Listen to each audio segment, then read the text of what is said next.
third consecutive match win in Melbourne.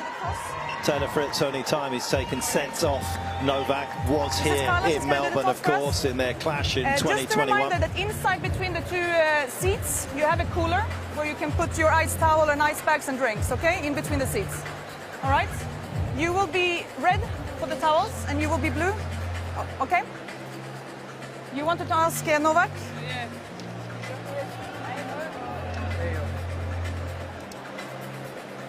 And we're going to do a photo after, please. Go ahead. Yvonne? Serve? Good. So you go in the middle. This way, please. If you turn around.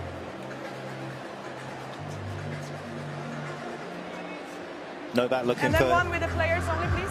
his 11th semi-final just here in Australia. Well done. Taylor Fritz looking for his first ever semi-final at a major ever. That is the difference that separates these two. And it is a known journey for Novak, not so for Taylor.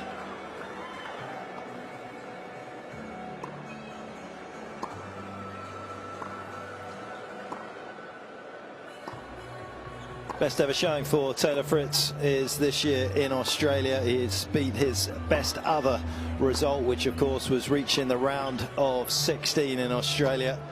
Lost to Tsitsipas on that particular occasion, but you get the sense that Taylor has really found that form in knocking out Tsitsipas in the previous round. 6 career titles for the American, and a game that perhaps will be helped by the heat in the air. Do you feel, Fitzy? Possibly. Yeah, I think I had to think about that for a second, but yes. I mean, his game is big and it's fast, and the balls will move quicker through the air. Look, I can't see him beating Novak here at night. But I think the fast condition, because Novak's so good in those conditions, and it settles down, it's a little heavier, and you have to literally beat him. Here, the ball can fly a little bit. I mean, he handles it as well as anybody, but I think for Taylor, maybe it might just help his game slightly and give him a bit more zip on some of his shots. Look at that, though. 98 career titles, Mark. Hard to comprehend. Yeah, and 33 match wins is what he's looking for in a row here in Melbourne. The previous best was Agassi, who made this his fortress. 26 in a row for the great American. I'm not even going to look at that bottom line. That sort of, I don't know whether that made me feel ill or whether it made me just a little envy, maybe. What a player he's been.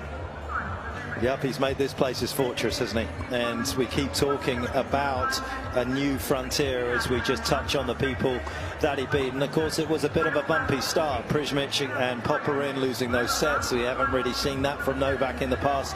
So high is the bar, but the Mannarino win suggested he was here till the bitter end.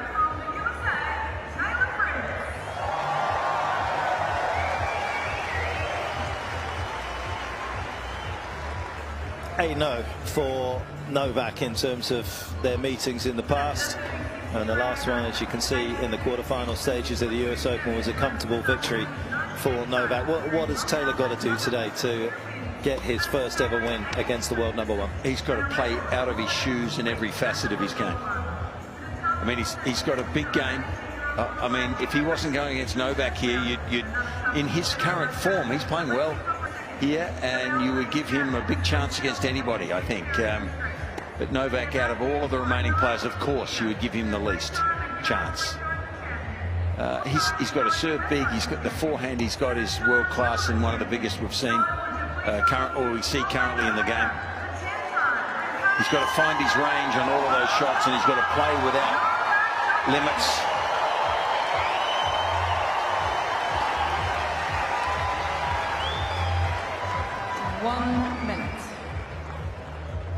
Can he win, Mark, in your eyes? I do think Taylor can win. Yeah, I do think he's got a chance. Lots going to depend about his ability to get his forehand into play and make things happen off that side.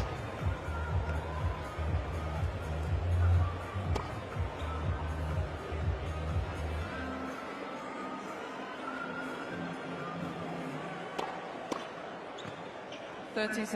One of the big challenges for Taylor out there today is, of course, trying to protect his serve, and that's one area that Novak has just done an amazing job against all players, but particularly Taylor over the course of their respective meetings. As we see Michael Russell there on the right of your picture, Morgan Riddle to his right, of course, Taylor's girlfriend.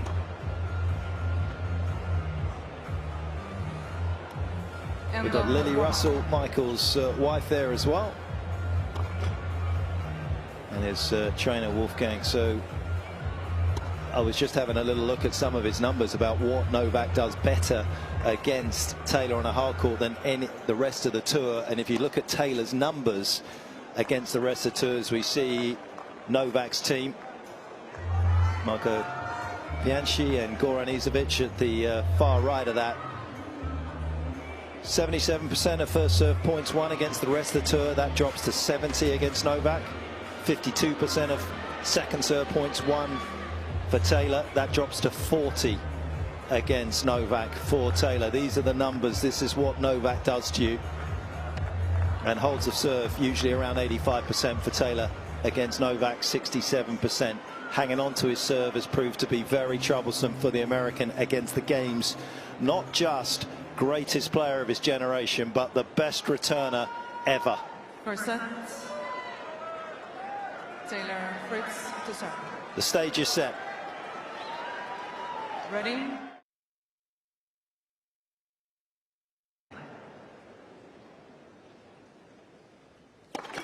Let first serve.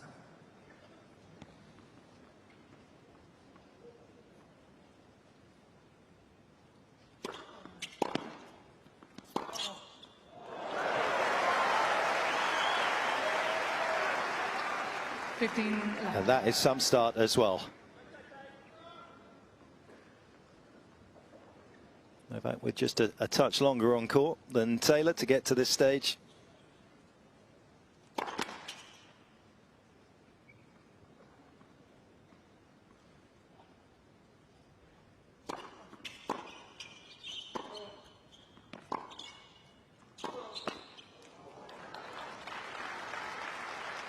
And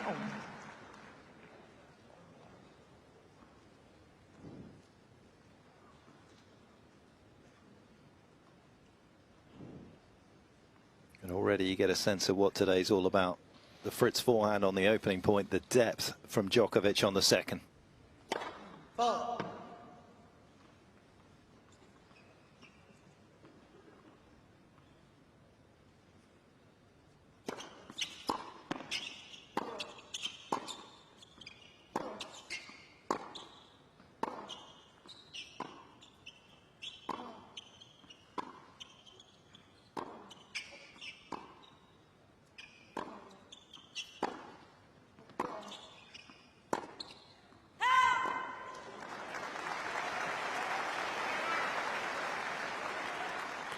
$13-15.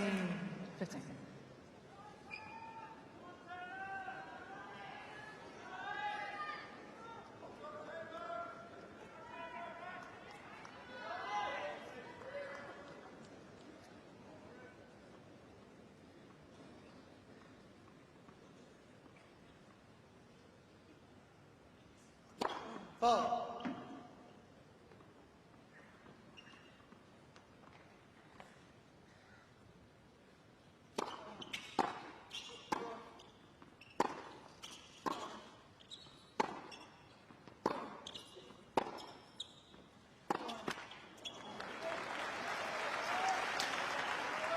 He is hard to get the ball past, isn't he?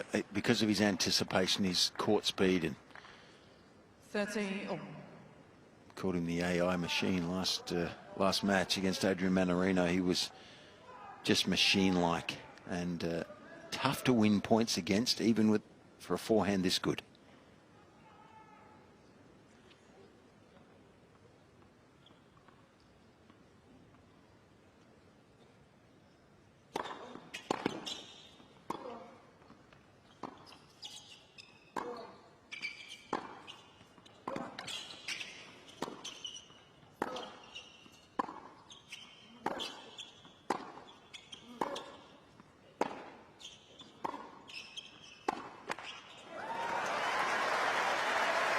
I think we'll see Novak hit that two-handed down the line to Fritz's forehand quite often. I mean, he wants to back away. He wants Novak to go across court so that he can back away and get the forehand. That's where he'll do most of his damage. When he has to move this big frame out to his forehand wing more often, I don't think he's quite as effective.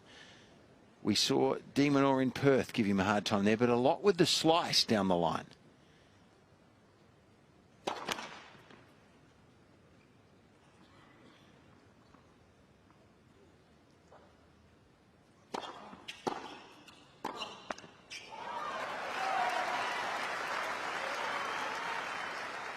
It will come as no great surprise to Novak watchers to know that off that second serve of Fritz, that nearly 80% of them find the American's backhand.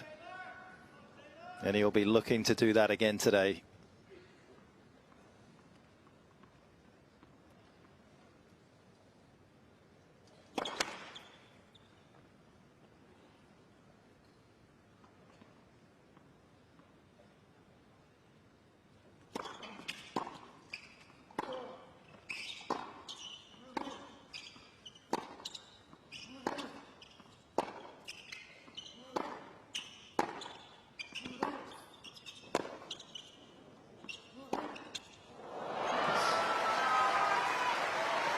This is not a start that Fritz needs or wants.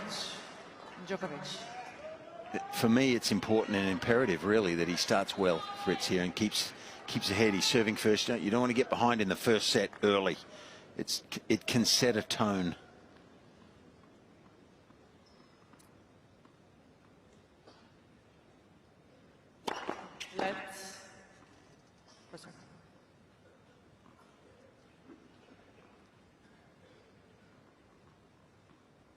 Tended to go faster with his first serve, break point down, but a lot slower on his second.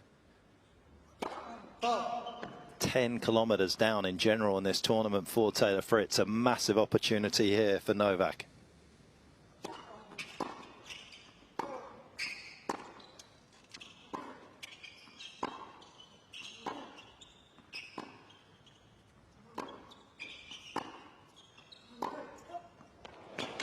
Brilliant from the American.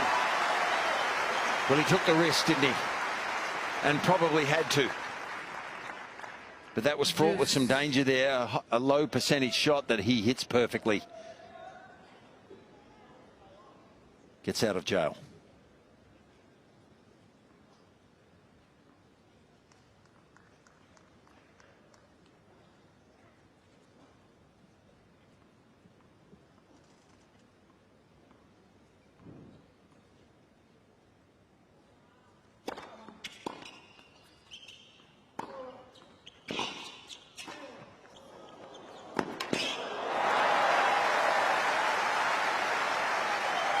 One of the things you have to admire about Fritz is his willingness to keep improving in various areas. He's not the most comfortable at the net, but he'll push himself to get up there when it's the right time.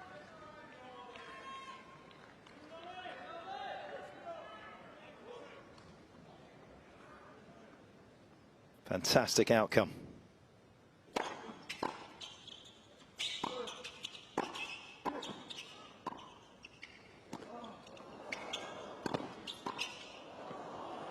How's this for a first game?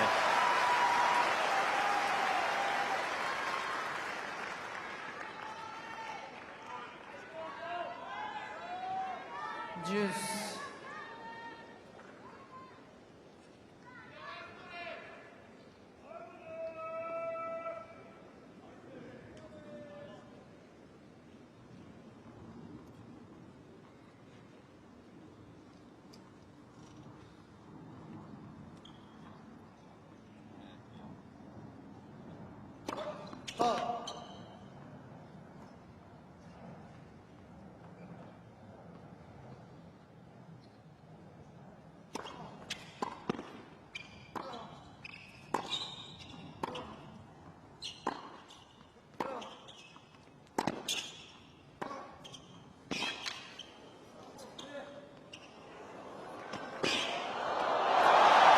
Magnificent.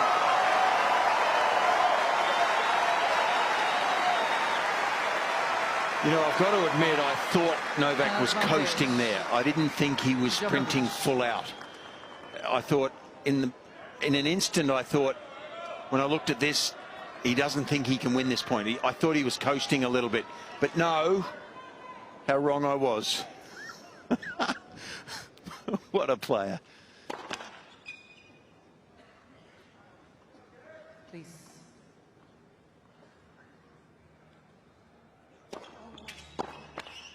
Oh my goodness, you don't see that too often. That ball, and that's the height, maybe what you talked about, Mark, the heat of the day that makes the ball jump a little more. Fairly new balls here, and they're fast and jumpy. So might take him a while to get used to that. That helped Taylor Fritz there with the second serve. The height and the bounce he gets. Not going to be too new for too much longer. Almost 10 minutes long, this opening game.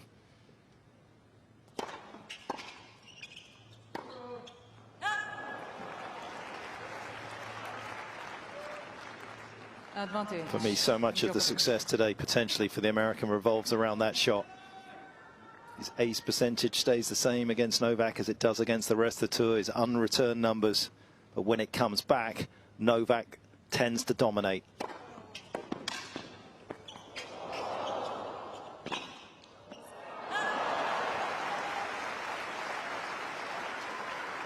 Well, you don't often see a big serving player, or Fritz has a big serving player, struggle like this too much in his opening game. This is a little bit telling. To his credit, he's hanging in there, but Djokovic already giving him a hard time on his service game.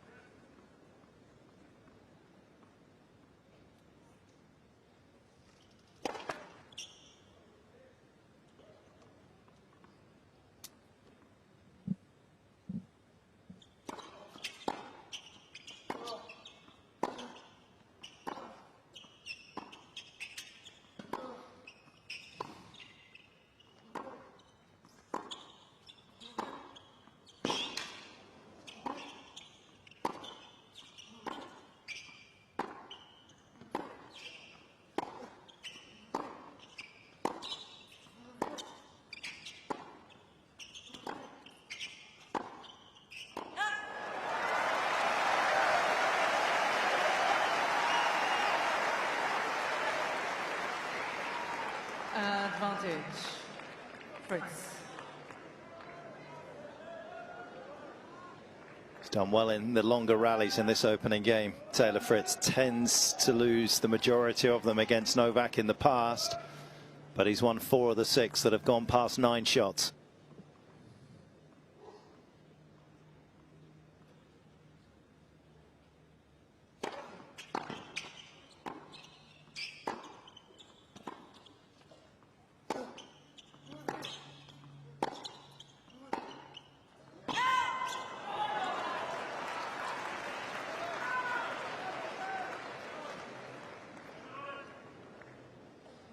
He's just like a brick wall, Novak. Juice. Did you ever beat the brick wall? Never beat the brick wall, no. No, me either. We've seen those shots of the wall that Novak grew up hitting against, bullet holes in them. But no holes in his defense so far. Just the one unreturned serve for Taylor Fritz out of 16 so far.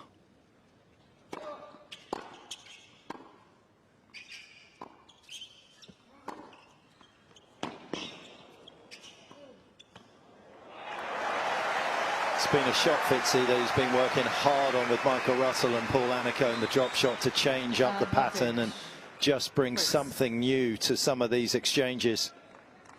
Well, they were 2 perfect shots almost. That forehand opened up the court, but he played that to perfection. So that's a great asset if he can win points in a different way there.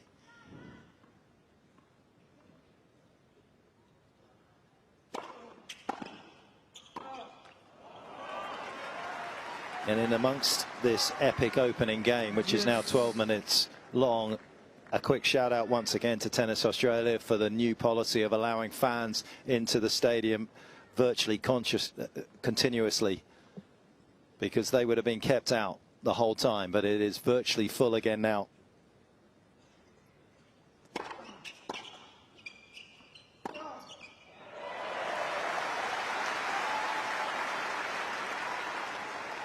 Advantage. Fritz.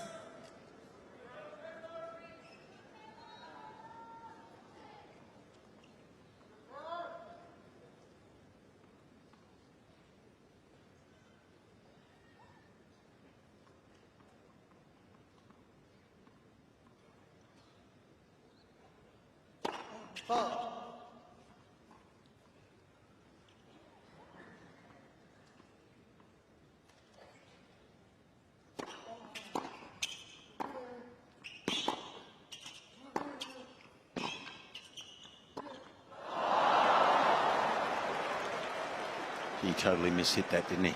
He was there. He was there. It wasn't that difficult. These are the balls. Novak wouldn't miss that. He just chopped straight down. The technique wasn't good enough. Didn't open the face enough and follow through to the target. But he's probably breathing hard. I mean, 14 minutes opening service game. There's pressure on him here.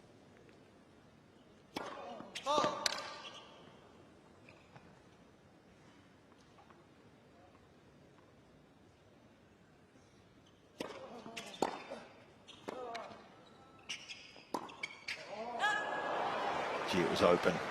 And you can see there, Novak, he's almost couldn't believe he missed that one.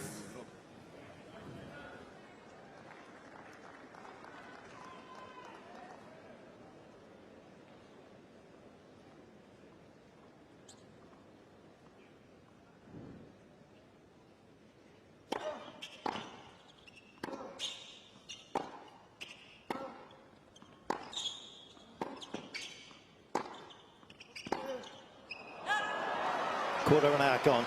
Not even a game played. Juice.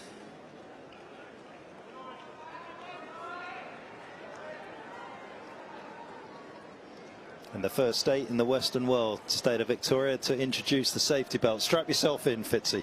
Could be here a while. It's illegal if you don't put it on, by the way.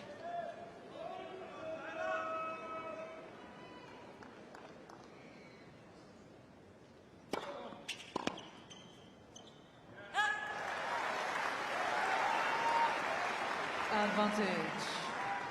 Fritz.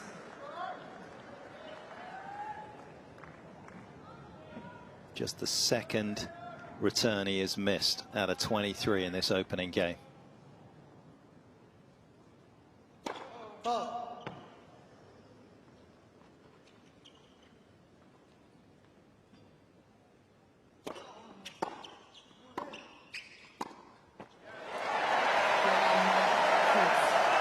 What a hole to serve for Taylor Fritz.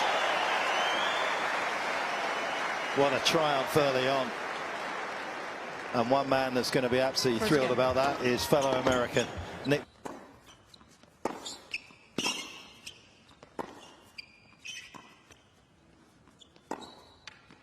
Very interesting there. Rublev hit a fairly routine cross-court backhand.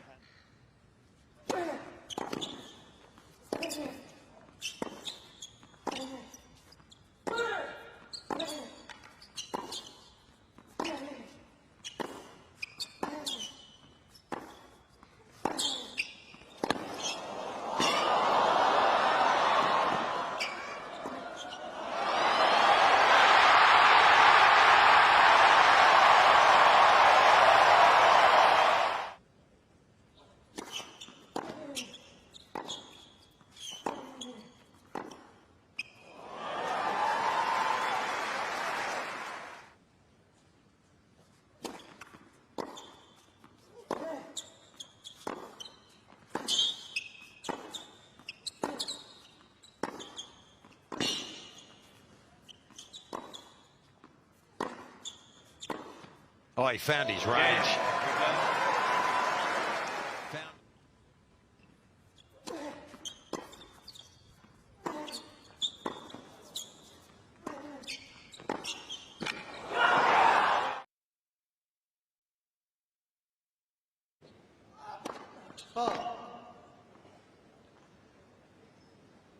Novak just struggling a little bit with something. He was stretching his back out in that opening game towards the end of it.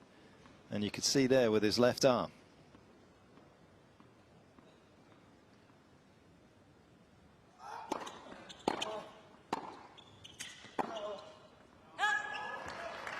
Well, Taylor Fritz, I was speaking with his trainer, Wolfgang Oswald, earlier today, and Taylor had kind of rolled his ankle in his first round and ended up getting through that in 5 sets. But he did say now his ankle's 100%. So we're seeing him move extremely well. So it looks like he's ready to go now.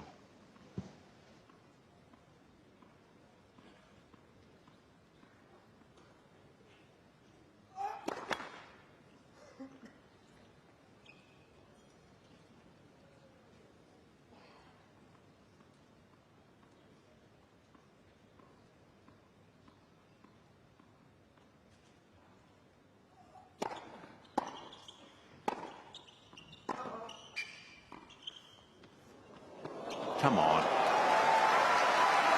Not a chance. I would, as a coach, encourage someone to hit that. You haven't worked with someone as good as that. No, that's true. This is an incredible shot. Look how far back he is. He plays that off the back foot, behind the baseline, and drills it just over the net with backspin. Shots that just hit different. I normally don't like guys with this much talent, you know. That's why you feel comfortable with me. Good point. But that was pure talent right there.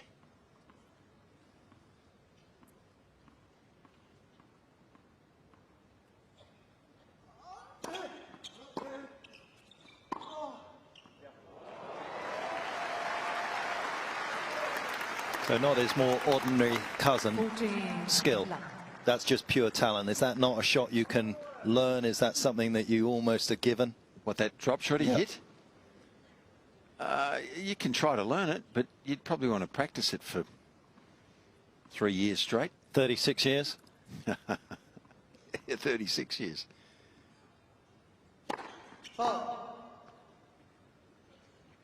you know, I practiced my serve for 30 years and that didn't go anywhere. So you've got to have the nous, the ability, the genius to hit it.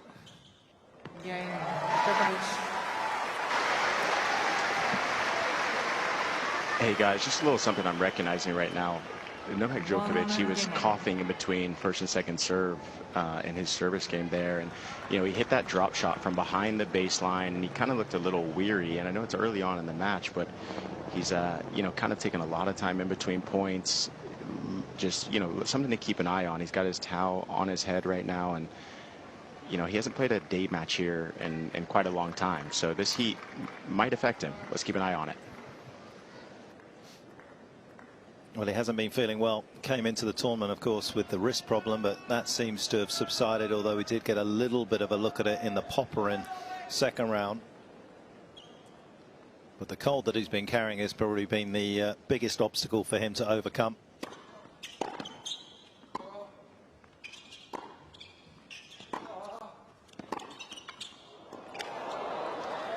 Had 15 consecutive night matches, didn't he, Novak, before that match with Manarino, but it was a fairly cool day. This is one of the hottest days he's played in for a while here in Melbourne. Well, it was indoors, in fact. Yeah. So it was a rainy day. They closed the roof, played it as an indoor match, and so there was no stress, no elements, heat, no sun.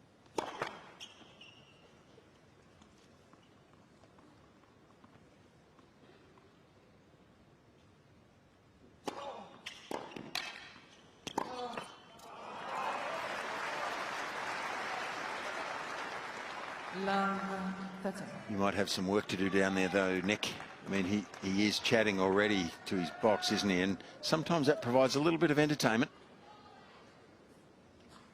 I'm glad Goran is out of the sun, though. He was looking a bit red there in this Australian sun.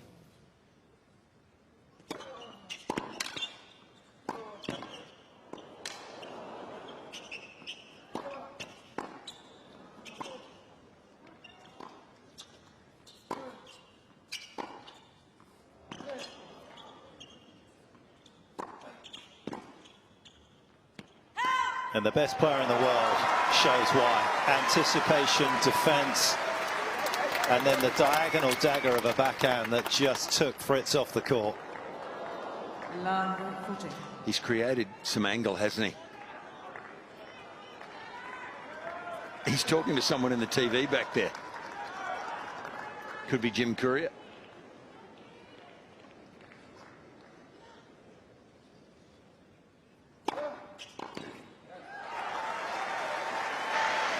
Yeah, Novak actually just looked in the ESPN booth and looked at Kyrgios and said, "Get out here."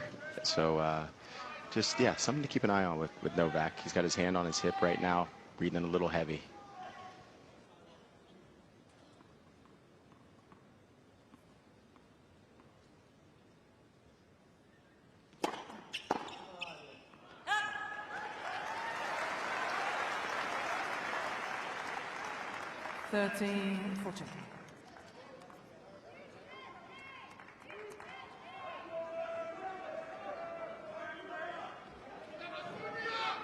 His body language certainly isn't normal, is it? But he quite often is like this.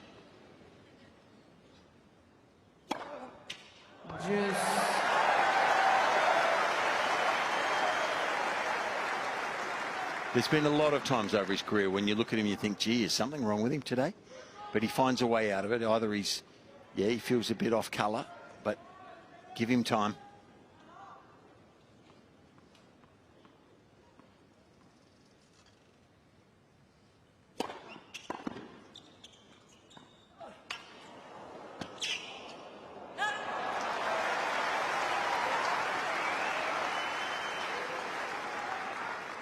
Advantage, Fritz.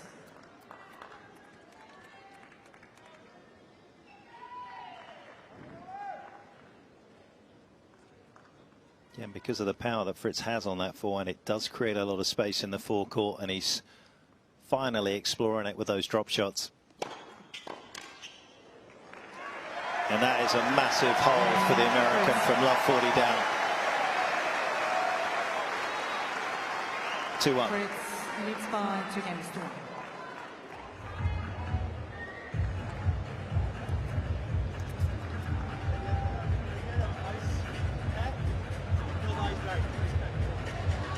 Djokovic already going, Nick, to the ice pack, and it doesn't look by my weather app that the heat in the air is going to go out much before sort of 8 o'clock tonight, so he is going to have to deal with this. Yeah, you're right. I mean, you know, like I said, I've got an umbrella above my head and I'm completely sweating right now on my head. But for Novak, you know, look, he definitely looks like he's feeling it. He's already got the ice towels and towels on his lap, holding his ear. So, you know, Taylor also, you know, that's not the kind of first game that he wants to play. But, you know, Taylor's one of those guys who completely believes in himself, and he's going to believe he's got a chance even if he is 0-8.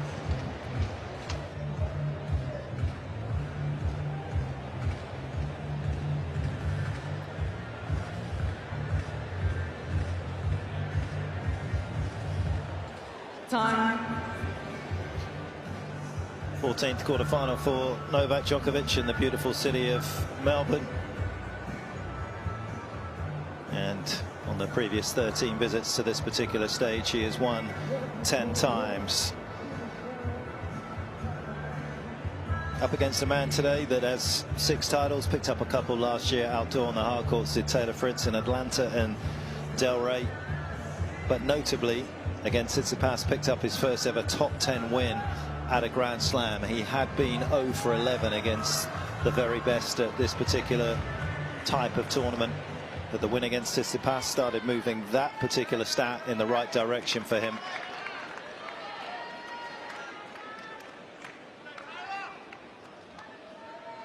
But he has never beaten a world number 1.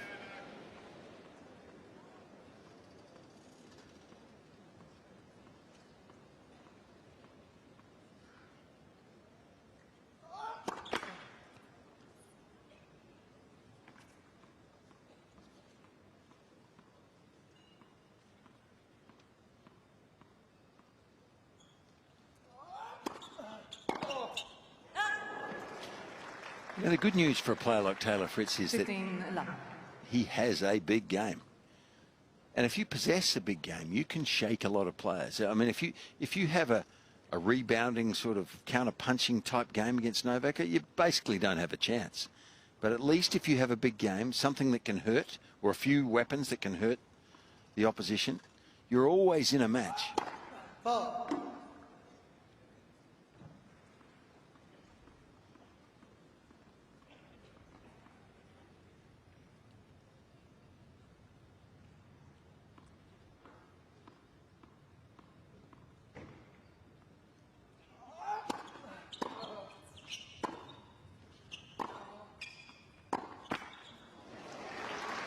Well, Fitzy, yeah, you got it. You nailed it, coughing on their head there. You know, when I was speaking with Michael Russell, he said another thing they want to do is, you know, again, staying patient, but when he changes directions, he wants them to commit. You talk about the big game that he has. He can play extremely big, but definitely when he goes down the line, he wants them to commit to that and not just guide it. Because if you guide it, Novak's going to have you on a string.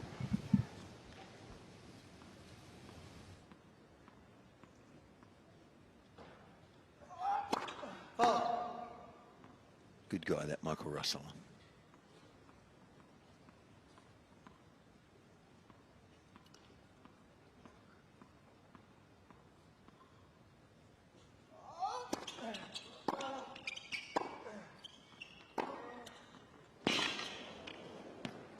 Yep, if you create an angle like that, you're going to win a fair percentage of points.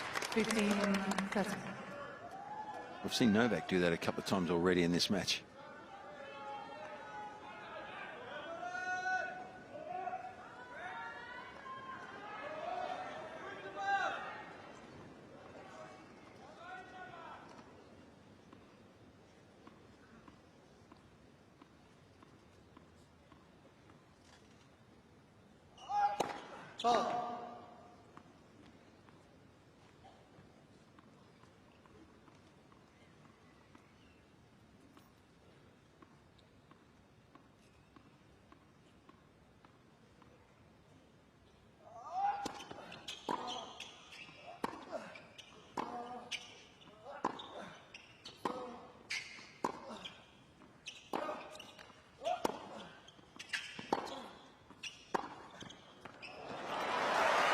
Just sometimes feel Taylor gets a little off balance on his backhand when he tries to really generate pace and then takes an extra step out and then ends up just being a little later back into the middle of the court, which Novak exposes. Yep. Fine margins. Yeah, you called that perfectly. You saw it in that replay.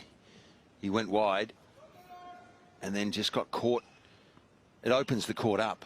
If there's a slight delay in the movement back to the middle,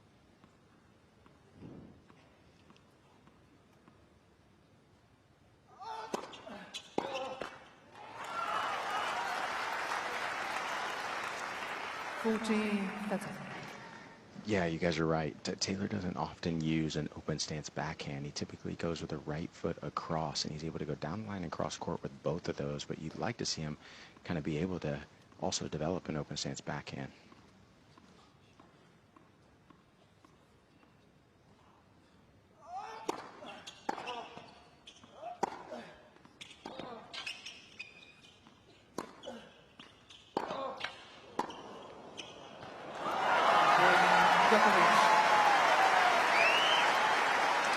well, he's like a surgeon though, isn't he, Novak? He just found a way there in the last 2 points to open up the court. He gets Fritz way off the court, and that hard, flat ball that goes back so quickly gives him no time to recover.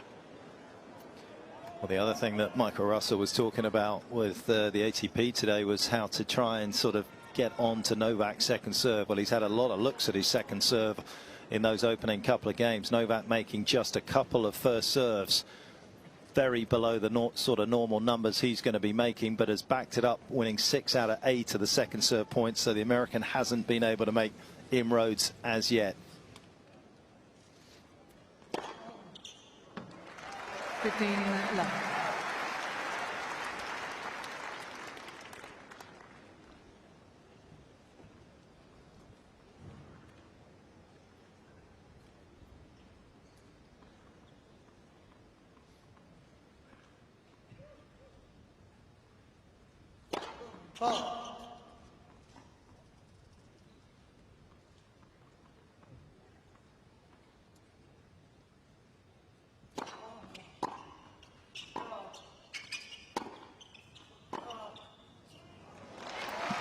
Yeah, you're definitely right there, Petch, on the return. And again, one thing Russell was talking about on the serve was, I said, look, are there any locations you want to serve to? Because in the past, maybe used to be able to serve to Novak's forehand, and that might have been the weaker side. But he said, no, we really want to mix it up because obviously Novak's the best returner in the game. So you got to keep him off balance by different variations.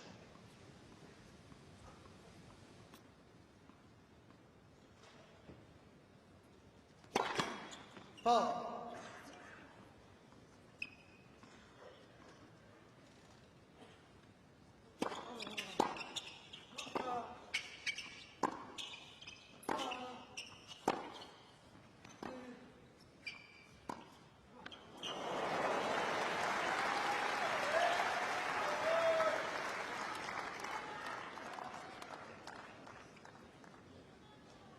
$30-15.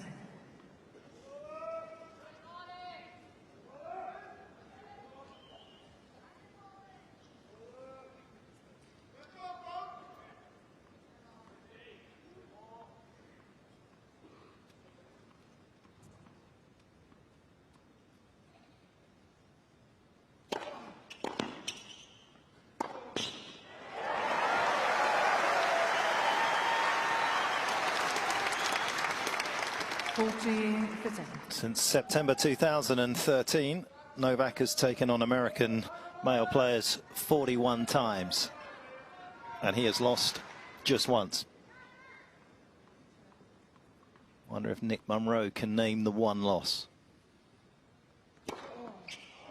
I'll give him this changeover to think about it. Taylor Fritz with a second ace of that game, holding a lot more comfortably. 3-2 opening set. 3 games to 2.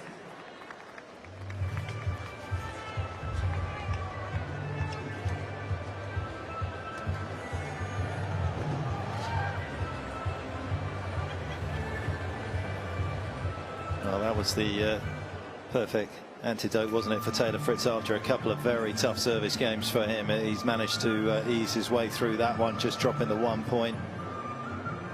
And he will feel as though he is very much in this match right now. Doesn't lack belief, and coming from California, he perhaps won't mind this heat quite as much at this particular stage of the day. As the Rod Laver Arena convertible has its roof open. And a very good chance the day session will become part of the night session too. Time.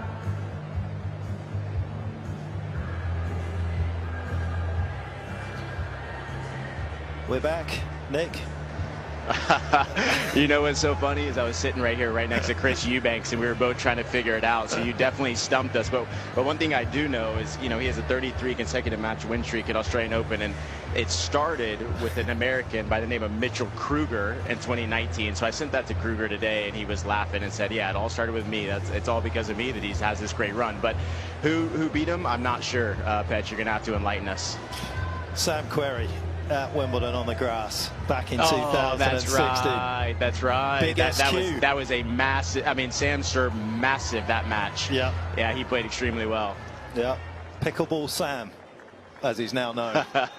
He sure is. If you haven't checked out his Instagram, check it out. It's pretty hilarious with the pickleball stories. Novak serving at 2-3 opening set.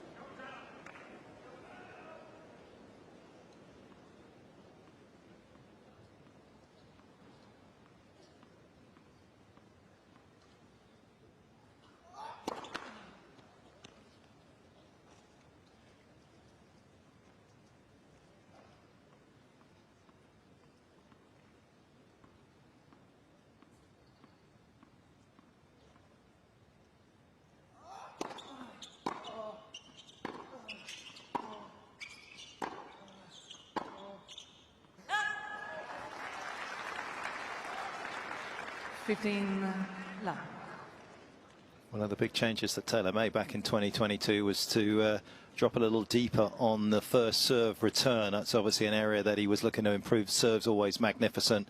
Drop deeper, added about 8 Ks in terms of speed, driving through the returns.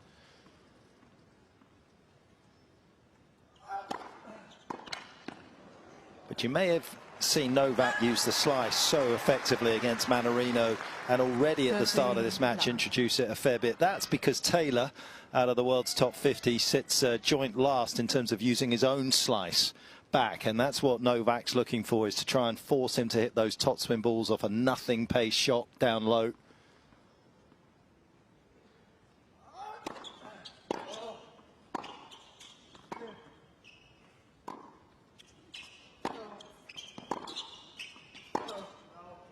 Might want to use it a bit more. That was a beautiful one at the start of that rally. Yeah, that's one thing, you know, he's been working on a lot for Taylor is a slice backhand. He knows it kind of floats a little bit. He's been trying to knife it a little bit more. But, yeah, Taylor in any backhand cross-court rally backs himself against anyone in the world except maybe Novak. So this will be interesting to see if he decides to change that, go down the line with it a little bit more often.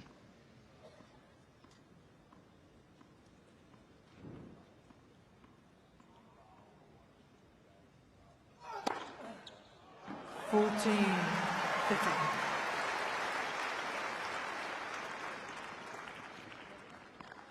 those of you that like to get granular with how these players play, the other person that he sits joint last with is somebody you're going to see tonight who doesn't use the backhand slice that often, and it's the Italian Jannik Sinner.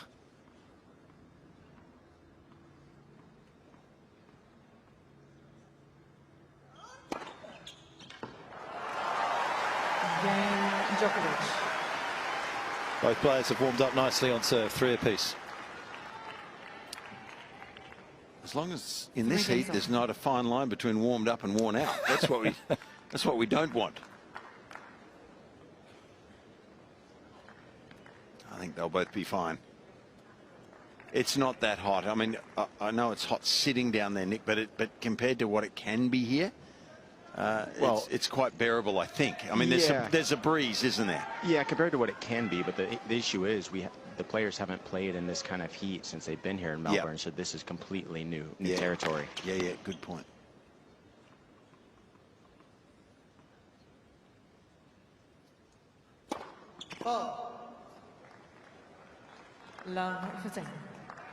And Taylor Fritz on his day off yesterday, he just hit for 30 minutes, and Mike Russell said it was a very light hit. Just kind of rolled the arm over a few serves, few returns, but they did do a few extra drop shots just to try to keep Nole off balance. So let's see how many he hits today.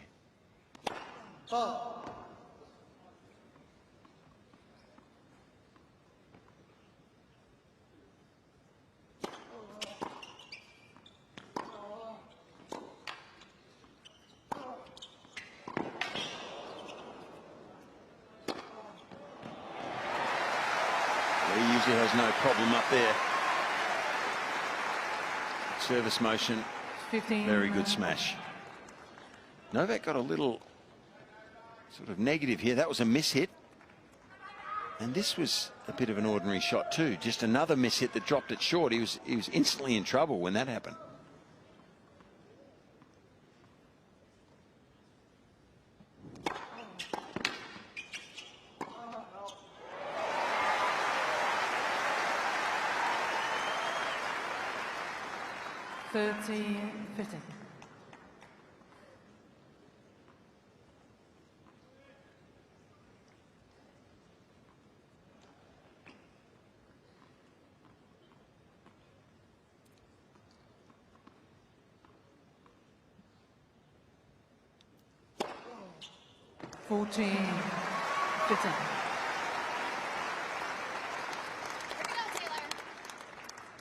It's a good serve, isn't it? It's so easy. Looks like a serve like this, you could do this for 4 or 5 hours without much stress.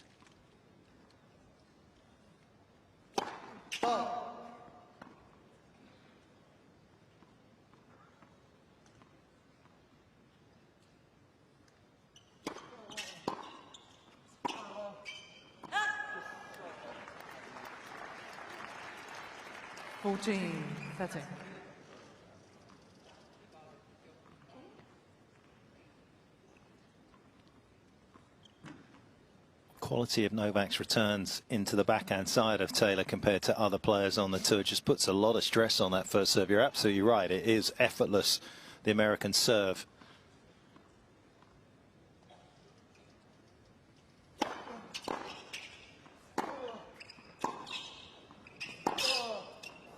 Oh, he's landed another glorious forehand.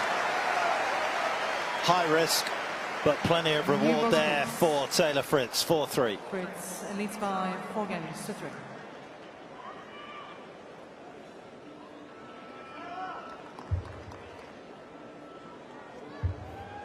Mick, you're probably a little bit more in tune with this. As we see Taylor running across it, look how strong that grip is. Did Morgan do the Vegemite promise? You know what? He was supposed to send me the video yesterday, so I think it did happen. He hasn't sent it to me yet, but I'll get some proof. I'll get some proof because he said he was going to make sure that it happened. But would you do it, Petch? What do you think? Vegemite, yeah, absolutely. You know, it was made here in Victoria. Oh, it's yeah? one of the great inventions of this wonderful state. Okay, nice. Is there peanut butter in Australia as well? Is there any of that, or? Come on, Nick, Vegemite or nothing. Come on. I love it. I love it. I've got confirmation that she does it. I haven't seen the video evidence, but apparently it's been done. She holds up her end of the bargain.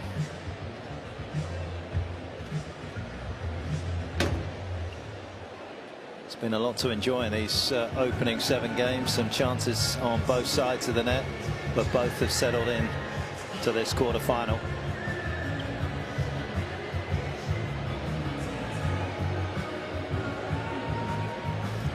Hot day here in Melbourne, but certainly not the hottest. The hottest all the way back in 1906. I know we like to think that we're having the hottest time of our lives, but back in 1906, the state of Victoria, 50.6 on the mercury scale. Pretty warm day. Yeah, I remember I played here one year, I believe it was 2017, and we got pulled off of the court. You know, it's about 115 degrees Fahrenheit, and guys were cramping, and it was brutal. So this isn't nearly as hot as that, but definitely hot only because it hasn't been that way throughout the week for these guys.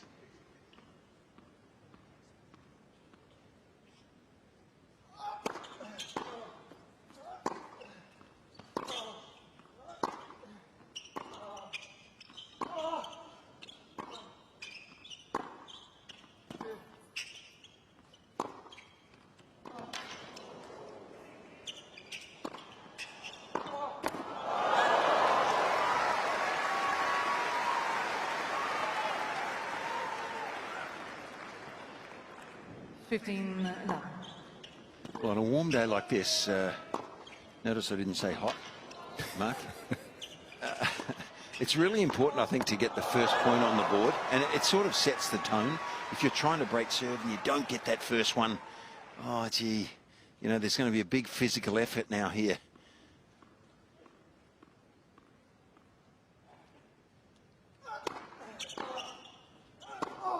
The great return. So now you can have a crack again if you're Taylor Fritz. You might feel mentally a bit more in this game, and if you get ahead in it, it really does give you sort of an opening, an inch of daylight, so to speak, to make a physical effort. If you get behind in these games, it's harder to get the energy levels up, I think.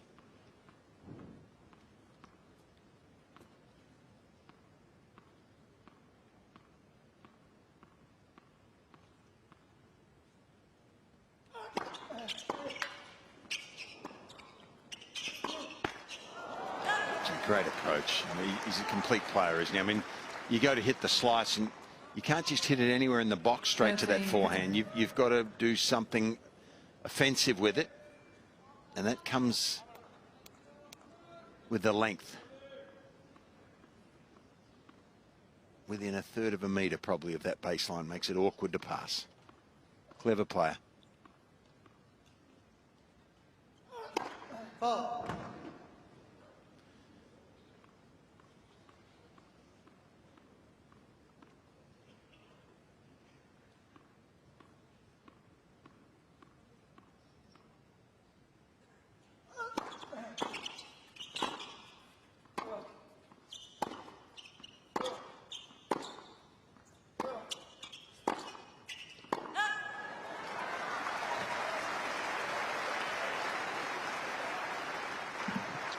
Well, I'm interested to see how well Taylor Fritz holds up physically. You know, he didn't have that long of a preseason. He played in EXO in Macau December 3rd through 6th, and went to Abu Dhabi at the end of December for a few days, December 21st through 24th. And so the week before Melbourne, the week before this tournament started, they had a preseason week here. Did he and Russell about 3.5 hours a day between tennis and gym for 7 days to get ready for this kind of heat and this kind of matchup.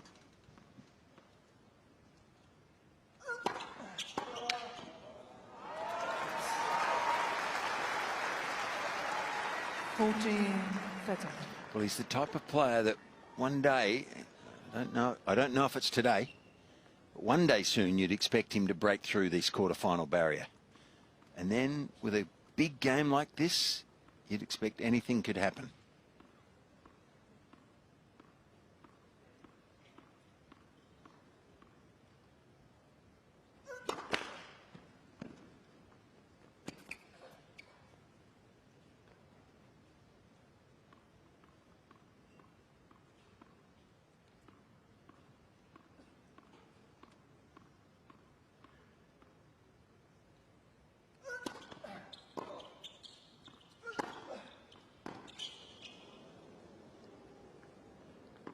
Well, the body serve set that up. Djokovic. Straight at the body, short return, 1-2 punch.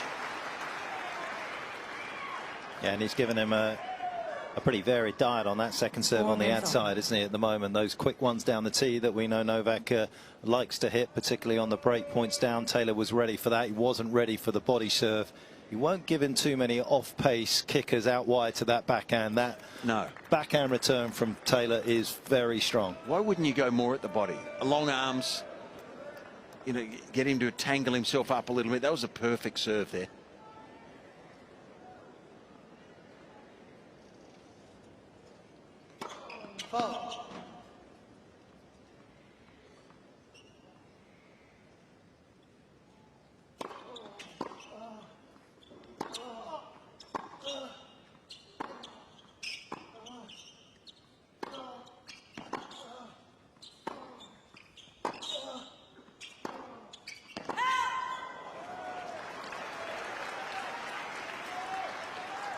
Love to talk about taking time away from opponents, don't we? But just watch Novak there on such a massive point, as you've been talking about the reasons why, Fitzy. In the 9th game of this opening set, he went at least 2.5 meters behind his baseline. He was just happy to absorb pressure and wait for the error.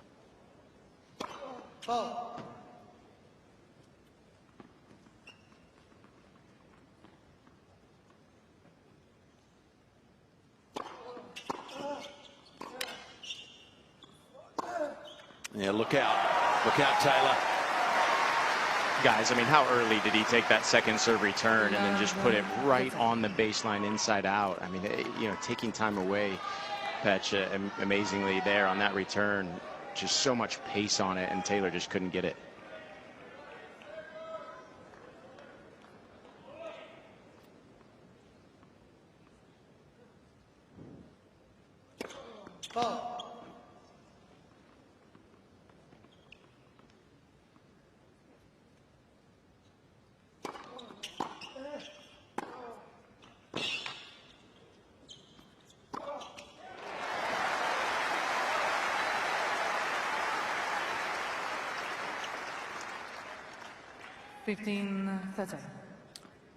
Yeah, well, he went after that second serve a little bit towards the body too, and used the tactics in reverse there.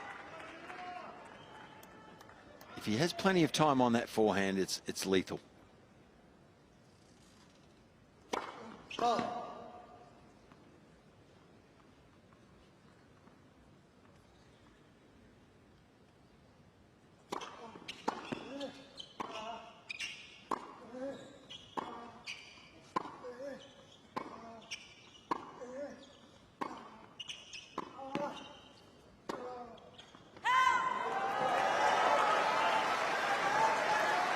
Novak just doing an amazing job of returning this serve at the moment. I mean, Taylor came into this with over 40% of his serves unreturned for the tournament.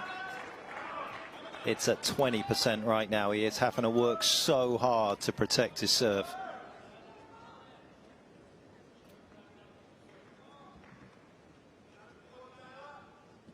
Hasn't been able to break on the opening 6 that he's had.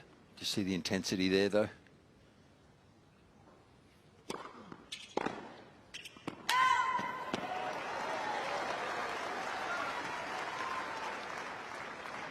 13. Guys, it seems like he's serving quite a few balls to the forehand. You know, I feel like after a while, Novak's going to get a beat on that, and he'll have to go a few more to the backhand. But right now, when he's going to the forehand, Novak seems to be right on it.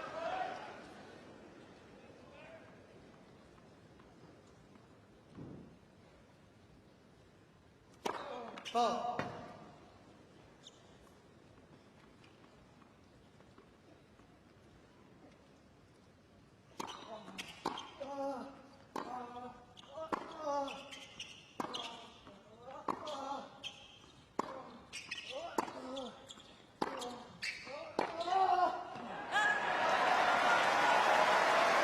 Well, he held a 15 or 16 minute game in the first game of the match, and this one just as important. He's done well there. Can he hold on?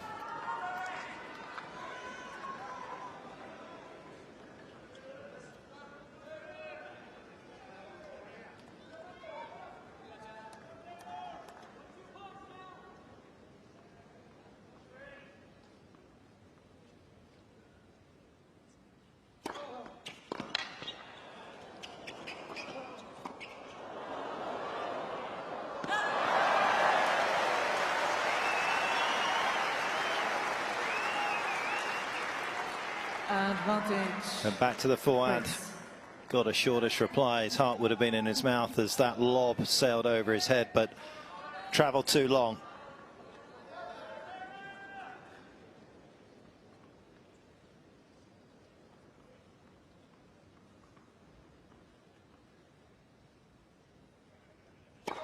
Ball.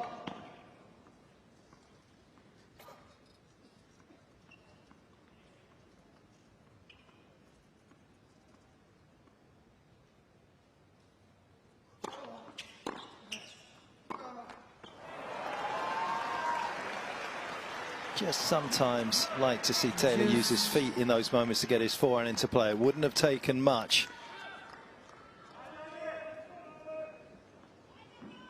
I mean, that could be a little fatigue already creeping in, just not wanting to get around that ball quite yet. Keep it simple with the backhand and then wait for the right forehand.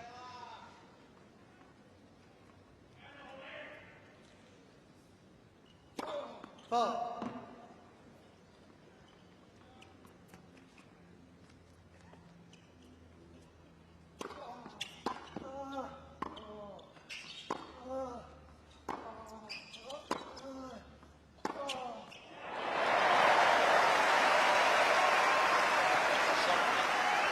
It's a shot that he needs to risk on, isn't it? Advantage. Fritz. I mean, that's his best ground stroke. If he gets set here, he needs, why not? Go for it. Best chance to win the point here. And have a day out on that forehand. That can make a big, big difference here. Give him an opportunity. Ball.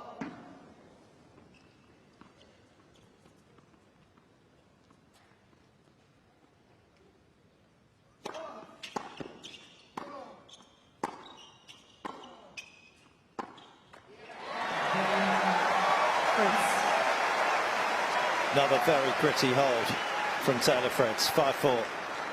Fritz leads by 5 games to 4.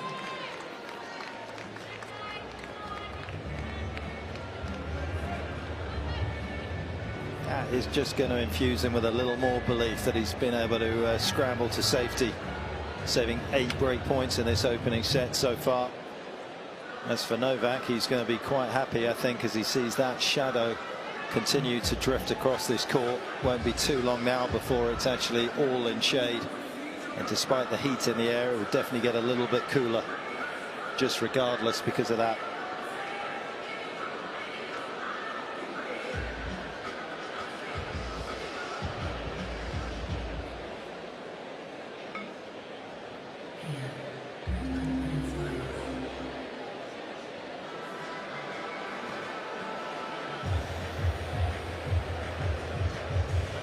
Time.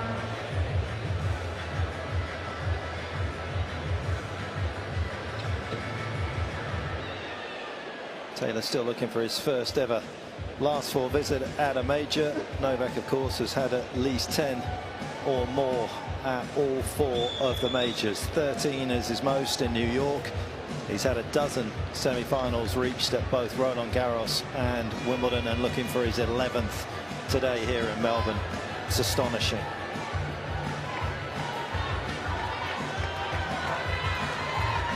Played over 100 matches at all 4 majors.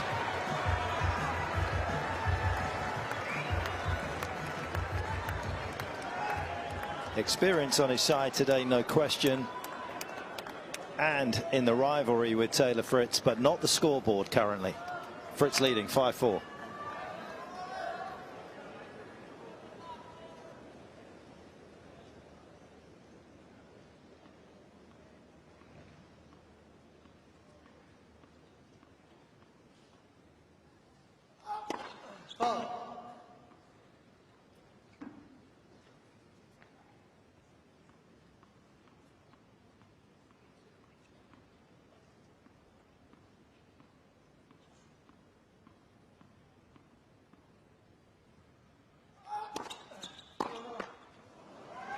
Hey guys, just wanted to ask you a question. Are you guys, can you figure out when Novak has the hat on and hat off? Because on this side, he had the hat on in the beginning of the match, and it was because the sun was to the right, and so I felt like he was using that for the sun. Then he took it off on the other side, but now he's got his hat off on the side that he had it on. So there's just kind of a lot of different routines he's going through right now.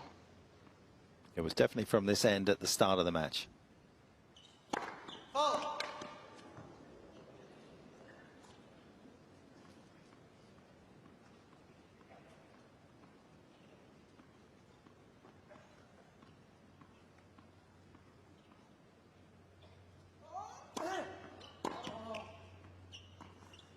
Ooh. 15.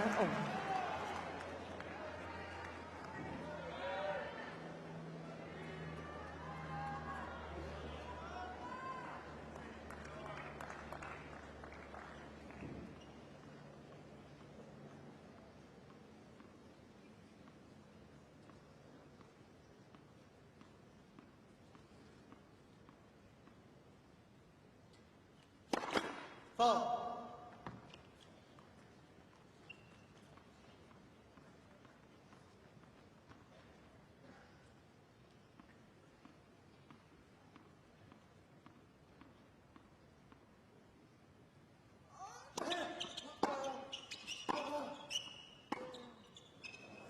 Well, knowing how street smart Novak Djokovic is on a tennis court, he knows also that the shadow is coming. So it's warm now. He's just got to get through this period. Preferably he wins this first set in his mind. And conditions will cool down. It might take a bit longer to get to Nick on the side of the court, unfortunately for you, mate. But the shadow is coming and it will cool down.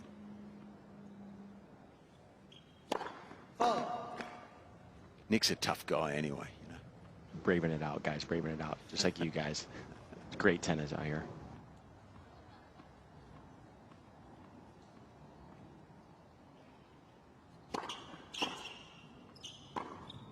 Oh, geez, hit 2 loose ones this game. That's dangerous. 2 loose ones. The drop shot and the second point. And look at the opportunity in Taylor Fritz's eyes now.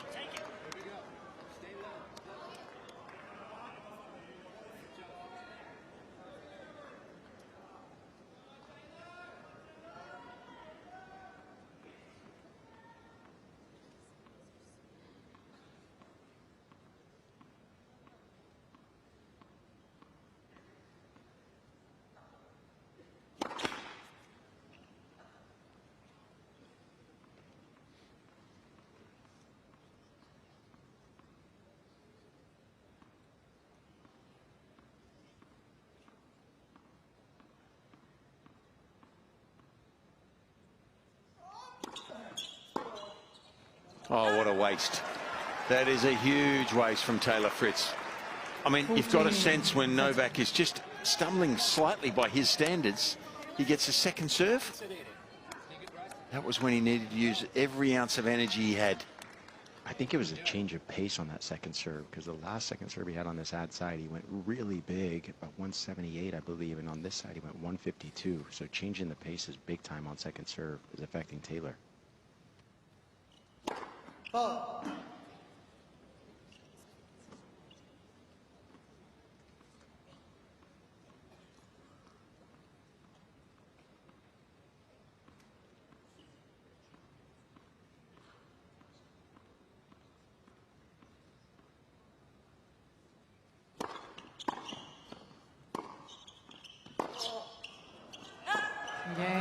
Djokovic. What could have been there for Taylor Fritz has dissipated.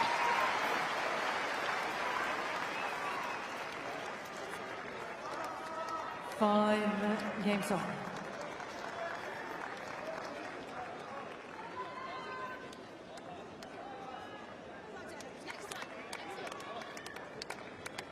Just wonder whether he was in two minds about whether he should have run around that second serve on the due side at 30-all, because we've been seeing him just knocking backhands into court, and that was one of the rare times that he actually did try and move to the forehand.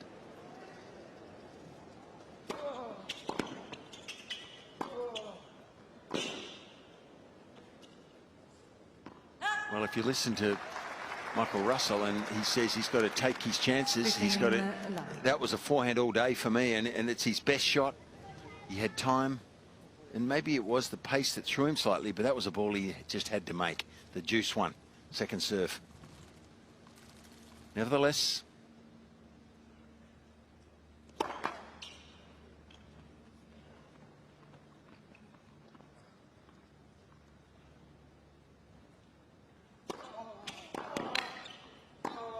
oh, that's first class. 13-11. And ironically, he's actually made on a couple of big occasions. One was a break point, and then this one here made extraordinary backhand winners. Not considered his better side. 14-11.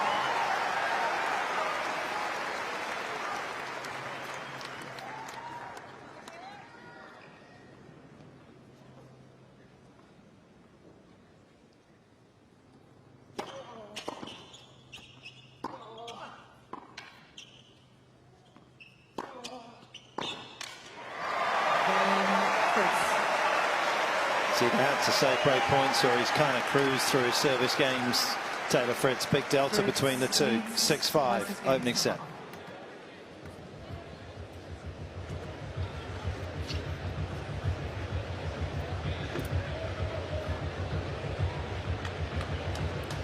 Never beaten Novak, never taken the opening set off Novak as well. So the next 5, 10, 15 minutes, who knows, depending on how long some of these epic games have taken and will take in this opening set, could decide a lot today.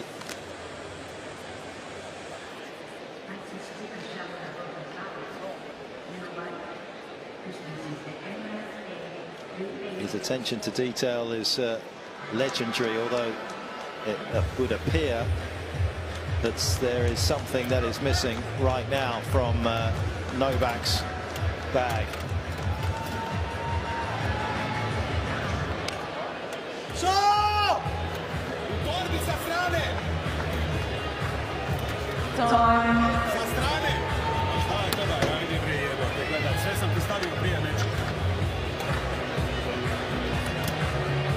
Novak desperate to get the attention of his team for whatever is not in his bag at that particular changeover. Saw him getting some gel out, and there are the men in the hot seat in that particular department. It is demanding, isn't it, being in that box? Yeah, as you said, guys, he's just such attention to detail is big for Novak, and he said something. He said jaw about as loud as he could, and I'm trying to think of the tournament where that happened later in the year last year, where again that same thing, something wasn't in his bag, the team had to go get it, and yeah, that can't happen if you're Team Novak, especially in these conditions.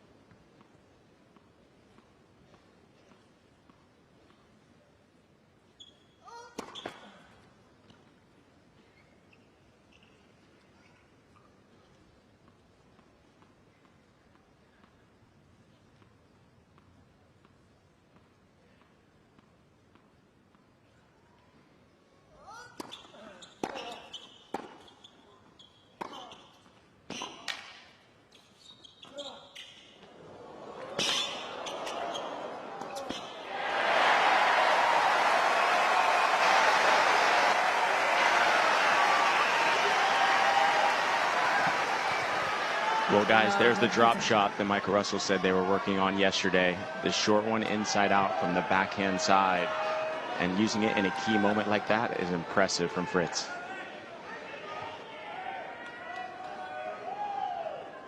Thank you.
The forehand I wanted 2 games ago to set up the point. Doesn't mean he's going to win the point at all. He had to really play a high level point here to win, but at least it got him into the point and gave him a chance to do this. He's not without a chance here now.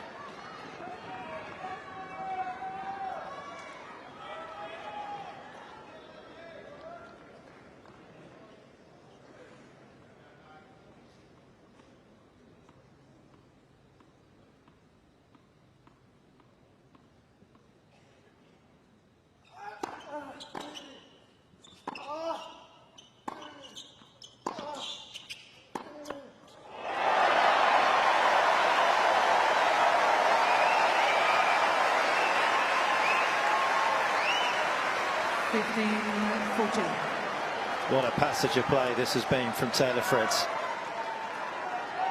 Taken full control of this particular game.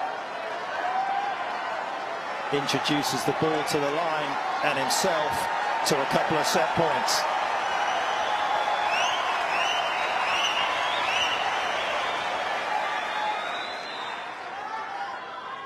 Thank you. Please, ladies and gentlemen.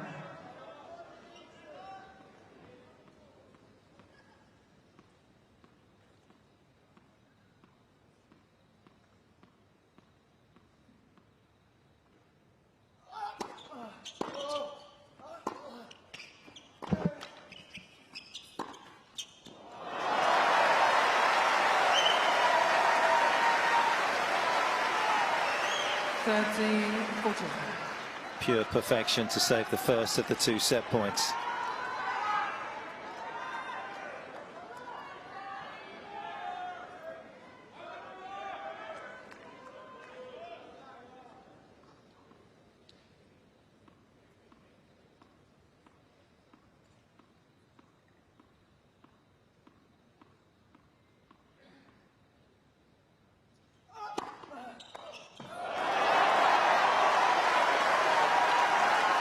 The definition of clutch.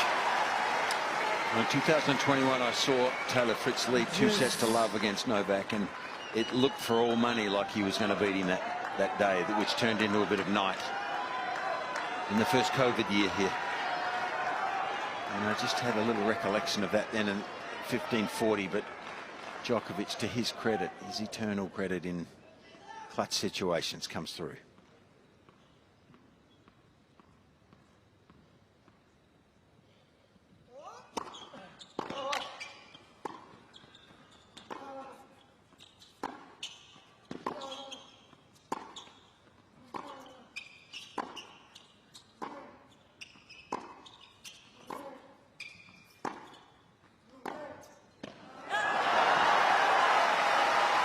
And particularly when you think he was serving under 40% first serves in prior to those couple of set points. Djokovic has dropped the speed to make sure he made them. Credit to him.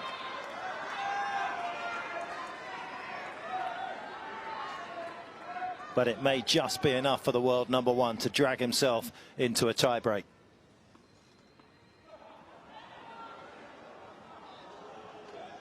Please.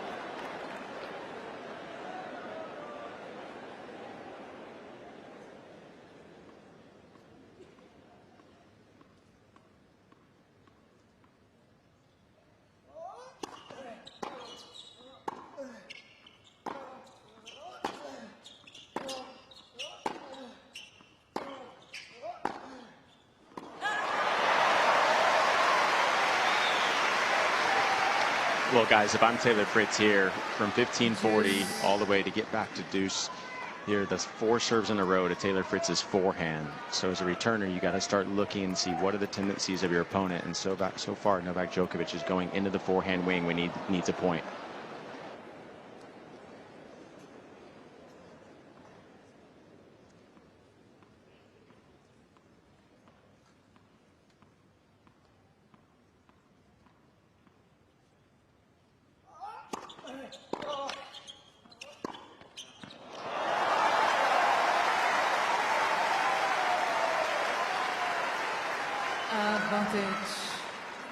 And that's one of the downsides from standing so far out wide, isn't it? That he can drop in a fairly comfortable 176k first serve, as you can see, and it kind of keeps going away from Taylor.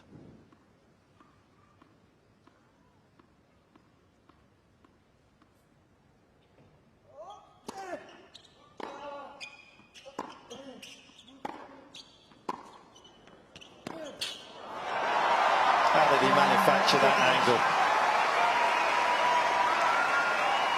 Yeah, that was a big swing. He looked for all money like he was going to be down a set there. Seconds or tiebreak.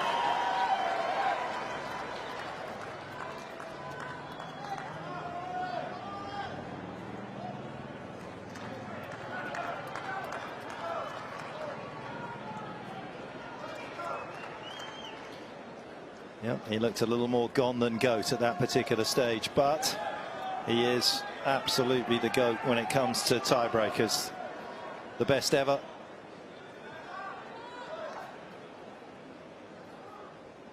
Thank you.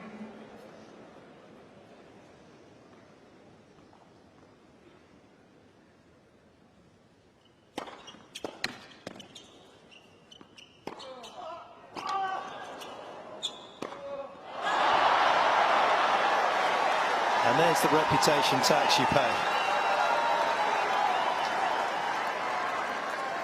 1-0 Djokovic. Yeah, what's the name of the game, guys? Make one more ball. That's exactly what Novak does. And Taylor Fritz in his preseason week before this Australian Open, he was doing 30-minute Versa climber sessions with his coach Michael Russell. So let's see if the fitness pays off in this tiebreaker and throughout this match.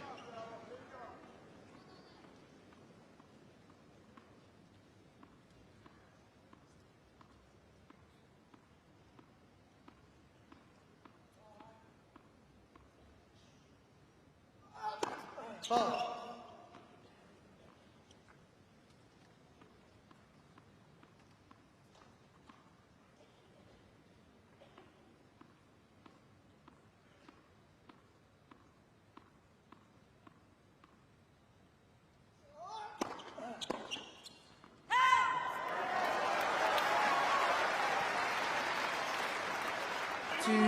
Zero. Djokovic.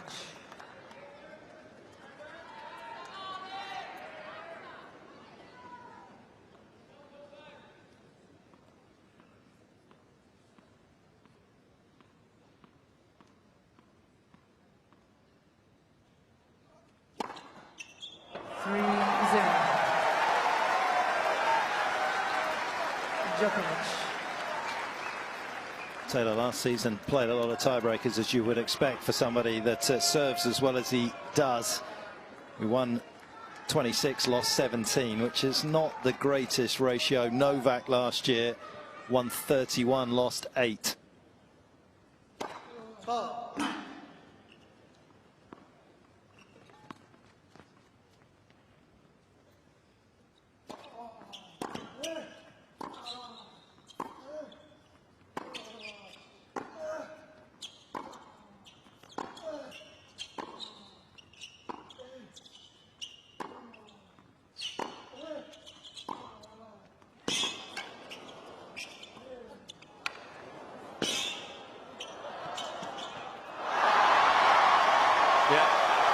Making play the extra ball again and again.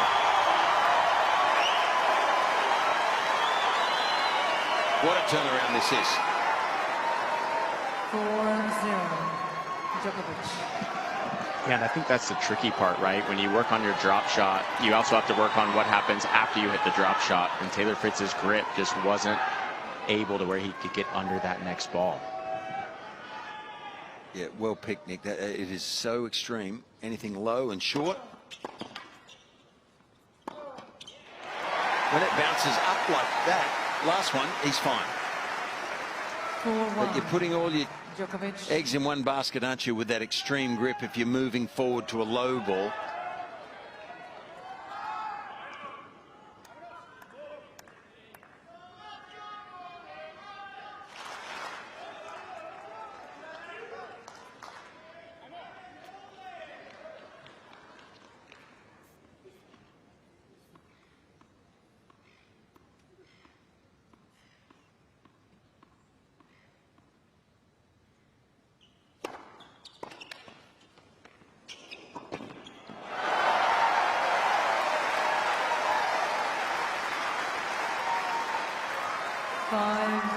And that's the thing about Novak. I'm sure you've seen it, Nick, and maybe you've even been on the court with him, but even the warm-ups, the little drills he does, that game where he bounces it down into the court and moves, so much of his preparation is all around moments like that where he has to finesse it.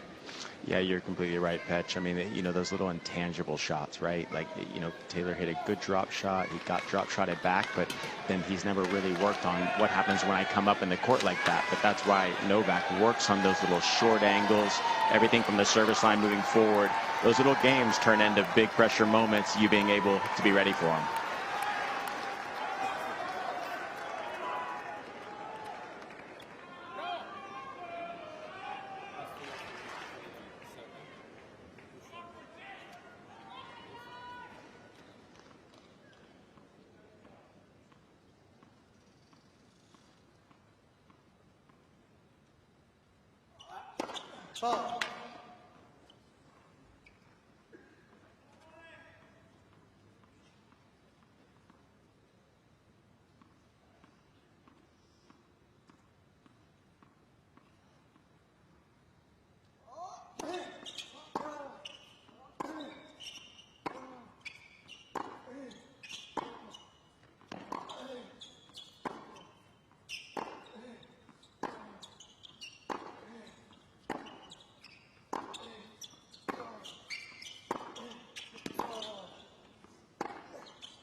The best produces his best.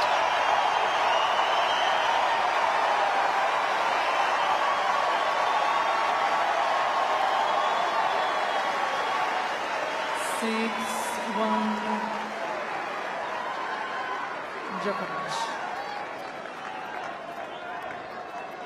And before he even hit the drop shot, he knew what he was looking to do to pick off Fritz at the net. Yeah, I think he also knows Taylor's tendency with short backhands. Taylor always goes cross court. Novak was there before Taylor even hit the ball. From having saved set points, he has 5 in a row.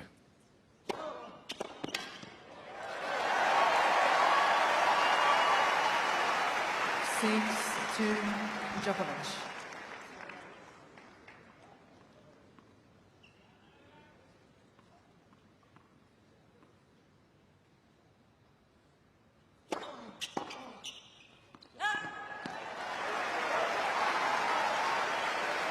6-3,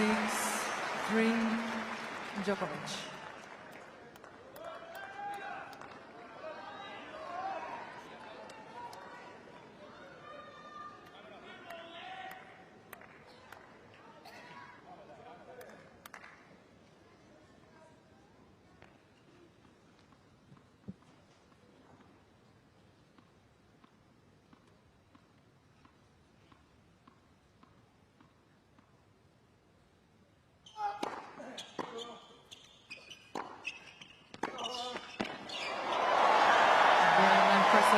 Djokovic. 9 times he's taken on Djokovic, 9 times he's lost the opening set. 7 games to 6. The world #1 is up by 1 set to love.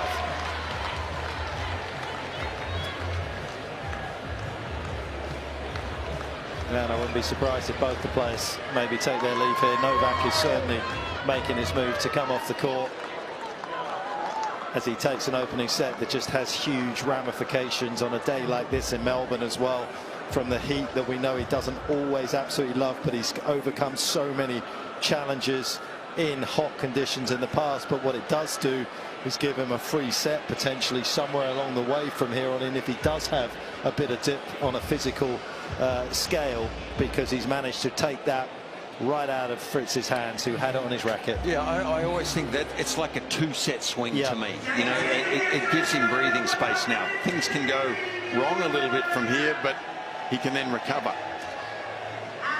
If he lost the first set and things went wrong after that, it's a different story. So big turnaround there. I mean, to save those 2-set points, 15-40, and it's hard for Taylor Fritz to take too, you know, when you think about being on the verge of winning that first one. And now mentally he's going to have to really be strong just to make a contest of this now. I said the second serve points always drop against Novak, and he was a bit better than he has been in the past on a hard court, usually around 40%, but it was still too low. And the master of Melbourne grabs the opener.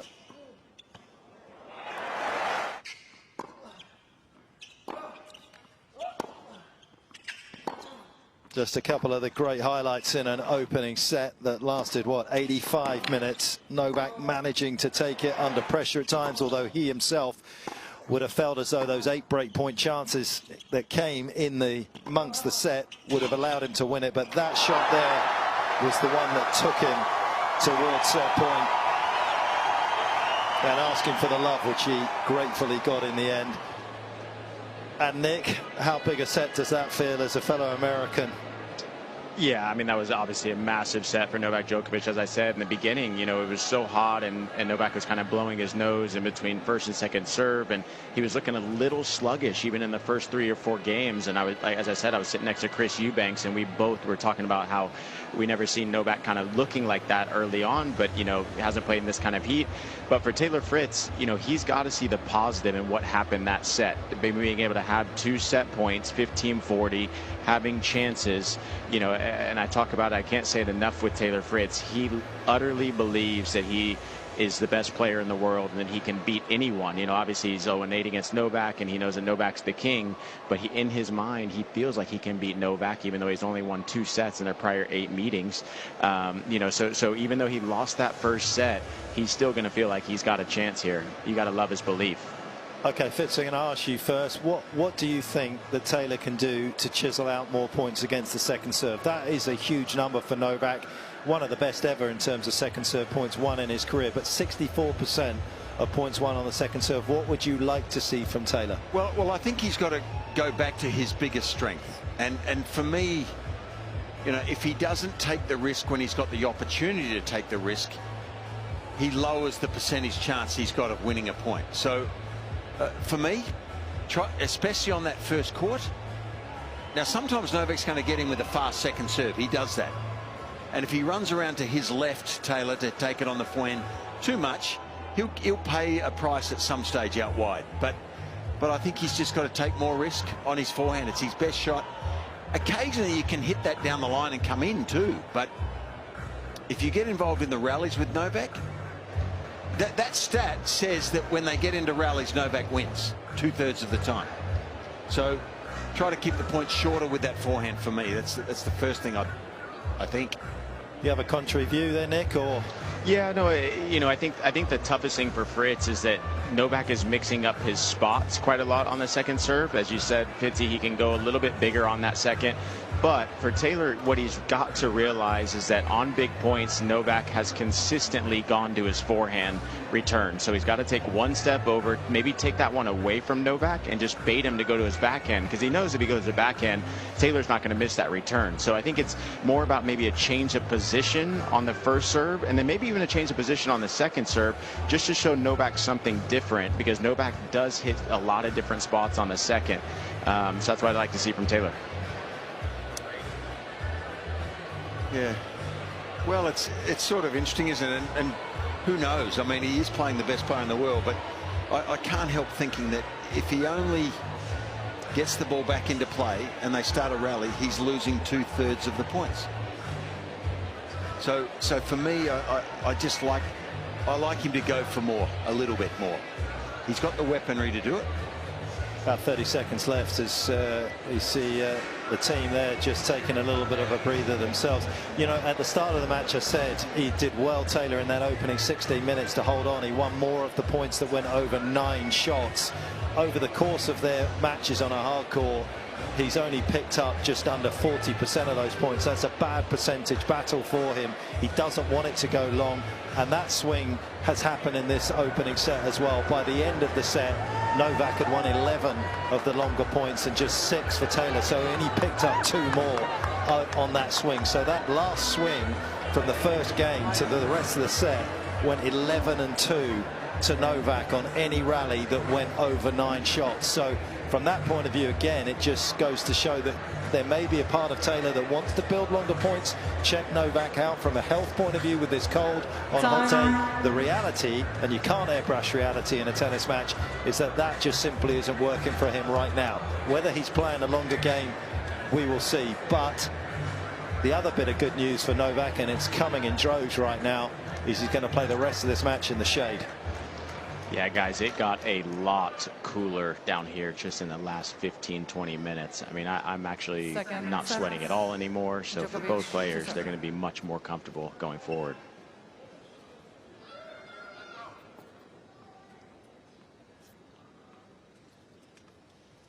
He was shaken but stirred into action. Novak starts the second.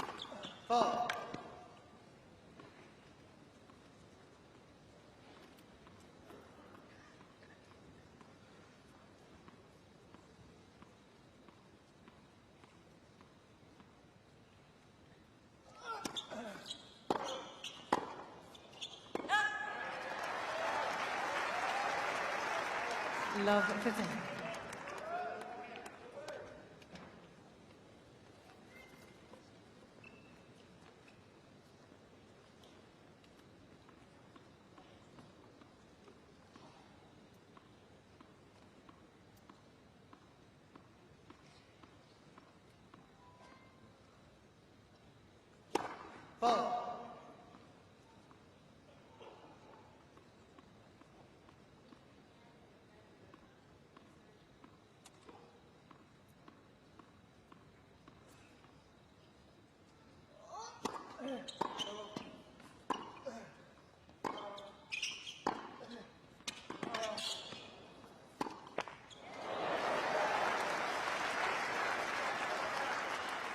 Love 30.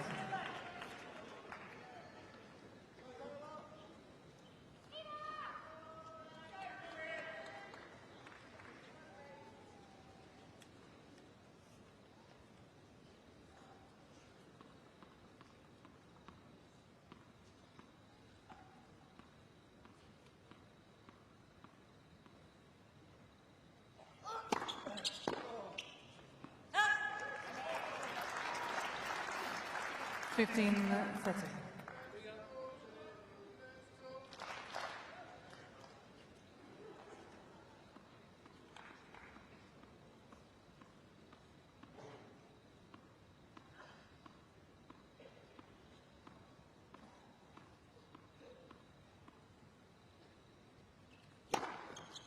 30.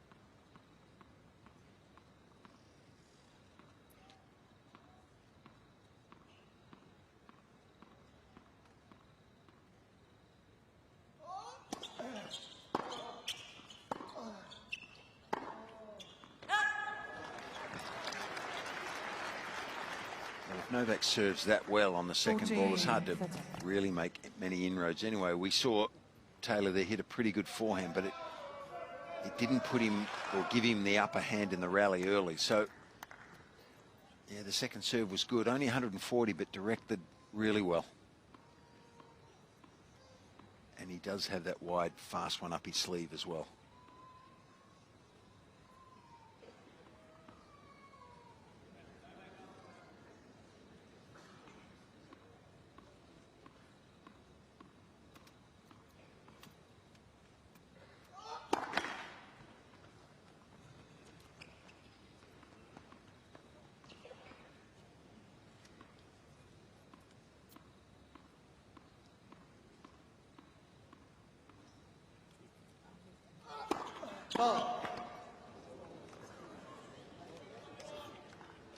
Juice.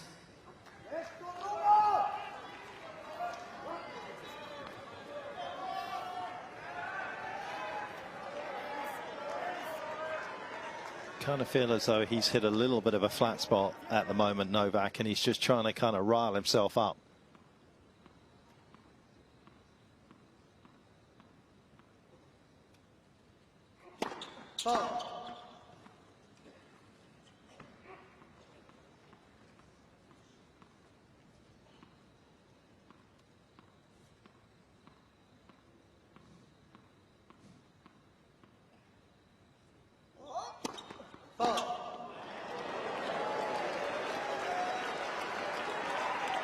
Advantage. I've got to say, though, one thing. It's easy sitting up here. I haven't played a set in the heat, but sometimes the modern tennis is just agonisingly slow, isn't it? I mean, it's incredibly high standard, but we're an hour and 36 minutes into this match.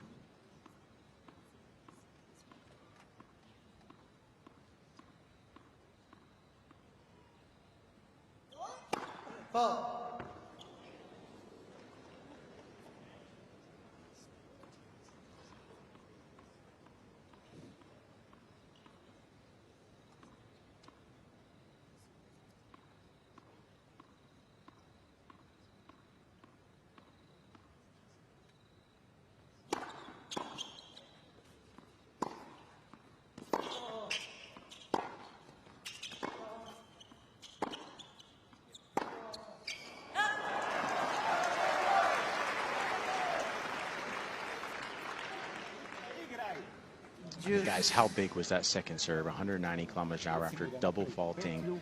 I mean, no margin for error either. When I'm looking at the net, it barely cleared the net to go over. But just trust in his serve, but he is barking at his team these last 3 points. Absolutely. It was almost like he was trying to indicate somebody to leave. He wanted somebody to get out of his box.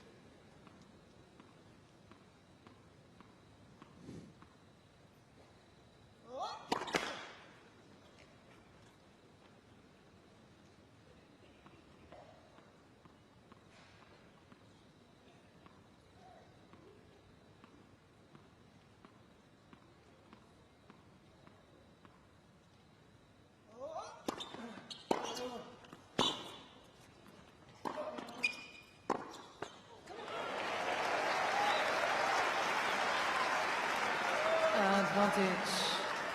Fritz.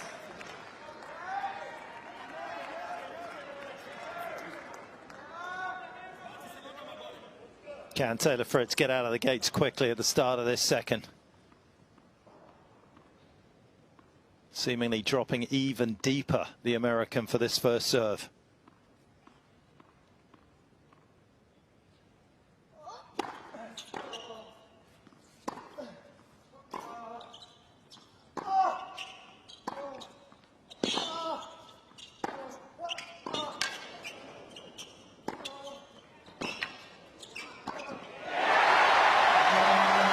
It's a flying start for Fritz.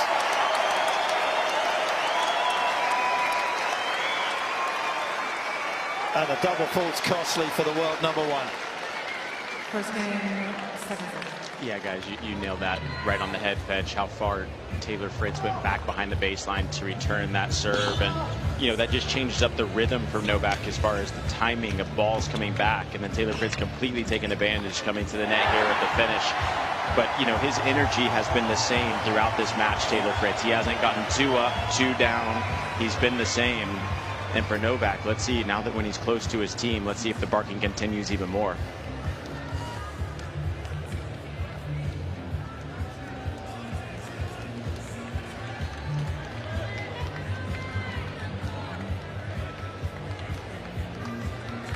Looked as though he was going to get himself out of the hole that he'd built for himself down love 30 with some quality first serves. Wasn't to be.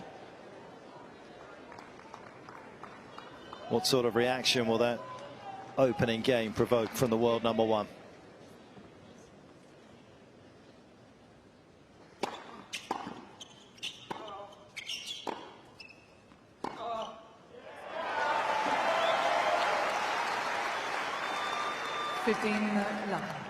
Right now he's not happy, but he's probably relieved on the inside about that first set result, because if he hadn't have turned the tables there, this might have been a more serious situation.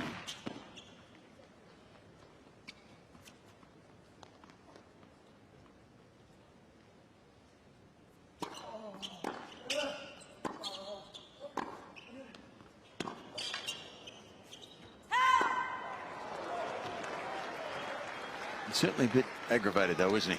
15. Yeah, you know, it's funny. When he was on the other side of the court, he was staring at them for 4 points straight over to his box. And then now he's on this side of the court. He hasn't even looked at them once. So maybe now that he's down a break, he knows he needs to lock in now.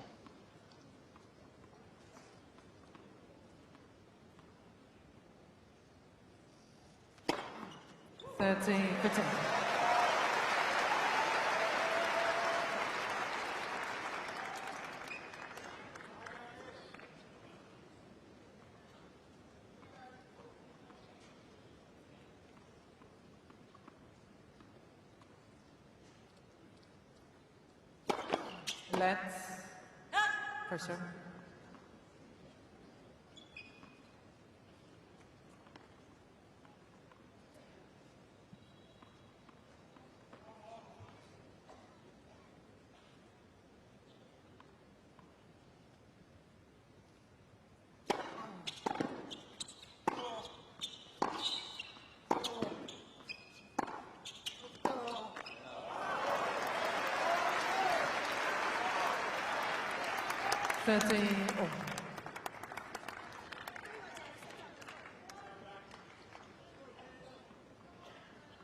It's not as seductive as a winner, that backhand, but it is equally productive.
Just amazing. He actually made the 2 shots.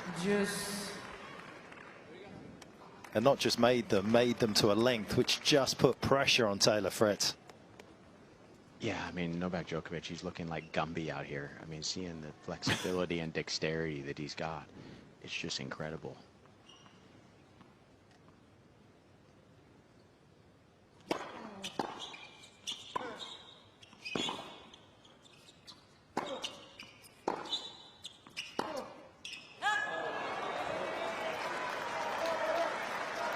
Well, Advantage. yeah, a little bit Djokovic. disastrous, wouldn't it, if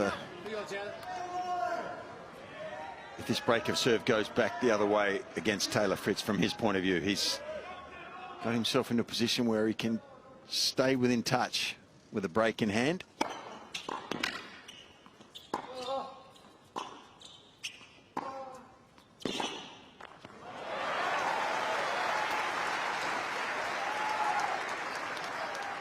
Novak 0 for 9 on break points. Use.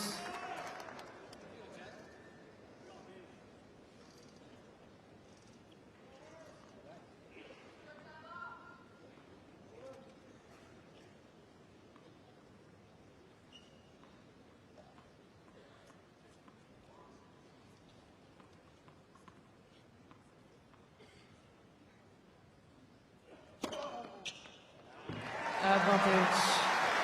Fritz.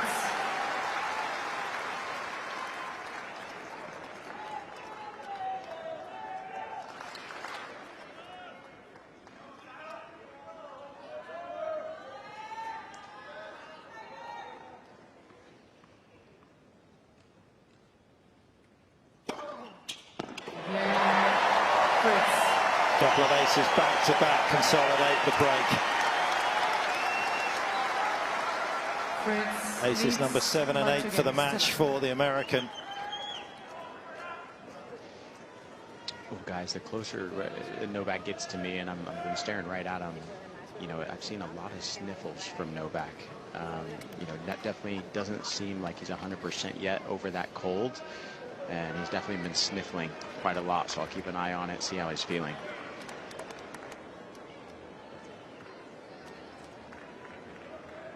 Taylor Fritz winning a lot of those pressure points, the 30 all points, the juice points, not just the break points, of course.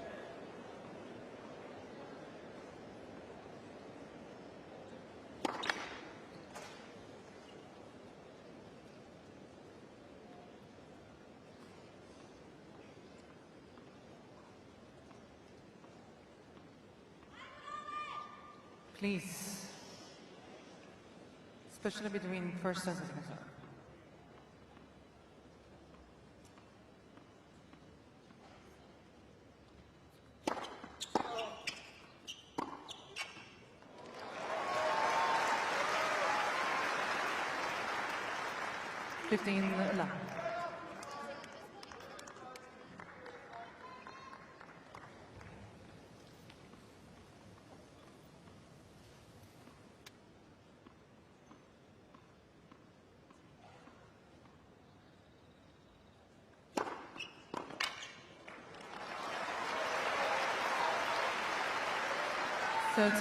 La. La.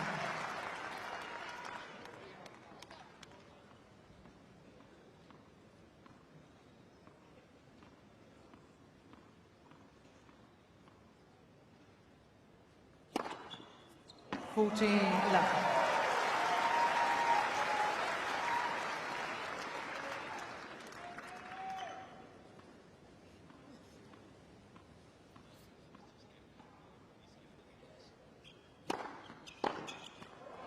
Djokovic. Well, he wanders in behind the serve. It wasn't really a serve and volley. New balls, please.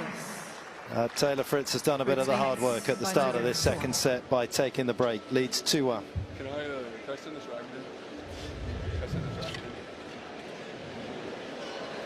in? Yeah, same time, same. Taylor wants the stick restrung.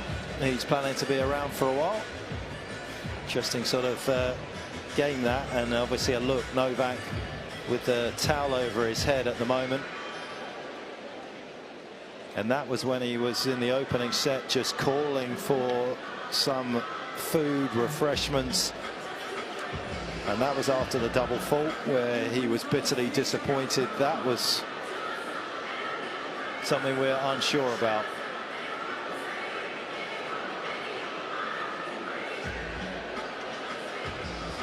But he is agitated, there's no question.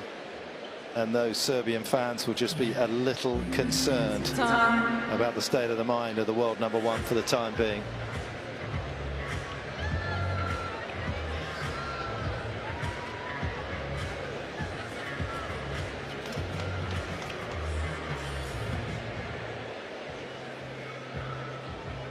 Back here in Melbourne, home of sport, of course. So many wonderful different sporting codes in this particular part of the world.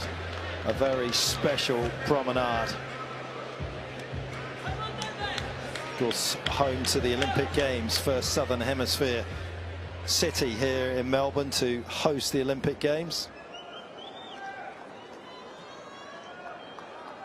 And that all the way back in 1956.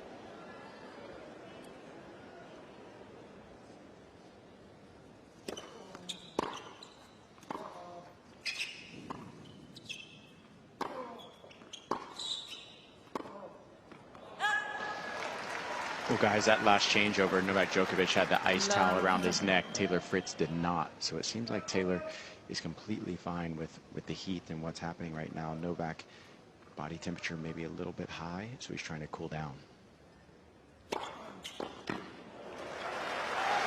And not only that, after time was called, Novak sat there for about another 5 or 6 seconds, and the chair looked at him, and he just kind of looked at her as if, what are you going to do? And then he finally got up and got to work.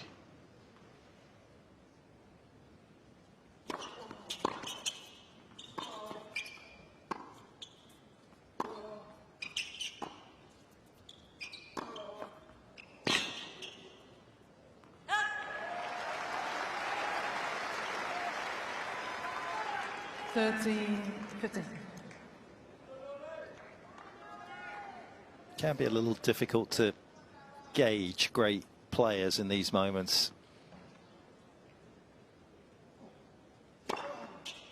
And great, because you're just never quite sure what's going through their mind. They are geniuses and they see things very differently. They motivate themselves in very different ways.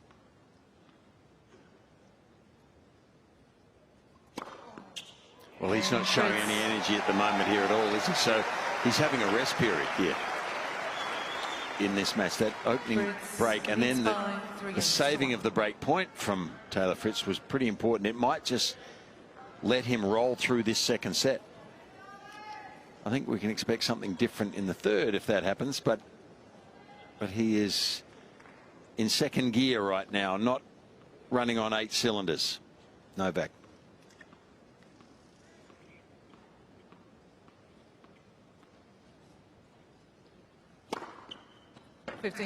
Love.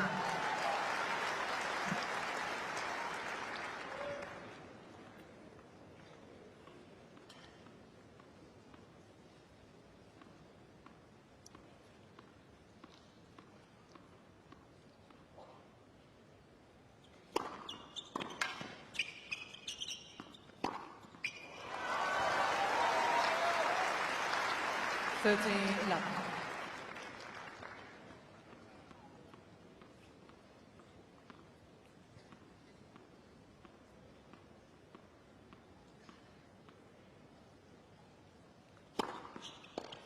14 love.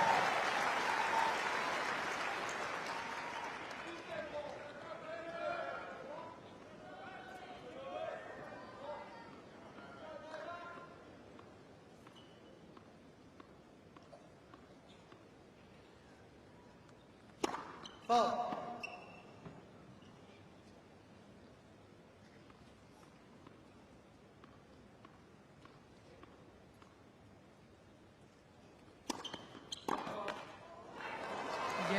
Djokovic. Well, maybe the Titanic opening set has taken a little bit out of both of them, or Fritz just not wanting to give Djokovic any rhythm at the moment, but as he has the lead, 3-2 to the American. Is it necessary to have the light so strong while it's still day? I mean, they're so strong. Is it really necessary? Because we see just fine.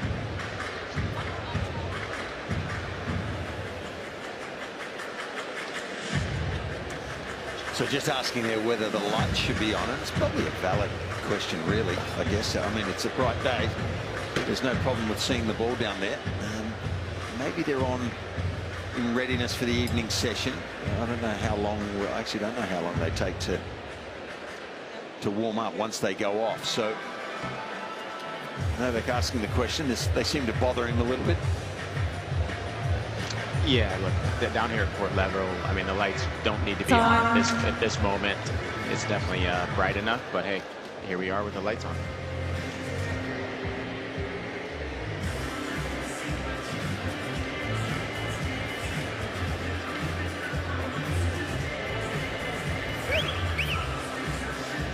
Well, they're just swapping bottles over here at the moment and getting it out to Novak, who's clearly feeling the effects of the heat. It's never not dramatic against Taylor here, is it? When he tore his abdomen, that right abdomen, when he was playing against Taylor back in 2021. We also, of course, had the slightly bizarre situation that the fans had to leave because of quarantine rules at midnight from the Rod Laver Arena, which was a very awkward affair.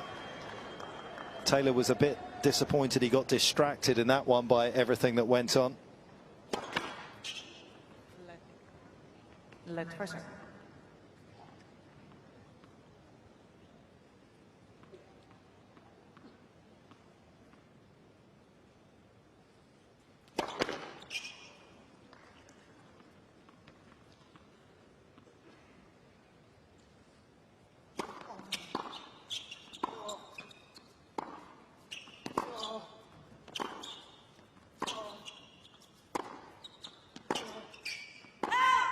So his energy level looks back a fraction there, Nick. I'm not sure whether it's just the first point of the game and he figures if he can get ahead here, he'll put in a physical effort, but his body language is a little better now. Yeah, it's definitely a little bit better, and as I said, it's even dropped another couple degrees from where we were even 10 minutes ago, so it's definitely gotten cooler, and I think that is helping Novak big time.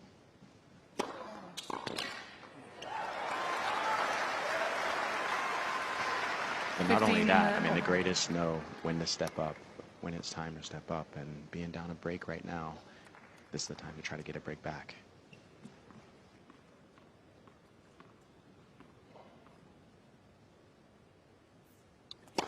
Ball.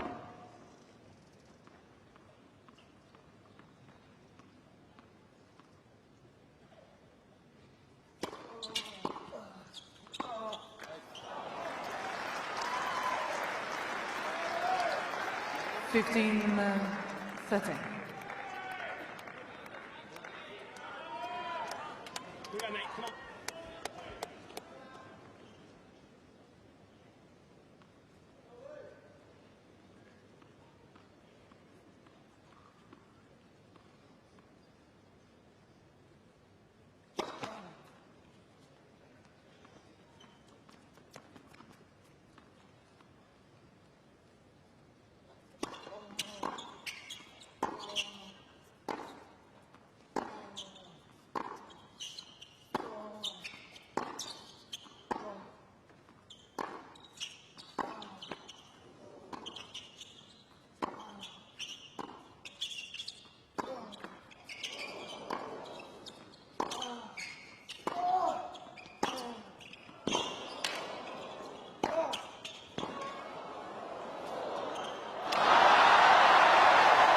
And that's the hardest part for Taylor Fritz.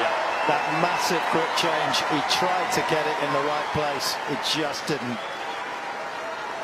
Well, I think it's unfair to call it a flaw, but the grip change works for his forehand, and that's his biggest weapon. But it doesn't have the versatility when he moves forward. Yeah, and he also knows, even if he comes in, it's very low, but even if he tries to come over that, the margin for error is just so small. I mean, he's going to have to really get under it. But as you said, those intangibles is what needs to be worked on in his game for sure. Yeah, and he hit that on the frame, Nick. It didn't even get on the strings. And also, when you look at him, he puts his left foot down as a break. It's very hard to hit that with no body weight kind of helping you. He wants to almost just hop forward off that and allow it to kind of take it over the net. To feather it from there is extremely difficult, but the serve bails him out of the first break point.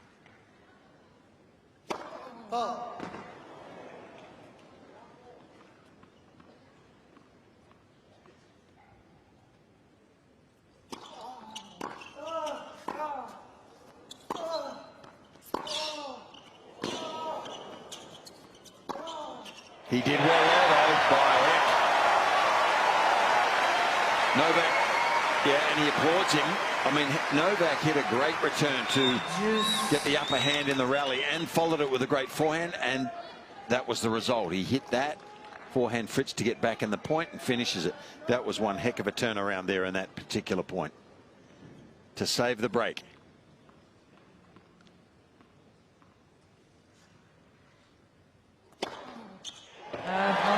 This is a big game for him. Well, guys, it was interesting. On the 15-40 point, Taylor Fritz went wide to the forehand. Novak looked at his team, and the team seemed to tell him, like, hey, look for your forehand on the return. And the last two serves, Taylor's gone to the backhand. So he's definitely confusing Djokovic out here right now.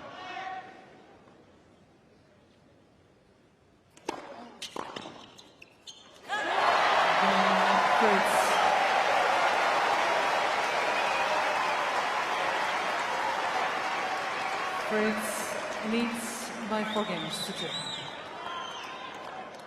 Finest stroke in Fritz's repertoire gets him out of trouble.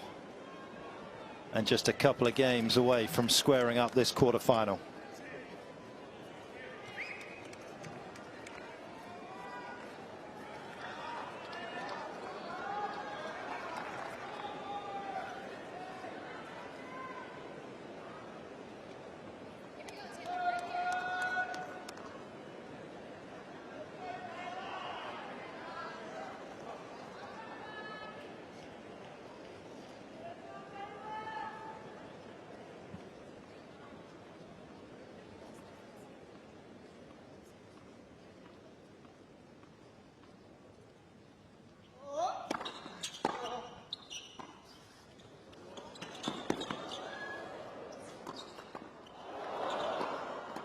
Well, again, he made the effort to get there with leg speed, Taylor, but when he got there, there was very little feel.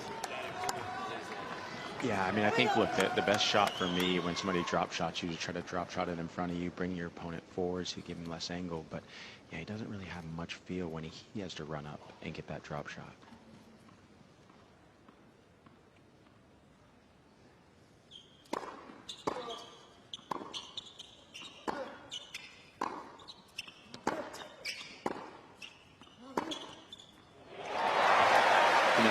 Something that's not going to affect the outcome of this match, but they're meant to start the evening session here in 15 minutes at Melbourne Park.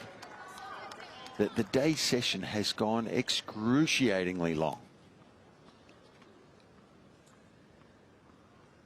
Get rid of the shot clock, I say.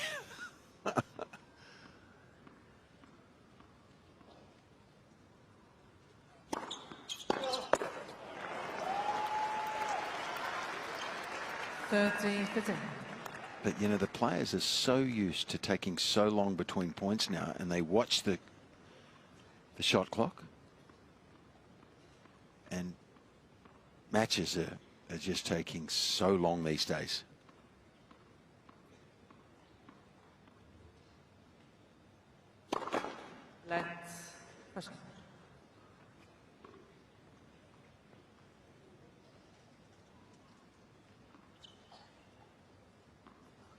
It's okay to criticize organisation, but the rules are out of their hands.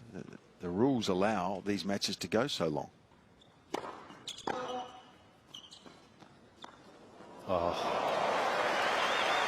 There is nothing better than watching a drop shot that just simply robs the ball of its bounce, and that was as delicate as they come. Look at this. He has that disguise where he's able to play it with both hands on the racket, so it looks as though it's going to be a driven backhand.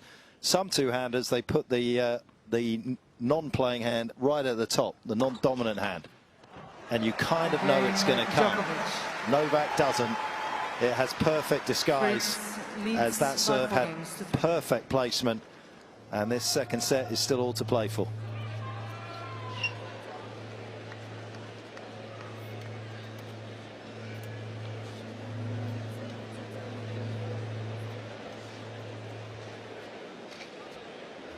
But as much as the lack of heat that is sort of coming into the stadium now, it's still going to help Taylor Fritz as well. I mean, it's nobody feels that comfortable playing in the heat. It's also going to give him a little bit of boost to be able to put in a little extra burst of energy on his own service game. Yeah, it's like Yeah, the good thing for Taylor is, look, I've played doubles with him quite a lot, and he always talked about how much he loves playing in the heat, and he's never cramped before. You know, that really has affected him, and so he's like, look, put me in the heat against anybody, and I'll be ready.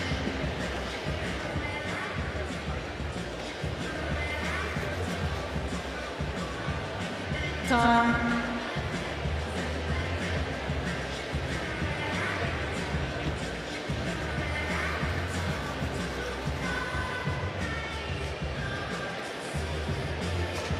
The big stat, of course, so far in this match is Djokovic's inability to break Taylor Fritz, having carved out 11 break points. I think I make it only once in a completed match that Novak hasn't broken in a best of 5. That was against Leighton Hewitt, US Open 2006. 5 break points for Novak, and didn't get the break against Leighton in that particular match. So Taylor has to expect at some time that his serve will get broken. But so far, for over 2 hours, Novak has been yet to break the American.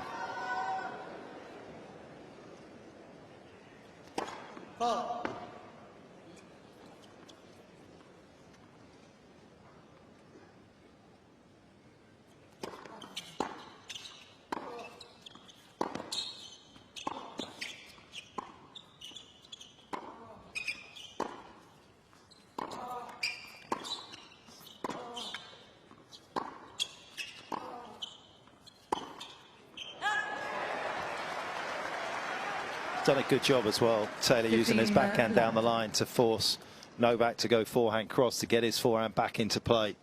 Occasionally he's tried to go toe-to-toe, and he's been good in that department, but he's been very quick to redirect in some of these baseline rallies. But you have to be quick across the baseline to get there.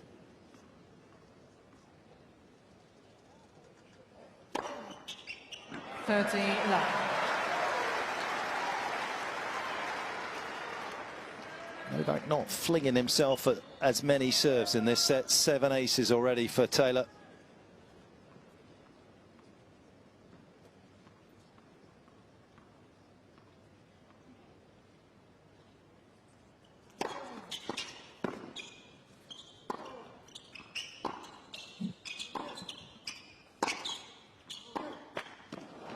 And perhaps more importantly, over double the number of serves not coming back. We were highlighting just how well Novak was returning that serve, not giving Taylor any free points. Well, normal service has been resumed for the American. Lots of cheap points in this second set.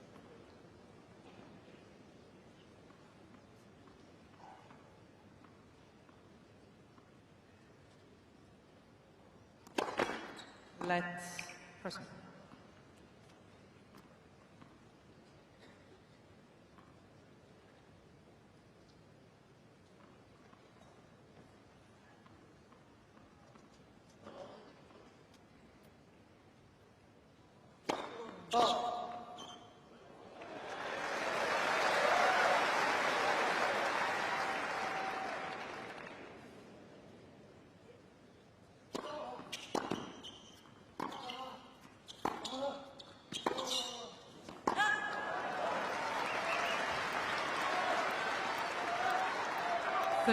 all.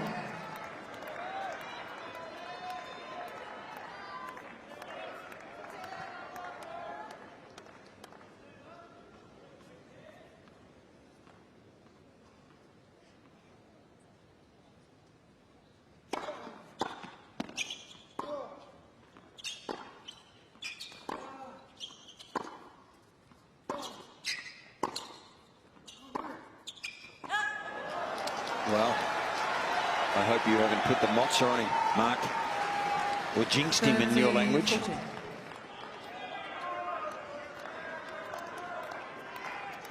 Look at the quick step now. It's funny, isn't it? He just senses it. Djokovic, he's another opportunity to get back in this set.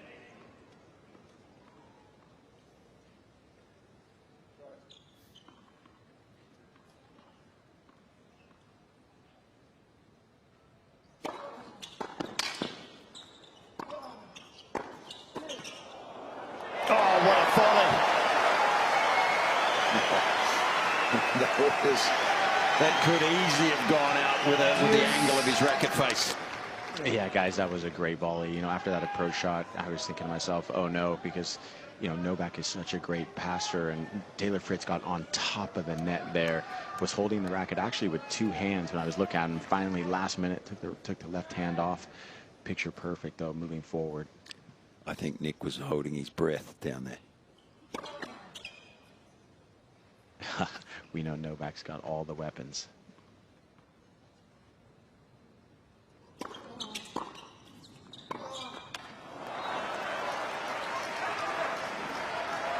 Advantage, Djokovic.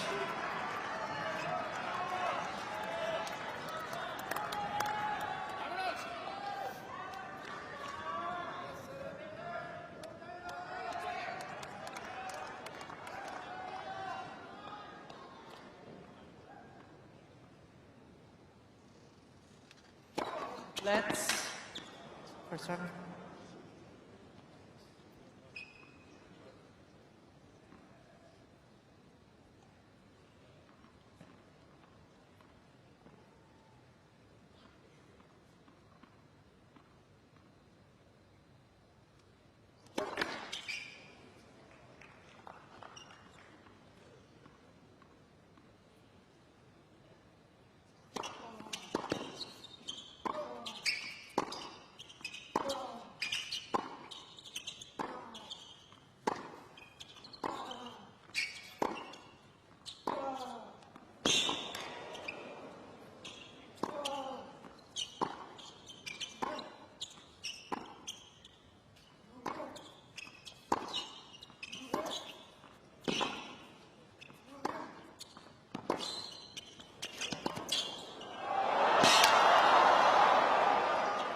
That is just magical.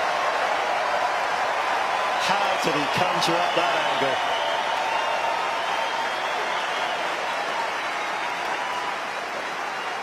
Yeah, nothing but admiration there for Taylor Fritz. A couple of times he was under the pump to stay in this rally. He kept himself in it with that forehand down the line, and then this was hard to see him making, wasn't it? That ball that Taylor Fritz hit short cross court almost bounced twice. It was so low. And, I mean, the Taylor Fritz just outfoxed the Fox. That was incredible.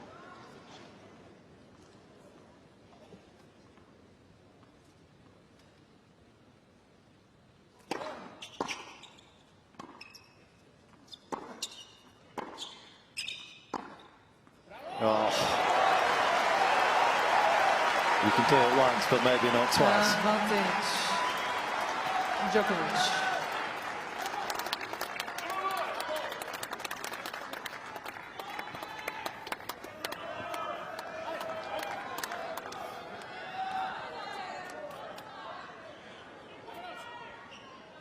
Oh for 13 on break points.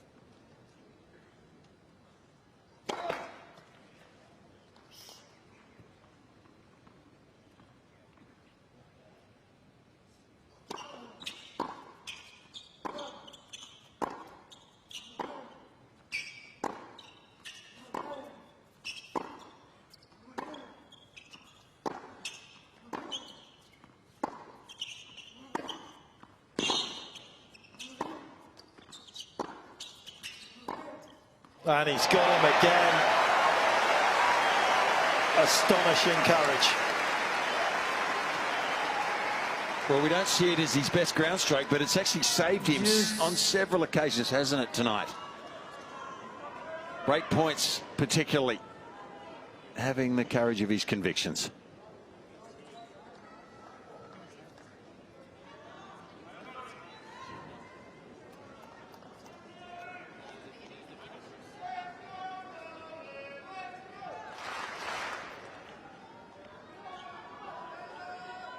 Please.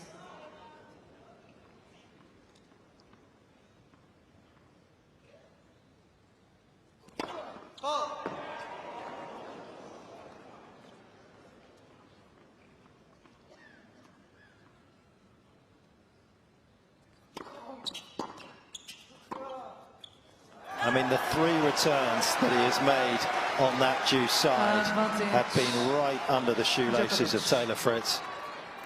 immaculate returning. And he is biding his time.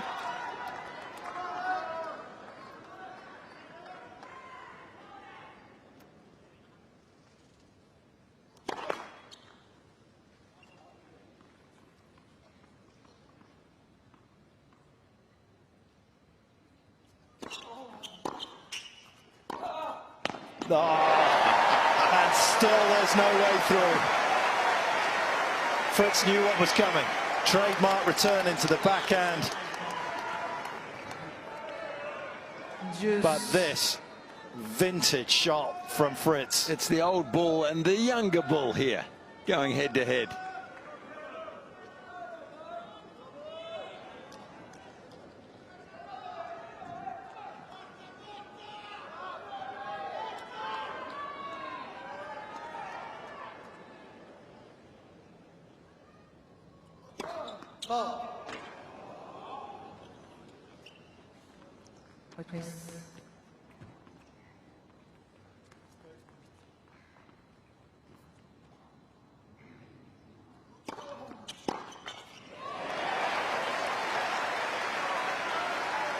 Well, I think a good choice in the end. He'd been to the backhand most of the time here in this game, and the returns were within 1.5 meters of the baseline. So I think a good change up. He had to go there eventually, Fritz, to that forehand wing.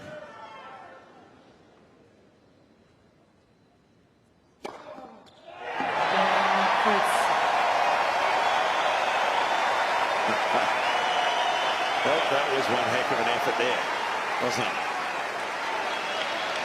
Yeah, that was impressive stuff. And again, I've practiced Taylor Fritz quite a lot, and that backhand down the line is one of his trademark shots. He can literally put it on a dime.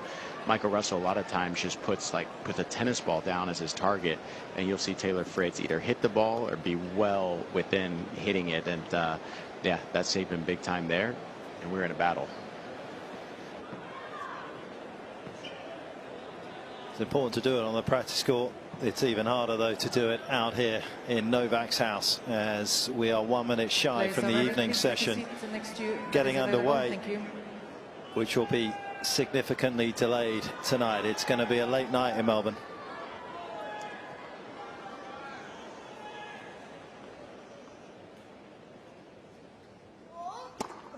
The only bit of good news for Sinner and Rublev, of course, is that we are playing on Tuesday. They will end up finishing, you would imagine, probably on Wednesday, but they will have until Friday to recover.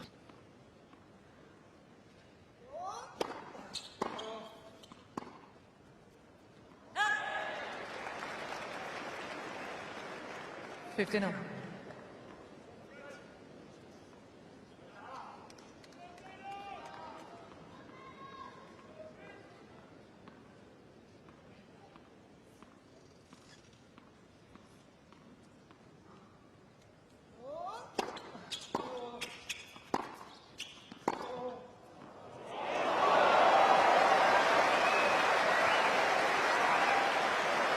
$15-13.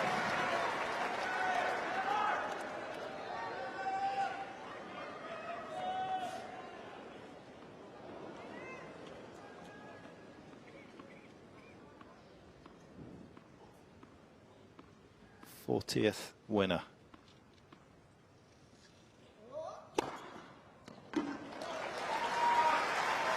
$13.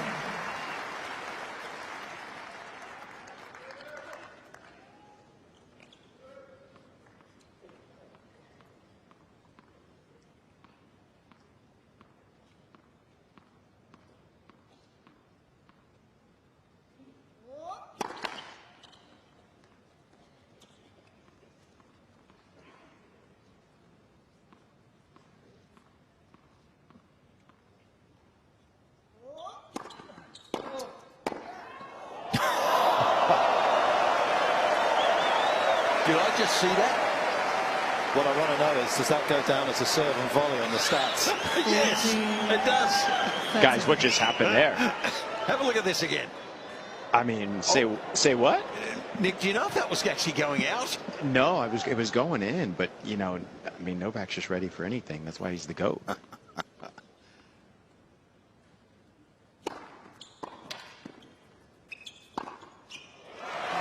Djokovic.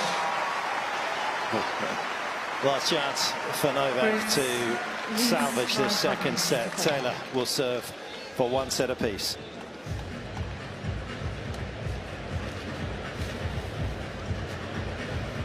What an instinctive save that was from Novak off a return that was potentially going to set up a set point for Taylor Fritz and would have put him out of the agony of potentially trying to serve this out. Some little problem there with the left foot of Taylor there, Nick. You know, that was the left ankle that Wolfgang, his physio, was saying that he rolled in his first round match, and he said, look, but he's 100% now. He's not feeling it at all. So yeah, that could be interesting to see. He was just looking at Wolfgang, and I was trying to read his lips, but he is feeling it, and let's keep an eye on it.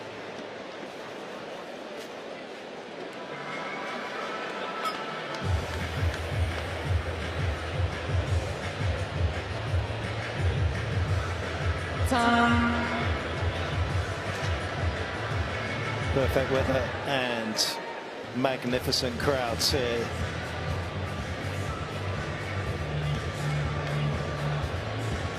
And this is host to where we are, the Rod Laver Arena, as we dive back in at this absolutely crucial stage of the second set. Taylor Fritz yet to be broken in the match, looking to try and serve it out. He did have his shoe off at that change of ends. He had a little bit of a problem in his opening round with that left ankle. Has the physical toll potentially caught up with the American #1? Certainly hope not. Long way to go from here. A lot of runway ahead if he is going to get through into the first semi-final of a major of his career.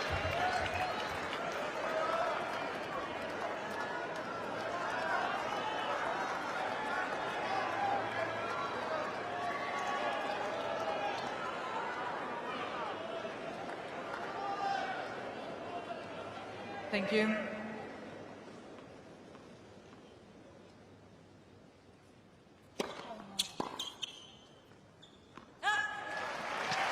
know, I was actually texting with Taylor's physio just 4 games ago and kind of asking, hey, what do you think of Taylor's fitness right now? And he said, well, he's looking great. He looks 100% fresh still. He goes, look, he wasn't using ice and Novak was.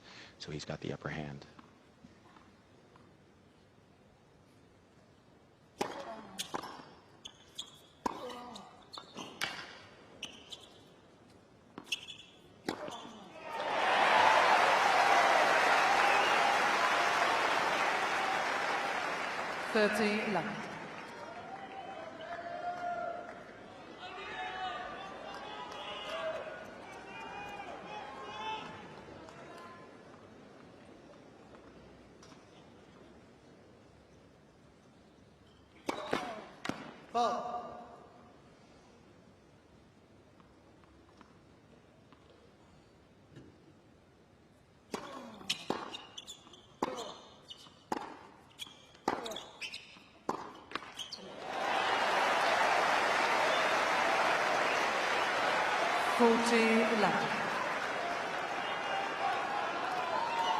Well, I think he deserves this set. He was close to winning the first.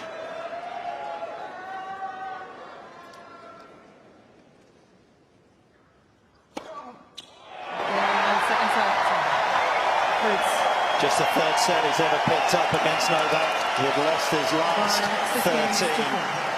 Taylor Fritz fights back in this quarterfinal, 1 set all.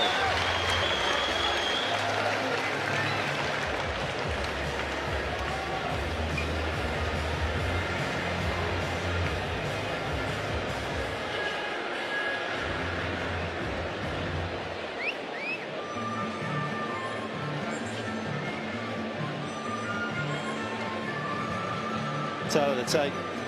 Pretty attractive set if you just take it by the numbers. I don't think Novak's going to feel that way. Taylor certainly will. He came up with numerous winners on those break points down, which once again just underlines his competitiveness.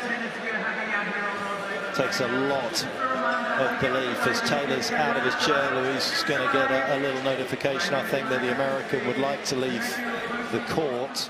Potentially, but if that is the case, he certainly hung around for a long time before he's actually going to do that, as we take you through a few highlights. That was the big moment, wasn't it, early on in the second, the turning point with the put away forehand volley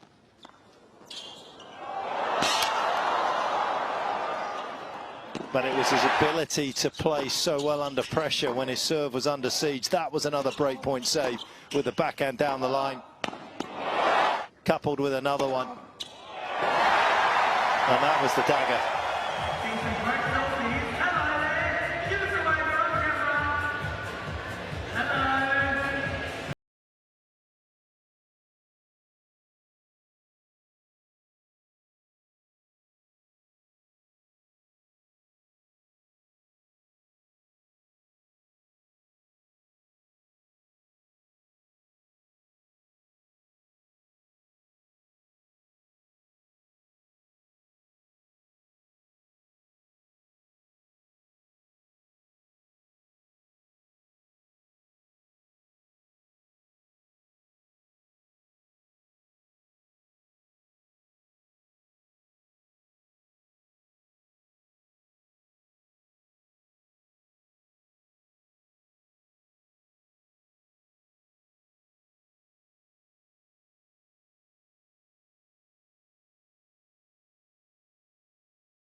unstoppable as he has seemed to be in the last couple of years, but Taylor Fritz has just pumped the brakes for the moment.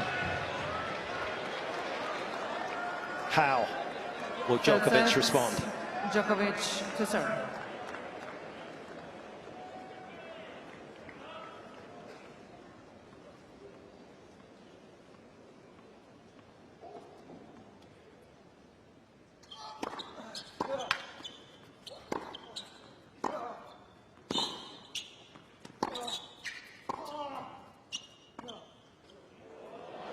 Doesn't even make a step for it. Fascinating. Yeah, that's very interesting for me. I mean, the very first point, you know, he looked like he was moving side to side really well there, but then not to move forward at all. It kind of makes a statement to Taylor Fritz that, hey, maybe I should keep using the drop shot, see if he's actually going to come get it.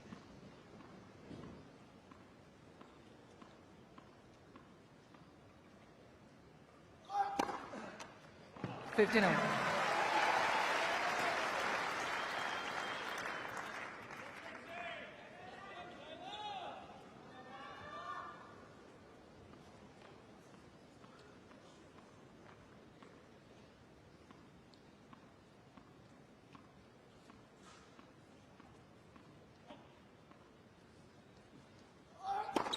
Let's for serve.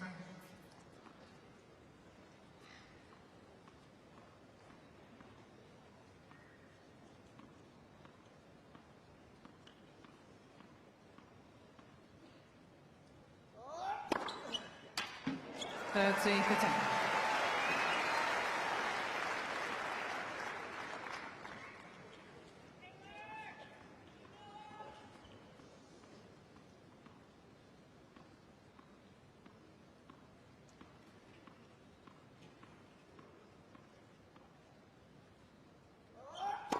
Ball.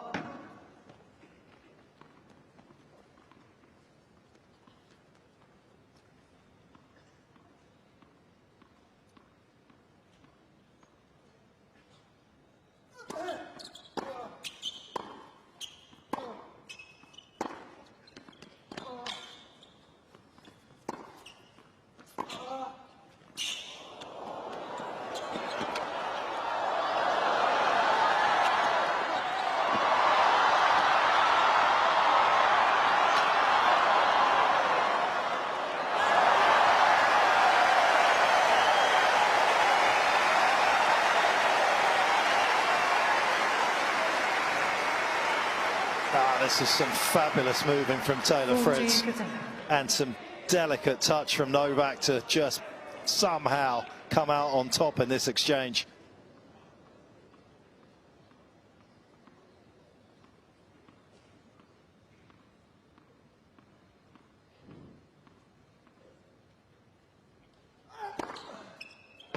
Game Djokovic. First game, third set.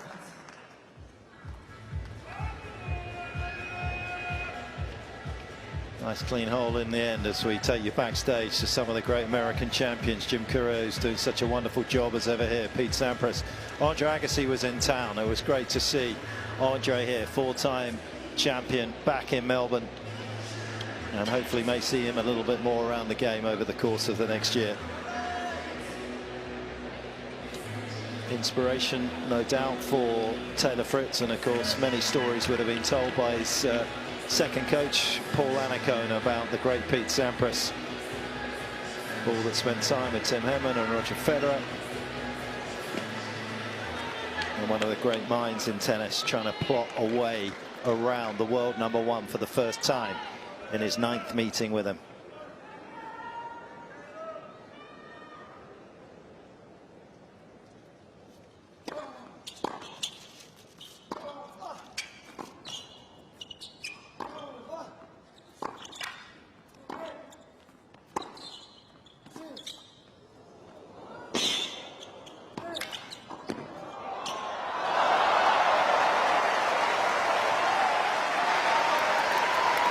I mean, Gumby doing it once again. Novak Djokovic, Taylor Fritz, all he could do was just laugh and smile over to his camp because he played a great point. I love the drop shot choice, especially since Djokovic didn't run for it in the very first game. So why not try to see if he's going to come? But that was just too good from Novak.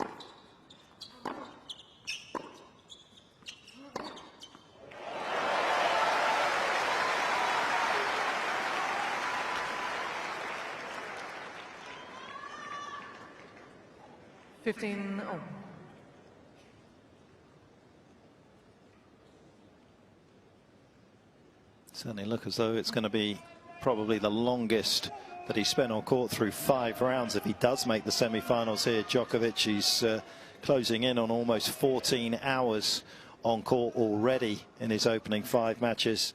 Back in 2021, the year that he played Taylor on the way through.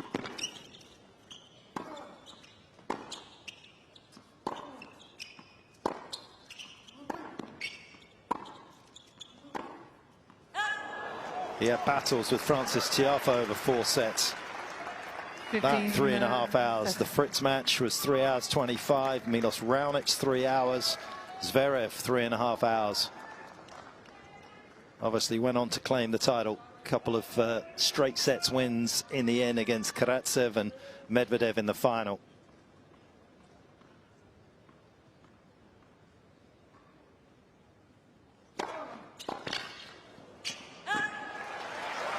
How many times today on those big pressure points that we've been showing you has he come up with something a little special? Yeah, and Taylor Fritz, he absolutely loves the out wide serve on the ad side. So you better believe that Novak's going to start reading that one at some point.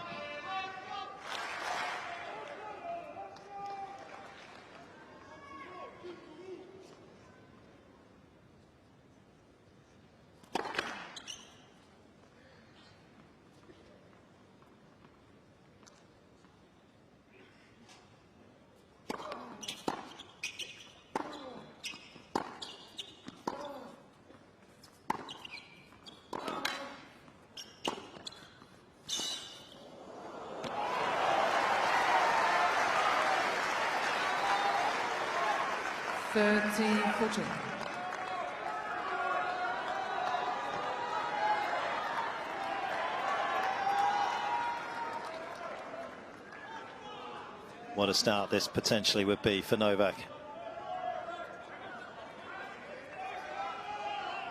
Put to bed the problems of the break points that he hasn't been able to convert. Thank you.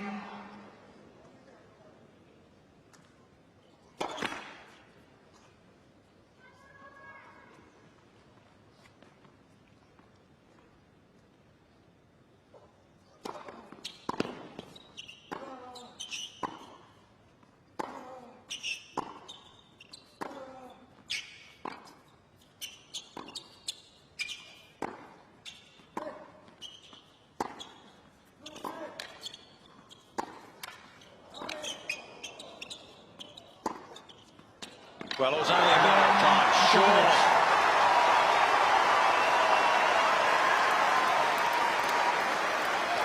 Relentless. New Bosnians.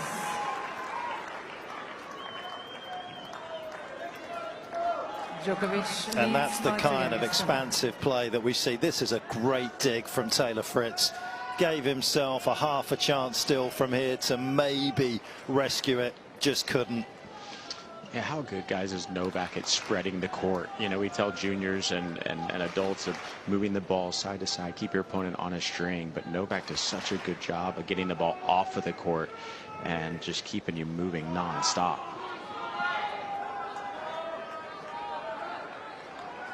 And he showed there the advantage of varying the attack, didn't he? Taylor wasn't quite sure where the forehand was going to go prior to the winning one, and it went back in behind to the backhand side. He just opened up the court a little bit more, made the final shot that much easier.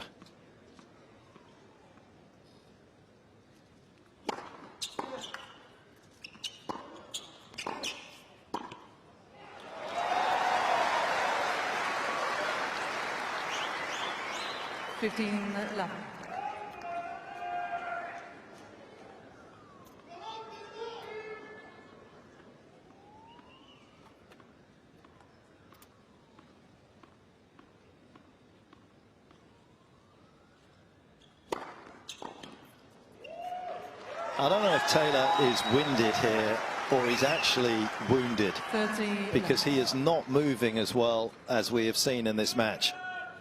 And we saw the shoe off at the changeover, and they didn't really push off for that one out wide.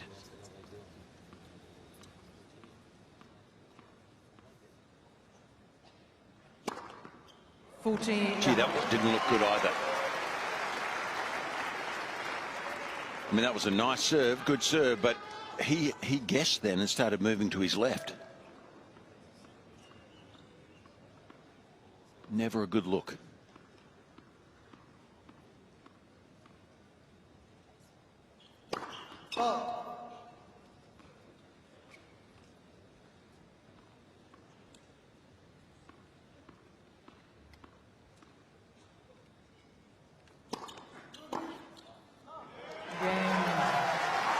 Three straight games at the start of the third set for the world number one. Djokovic leads by 3 games to none.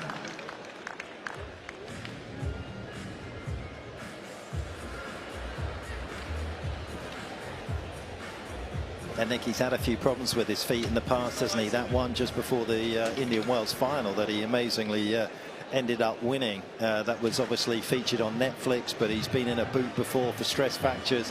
I'm just hoping that there's nothing too serious here for Taylor, but that was a game where he did look as though he was limping through it. Yeah, you know, there was there, and again, we talk about the left angle, and you know, he's talking to Wolfgang, his trainer, right now. He looked at him and said it's fine, whatever it is. You know, Wolfgang did tell me the ankle was fine going into this match, but again, you just talk about the amount of balls that you have to play against Novak and the pressure that he puts on you to move side to side. And you know, the very first game of the match was an intense one. So yeah, hopefully this guy's healthy going forward. Time. Let's fly over outside as everybody is parked on the grass or any seats that they can get to come and watch here at Melbourne. It has been absolutely fantastic. Of course, the first 15-day Australian Open this year, the inaugural one, and it has been magnificent. The opening week, just to see the throngs of crowd that have come, the popularity of tennis, and just the fabulous job that the Tennis Australia event management do. They have put on such a great show. So many youngsters coming in here as well to enjoy their day at the tennis, and of course walk away with a great memory of how wonderful this sport is.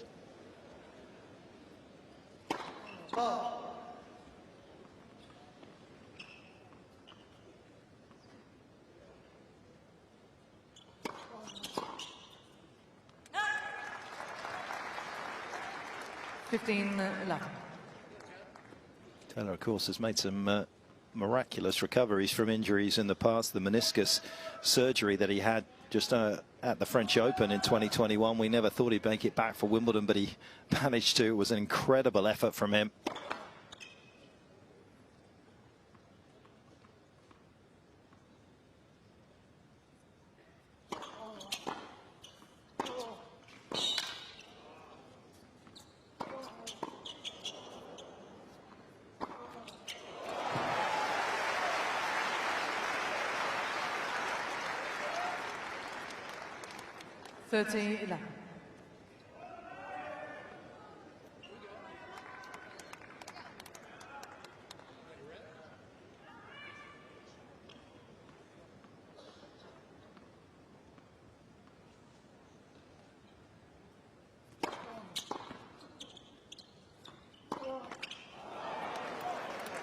Tore the meniscus in this final point of his second round match at Roland Garros that particular year. Came back, didn't just come back though, ended up coming back and making the third round at Wimbledon and lost a pretty tight one against Zverev.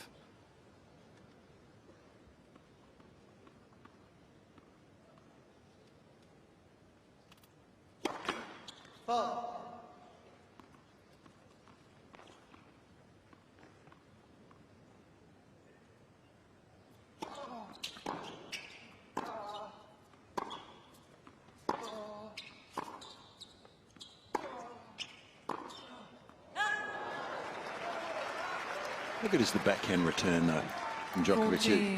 You run out of superlatives. He produces the same swing pattern, the same hit on the ball. times it just as well virtually all the time, and it's always deep. It's an incredible shot, you know, and when the big points arrive, it always asks the question.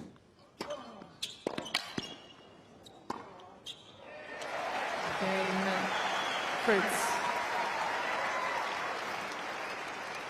Djokovic leads by 3-1.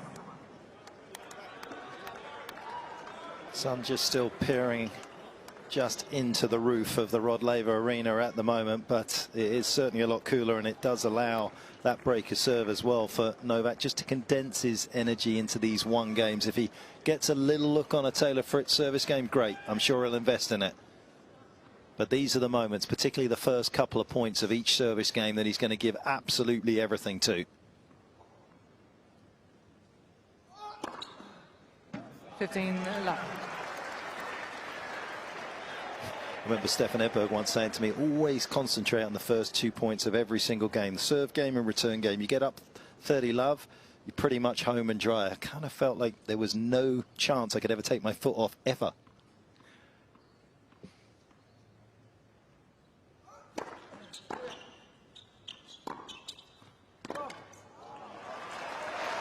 Yeah, I feel like that's just such a good lesson. I mean, that's one thing I try to coach, you know, the kids with the USTA American tennis, and just really focusing on the first 2 points, because sometimes you come up in a game and you're just kind of playing and you're not really thinking about your game plan. But the more you're thinking about those first or second points, and that's when your mind is a bit sharper.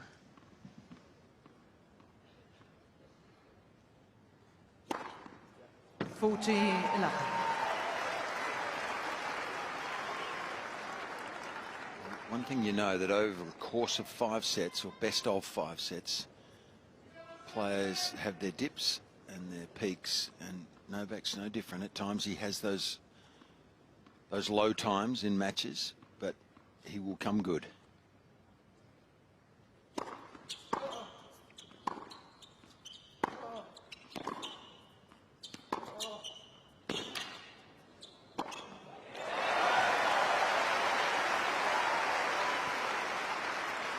And in terms of pure numbers, the previous serve, not the one that we just saw, but the previous one on the due side, was his fastest serve of the day. So that also bodes well for Djokovic fans. The energy is there to be able to produce that kind of velocity.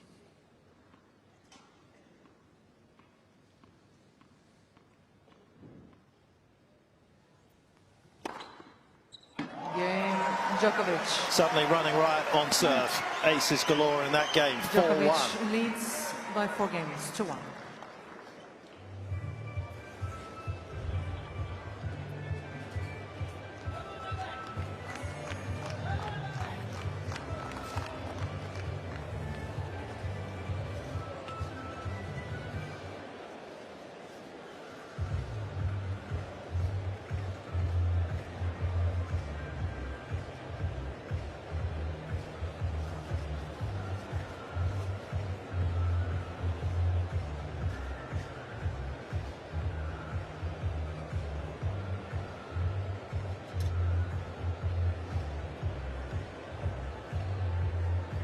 Certainly isn't spending any extra energy that he was maybe earlier in the match.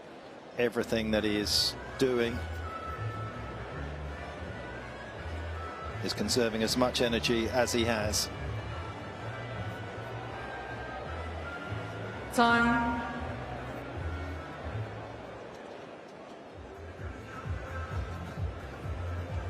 Looking to get through to his 48th semi-final across all the majors that he has played in over the years, and he is the record holder in that department already, so looking just to extend that. What can Taylor Fritz do here? What sort of impact can he have? Again, he didn't seem to be, like Novak a little bit in that second set, just flinging himself at some of these returns. Well, it takes mental strength coming from behind. He must feel like he's been doing that the whole match so far. Has to stay the course.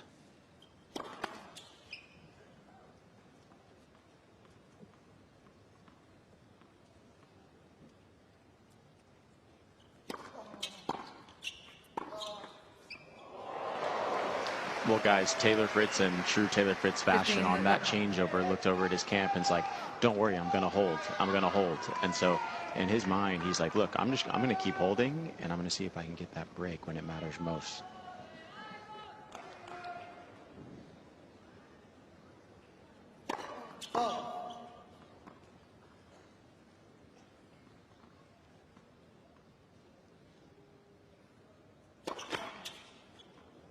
Let's second serve.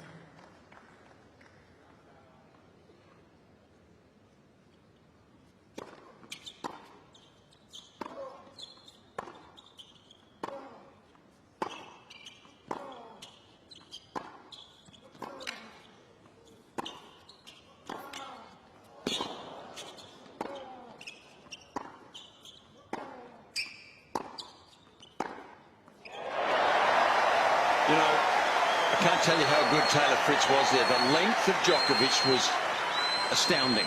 He hit the ball within a metre of the baseline maybe 6 times in that rally. And Fritz still won it. He was able to fend off that depth.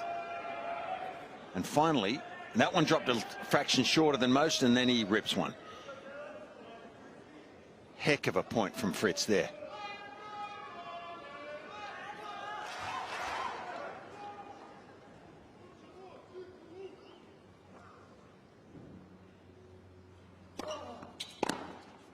Oh my goodness.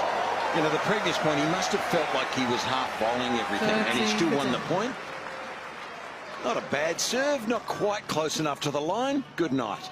Yeah, Taylor Fritz looked over in this direction, and he goes, that was a good serve.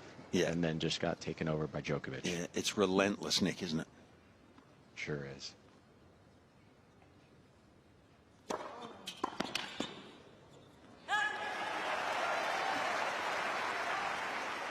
I think he's the type of player, Fritz, though, that if things fall right for him, he can win a major. I think. If things fall right for him.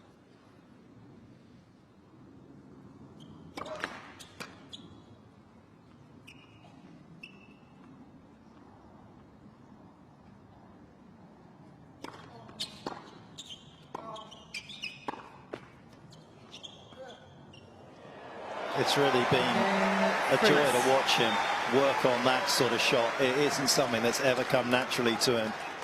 But he has spent hours tirelessly trying to find something just a little bit different to upset those kind of rallying situations. Yeah, and the main time they started working on that was in Munich last year, so that's in April.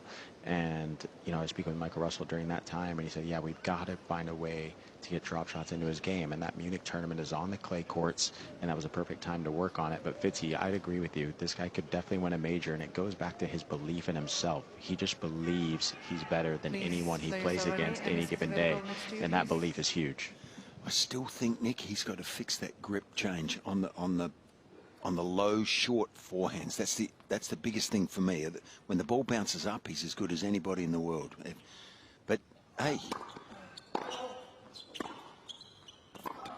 there's not many perfect players around. You know, everyone has chinks in their armour. And well, not since you retired, anyway. Stop it. This guy. Petch never had a chink in his armour. He had a few. I saw them. Whatever I didn't have any armour. That was the problem. Whatever he tells you, Nick. Don't believe him.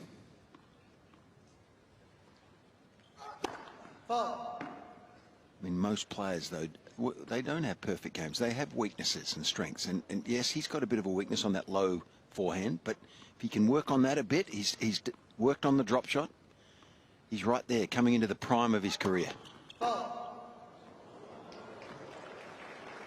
59. Double faults was what caused the problems in the second set to allow Fritz to get off to a good start. Another one creeps in.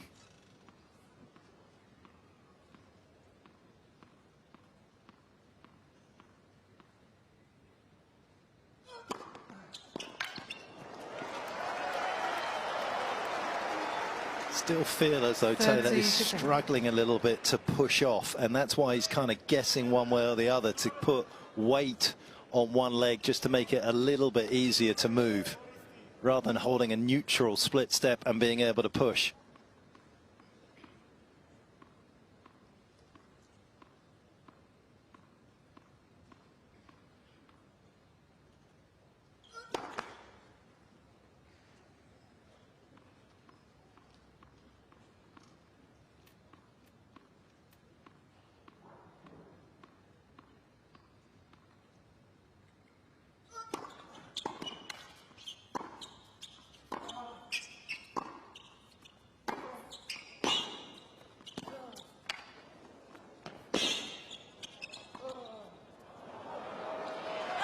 A little bit inflexible there when he's made the change direction. He's a big athlete, not quite as balanced, obviously, as Djokovic. And, that drop shot may not have been the right choice from way back there. But I admire the fact that he's really experimenting with it, you know, on a stage like this.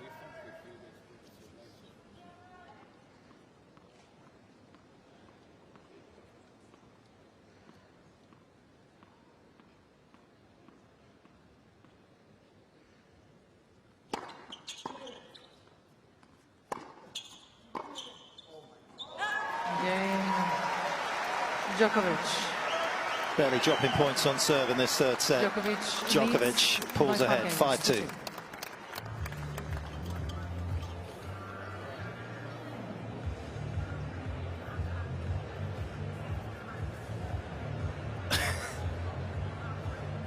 Oh, he's pretty keen to keep a little personal space there, Novak, as he looks at the cameraman. And he certainly kept a bit of personal space between him and Taylor Fritz in this third set. Very, very quick start. Maintained his lead, invested just enough in it. I understand personal space. Sometimes you've just got to have some. After 2 weeks of me, I completely understand where you're coming from. A very small commentary box here. And every day you come in, it must feel as though it's got like a metre smaller sitting next to me here. I don't know why I found myself sneaking over in your direction.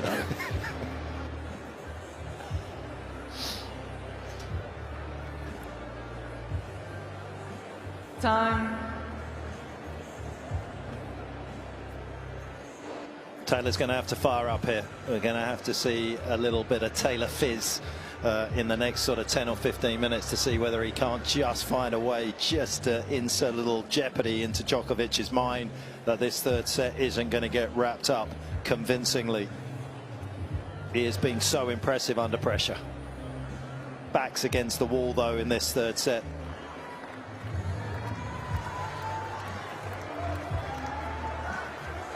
And a 2-1 deficit against this man doesn't often mean that you're going to come out on top.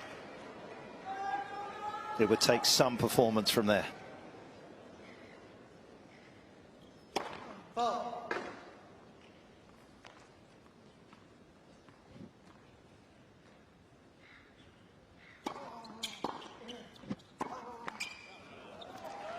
again, you just see Taylor there. Just flexing his left ankle.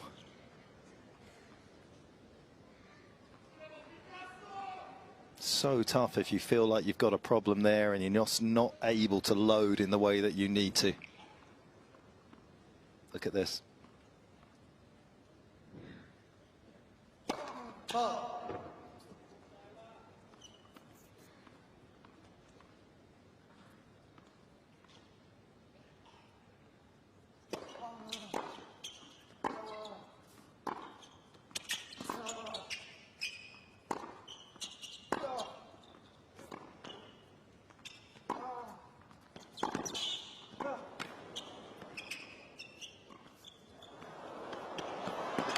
What lateral vision he has.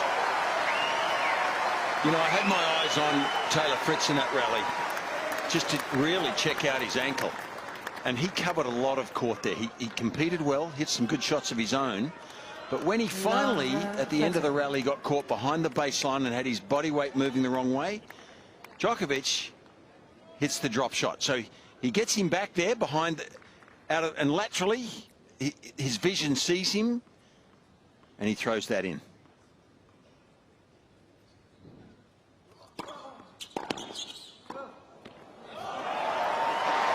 Well, guys, I was just getting ready to say Taylor Fritz has got to watch out serving too many second serves in Novak's backhand, because that return is hitting the baseline every time. And then sure enough, now he went to the forehand and another return hitting the baseline. So Novak is pinpoint right now. I don't know where else you serve. Body or just acing? At this point, it's got to be. At this point, it's got to be aces, guys. Yeah.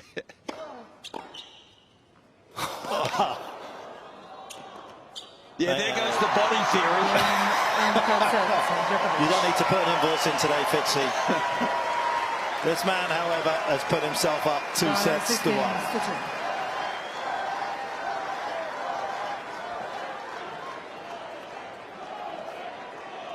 And as tough as the conditions have been out here, it's decisions that determine the outcome of these sort of matches. And he's made the right ones there at the back end of the third set. Wraps it up in double quick time.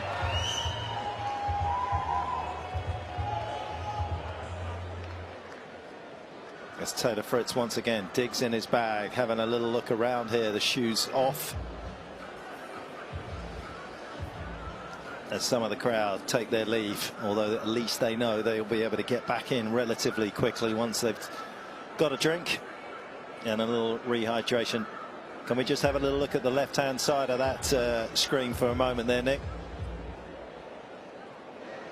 Yeah, I mean, Novak, I mean, that's ridiculous from Novak. 87% points for, I mean, 14 winners, only one unforced error. I mean, this guy, you talk about locking in. There's a reason why he's Novak Djokovic. And, you know, look, that's why it's so hard to beat this guy in 5 sets. When the guy's making one unforced error in a set, I mean, good luck. Yeah, maybe you can beat him over 3 sets sometimes by shocking him or getting a bit of luck or having a few let chords. But over 5, it's a very, very difficult thing to do. And it's a rare feat for most of the players on the tour to have had that opportunity to do it over 5 sets.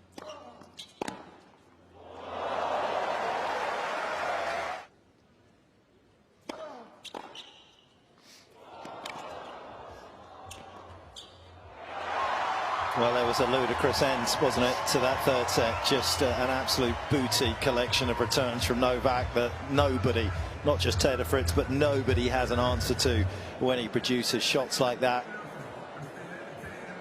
And those are the sort of moments. I always think, Nick, you'll know him, Nick Saban, of course, the legendary college coach of football. And he came up with the expression, the illusion of choice. It was actually about choice, about how to be the best that you can be in life at whatever your discipline is. Didn't have to be around football. It was always about you have to choose to do everything every given day to the best of your ability. And I always feel that when I watch Novak play and the opponent on the other side. It is an illusion of choice that you feel that you have a choice that's going to make a difference. It doesn't really happen. He is the master of all he surveys, Thank you. particularly here in Melbourne.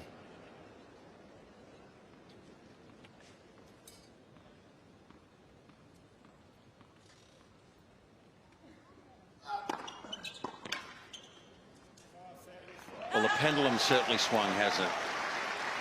15 left. Balanced for 2 sets. And it's just taken 8 games for it to swing heavily in one direction here.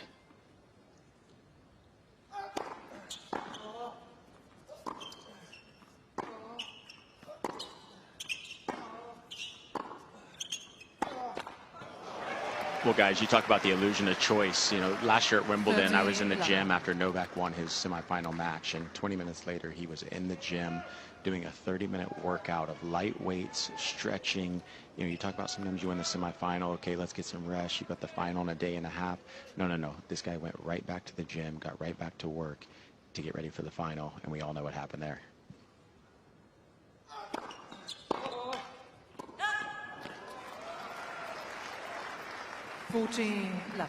Well, he'll be looking forward to potentially getting in his recovery pod that's here in Melbourne to recover from this ordeal that he's been in today in terms of the heat. And as he looks forward, if he potentially does get the win today, temperature is going to come out of the air here in Melbourne at the back end of this week.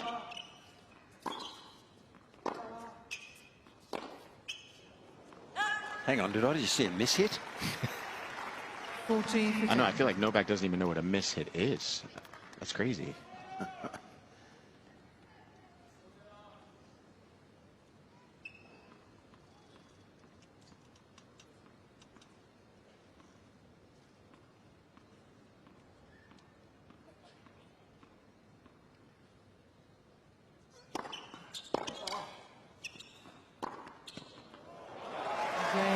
Djokovic. Well, guys, when Novak is serving Taylor Fritz wide on that deuce side and he's having to hit a forehand, that was a very ginger run to his left from Taylor Fritz, and even it felt like almost he couldn't stop. And so we got to keep a look on his movement to his left after a wide forehand. They look very ginger. Look at this. Look at that perfect form and function. It's amazing how that has just become such a routine shot for players, isn't it? The loading on the left leg, the sort of the knee flex, and then the explosion up, and then the control mid-air. Yeah, but hang on, they're not all doing it as perfect as that. Not all, but it is amazing how sort of Rios was really the first one. The great Chilean player, of course, former world #1, didn't win a major, but he kind of brought it in, and then other players have followed suit. He made the final here once. Marcelo Rios.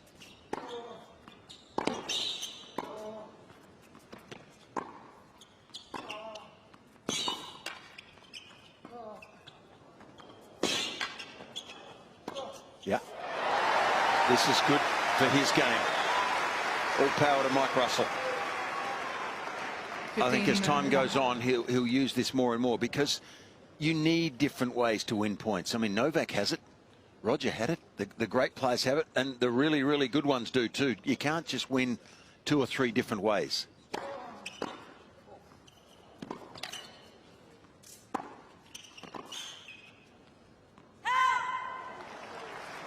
Battle of real estate. Most valuable, of course, out there on the rectangle is if you can get inside the baseline on your terms, not just if you're getting rushed. And Novak in that third set, as you can see, wasn't defending as much, but he was up inside the baseline, being extremely productive, taking time away. And if Fritz is struggling with that left ankle, that's going to make him have to move even more dynamically.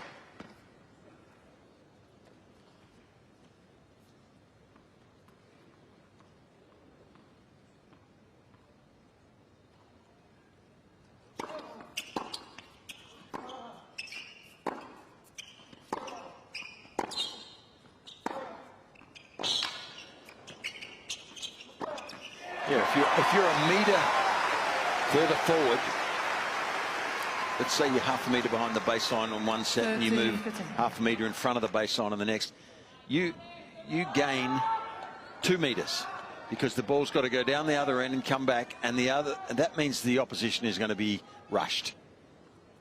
Now, I don't know about this injury with Fritz, and it looks like there's something there, absolutely. Most players carry something during matches, though. I just hope it doesn't. And that didn't look good either, Nick, did it? 13. Oh, that's the first time I've really worried about it. Yeah, that just wasn't really a bend there. He didn't bend down to get down for that backhand. But, you know, again, I think it's more just the extreme movement to the left when he's really far to the right, coming to the left. I think that's what we have to look for.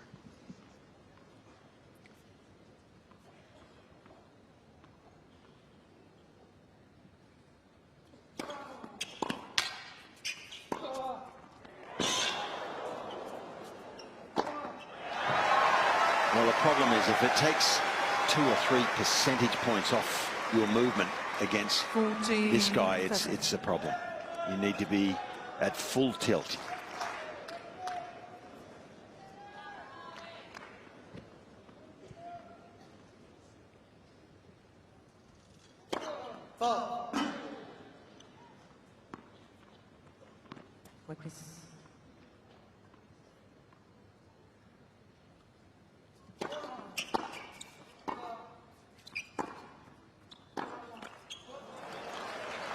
It's one thing to have a theory, isn't it? But, you know, mix up your serve, and there's been a lot of variety from Taylor's slowest to his medium pace, his average, and his fastest. And, you know, Michael's done a great job here. But, I mean, that's a 178 out of nowhere through the forehand.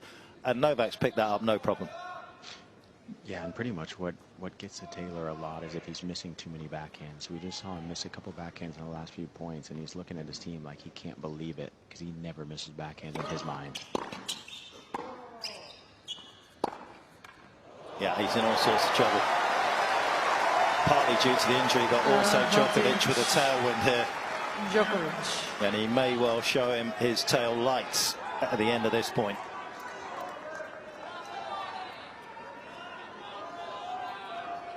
Huge moment.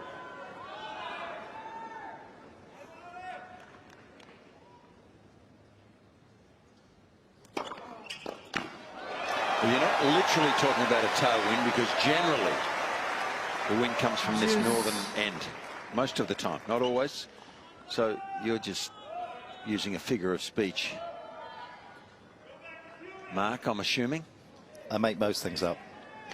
I would have thought after 10 days you would have worked that out, Fitzy.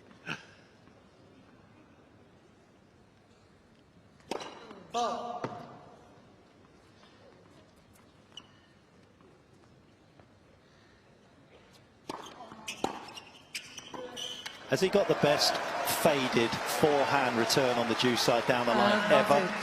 Yeah, he sure does. I mean, he just comes on the inside part of the ball and just curves that thing in there. And, you know, again, as we talked about, so many of those returns going to Taylor Fritz's backhand. I mean, that one just had a little bit more juice to it as well. And moving to the left is not Taylor's friend at the moment.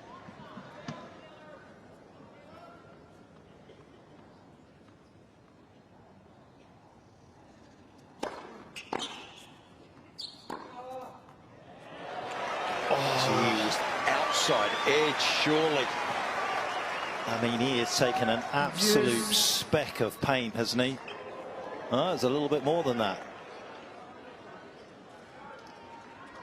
Half the ball tattooed onto the line, and it keeps him in this fourth set.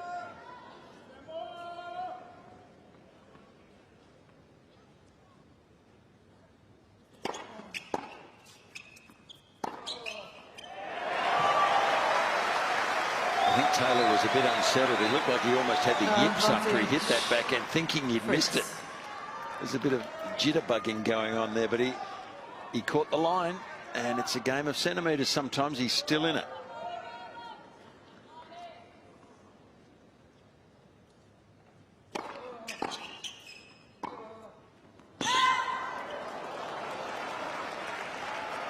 But I just sense that he's tiring. You know, his body language after the points is different now.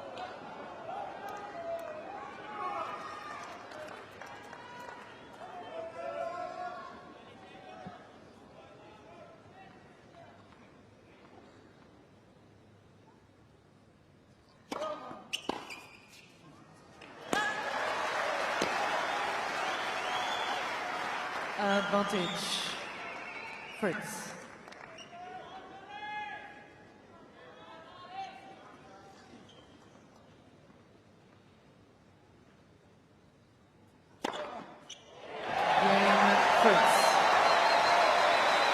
Gutsy. And he's never not gutsy. He'll compete to the finish line, right?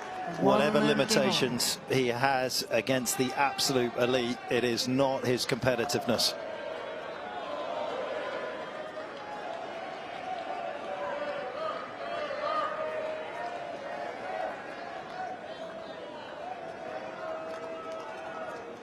And he's found a way to hang on to his serve at the start of this fourth, and not many would have.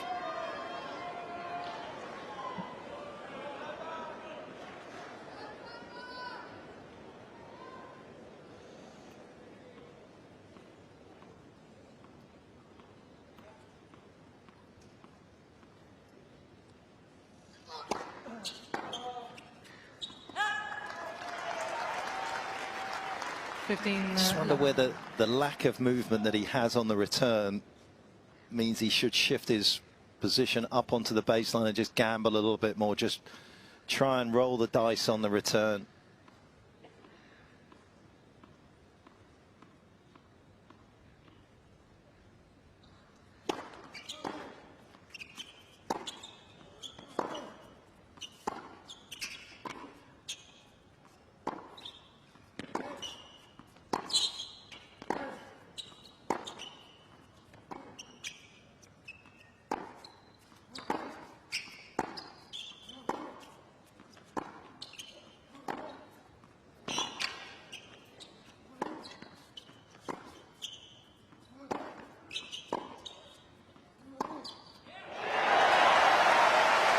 Just build one of his best points of the match.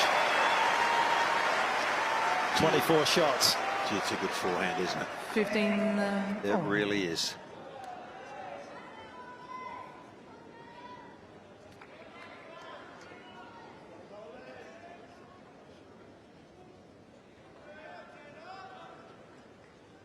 Novak, who's harvested so many good points out wide on this due side. Will he go there again and just keep pulling Taylor out, who starts very wide, it has to be said, on his return position, then at times guesses to the left. And that's the problem. That's why I kind of feel maybe even it's just on the due side, not on the ad. Just to cut that serve off and just take some cuts at the return. Yeah, and if he gets the serve, you know, 6 inches wrong, just have a swing at it. Maybe.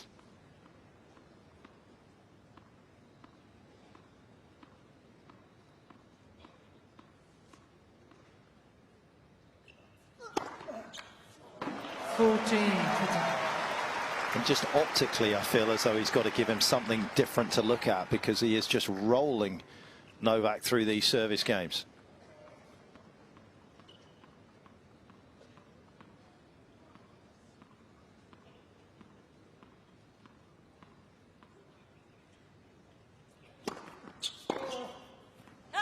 Cain, Djokovic. And another one for the world number one that is comfortable. 2-1, fourth set. Djokovic leads by 2 games to 1.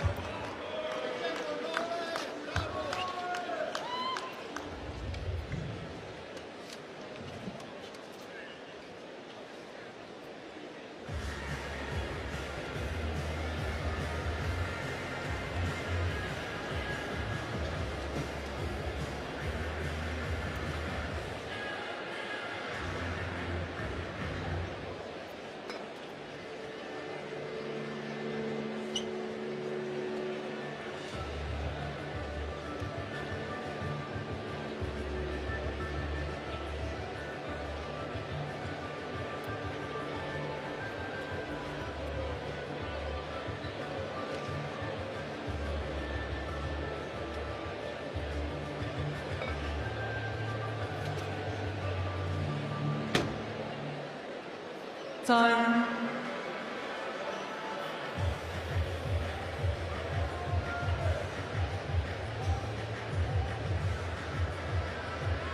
Well, I just wonder where Taylor is sitting at the changeover, just how dominant Novak has been on serve in the last set and a bit. Just having a look at some of the numbers here. He's played 29 first serve points, Novak, in sets 3 and 4, and he's lost just 3 of those points. 25 on the second serve, the world number one, and he's lost just 4 of those. So it has been a serving clinic for those fans on Rod Laver Arena at the moment from the world number one. So that kind of reality does surely at some stage provoke some sort of reaction from Taylor to do something different. First things first, got to hold on to his serve.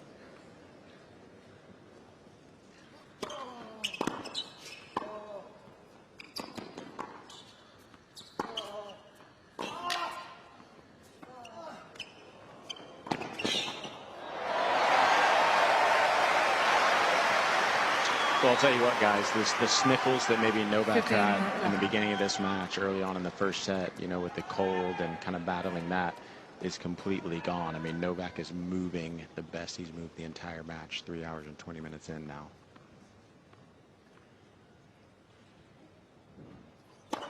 Oh.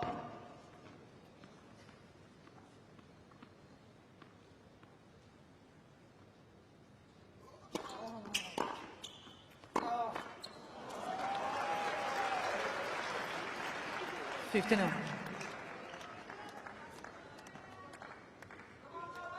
guess there's always some debate about what is the perfect height and size of a player. They come in different. They come in different levels, don't they?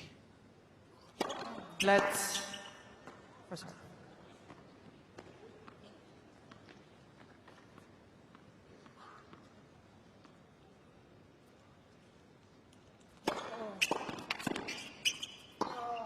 And you know, when you see a guy as big as, well, there we go, he's not happy with that one.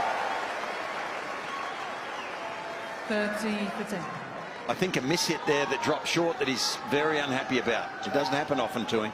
Yeah, I'm not quite sure what he's unhappy about there. I mean, Taylor Fritz went wide on the first serve on the very first point. They went T there. So I don't know if he was saying look for that serve, but Taylor Fritz has been mixing it up well. 14%. But that serve right there is the serve that Taylor Fritz has been going to anytime he needs a point. The wide one on the ad side.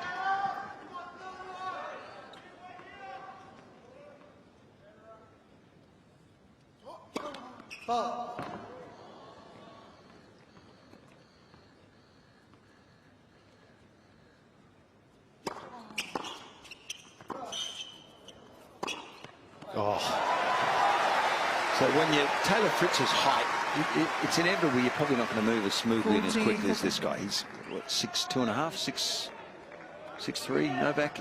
Taylor 6'5". And Novak's been getting him a little bit in these latter stages with a short wide one to his backhand. He takes a big step out there, Taylor, to hit the ground stroke.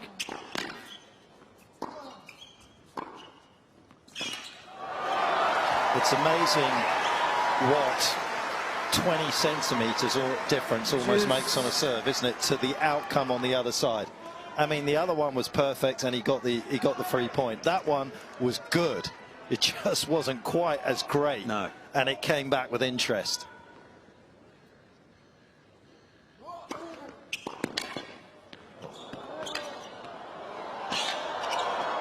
Geez, using it to good effect, isn't he?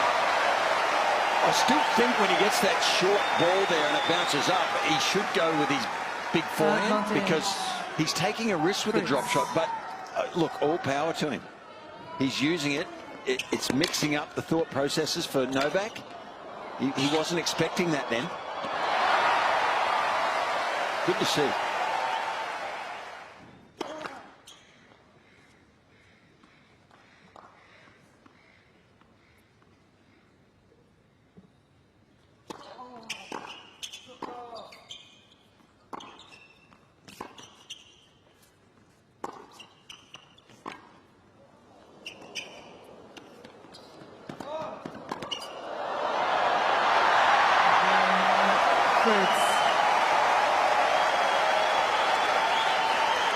He's not going to lie down, Mark, you're right. And none of us expected him to. Fighting hard here. Really good competitive stuff. Yeah, guys, at the 30-40 point, the 40-30, the one he lost when Novak hit a great return, and they got back to deuce, Taylor Fritz was very gingerly walking for about 4 or 5 steps to get ready for that deuce point. So let's keep an eye on kind of how he's walking.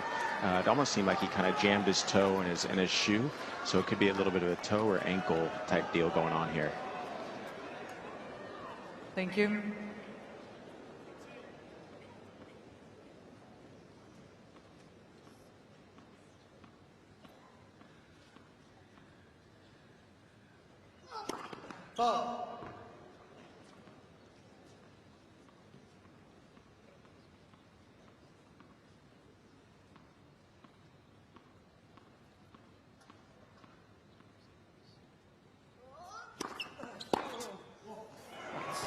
The biggest giveaway is Taylor's slice rate on his backhand in terms of having a problem. He sits at around 6% in general for matches over the course of a year. He was at 7% in the first set.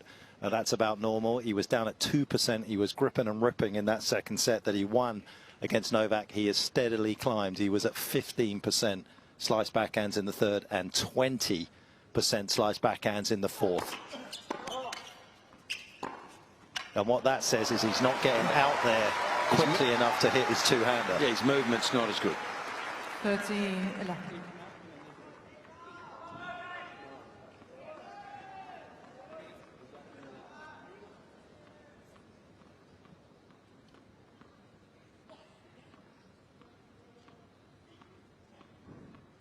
Chasing shadows.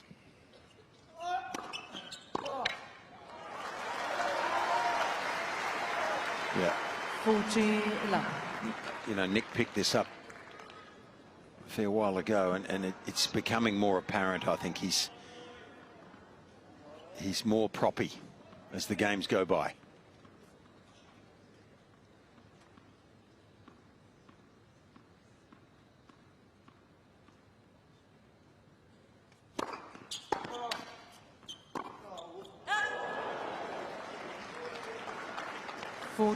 Yeah, right now it's just so hard for Taylor to push off when he's really pushed wide, really to either side, to be honest. And, you know, obviously Novak is feeling that, and he's going to try to spread him as much as he can.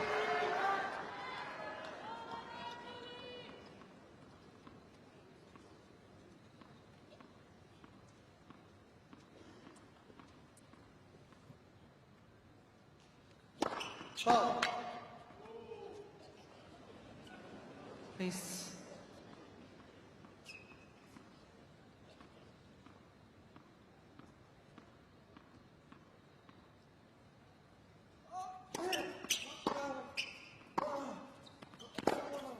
See, that's where I'd like him to just gun a return. Run in, hit it, crush, rush. He's not winning those baseline exchanges from the back of the court. Got to insert something a little bit different. Otherwise, his hopes will diminish, as are the sun in Melbourne. It's 3-2, Djokovic in the fourth.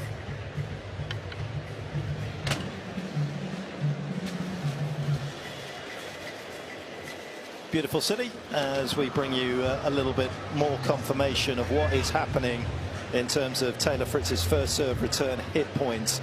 As you can see here, very little yellow balls, which are the ones that are going to be the ones that he wants to see, because that will mean he's winning more points than he's losing. But as he's getting pulled out wide, as Nick's been saying, he is virtually winning 0 points there. So that's why you feel, when you look at that right now, that he might as well change it. It's just not a good risk-reward play for Taylor, and therefore if he moved up, he's virtually not losing anything. Yeah, I agree. And you know, they're moving up, but then also taking away the wide serve. Why not move over, take it away, make Novak beat him down the tee or the body? Again, just change it up.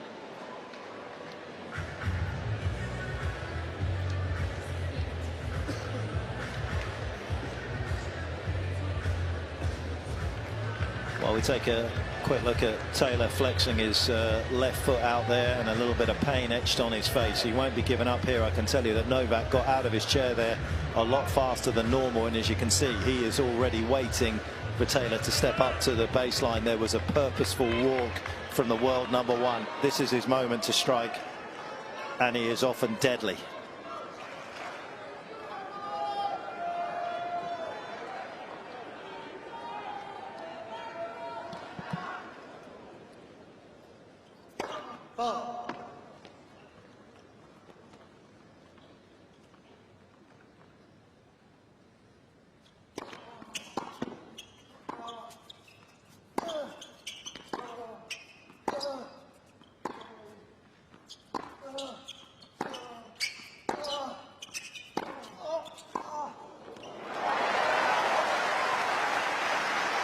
Yeah, guys, you almost feel like Taylor's got to take some chances like he did there on the forehand. Just be a little bit more aggressive. The firepower, that was a lot bigger. So he's got to get Novak on his back foot instead of Taylor being on his back foot.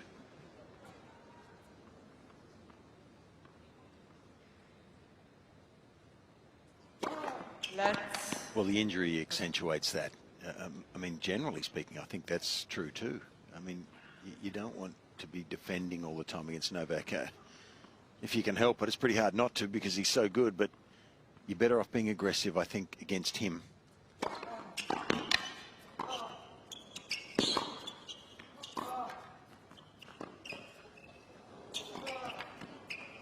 But especially with this injury now, it's accentuated more. He's got to take more risks. He has to. And what a beautiful way to bring him forward and take him out of his comfort zone there, because he is not quite as good in the forecourt as he is at the back. What do you call it here? Swiss Army knife? Leatherman? If you're in South Africa, you'd call it a Leatherman. You know those tools that have every single blade and screwdrivers and bottle openers? Swiss Army knife, maybe? Yeah, guys, that's a Swiss Army knife. Yeah, so, well, there's different names for different brands, but that's what I look at Novak. That's what I think. I think he's the ultimate one of those. He has every single thing that you need on a tennis court to come off a victor. That lovely little short slice that he suddenly introduced out of nowhere. Yeah, and he's just razor sharp.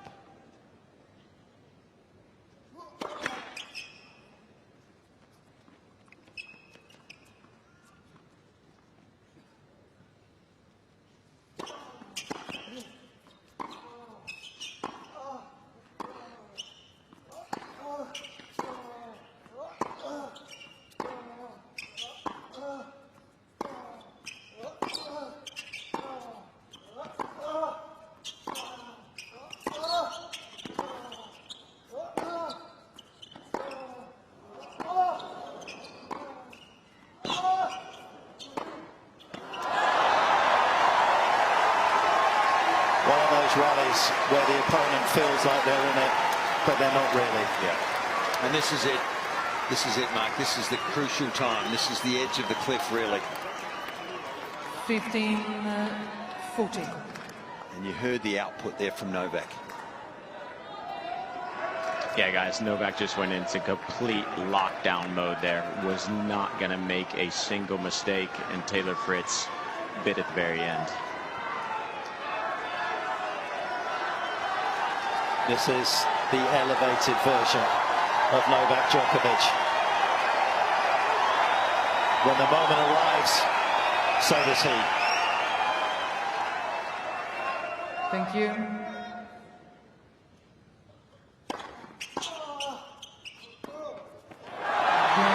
Djokovic. He is the master of his own destiny. Djokovic It needs doesn't high do podiums. home visits. And he's made it happen once again, Fitzy. And off a first serve that was a big one, he hits it within 1.5 meters of the baseline. What a backhand this is. The timing it takes to hit that time and time again is quite extraordinary. He knows where that racket face is like no one else.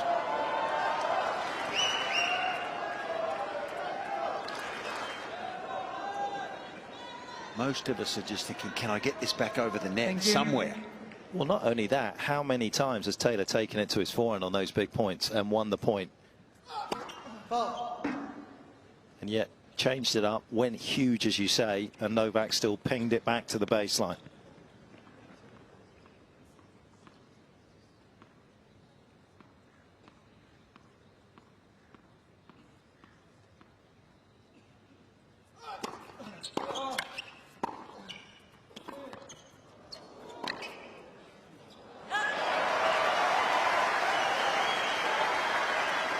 Laver Arena.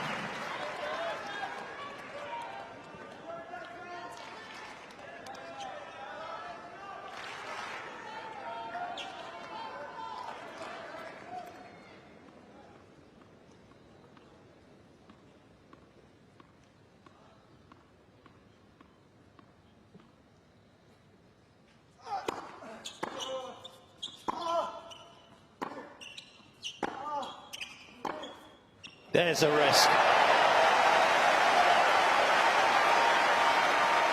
That's a massive reward for the American. And guys, that's not even really a massive risk for Taylor Fritz. I mean, he has got that one in his bag and he knows it. So let's just see if he can use that throughout the rest of this set.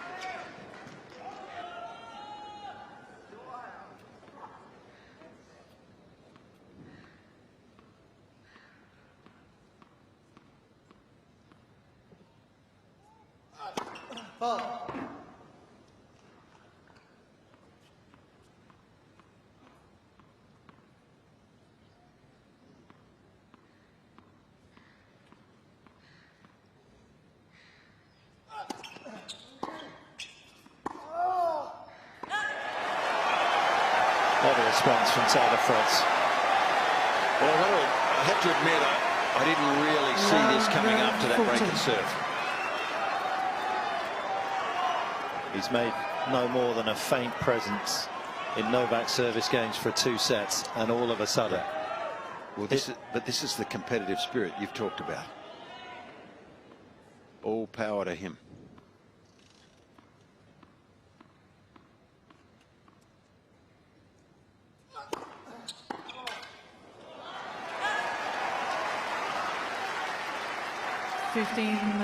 Well, it was interesting to see him at love 30 try and switch directions, Novak, with his first serve down the tee. Perhaps he feels that he's overserved Taylor's forehand and that the American would have been waiting there. You kind of feel that he'll go back to that place which has won him so many points.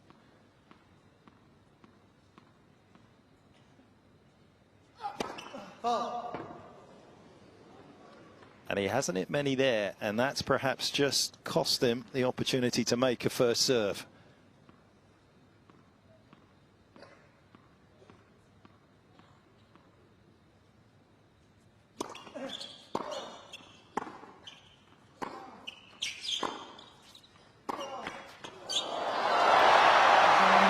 Fritz. For perseverance, he deserves that bit of good fortune. We're back on serve in the fourth. Djokovic leads by 4 games to 3.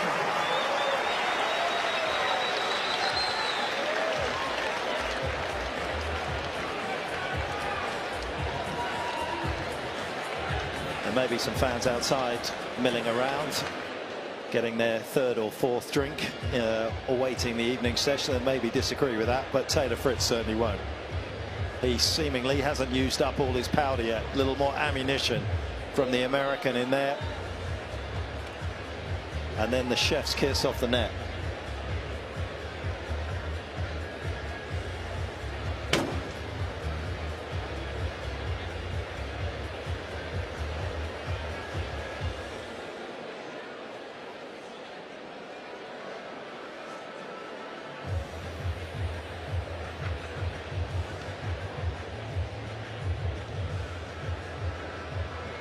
Time.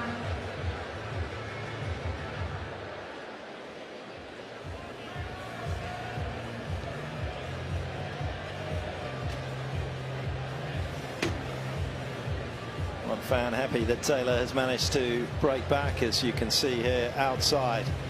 The evening crowd watching on the big screens, excited to see this contest, but equally excited to see the two matches that will be getting underway tonight. Sabalenka, Krejcikova, and of course Sinner, Rublev for a 7th edition. They are waiting patiently. And that's not a bad place to wait either. Nole fans out there. Will he get it done in 4, or can Ready Taylor to Fritz potentially from here take us to a 5th set?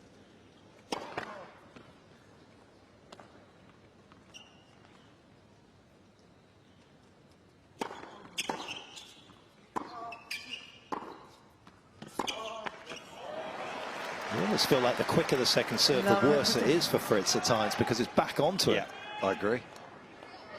Yeah, and that second serve just doesn't get up on Djokovic, so it's right in his wheelhouse, and he's able to put it right on the baseline.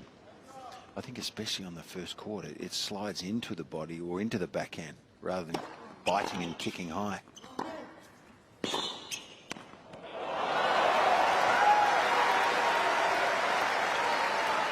And I guess it's inevitable that after 3 hours and 39 minutes, the first step is not going to be as quick.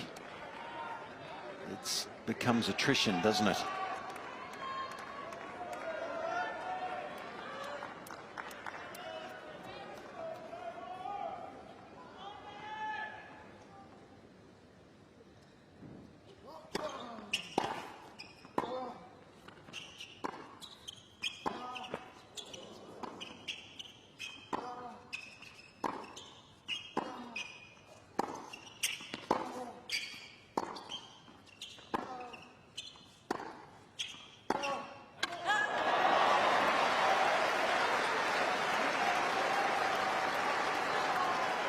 Love 14.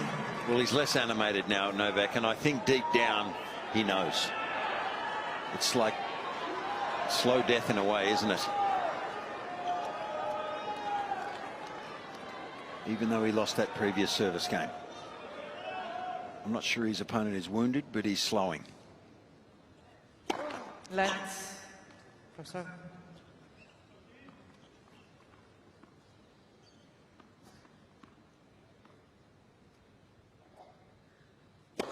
Well,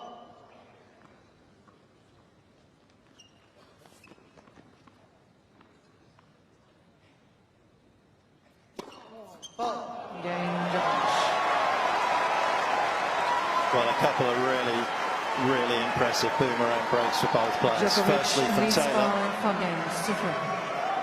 and then for the 10-time champion here in Australia. No respite for Fritz.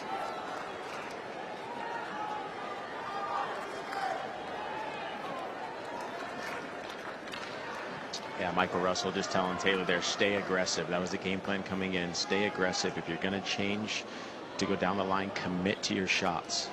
But now Novak serving for the match.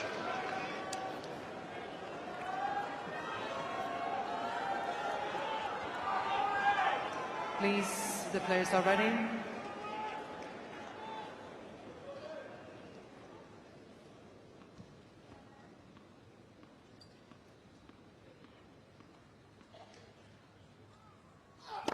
Ball.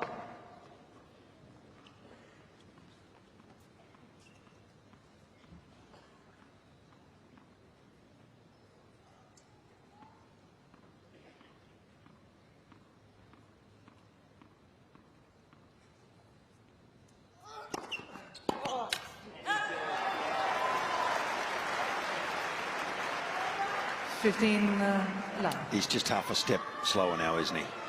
The big guy.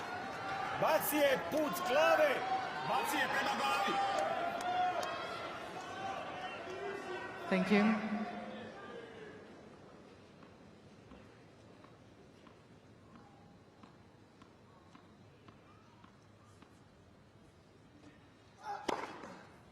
Love.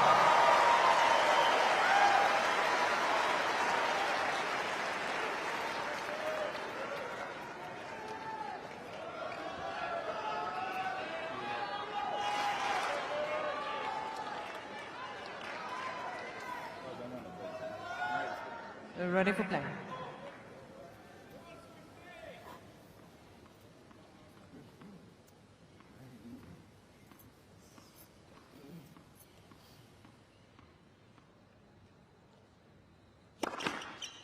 Ball.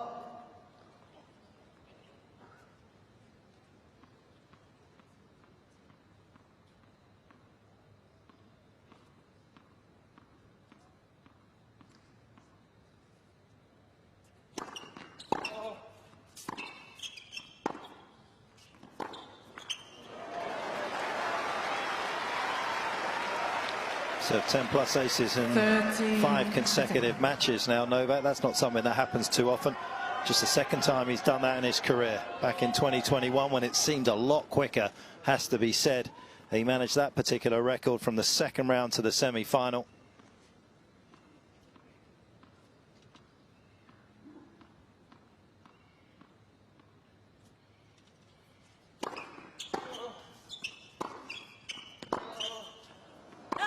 And in terms of aces, he'll make this his 6th best match with 20 aces in it in his Grand Slam career.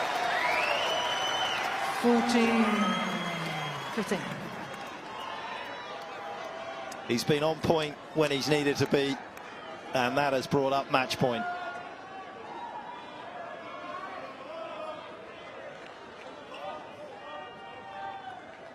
Thank you. Please place our running.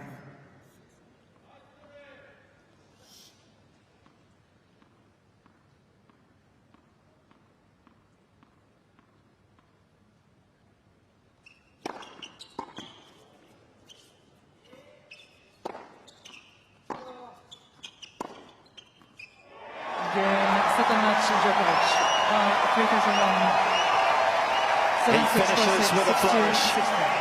And the finest player in the world puts himself through to an 11th semi-final in Melbourne.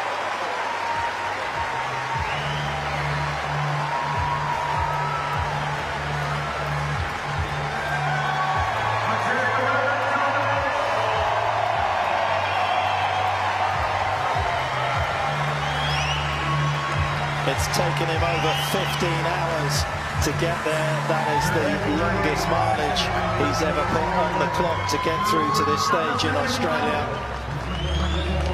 But just a couple of matches now separating him from a 25th major title.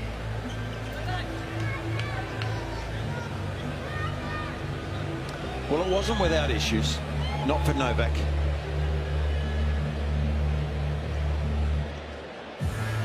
He had certainly some heat issues at the start. He's had the cold or the sniffles. We don't quite know exactly what it is, but he hasn't been probably 100%. And that was fraught with some danger from this big serving American who I take my hat off to. He was admirable, wasn't he? I think physically he was drained at the start of the fourth, and he just lost that momentum. He couldn't go Novak with Novak at the end, but an enthralling contest, really. Taylor played great all tournament, got his first ever top 10 win at a Grand Slam, so that hugely important for him in terms of the knowledge that will bring him down the road. I think he was hampered with his left ankle as that match went on. It seemed to get significantly worse, but he's put in another great major, there's no doubt about it. Third time he's been to the quarterfinal stage of a major tournament, and he's just gaining obviously from that experience, but he just happens to be playing in an era that has been dominated by some simply phenomenal players, and currently is absolutely dominated by this man. It is still his world, and he is still the best in it. Well played, Taylor Fritz.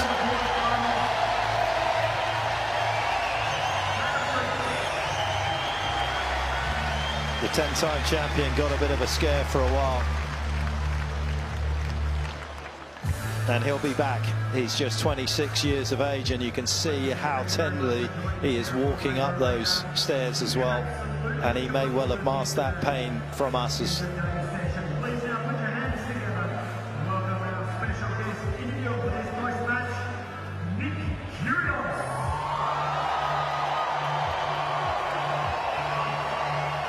man that doesn't really need any introduction in these parts, and this might be a little bit more chaotic for Novak than the match it was itself. Here's the Nick and Novak show. So Novak, I never thought I'd be here, by the way, doing this on-court interview. Well done. You know, that was an incredible performance. You know, Taylor has improved his game so much. You know, he had an 8-0 head-to-head. But, you know, you're gunning for an 11th title here. So what keeps you going right now in front of these fans? Yeah, I need a mic. Thanks, man. Good to see you, man. Great to see you. You're looking good in that booth, but looking better here.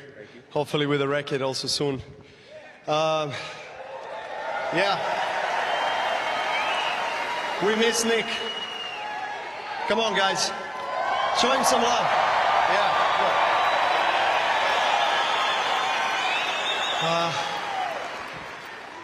What was the question about? Okay, yeah, it was about me. Man. I suffered a lot first couple of sets, also due to his high-quality tennis. He was serving well. He was staying close to the line. He was really kind of suffocating me from back of the court. You know, I was, most of the rallies on my back foot. You know, it was really difficult to find the right timing. It was extremely hot while the sun was still out there. Yeah, physically very draining, emotionally as well. Huge round of applause for Fritz for a great performance today and also this tournament. He's played amazing tennis.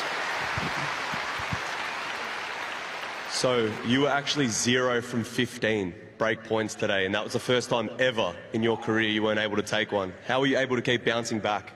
And, you know, because he was serving great today. I sat in that box for 4 hours, by the way, commenting. You were blowing me kisses and you were sticking your tongue out. But, yeah, 0 from 15. How'd you keep bouncing back? Felt like playing you, man, with your serve. I mean, Taylor, we all know Taylor has got one of the best serves in the world. He's had one of the best serves for many years. And when he's feeling it, I saw him playing Tsitsipas a few days ago, and he was serving extremely well. So I knew the kind of a threat he poses when he serves on such a high quality. Yeah, conversion of the break points was really poor. I think he was 4 for 21 today, but I think in the end of the day, I managed to break him when it mattered, you know, in the third and the fourth.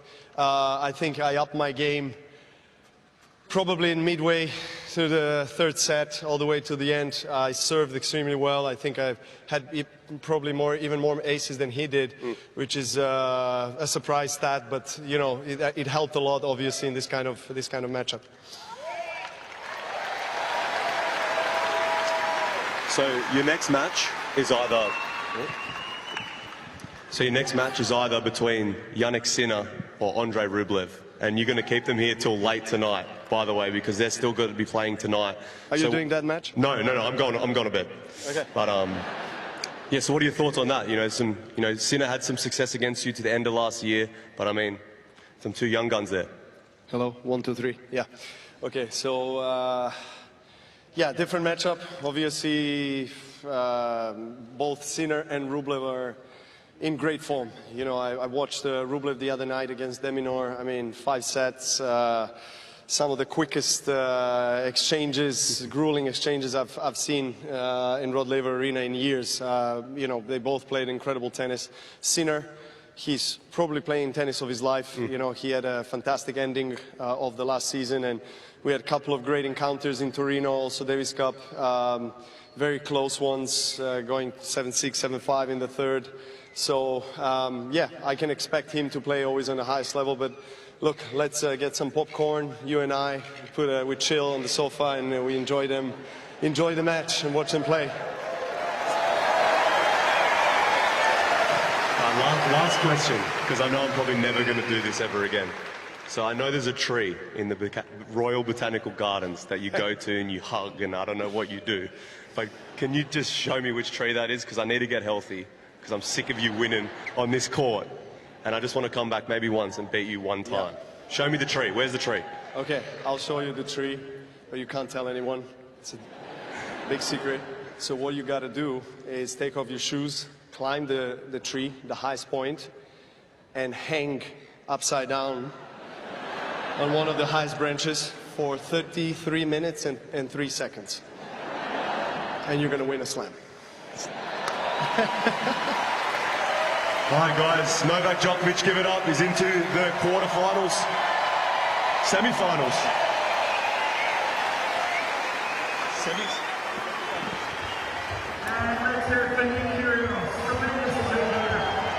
All smiles now for Novak. Wasn't always the way through the first couple of sets. Dodged a couple of set points down in that opening set with a couple of clutch serves. Got through the tiebreaker, and that enabled him to get through the worst of the heat. And then he pulled away as Taylor was dipping with the problem that he had with his left ankle. And he moves through to the Australian Open semi-finals, where he is 10-0. And that is a nice little bit of armour to take into the last 4, which will get underway on Friday, where he will play in the afternoon session at 3 o'clock.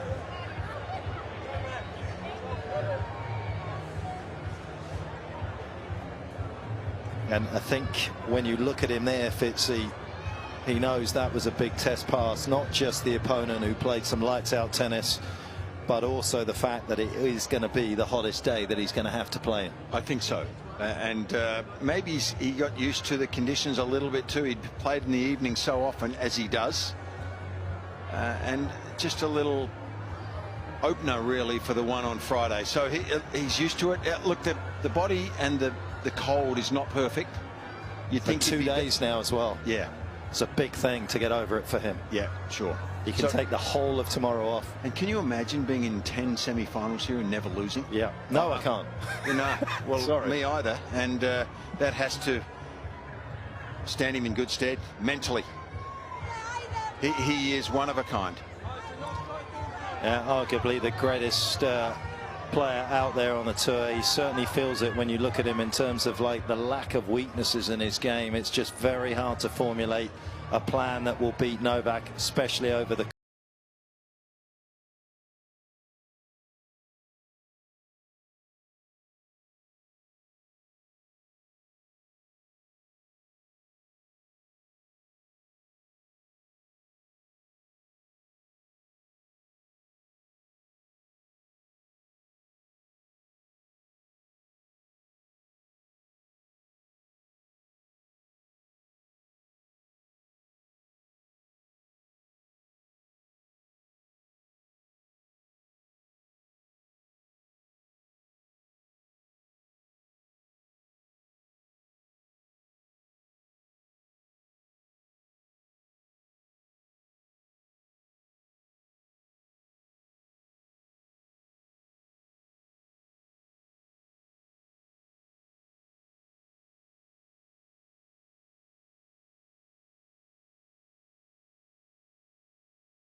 Good evening and welcome to Rod Laver Arena for the night session. Slightly delayed after a couple of very long matches during the day session, but the same outcome for the world #1 Novak Djokovic, who prevailed in 4 sets over Taylor Fritz. But we have a night session to very much look forward to between the defending champion, of course, in your picture, one of the most consistent performers at majors over the last 18 months, Aryna Sabalenka, taking on Barbora Krejcikova of the Czech Republic, who, let's not forget, was the doubles champion here last year. She, in her own right, is a major singles champion, having won at Roland Garros a couple of years ago, and someone that, when she starts to feel good about her game, can cause a lot of problems for the very best players in the world. Comes in here number 11 in the rankings. Sabalenka, who of course did spend a short period of time at the top of the world rankings, now just sitting behind Iga Świątek, who was beaten in round 3, was the poll, by an inspired Linda Noskova.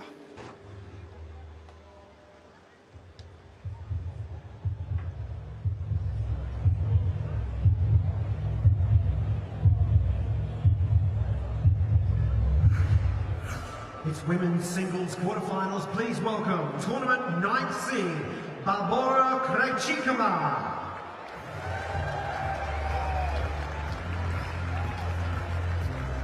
One of the nicest ladies you could wish to meet, Barbora Krejcikova.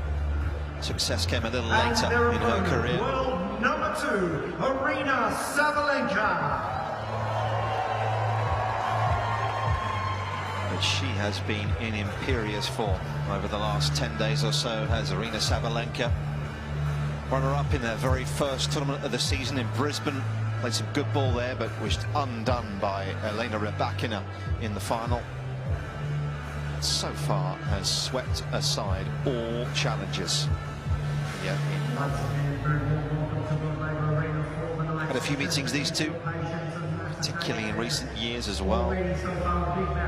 This, in fact, the 7th meeting. They had 4 in all, in fact, in the 2023 season, so they crossed paths on a number of occasions on different surfaces. Krejcikova able to get her first and so far only win over Sabalenka in Dubai. 3 sets. She has the game to be disruptive. She has a lot of variety, as we know, Krejcikova, in her arsenal, and she may well need to call on that this evening in order to try and somehow derail the defending champion. Barbora, this is Ian. So ladies, same conditions in your previous matches. Just to remind you that the shot clocks are in the corner, the towel baskets are also in the corner. So Aryna, if I can ask you to use the red and the blue, please. Do you have any questions, ladies? So after the coin toss, we'll do a photo facing the cameras. Ian, Barbora.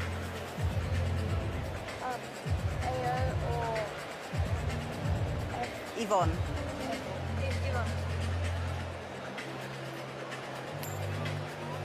It's Yvonne. You'll serve? Okay, perfect. So we do a photo facing this way.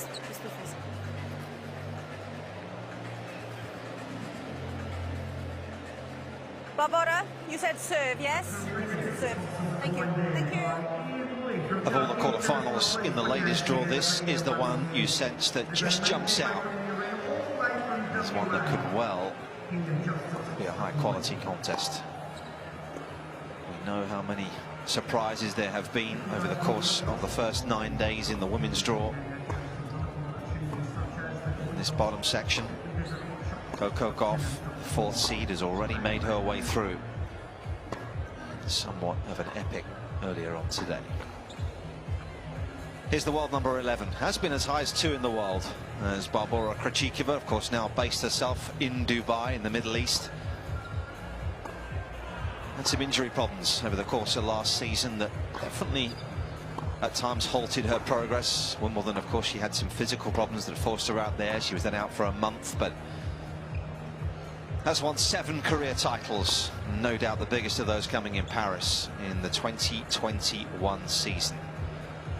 I mentioned the fact that if you look back at her career, of course, in the early stages, she'd actually only won 5 matches in singles at majors before winning at Roland Garros. So she took a long while to establish herself and believe in herself that she could be among the elite of the game. But she is one of the most beautiful ball strikers. A forehand that's heavy, can cause a lot of problems for opposition. She has the slice backhand that she can use with variety. And of course, it's comfortable in and around the forecourt as a result of the amount of doubles that she so often plays. She will need to call upon that variety you sense today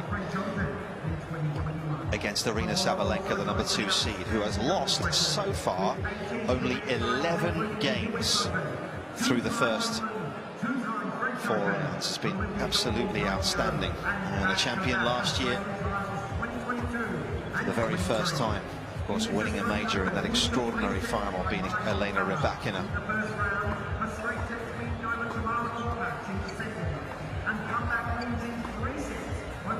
Made her way to the top of the world rankings just after the US Open last year. She was so consistent over the course of the 2023 season at the majors. A couple of tough losses and some tight third sets over the course of both Wimbledon, of course, and at the US Open in that final against Coco Gauff. It definitely took her game to a whole new level. My name is Nick Lester. I'm delighted to say that Andrea Petkovic has sprinted up from the studio. I think that was a world record, Andrea. Welcome along. Oh my God, thank you so much. I'm cramping. My muscles are full of acid. I'm breathing hard. I definitely need to work on my endurance, but here I am. Yes. No clones yet, so nobody could take over. No. And here we are. You got the introduction without me. Good to see you. I mean, this is a matchup that obviously has favoured Sabalenka. What are some of the reasons for that, do you think? Well, I think we will see that today. Barbora Krejcikova, she loves to take the ball so early. She loves to be on the line and almost take it as a half volley because she has such good timing and she sees the ball so well with such a clean technique that is what she normally likes to do. We know that Aryna Sabalenka plays very fast and very heavy, and that is tough to pull off, to take the ball early on a heavy ball like that.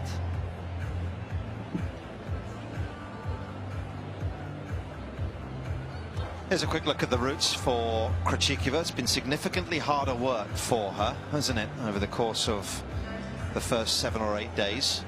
But all you can do is beat those in front of you, and that's what she's been able to do so far.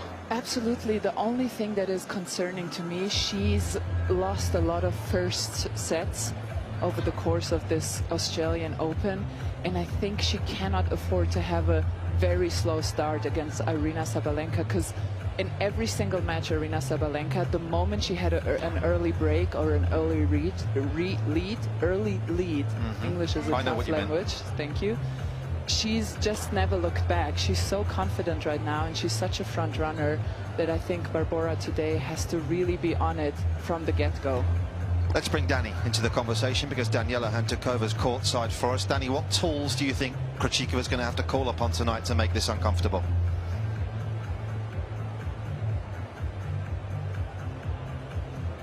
Oh, can't quite hear Danny. Well, we can see her talking. Oh, now the microphone is on. Now it's off again. Oh, okay. There we go. We've got you, Danny. We've got you. Listen, guys, I think Krejcikova really has to try to use her forehand and move Sabalenka around, and also just be brave and step in with the backhand, try to go up the line as soon as she can. That's kind of the trade shot of all the Czech players, and I think she will need to use that shot a lot tonight. Yeah. We will see how she can execute, because it certainly feels as though the way this lady is performing right now, it's not always in your hands, is it? She has been devastating thus far. Krejcikova will have to be somewhere near her best, you sense. Good to see the crowd have made their way in quickly. It's been a good turnaround here, considering that the day session finished just 25 minutes or so ago. Those charged with cleaning up have done a fabulous job.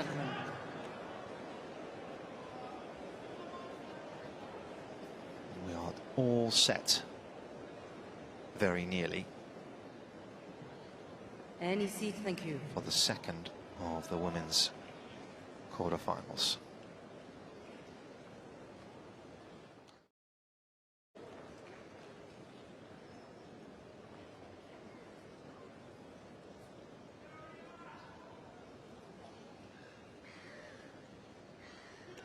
Now this is more suspenseful than a French movie. A longer lead up too. The set. Well, if she's going to wait for all the people to sit, we might be here for a while. Yeah. Barbara Krejcikova serve. Ready, play.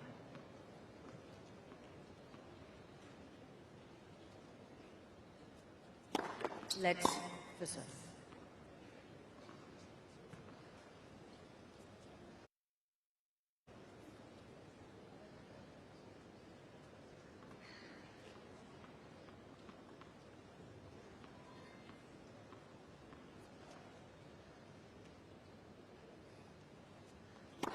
Ball.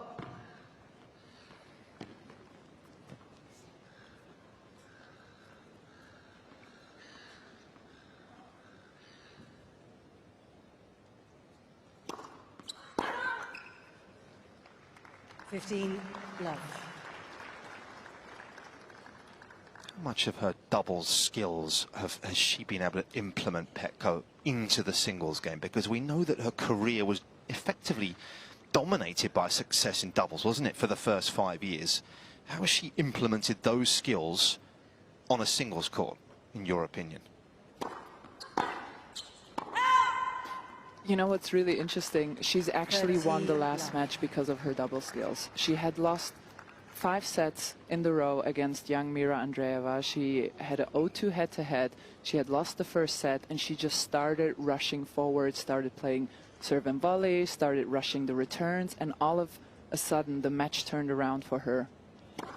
And I really think she turned it around with her double skills and with changing something up.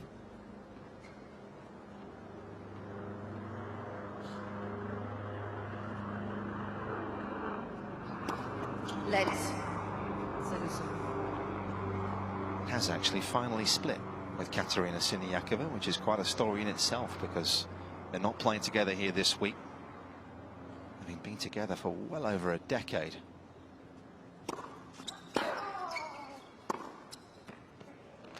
And ironically, they actually play each other tomorrow. They do, yeah. Barbora Krejcikova with Laura Siegemund paired up. And that forehand right away, you could see what I meant earlier when I said she takes the ball so early, doesn't have to generate so much power because she takes time away from her opponents by taking the ball on the rise and early.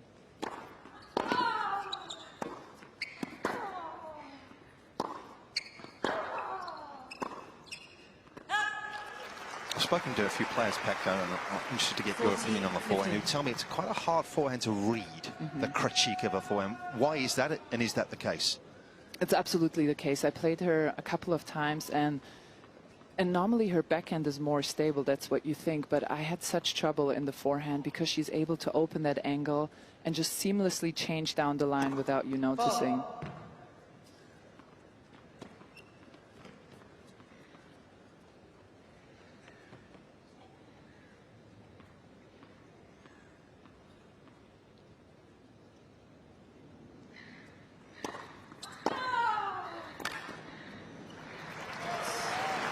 And this is exactly what Aryna Sabalenka needs to do today. She needs to use the heaviness of her ground strokes, the way they rotate in the racket when you do connect with them, because that's what makes it hard to take them early. And that's when Barbora cannot step in and take it on the rise because they are too heavy, too fast-paced. And Aryna is one of the best in the world in doing that.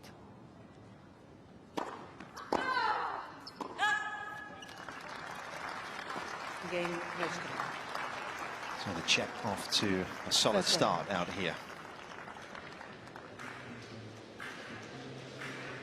Let's take a closer look at that particular shot. That is one that she is able to, as Petko says, dominate her opposition with at times.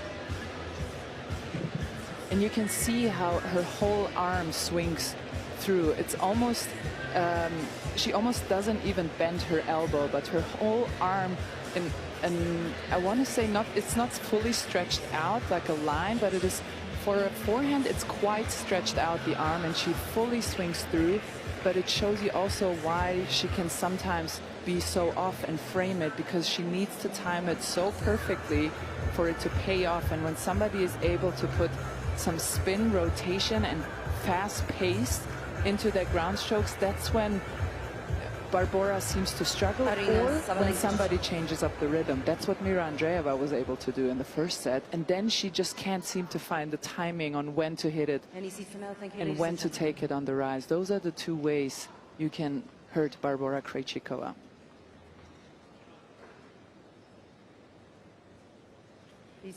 Umpire's just paused the serve clock, as you can see there, because understandably there's going to be a few fans that have been waiting a while just to get in, so making their way down.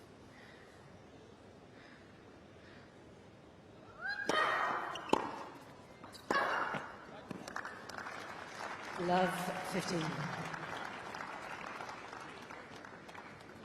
Is it hard waiting, as they've both done today? How much of an impact can that have, Andrea? Because it's just a fact of being a tennis player, right? You don't know when you're going to start, but can that get inside your head sometimes? I think normally as tennis players we are used to waiting around. That's the MO of a tennis player. It's a weird sport in that regard, where you don't know when you are going out there. The only exception is if you're first on or night session at 7 p.m. Today, not so much. Mm-hmm.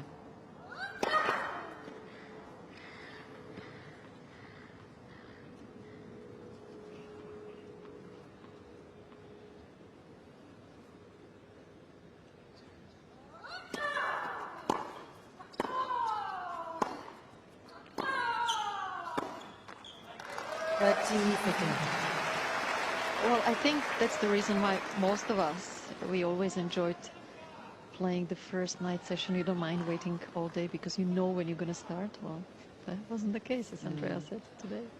And they would have scheduled their training, their warm-ups, their naps, their food intake, and that all went for nothing.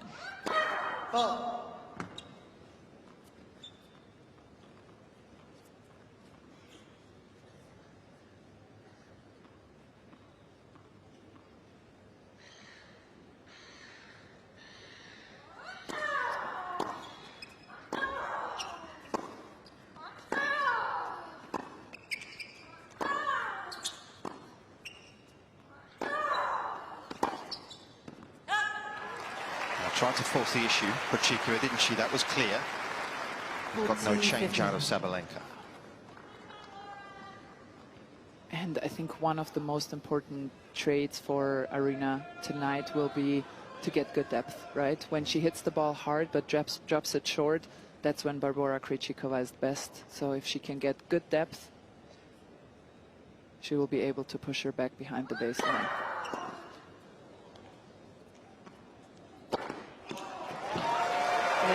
How are things looking down there, Dani, from your court side? You're much closer. Are they playing fast? Are they hitting the ball?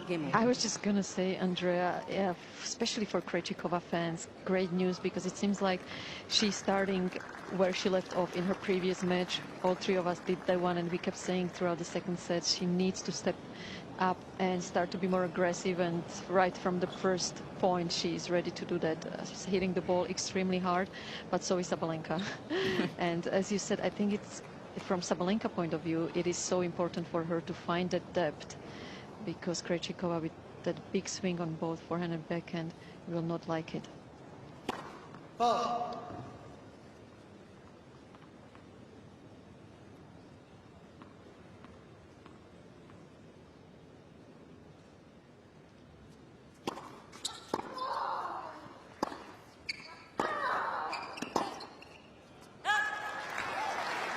And that's exactly what Daniela just talked about. There was a fast-paced forehand hit with good depth, and then Krejcikova just a bit late on that one, and that's when the forehand can go wayward, but it is a risky play because you really have to nail it. Otherwise, she will take it early and you will be the one running.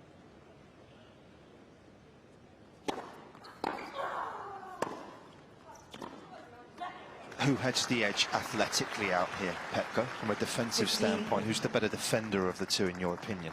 Now, this might sound strange, but I really think it's Aryna Sabalenka. I think the reason why she's been so good in Grand Slams lately, last season, this season so far, is because she's really improved her defensive game. Much more margin on her defensive shots. She's always been strong. Now she stays stable in the corners, doesn't go for down the lines too soon, which she used to do. And that's why she's been so successful.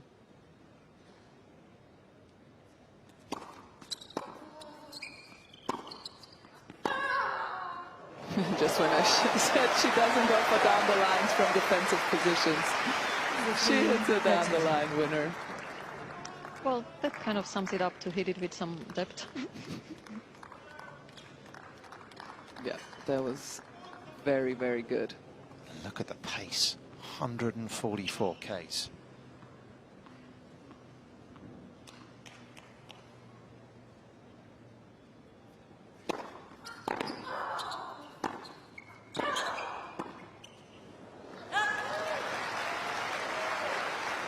It's kind of force forward there. 15. It's not a volley that she's going to be particularly proud of. Changed coaches last year. There's Pavel Mottl, who's been travelling with her for the last few months. He's a fresh-faced looking lad, isn't he? You wanted to say he looks like a long-lost Hemsworth brother. I'll let you say that.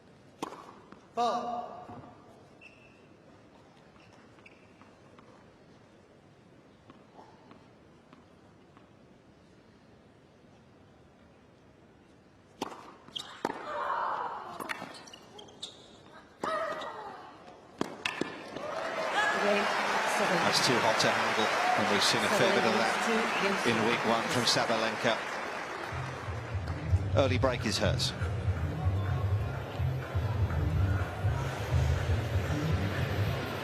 So where do you serve to her? I guess that's one of the obvious questions, isn't it? If she returns that aggressively, what are the patterns on serve you have to work with against her? Are there any?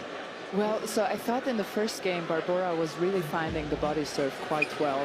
She managed to find it with good pace. That's the danger when you serve to a big hitter into the body. They need time to set up, right? So you can jam them, but if you just take a bit of pace out, that's the extra second they have to set up, and then you're crushed because it's right inside of their strike zone. And I think she just didn't quite manage to jam Aryna Sabalenka here and was right away on the back foot. The other option, what I think Barbora has definitely in her repertoire, is the short slider out wider on the deuce side to open the court. Time. But it's the pressure from the other side that makes you make bizarre decisions sometimes. What a stunning evening. End to a beautiful day. Feels like almost the first proper summer's day we've had of these championships.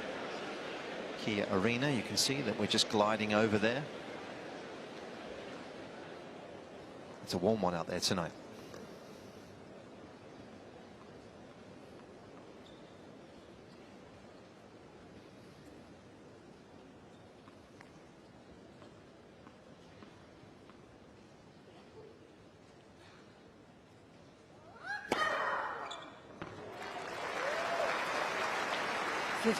Love. Only been broken once this week as Sabalenka. That is how good the serving has been from the Belarusian so far.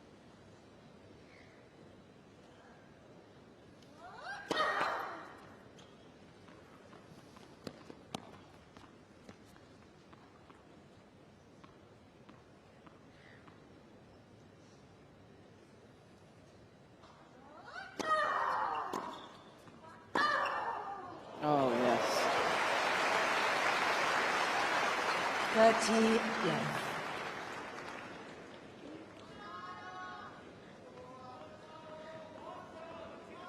Yeah, we were having a quick look at the numbers, weren't we, Petko, earlier on in terms of the service games won, and we know there was a big transformation in the serve last season, but it's been remarkable, really.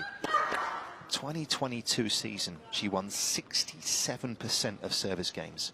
Last year, that increased to 80. Monumental difference.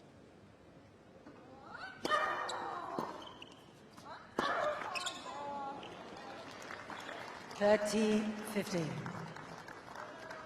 And we can see that what Barbora Krejcikova is looking to do here is trying to take time away from Aryna Sabalenka, and she took the return so early, just trying to avoid Aryna Sabalenka setting up for her shots.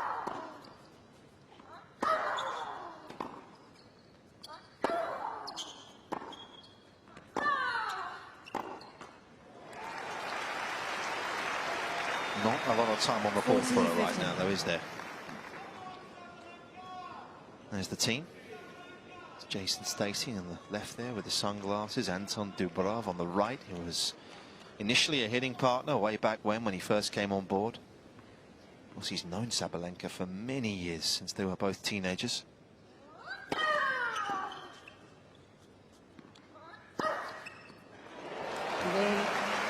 And that was very close to the line. However, I feel the most improved shot of Aryna Sabalenka since last season is the forehand, cross-court specifically.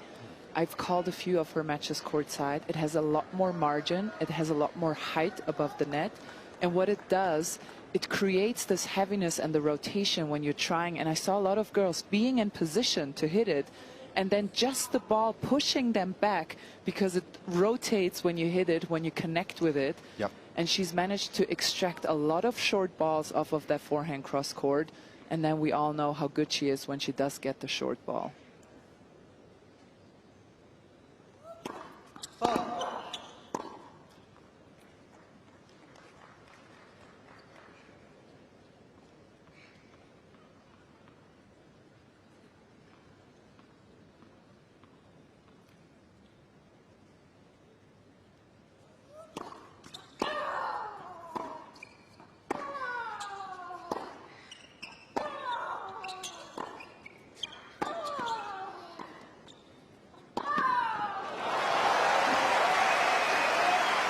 Pretty impressive, Danny, isn't it? She's come out of the blocks very quickly here. Guys, I was just going to say it is quite impressive, and the power she's got behind every single of those ground strokes, and coming to the net, and her volleys, I must say, they are much better than 12 months ago. So I think, given she has go all the way last year, she's a better player this time around.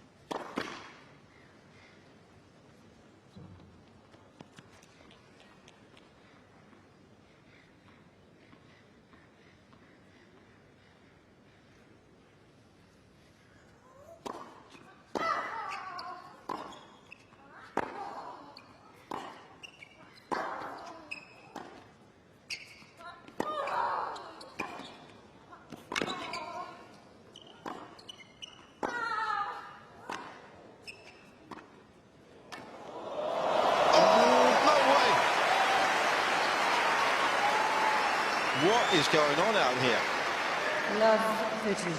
Well, that is that part of her game, I feel, in preseason. She has put so much emphasis to improve her touch shots, the volleys. Definitely more of a complete player these days. Aryna Sabalenka, all-court player. Yeah. Stick that on the business card and get on with it.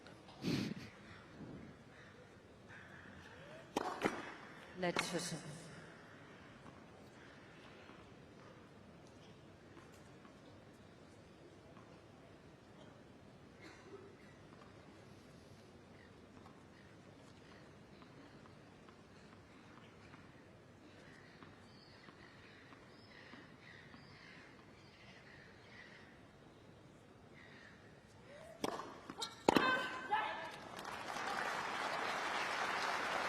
Was that serve you were talking about, Pekka? 15-30.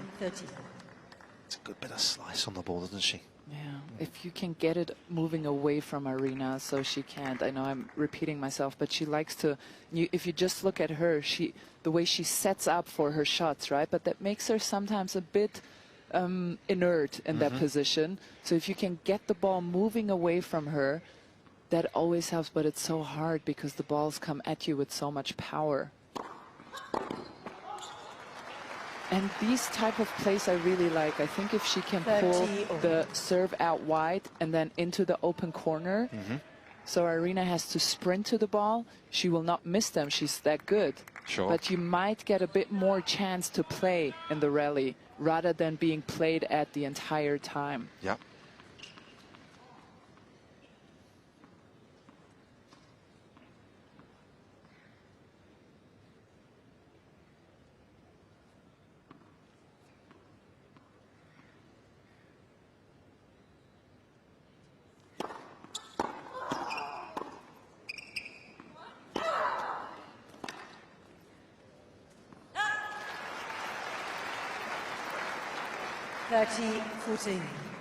Interesting there, because you could see that Krejcikova didn't know where that forehand was going. She was actually almost looking for the one line, and just once she was just slightly late to it, there was no chance.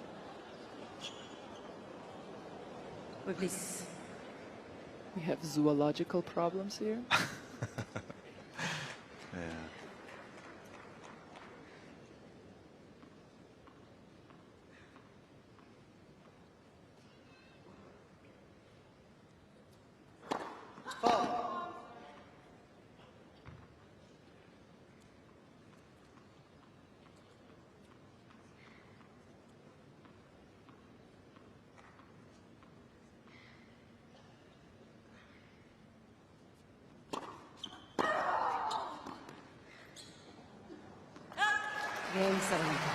Just piling on the pressure right now is the defending champion, who is suffocating Krejcikova for time, and has got a double break already.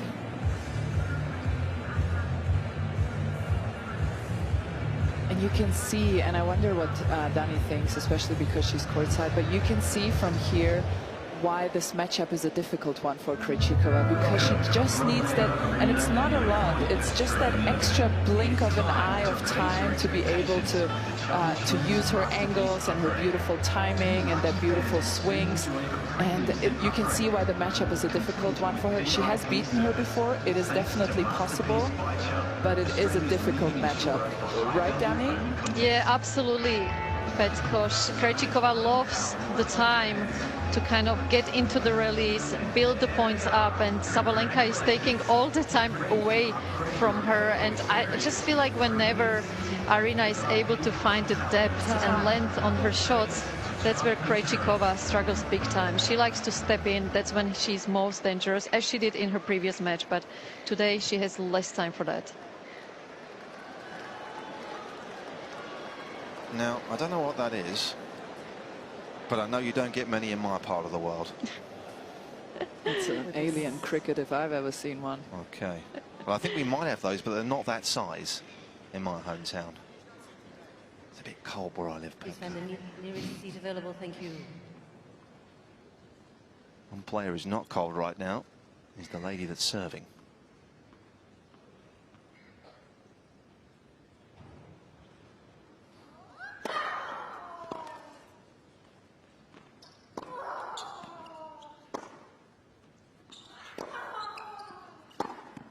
Yeah, this is a brilliant play. I love what she did there, and it just shows you the tennis intelligence of Barbora Krejcikova. She feels what we talked about. She doesn't have the time to play her game, so what does she do? Whoop! Up in the air, the ball travels to the air longer. She makes time for herself, and that's when she's able to play her game.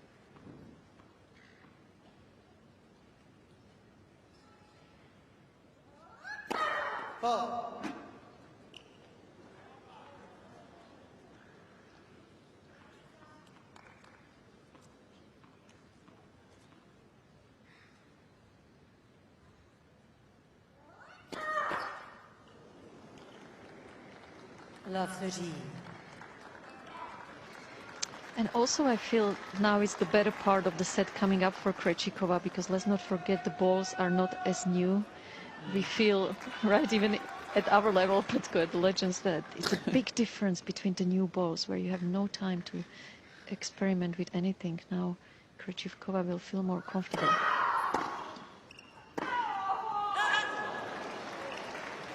Love 14. It was a bit wayward and a little bit careless.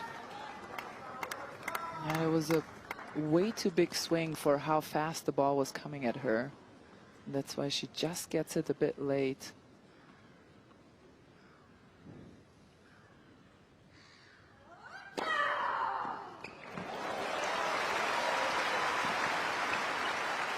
Fifteen, 14.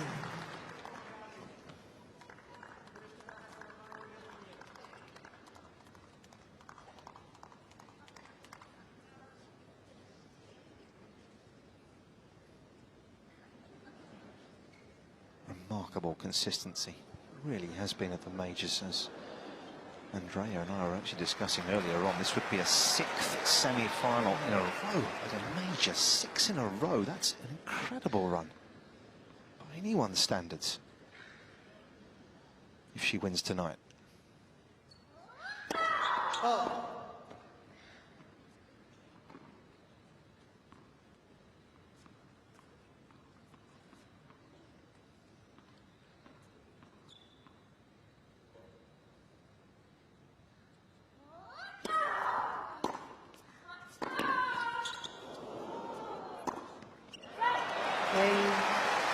Well, that's set up perfectly. Krejcikova rescues one of their breaks here. Only the second time Aryna Sabalenka has been broken this tournament, so this is already in itself a feat. Shows you on one hand that Aryna Sabalenka is in absolute top form, and on the other hand that Barbora Krejcikova is somebody who has the tools and the tennis wits to bother her. Now it is, as we mentioned before, very tough against a red hot and streaking Aryna, but she has the tools to do it.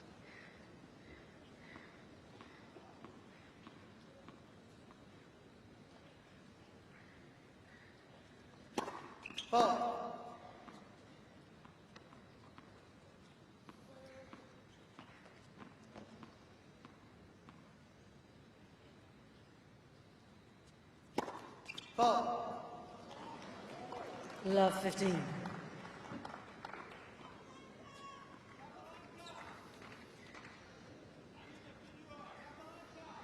at the average speeds for the tournament so far, first and second. There's actually not a lot of difference between Krejcikova's first serve average speed and second. It's only about 12, 13K, so there's not a whole lot of difference.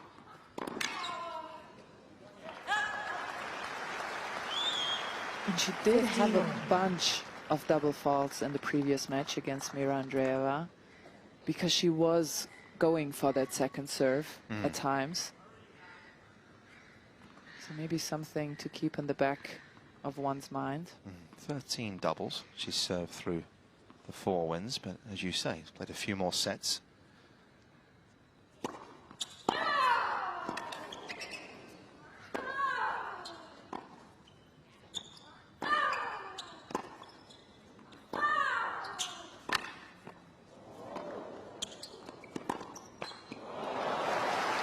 Sabalenka's done brilliantly again. Yeah, that nice touch that Danny mentioned before. She's really worked hard on that in the off-season, improved her net skills so well. Coming to the net more often, it just gives you another confidence as well if you incorporate it into your practices. And this is what players used to do when Aryna Sabalenka is streaking. Oh, I'm going to try and change the rhythm. I'm going to try and play some slices, some high balls. And she's worked on that, so it's not bothering her as much anymore.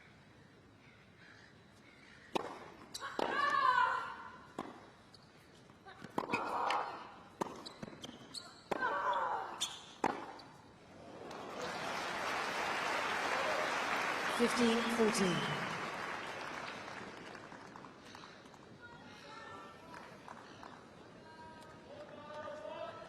Really struggling behind the second serve, just 2 of 10 points won in these early stages.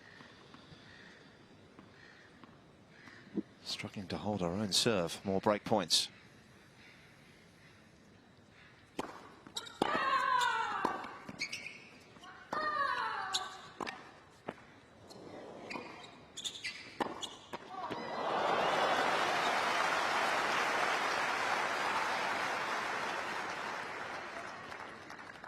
30-14.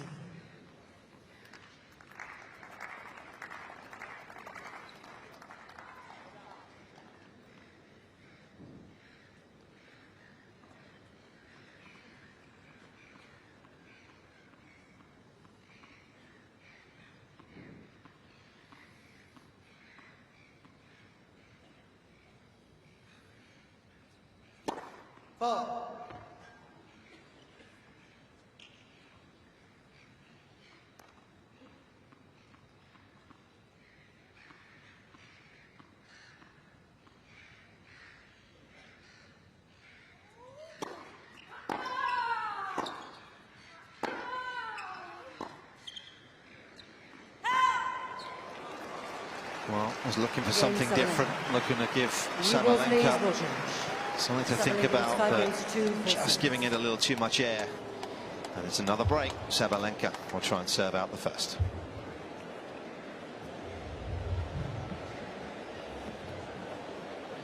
You can certainly see she's trying to think things through, but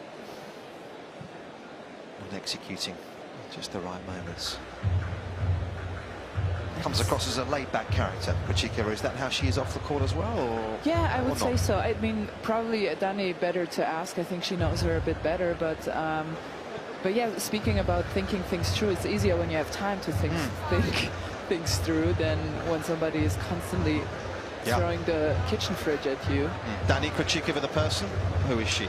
Yeah, definitely she's a thinker, and I would say although I did say yesterday that the Czech players, for some reason, they seem to never get tight on big occasion, big stages. Krejcikova is one of those that, because she thinks so much out there, she does get tight as well. But yeah, she's super relaxed off the court, and a little bit different, I would say, to the rest of the Czech field. Talking to Czech players, and there's been a truly extraordinary run. We were just checking in terms of recent majors.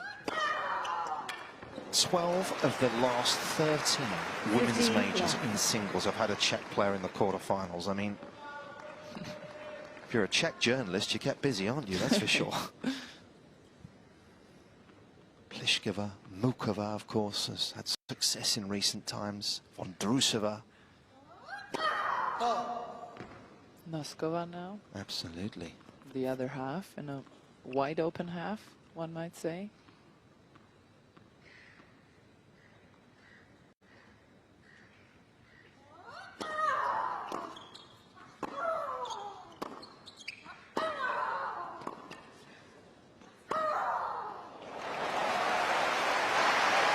And then around the time of Wimbledon, if you are a Czech player and need to come back with a Wimbledon trophy, if you make it to the semis and finals, don't bother to come back at all. That bar's been set pretty high, isn't it? Absolutely. Sabalenka setting a pretty high standard right now.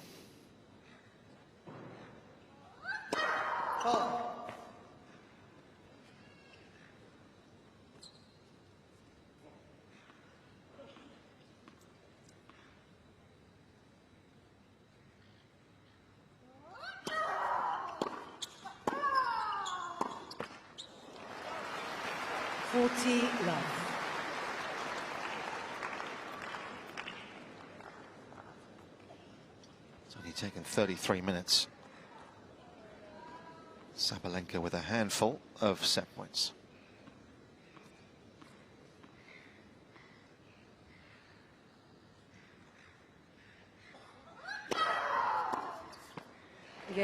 It's more of the same for the defending champion out here in Melbourne, who's looking in very good form. She's taken the first, 6-2.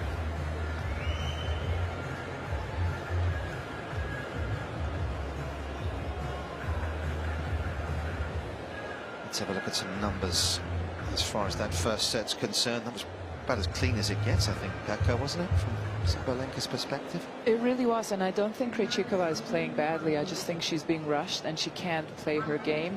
And we see in the numbers why Aryna is better in almost every single aspect. She's serving a higher. That's maybe the one thing she needs to improve, Barbora.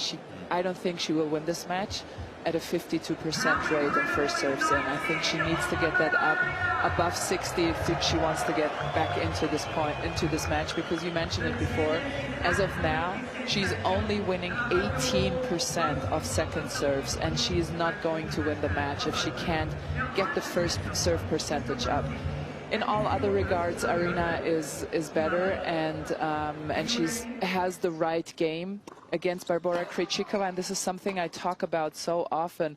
It's matchups. In tennis, it's matchups. There are just some players out there that you don't feel comfortable playing, that put you in weird positions where you feel like you don't feel the ball, and you're like, oh, why don't I feel the ball? When it's the other player causing this. And I wonder whether Barbora will try and come to the net more often, as we saw in the previous match, to change it up. But she will need to find some solutions soon.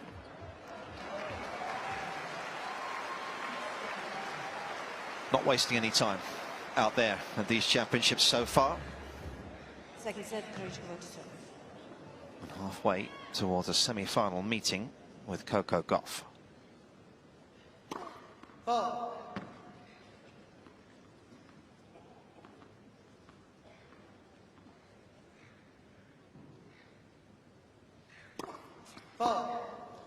Love 15.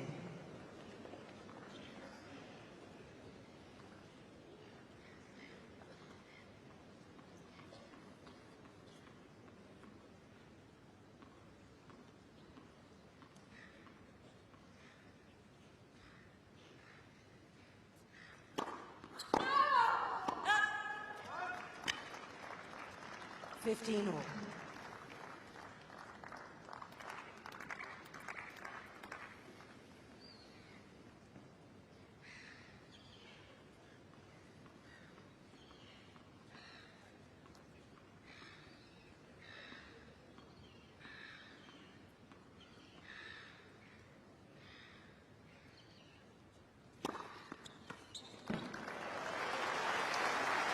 It's nice. Such a smooth motion. She's in some pretty elite company. We mentioned her doubles record. There's only 4 other players that have won all 4 doubles majors and Olympic gold. The Williams sisters, Gigi Fernandez and Pam Shriver are the other 4 women that have won all 4 majors in doubles and Olympic gold. Of course, she and Siniakova share that together. It's an elite company to be in. 40-50.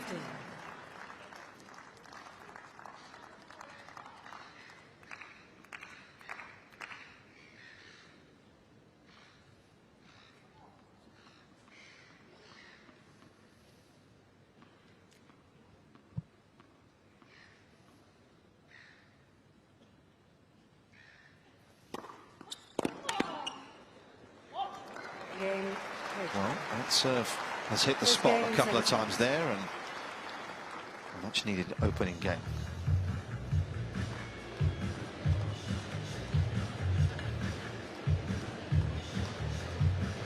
Shouldn't be forgotten the role that Jana Novak played in Barbora Krejcikova's career. Andrea, she was certainly a big influence, wasn't she?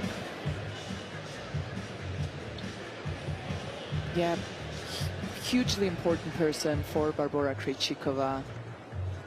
Not only a coach, but also a mentor. And look at this, Nick.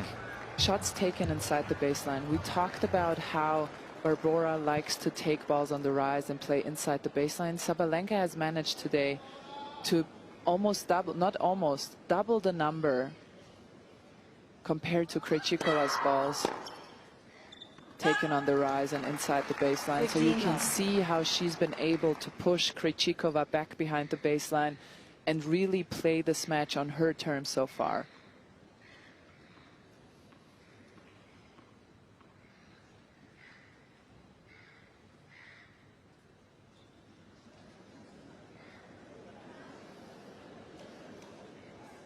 Few singles.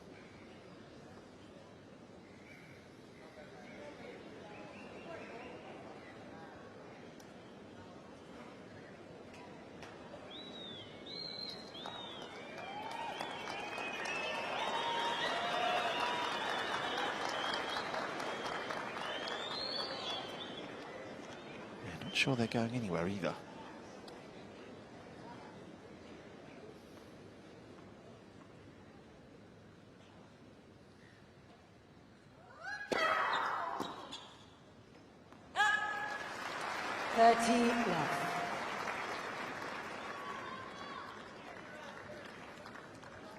Yeah, the story goes that, just going back to Novotna, that Barbora's parents actually were keen to try and develop her game, and they pretty much turned up at Jana's door and said, listen, I've got a young daughter here, wants to play, can you help her out? Novotna took her under her wing. Of course, lost to the world so young a few years ago, Novotna.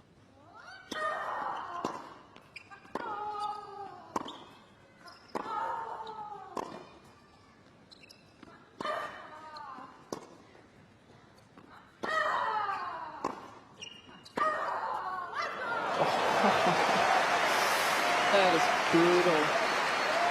Absolutely ruthless. And I like the change up with the higher spin, but it needs to be longer than this. It just needs to find more depth. Otherwise, you will find Aryna Sabalenka where you don't want her to see her, and that's inside the baseline.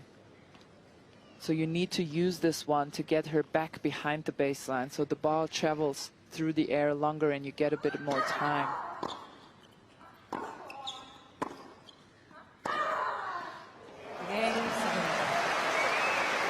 Winners number 11 and 12 of the evening for Sabalenka, back-to-back. Pile drivers of forehands. Biggest forehand you played against? The heaviest. And Serena, and I always wonder, because everyone was like, oh, Serena hit so hard, so hard. She also had a very heavy forehand, and it reminds me a bit of Serena's in the sense that it doesn't go flat through the court. It jumps up, it rotates, and when you connect with the ball, you think you're on time, you think you have it in front of your body, and then it pushes your racket almost back. And the heaviness of it means you have to get your body weight behind the shot each and every time, and that is so hard to do, and it takes your legs out over the course of a long match. And it grinds you down minute by minute. Love 15. And I would also add, Petko, that Sabalenka has a better depth on her forehand, because Serena sometimes used to drop it short, so we at least would have a chance a few times during the match to step in and take advantage of it, but the depth reminds me of Lindsay Davenport forehand. Oh, interesting.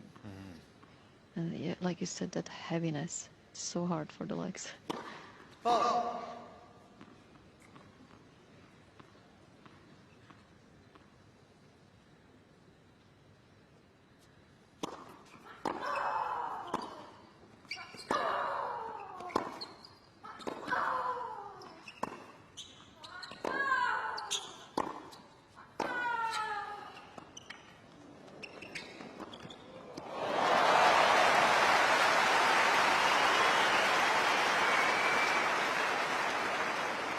Love 13. And also another thing I feel Aryna has added to her game, it's how fast she's now moving forward. She was always quite good going left to right, but I feel like as far as her speed going forward, she's even better than 12 months ago.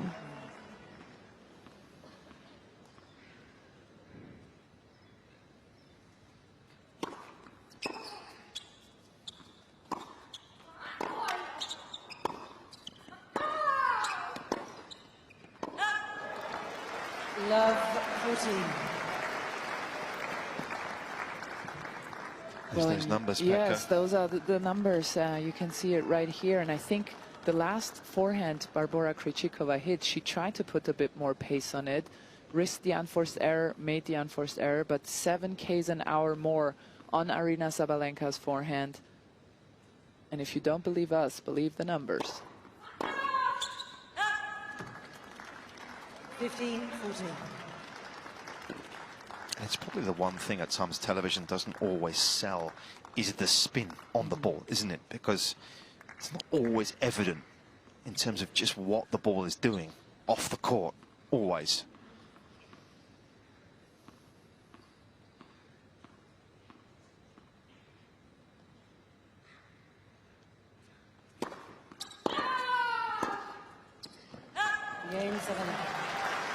Just can't get anything going. And the Czech, who's now dug herself an even deeper hole here. It's a set and a break.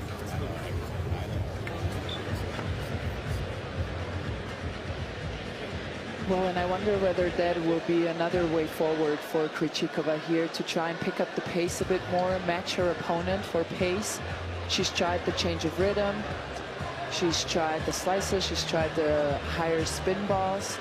The two things she hasn't quite tried yet is maybe to pick up the pace or come to the net more frequently. However, playing against a powerful player as Aryna Sabalenka coming into the net is a high-risk play. And I don't know how big the rewards can be. I think what Krejcikova did really well towards the end of second set, couple of times throwing that higher ball. Now the balls are a little bit older, so she might have time to do that.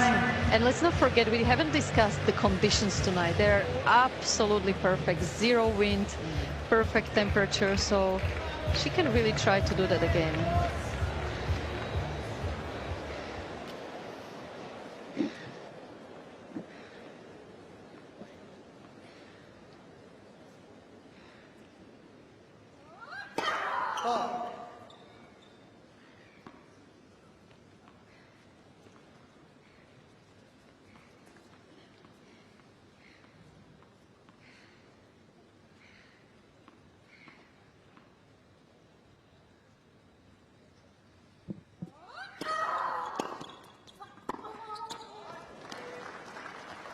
Did well there, didn't she? 15. One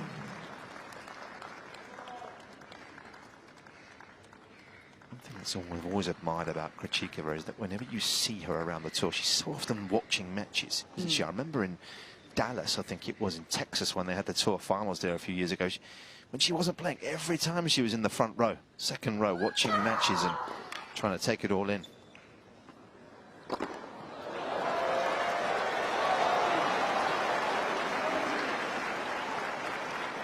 I always think that says a fair bit about a player. Jannik Sinner was actually very similar in his early days, not so much now, but when he was first coming on the tour, you so often used to see Sinner out there watching. Yeah, I called her a tennis nerd to her face, and she didn't disagree. So, okay. so I think she agrees with you. She loves the sport, and I love players who love the sport. Yeah, me too. 30-15.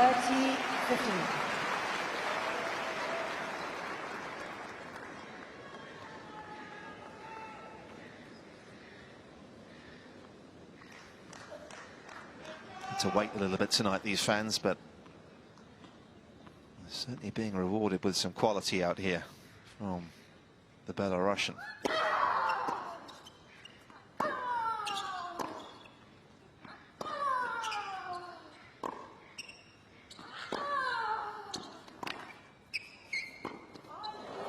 Yeah, and that is well played.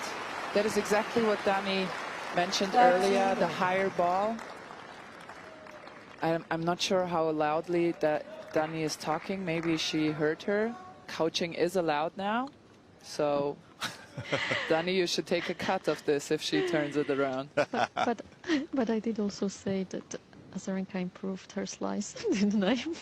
True, true. We'll scratch that. This is all edited. It's not live.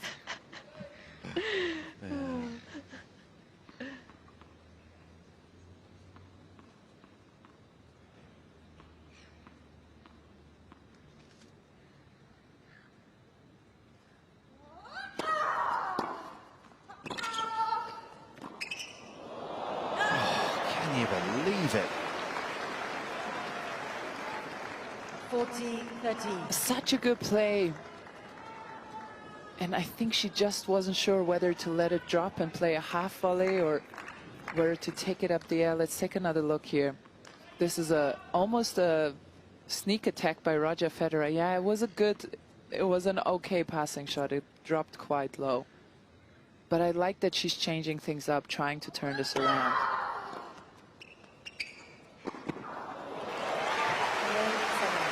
I mean, in many ways, that slice back in that we just saw kind of epitomizes the layers that she's added, because That was a very classy shot, wasn't it?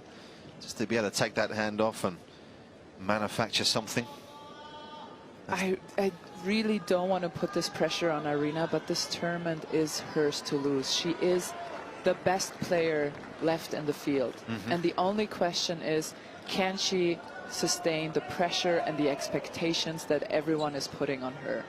That's why I try not to say it that often, but it's so blatantly obvious that it would almost be a crime not to say it, because she's playing so well. Yeah.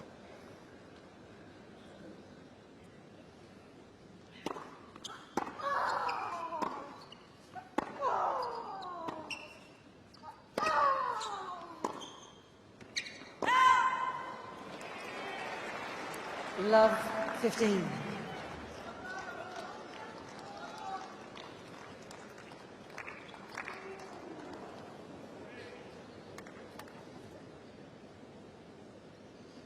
Yeah, look at the winners to unforced errors ratio tonight. And so often we do look at these numbers and they're not always tell the story, but Sabalenka is 16 winners to 7 tonight.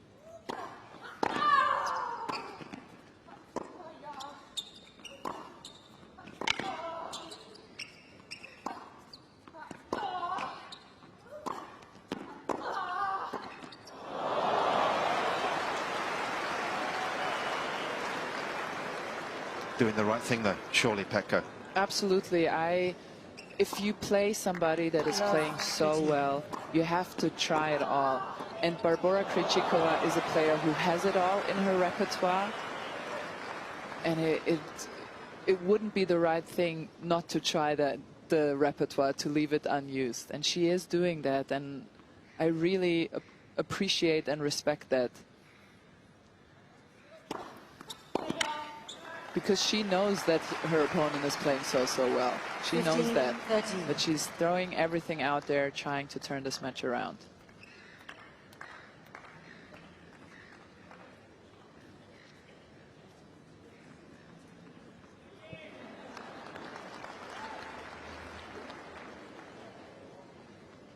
Wait, please.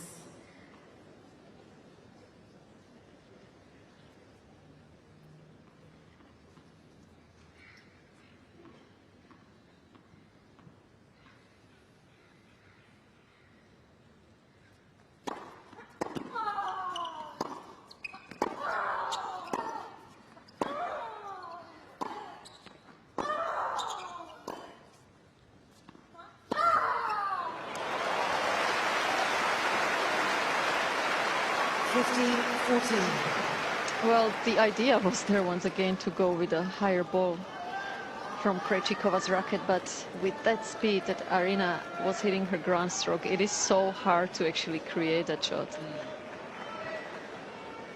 Yeah, drops it short, and then Aryna again can set up for this ruthless forehand of hers.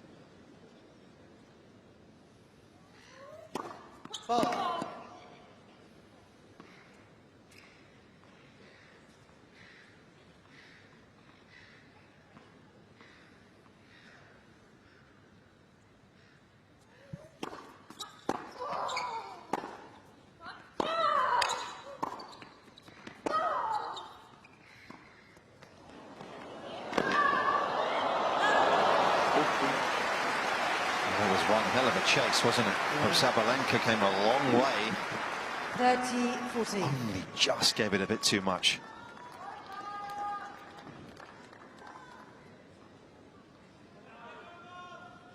And the question really becomes, where do you play? Yeah. When she's so good in all regards.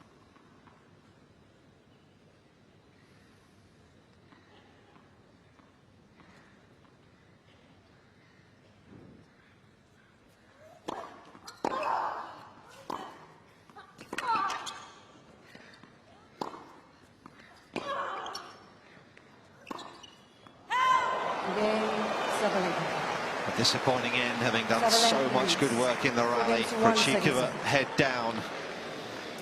Is almost down and out, 4-1.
Time. Hasn't, of course, faced Coco Gauff since that evening in New York in early September, where she suffered defeat at the hands of the American, having been in a winning position. Coco Gauff found a way to turn things around, so it'll be a fascinating matchup if it's the case in a couple of days from now. Let's first off.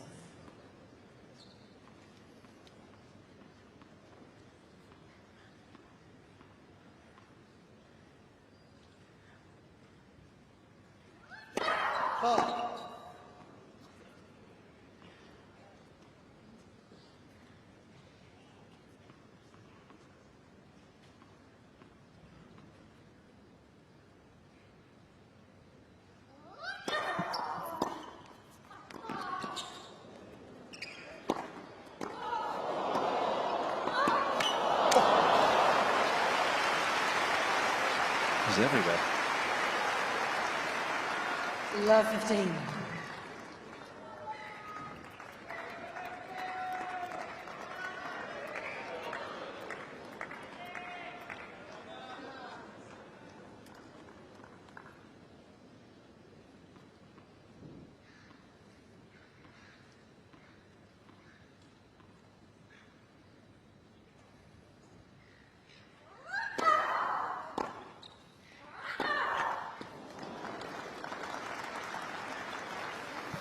Love 13. Similar situation at 4-1, if memory serves, in the first, wasn't it? And she was broken. A couple of errors.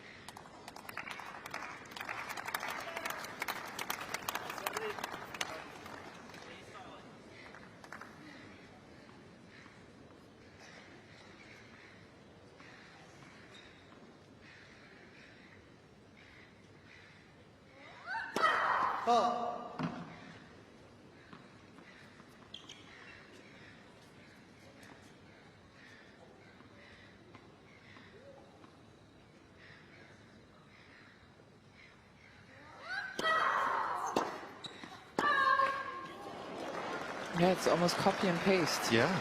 Love 14. Drop the level of fraction. It was exactly the same. Krejcikova got broken in the third game of the first set. Held serve in the first game comfortably. Rebroke at 4-1. History repeats.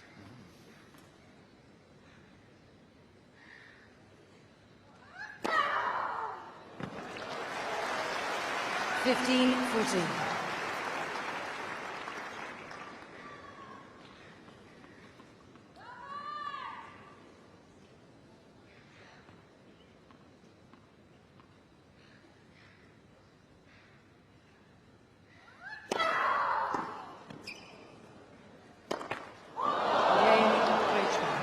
A misstep or two from Sabalenka. Sabalenka leads 4 games to 2 There is seconds. just a glimmer of hope for the Czech here.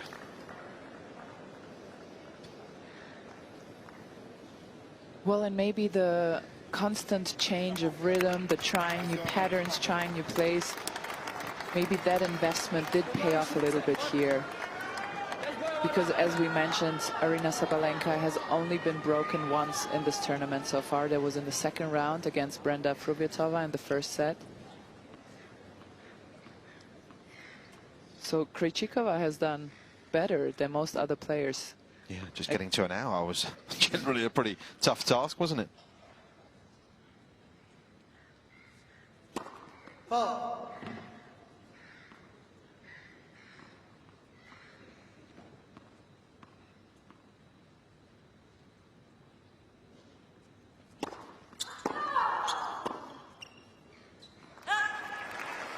Love 15.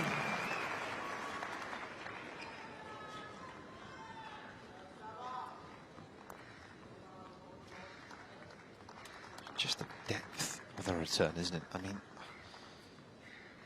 and you know as well, I would imagine in Krejcikova's situation, the ball is coming up at you so quickly, you can't just drop it in the middle of the court either, can you? It's not a scenario that's particularly available to you there.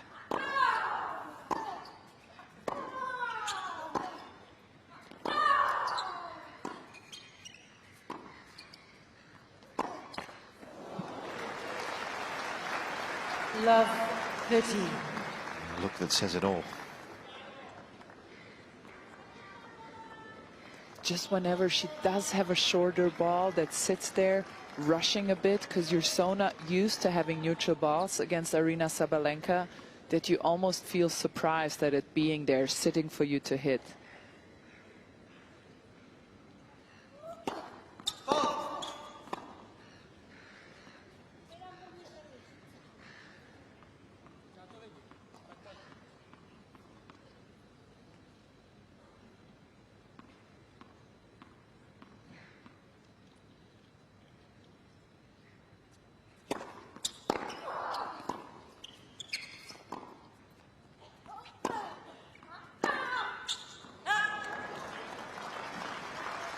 Fifteen, 13.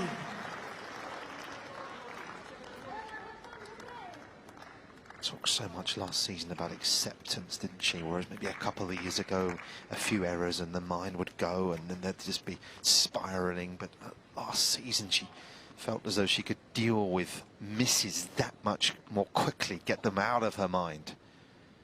Aside from all the improvements in the tennis. 30 all. Bit of a test here, though.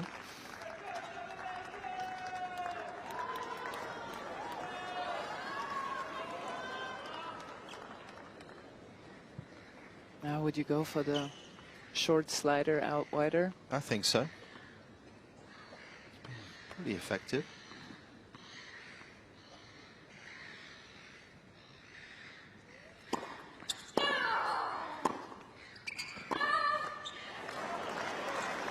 Worked out.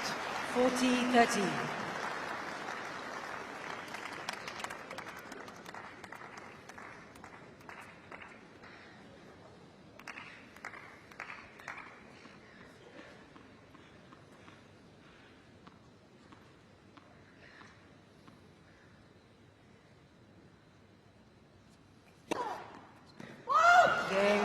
Couple of games back-to-back for the first time in this match for the former Roland Garros champion, who's reduced the arrears here to 4-3.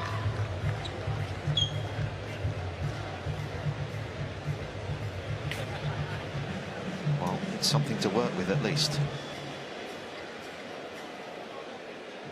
Well, a new racket for Aryna Sabalenka. You see here. But I do think, Nick, after all, that these investments in the different types of strategies and plays that Krejcikova tried at the beginning of the second set and couldn't quite execute, I think they are paying her dividends now, or have paid her dividends in the past couple of games. I really think we could see Aryna just missing a few more, just giving a few more errors. There's still very, very high standard of play from her.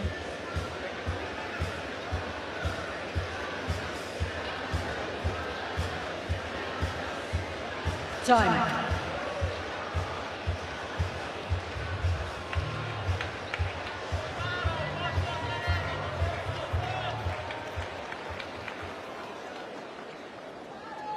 Czech fans in the house.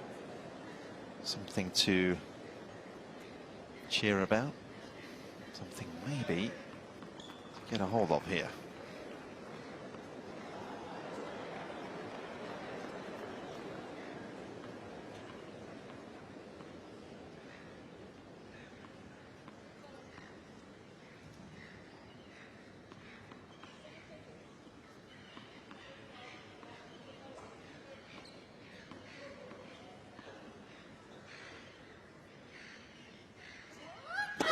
Ball.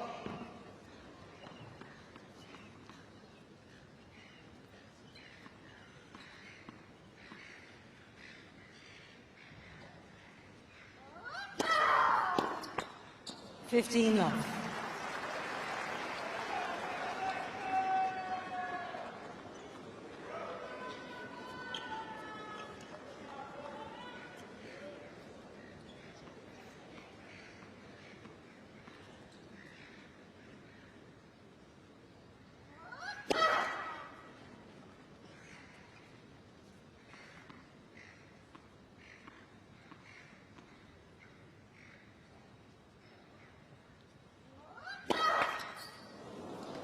15 all. I think one thing I noticed, guys, on Aryna's serve, she's not using her legs as much as she was in the first set. Sometimes she's not getting up enough. Yeah, a couple of doubles of late. Yep.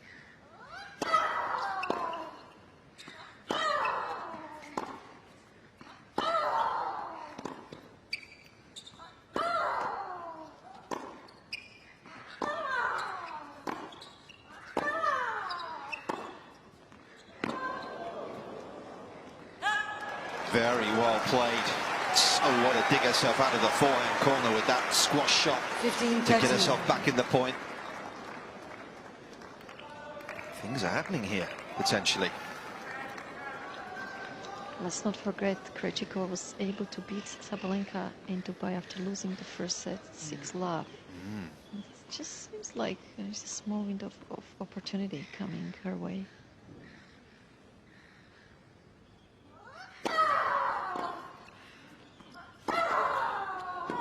Yeah, there's that forehand, and I talked about how she sets up for it, and I think what I mean by that, we sometimes get caught up in tennis terminology. Look at how she plants her feet before she hits. She uses power from the ground, from her legs, and uses her entire body weight to move through the shot, and that's how she creates that much power.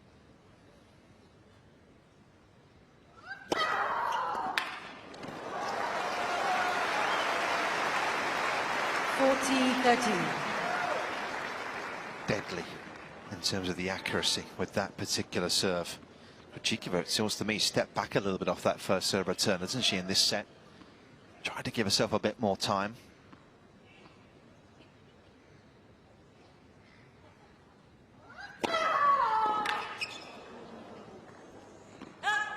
Game 7.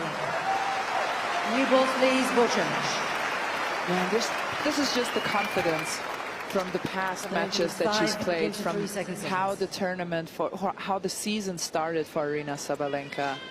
This was a very tricky moment, and I wonder what Daniela says about the tension, how it was down there, because this was a very tense moment, and she came up with 2 huge serves after having double faulted. Yeah, absolutely, Petko. She knew that there was such a huge service game, such a huge hold, given what happened against Krejcikova in Dubai, and that's where she's been so confident over the last couple of months, not panicking, being aware how important that is, but staying calm and just trusting her shots. And I love your analysis, Petko. On her forehand, she could easily generate so much power just with her upper body because she's so strong, but she's adding the legs into it as well, and that's why it's one of the most powerful shots we ever had on the tour.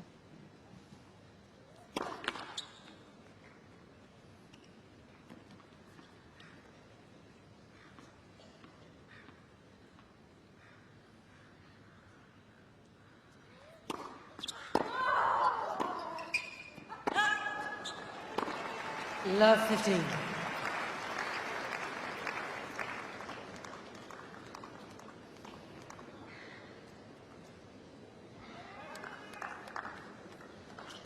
It's a good time to think about hitting a couple of slice serves into a Sabalenka body with the new balls.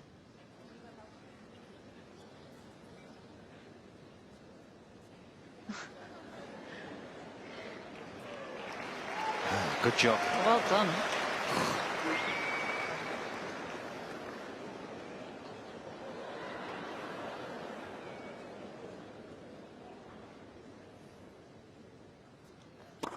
Ball.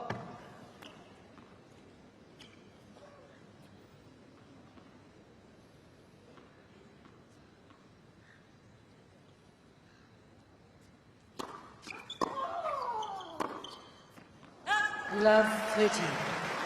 And it just seems like Aryna has seeped out the last drop with those 2 serves on 30 all, right? It felt like Barbora hoped, and then Aryna just cut it in half. Yeah.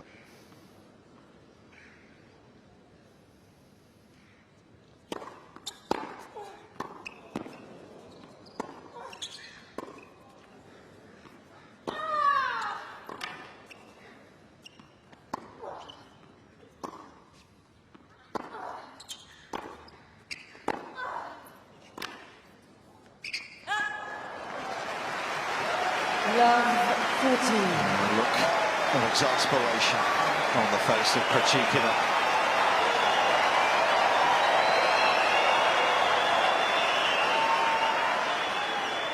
Sabalenka with multiple match points.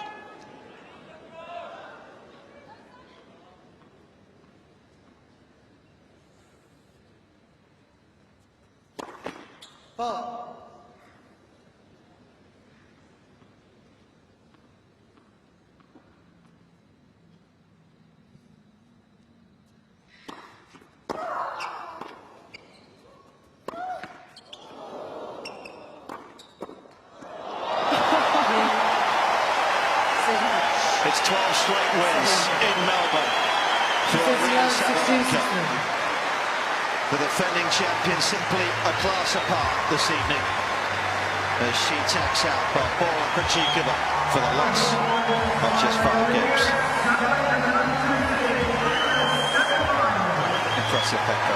Absolutely impressive, all tournament long.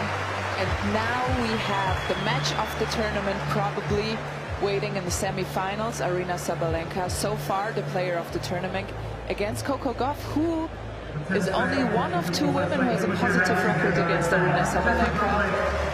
And while Barbora Krejcikova leaves the court, she fought bravely and valiantly, and I loved how many new strategies she tried and brought in, and really exhausted all her repertoire, and the opponent was just too good, but she cannot have any regrets. And you kind of felt that with the handshake, didn't you? It was that kind of like, you know what, you're a class apart. Yes. On me at the moment. And she'll have the doubles to look forward to. Well, Krejcikova tomorrow. But as Petko was saying, 6 meetings between Gauff and Sabalenka, and Gauff has won 4 of them. So, something to think about. Let's hear from her. She is with Jelena Dokic. Aryna, that was quite a performance again. You are through to the semi-finals of the Australian Open and you haven't lost more than 3 games in a set. Did you decide this year, I'm playing in this red hot dress and shoes, I better match it with my performance? I think Nike decided that, but I just really love this dress. Yeah, I think it was really great match today. I think I played really great tennis, and I really hope that I can just keep playing that way or even better, as I always say. And of course, guys, thank you so much for the atmosphere. I know you I know all of you are waiting the next match, but still, thank you so much for the atmosphere. I really enjoyed it. It's reminded me the final, the atmosphere on the final last year. So thank you so much. I really enjoyed playing in front of you all.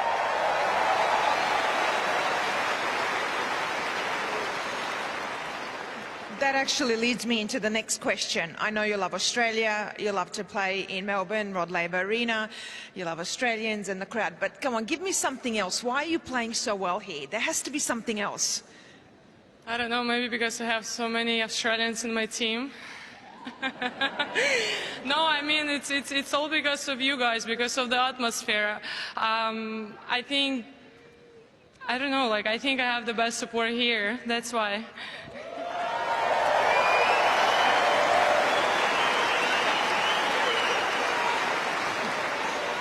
We'll take that. We'll take that. Australia will take that. And as an Australian, we do love you, absolutely. I want to talk about your consistency. 8-0 in Grand Slam quarterfinals, and this is now your 5th consecutive, at least, Grand Slam where you've made at least a semi-final. Where is that consistency now coming from? From a lot of hard work. I've been working so hard last year, this preseason, and I think it's all about hard work and give it all in the practice court, so you're ready for the match, for the matches as good as you can. Now, this might be a weird question, last one. You're winning so easy, you're barely sweating. I see you're taking these towels every match. You've got at least one more match. So now here in front of 15,000 people, you need to give me a towel because you got too many.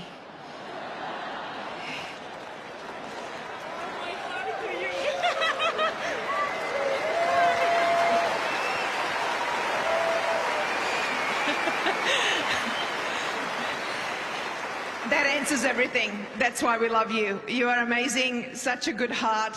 You're such a beautiful person. Yes. Thank you. It's for good luck, right? Absolutely. It's all for you. Ladies and gentlemen, Aryna Sabalenka. Yeah, she's someone that wears her heart on her sleeve. And, wow. I feel like my life would be turned around if I got a towel from Aryna Sabalenka. Well, we've got around 5 days to make it happen, Pedro. So let's get to work on that one. Yeah, what a performance. Absolutely impressive. Different challenge, though, against Coco Gauff. I'm so excited for that. I'm so excited because we know Coco's ability to extend rallies, to get that one extra shot back into the court. And I'm such a strong believer in matchups. I really think they matter. So this will be in Aryna's head. And Coco will swing much freer than she did today. She did not play a good match. So she will be a different person. In 2 days' time, let's look at the numbers. It's still the same. Even after set 2, I did feel it was closer, right? Yeah, second serve points one was painful, wasn't it, tonight for Krejcikova? Yes. Just a total of 4 of 20. If she had gotten that first serve percentage up to 65%, I think we might have had a match in the second set. Because in the rallies, it felt like they were or that Krejcikova was closing a bit down, but this was still a tremendous performance. Aryna Sabalenka, so far, the player of the tournament. Yep, so we have the first semi-final set. It'll be Gauff against Sabalenka. The top half, as we know, is somewhat of a land of opportunity.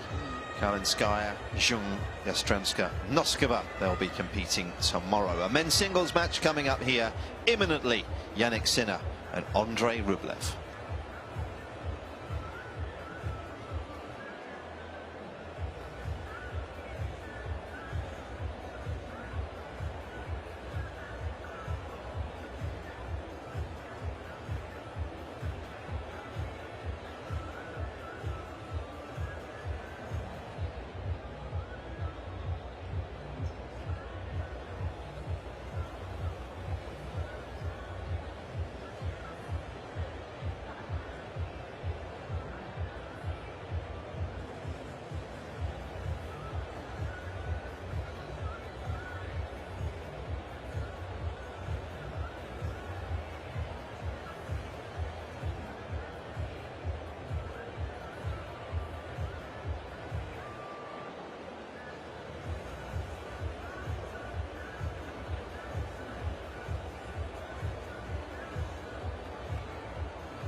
One of the great innovations here at Rod Laver Arena for your enjoyment this summer is the access to live commentary. While you're sitting here watching the match, you can listen to the commentary live.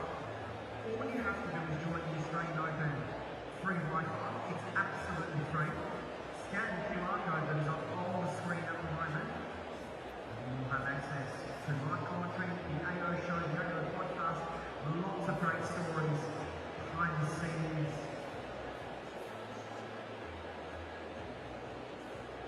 Previews of matches, post-match, this match, everything you can imagine, plus live commentary. That's the important part. While the match is on, listen to the commentary live, talk back to the teammates, just join the AO Wi-Fi, scan the QR code, you are all right.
It's the second of the men's quarterfinal matches today on day 10 of the AO 2024.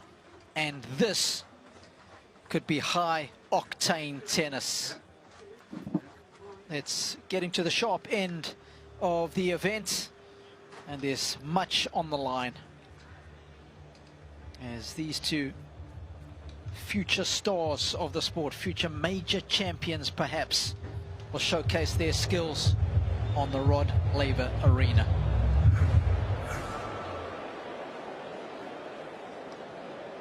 Men's quarterfinal action here on Rod Laver Arena. Please welcome the number 5 seed, Andrey Rublev.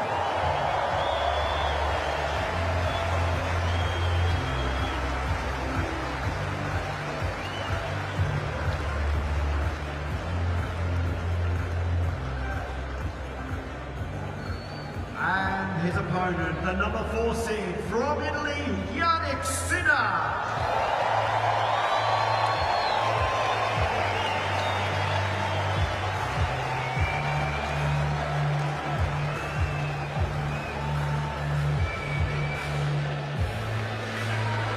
The man from northern Italy, who has a game that many wish they had. He's more than qualified from the neck up. He will begin his quest tonight against this man, as will Andrey Rublev, to make it through to the semi-finals at the Australian Open for the very first time. It'll be a second major semi-final for Jannik if he is victorious today. For Rublev, he would be breaking the drought if he's able to make it. 9 times he has lost in the quarterfinals at the majors. He has never been to the Final Four, and he'll be hoping that tonight on the Rod Laver Arena he can navigate into uncharted territory. Hi Jannik, this is Hunter. He's gonna help us tonight. Hi. So guys, just after the coin toss, please, if you can have a photo with him facing this way. Just a few reminders. 1-4-1, the warm-up, 25 seconds. He's gonna start every time I say the score and the towel boxes. Each corner, any preferences with the color? Blue? Red? Happy? Questions? No? Okay, Andrey, we ask Andrey. It's AO, his choice. It is AO. That side? Receive. Okay. Photo, Hunter. Yeah, that's one for the mantelpiece. Good match. Good friends away from the court as well. There was a nice little high five before they started that walk down the Avenue of Champions. Two of the good guys. But they'll put that friendship aside for a couple of hours this evening as they go at it, hammer and tongs, for a place in the Final Four. My name's Rob Koenig. Delighted that you'll be joining us for what promises to be an epic encounter, and so glad to have Wally Masseur alongside me. Mark Philippoussis is courtside. But first, Wally, we'll check in with you, and what do you make of this matchup this evening? Oh, Robbie, you touched on it. High-octane tennis. A lot of racket head speed off every wing. These two men absolutely thrash the ball, and they thrash it consistently. There is Rublev, 26 years of age. You can see there he's ranked 5. Yeah, and won his first Masters 1000 last year. He's got 15 titles, Wally. More importantly, he's got $21 million in the bank. Yeah, and I like that number. It's just the money that we know about. Forget about endorsements and everything else that comes with appearance fees. And 9 times. And this is his 10th appearance in a quarterfinal at a major, and he'll be hoping to go one better. Never been past the stage. 3 minutes. And I tell you what, he's earned his keep this week. He was tested early on, wasn't he? Yeah, well, Seabach Wild is a talented player. Beat Medvedev at the French Open. Dangerous player, and of course defeated Diminar in 5. And didn't he come home strongly in that 5th set? Just a clarity of thought, no errors, strong finish against the Australian Alex Diminar. Yeah, that was 4 hours and 14 minutes. So we wonder how much that match will affect him this evening. The accumulated fatigue over the opening 4 rounds. 11 hours and 34 minutes is what he has spent out on the tennis court getting to the stage. In stark contrast, Sinner is yet to lose a set on his path to the quarterfinals. Just 8¾ hours to prepare himself for this matchup this evening. And these guys know each other pretty well. They've played on 6 previous occasions. They will know what they are 2 minutes. What a season Jannik Sinner had last year, especially the tail end of it, where he played some of the best tennis of his career. Always nice when you can win a Masters 1000. He was able to do that in Canada. And in tough conditions there. It was pretty windy, and he pretty much swept all before him en route to winning that title. And of course then backed it up in both Beijing and Vienna. No question he plays some of his best tennis indoors. And he has been cruising against Botic van der Zandskog. He's not going to be too popular in the Netherlands. Jesper de Jong in the second round. And Karen Khachanov in his previous match. Sebastian Baez in the third round was dispatched pretty comfortably as well. Mark Philippoussis is courtside. Probably a good time to check in with the Scud and get an idea of what the atmosphere is like, first of all. But more importantly, what are the court conditions like? You know what, guys, it's an absolute perfect night for tennis. There's very little wind at all. Temperature is perfect. It feels like 20. Honestly, it's an incredible night, and this atmosphere, I can just feel electricity in the air. I think people are ready to see something special. Andrey Rublev won the toss, an electric side. I guess we'll be hoping that both of these players will bring their A game and both play well at the same time. I think it's fair to say Sinner hasn't really been tested that much so far. You can see he leads the head-to-head, but those 2 wins have a little asterisk next to them, because on both occasions there were retirements from Rublev. So current history puts Sinner as the heavy favorite, winning in Vienna and of course winning in Miami, 2 and 4.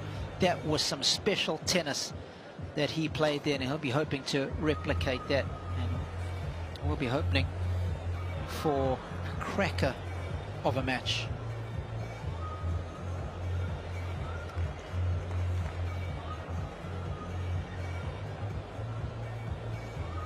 So we're all set tonight. It's 2 heavyweights of the sport going toe-to-toe for their place in an Australian Open semi-final for a very first time. It'll be heavy metal tennis, and let's hope these 2 protagonists will shake us all night long with their high voltage shot making. Plug us into the mains. We are ready for this one, folks, and look forward to your company as Jannik Sinner takes on Andrey a 7th time. Andrey Rublev to serve.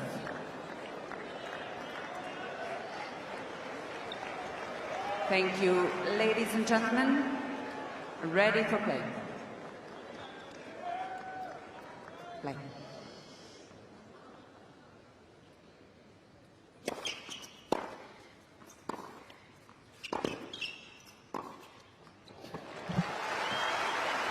Well, Robbie, you channeled AC/DC in your intro. Some high voltage tennis, and we saw it right there. Wow. You suggested that you hope both players play well at the same time. We'll be in for something special. Well, that was not a bad opening point. Ball.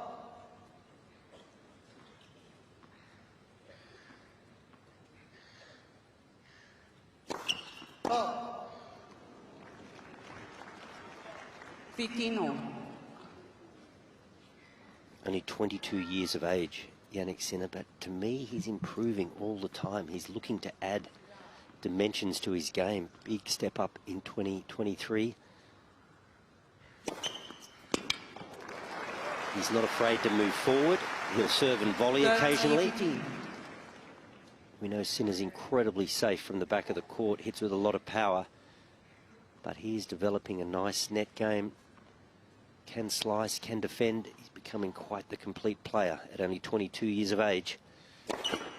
Light for service.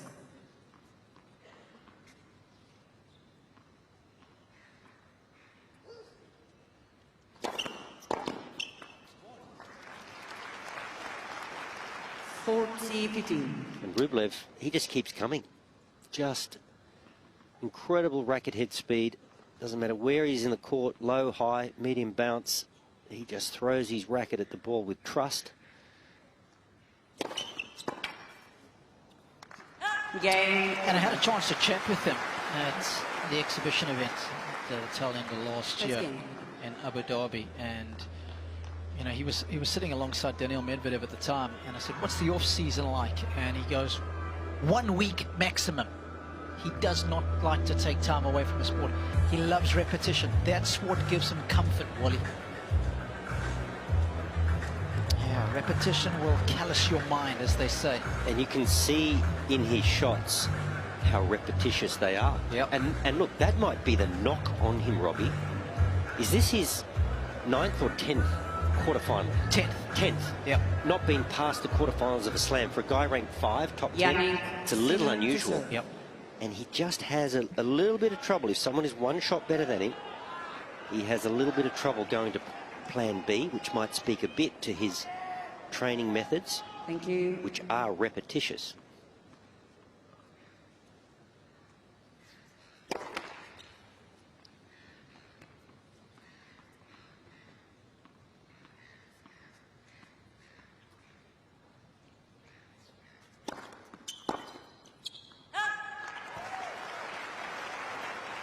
Jannik has been to the semi-final of a major, of course.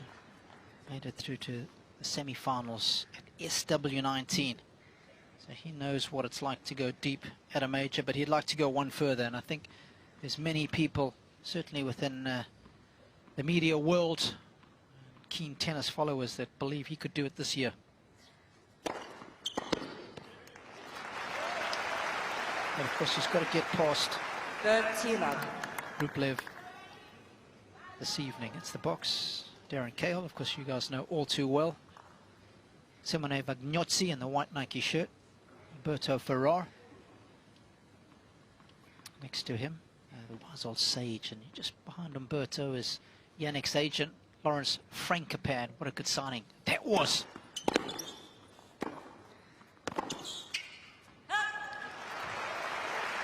Not a bad man to have in your corner, Darren Cahill. Coached Leighton Hewitt, Grand Slam champion. Andrey Agassi, there he is, bottom left of screen there with the cap and the glasses. Beauty mate, that's how you know he's Australian.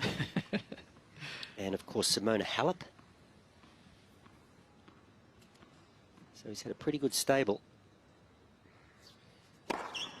And he has coached them at varying stages of their career. Leighton Hewitt very early in the piece as a teenager to his first slam. Yep. Agassi at the back end of his career to a slam. Of course, Andre had a bevy of them under his belt, but looking for that edge as an older player. And then, of course, Simona Halep transitioning to the women's game. Amazing, amazing record he has. And, of course, he and Simona shared ATP Coach of the Year for 2023.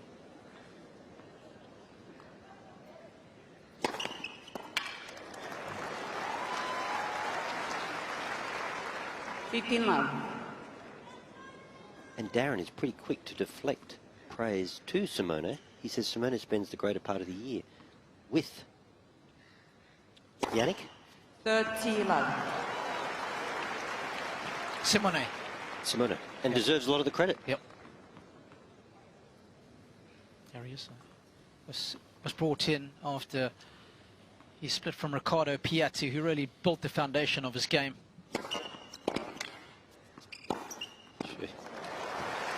How's that shot making?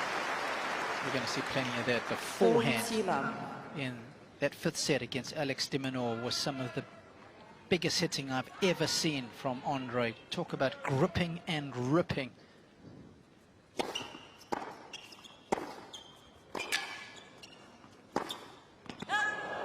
Well, it's almost as though he's come out thinking that the way through is to be ultra aggressive, just not holding back at all. So he doesn't want to get in extended rallies. He's really trying to shorten the points. And even in that slow motion shot of Rublev's forehand, the racket is flying. Like the tip of the racket is absolutely flying.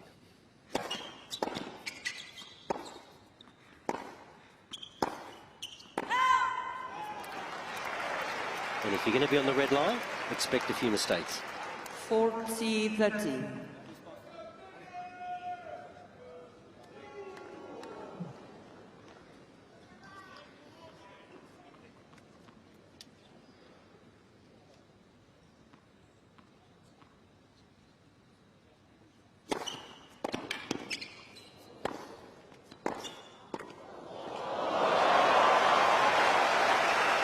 And Robbie, that for me is one area. You talk about the repetition of Rublev's training, and you can almost see it, can't you? Just grooving those ground shots. But you look at Alcaraz, you look at Sinner, you look at TFO, they are improving their net game. And he has a bit of work to do in that department. That was not an easy shot, don't get me wrong. That's the volley he actually prefers, the topspin volley. Advantage, Rublev. There's a lot to discuss about the ground stroking of these two, but I think the key in this match is going to rely on the return stats. When they played in Vienna, there was a big difference in the effectiveness of Sinner returning serve versus this guy. Game. There is a striped backhand, and Team Rublev will be delighted with the starts because their charge leads 2-1.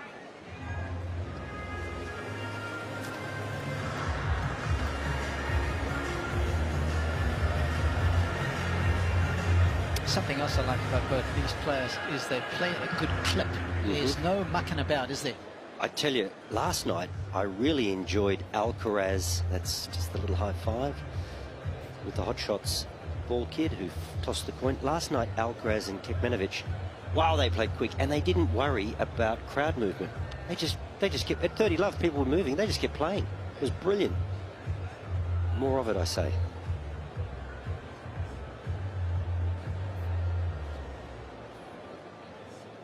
Melbourne Park in all her glory.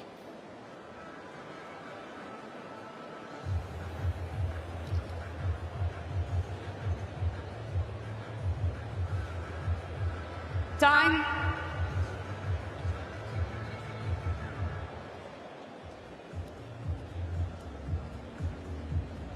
It's the 55th Australian Open, and of course we are playing here for the 37th year. Rod Laver Arena, the centerpiece of this magnificent sporting precinct. Its proximity to the CBD, it's just a 10-minute walk away at best. And full house again, record attendances, and it looks like we are indeed going to cross that 1 million people threshold through the turnstiles over the course of the 15 days.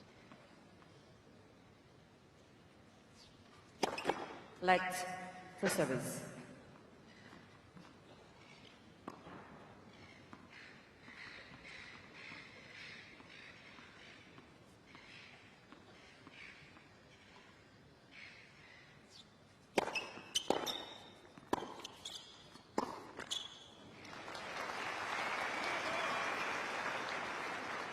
love.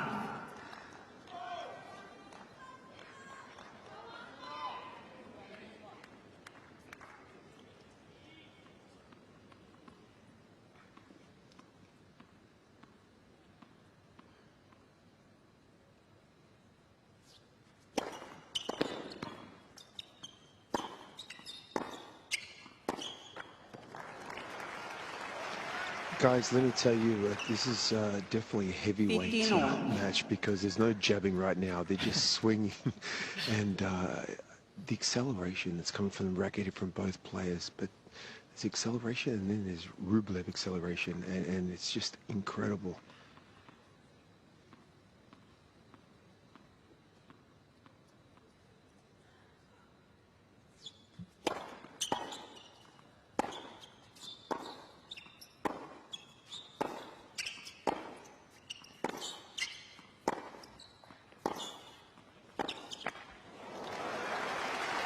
Take a close look at the Sinner serve. Of course, changed it after the French Open. Did Jannik last year after the early loss against Daniel Altmaier. Arrived in Hertogenbosch and changed from the platform to the step up. And then he's lowered the ball toss as well a little bit. And the product of which we see now.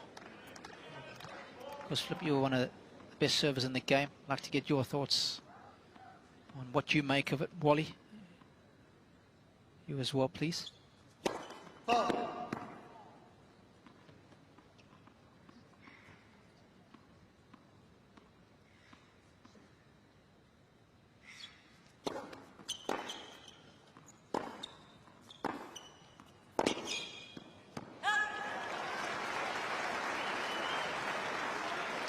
Well, Robbie, I remember last year at Wimbledon, I was walking down, it was late in the afternoon, and I just saw Sinner with a bag of balls and just serving on his own with just one of his teammates, you know, one of his team, and just working on the rhythm and working on the stepping into it, and the ball toss, focusing on the ball toss. And it was just impressive to see after one of his matches do that, you know, him out there.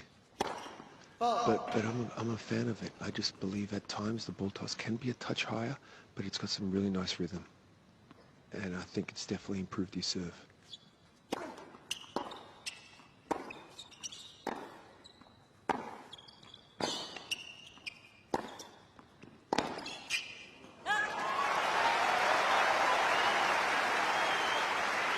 And defending is not necessarily Rublev's go. He'll try to hit his way out of trouble. And you touched on it, Robbie. He's had a tougher road to this quarterfinal in terms of hours on court. The 5-set match against Diminar was a tense affair, a physical affair. So if Sinner can spread the court and get his man on the move, will he have the endurance over time to stay with Sinner from the back of the court? Yeah, I needed that first serve. First serve percentage was in the 30s before that one. Yes. I like the serve. Look at the shape he gets, the shape of his body under the ball. So he got the nice rotation, strong leading left arm, nice leg drive, up and over. Good looking serve. And he's a tall man. So he's got a bit of elevation there. Good margin on his serve. He's deceptively tall.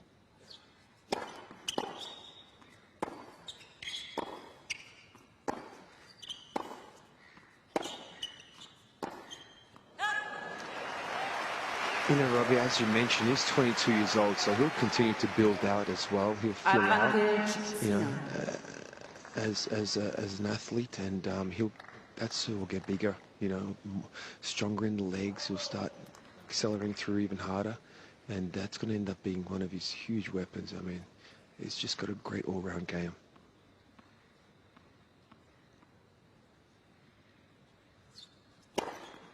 Game 2.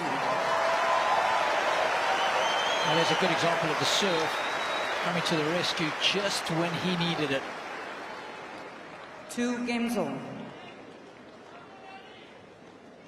ATP lists him as 6'2", but I think he's definitely got a little bit more than 1 meter 88 centimeters. I think he's closer to 6'3" now. I think that, you know, they take the stats when you come on the tour. Yep. Weight and height. But obviously players, as Mark suggested, over the years they'll put on, you can put on as many 10 kilos over the course of a career. Yep.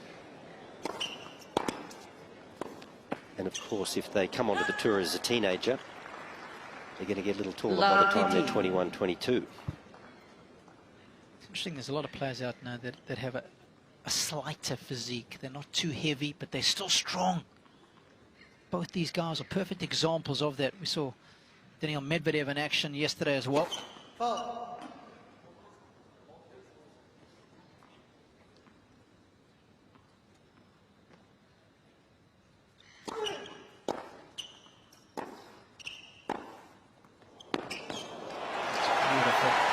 my theory as to why these tall players are such good movers and such good athletes, I think the biggest advent I've seen in the physical regime is this core strength and stability training. I think it marries the coordination chain of the lower limbs with the upper body because they're so strong and mobile and flexible with the core. Everything's core these days, has been for the last decade or so. And they get power. They're tall men, 6'2", 6'3". They've got these long limbs. So you get the strong base, and then you extend the arm, and the racket extends, and the racket head flies. Tremendous speed.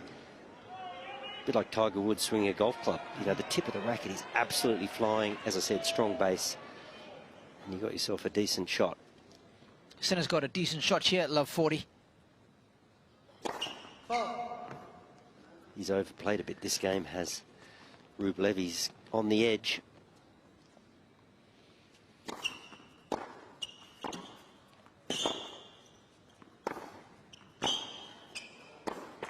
Game 2. And Sinner makes him pay. 8 points in a row for the Italian. And he leads 3-2. 3 games to 2.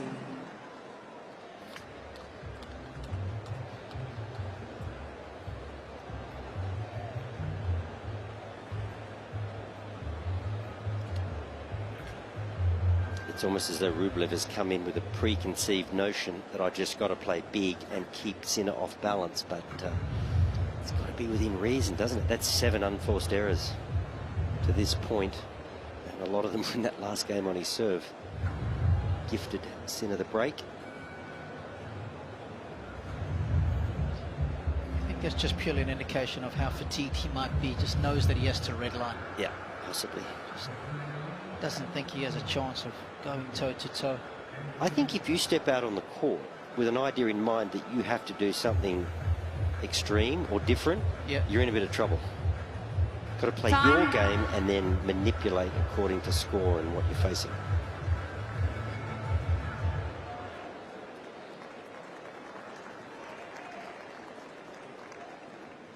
The winner of this quarterfinal will take on Novak Djokovic, who was a winner earlier today in 4 sets against Taylor Fritz.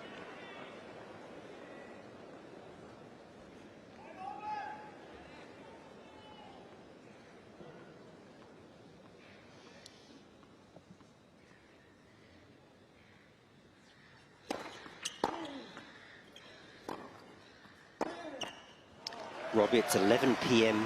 in the evening in Melbourne. We had a really long day session, just bled ever so slightly into the night session. And it is a packed house. It's a weeknight here in Melbourne. People got to go to work tomorrow, but nobody is leaving. And I think that's testament to the star value of these two players. They've got the top 6 seeds all here in the quarterfinals. Djokovic, Alcaraz, Medvedev, Sinner, Rublev and Zverev.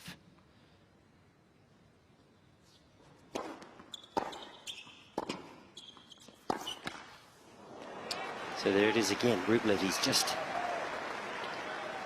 feeling a little lactic, feeling a little heavy, feels like he's got to get on the front foot early. Once again, just cutting it a bit fine. Guys, I know that Rublev likes to be aggressive and hit the ball, but right now his ground strokes are incredibly flat. There's absolutely no shape at all and zero margin on the ball.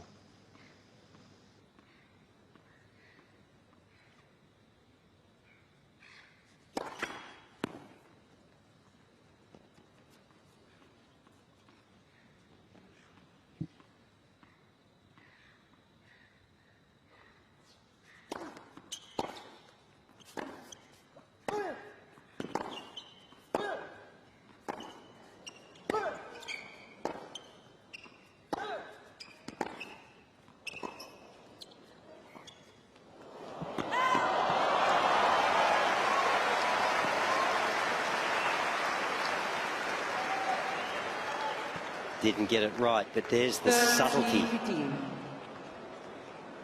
that is emerging in Sinner's game. Soft hands, clever shot.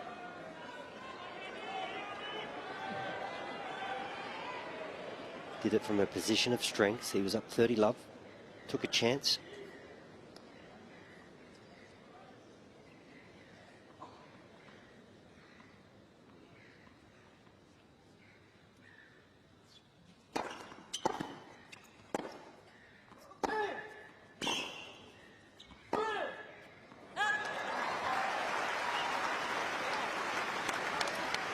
And Mark, we talk about the power of these two players. How's that left, the big left foot step from Sinner there on the backhand? the strength to defend without retreating. I mean, he takes a controlled slide, and he has the balance, and he's hitting it with power and recovering at the same time. He moves exceptionally well. And there's just a quick look at the average forehand net clearance, as Mark was alluding to, just 58 centimeters for Rublev. That is awfully low. Not a lot of margin for error. Sinner 30 centimeters higher, a foot higher. Yeah.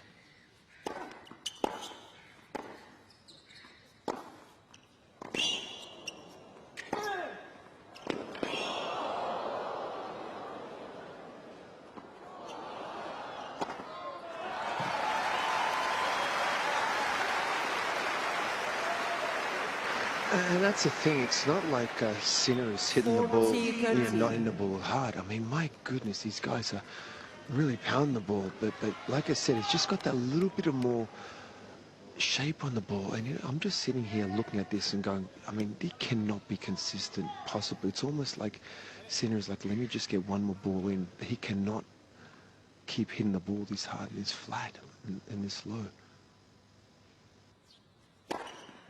Cain, Sinner.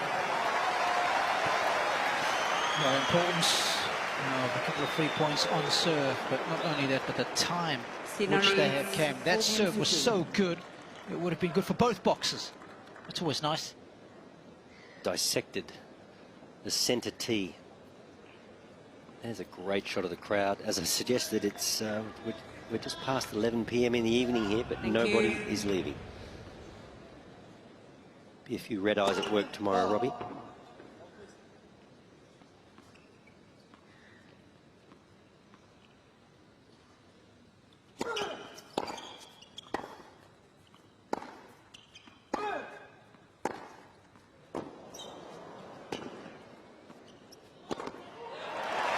And once again, who can get control of the rally with their respective forehands?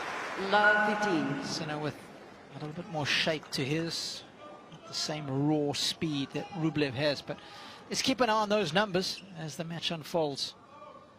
Low over the net and very fast for Andrey.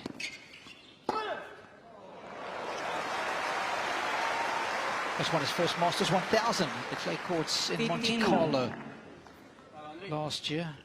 Fernando Vicente in the red shirt, his long-time coach, sharing that responsibility now with Alberto Martin.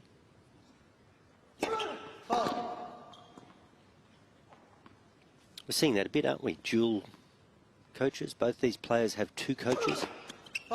It's a long season. Share the workload. 15-13. Hatman bottom left as well, Charlie Costa. He is one of the best physios in the business. There's Alberto Martin just scratching his chin.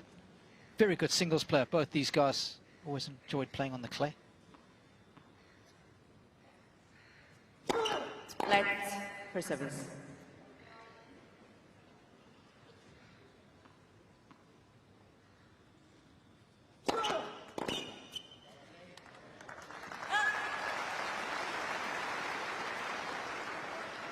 All.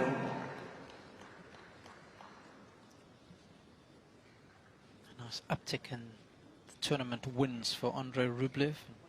2022 versus 2023.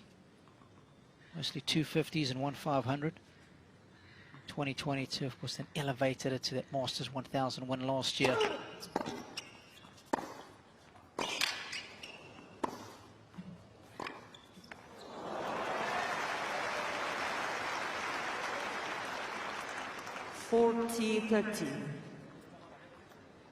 You know, for me, guys, just the variation that Sinner has in his game, and especially on the slice, I think will make a big difference tonight. You know, he hit and then mix up the pace. I think a point like that's going to trouble Rublev. Game Rublev. So he reduces the arrears. New balls, please. And it's Sinner who leads by a break in the first set.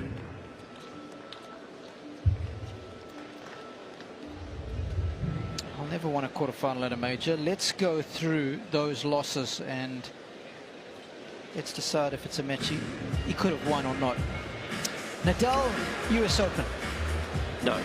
Medvedev, US Open. No. Tsitsipas, Roland Garros. No. Medvedev, Australian Open. No. Cilic, Roland Garros. Yes. Lost that one 7-6 in the 5th. I agree with you there. Francis Tiafoe, US Open. Yes. Djokovic, Oz. No. Djokovic, Wimbledon. No. Medvedev, US Open. No. So 2. What was the score with Tiafoe? 6-6 and 4. Okay. Tight. Yeah. If memory serves, was off the back of a Time. long match the round before.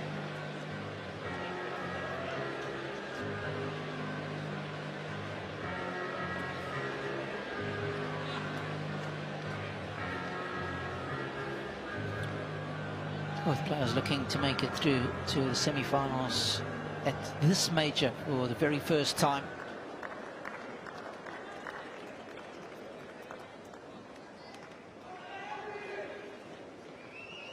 It's already been a good start to the year for Sinner, winning in Hong Kong. It was the warm-up tournament for him before coming down to Melbourne.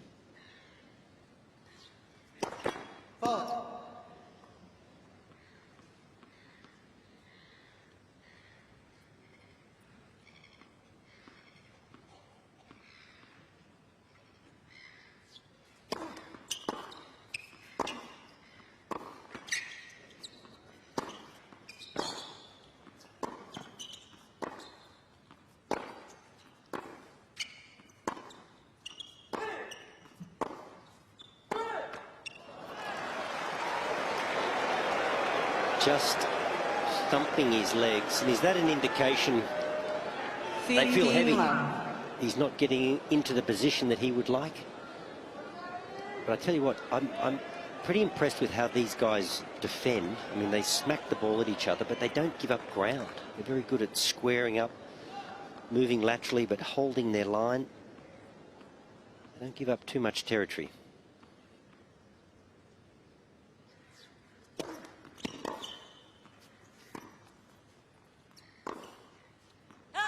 What do you make of the Sinner slice? I like it. And Mark said it's getting better all the time. I mean, that was perfect. Slow, deep, complete change of pace. And our good friend Rublev was out in front of it. He dragged it wide. He was out in front of it. The slower ball. And he just missed a defensive slice in the last game that maybe clipped the tape. It's coming along nicely.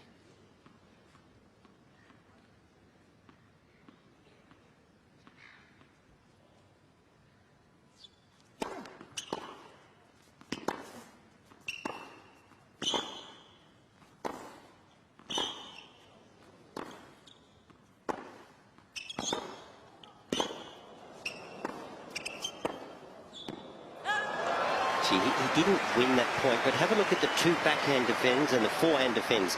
Squares up, gets on the outside leg and doesn't give up an inch of ground. And he makes Rublev play 2 or 3 more shots. And that's important. Over time, that is important.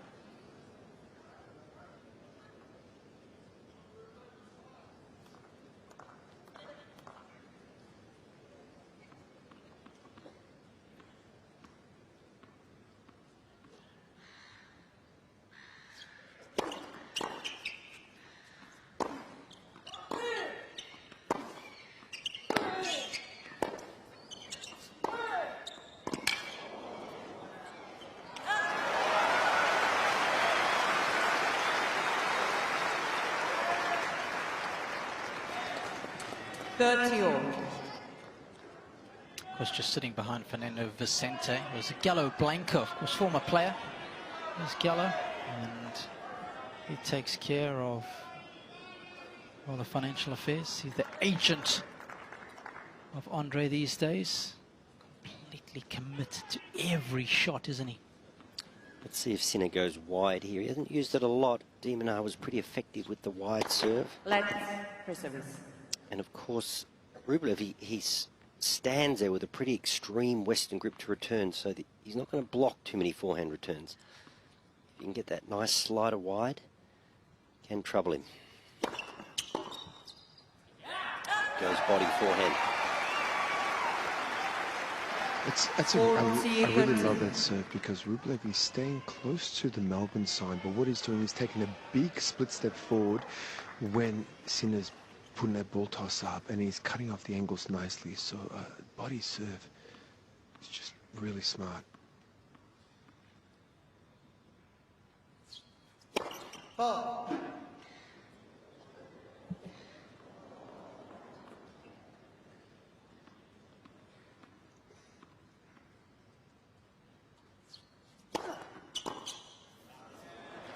It's double trouble. And the body serve is one thing, but if you can get it forehand hip, that is the serve. Sinner leads 5-3. Backhand hip players can generally get their racket out in front of their body and fend it off, but the forehand hip is a nightmare because your elbow automatically tucks in behind your body, and somehow you've got to get the racket face on the ball.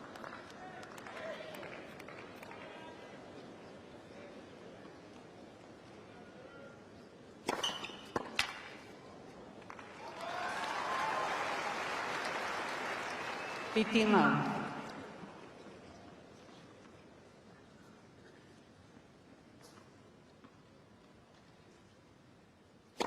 Ball.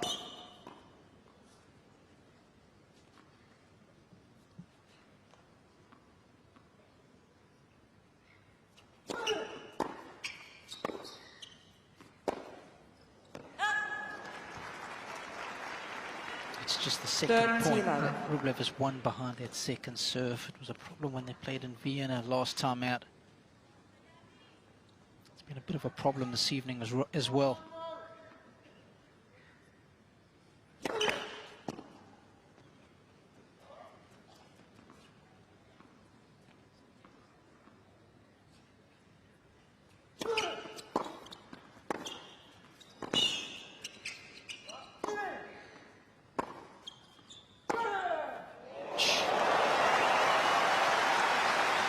You get a speed gun on that?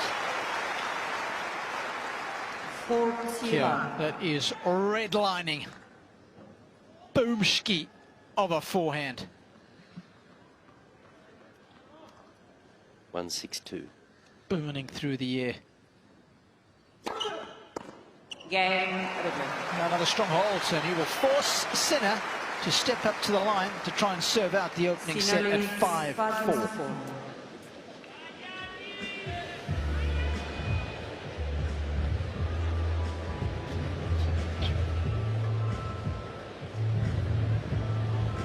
Robbie, last night I saw Alcaraz fire a forehand at 170 plus. You just start to wonder, where is the terminal velocity? Where does it end? And he hit one running forehand cross court. It was so hard. I mean, off the back of a rally where they exchanged a couple. I don't know if that was the shot or not, but it was.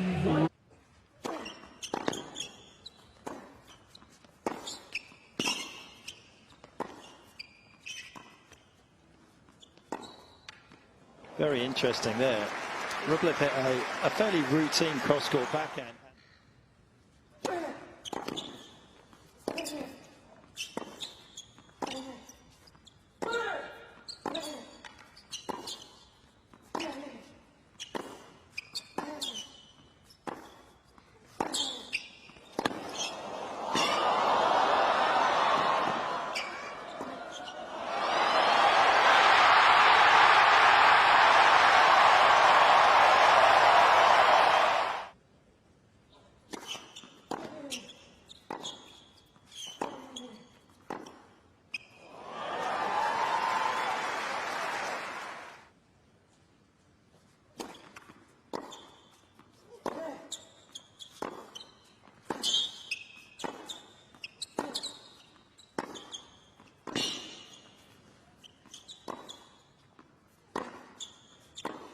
Oh, he found his range.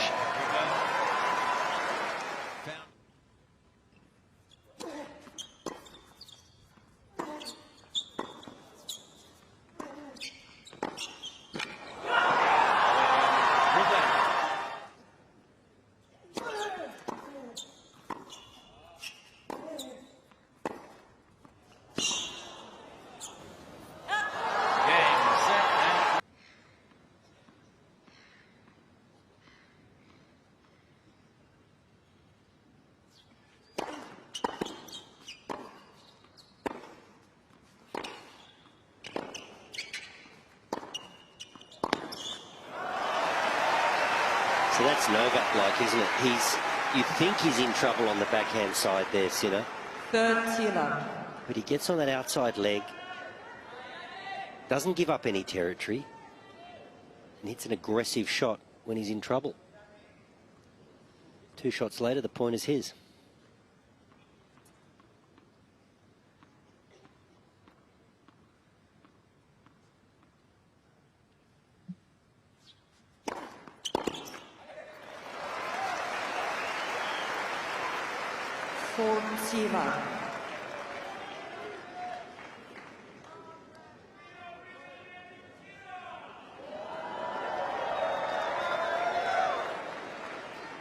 So after 37 minutes, Sinner has a couple of set points.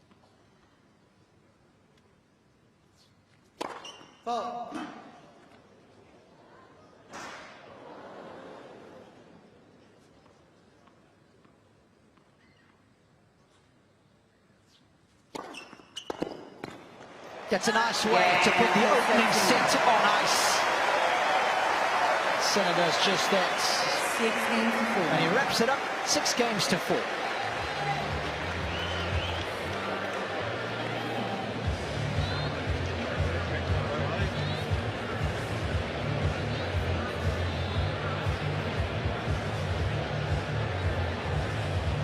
Well, when you face adversity, the most important thing is how you respond to it, and that was the difference between winning and losing this opening set.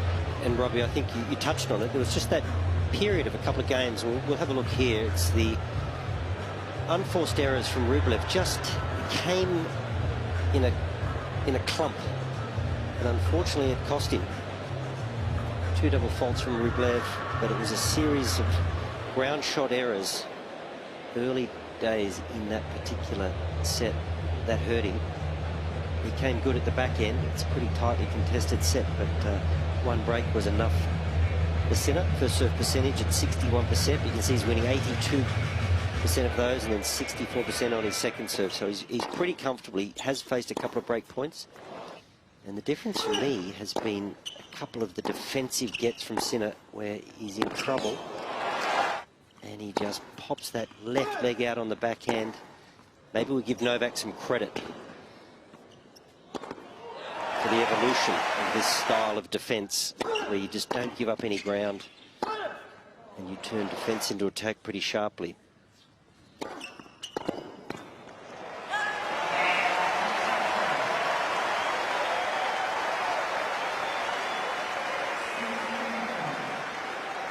Well, they are going to have plenty to cheer in the years to come. Italian tennis on an all-time high at the moment, of course.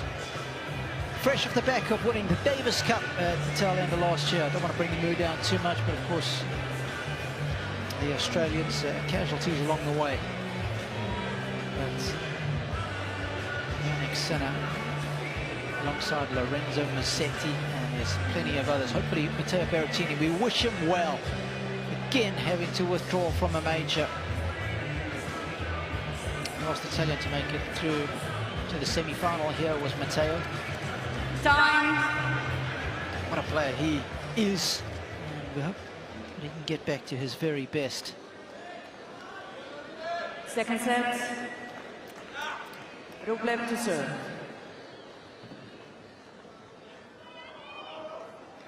Okay, let's see how set number 2 shakes out.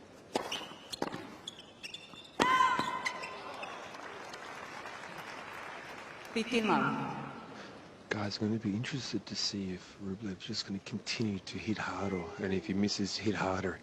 You know, if he's going to change it up a little bit, maybe give it a little bit more shape.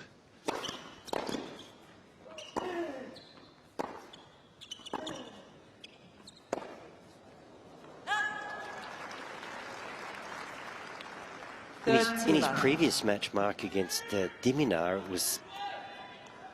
He probably hit the ball harder at the end of the match than he did at the start. It seems like his way forward when he's in trouble is to hit his way out of trouble. So it really comes down to execution. Get that right, and he's dangerous. But if the unforced errors rack up, as we saw in a couple of games in the first, it can go south quickly.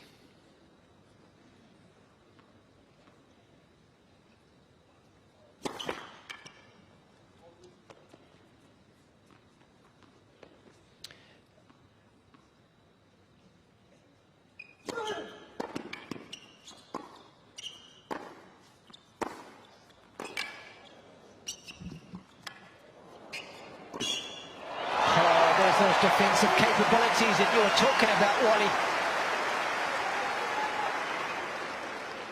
You know what though, Wally? There's a big difference between the way that Alex hits the ball and a big difference the way that Sinner hits the ball and what's coming at him.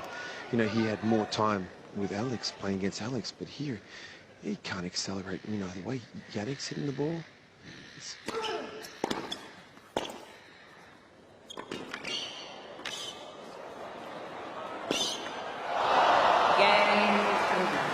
Disappointing that he missed, but you know, you make the court a little smaller. First game, when you second set. Gets like that from Sinner, I mean, it doesn't pay a dividend right there, but it pays a dividend down the line. When you're that willing to defend, I love it. I mean, the modern game is all about power, but the more it becomes about power, the more important defense is. But Mark, you know, I think the most dangerous shots, pace is obviously huge. But when you've got pace and the ball's doing a lot through the air, which Sinner can make it torque through the air, you know, obviously Rublev's a little more direct. I mean, that's a nasty combination, isn't it? Yeah, I mean, you know, Sinner's got a lot of acceleration on the ball. He's one of the biggest hitters, consistent hitters on the tour, and I think one of the, if not the cleanest hitter on the tour. But he's got a lot of shape. He just looks like a safer shot. It's a big difference.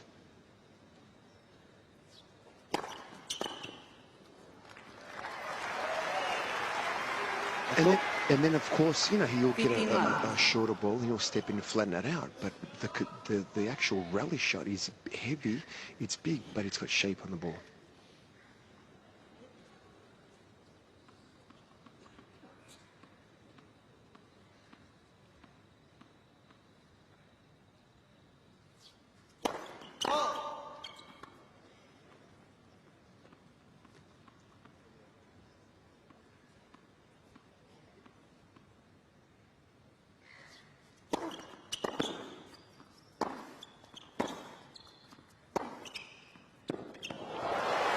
And then, of course, when you supplement the depth to that combination, for me, that is the holy trinity of ground stroking. You've got the pace, you've got the control with the spin, and then you throw in depth like that. It is suffocating. Well, what does a ball lose? 30–40% of its pace once it hits the ground? So if it's travelling through the air to the baseline, it's not losing pace on the radar.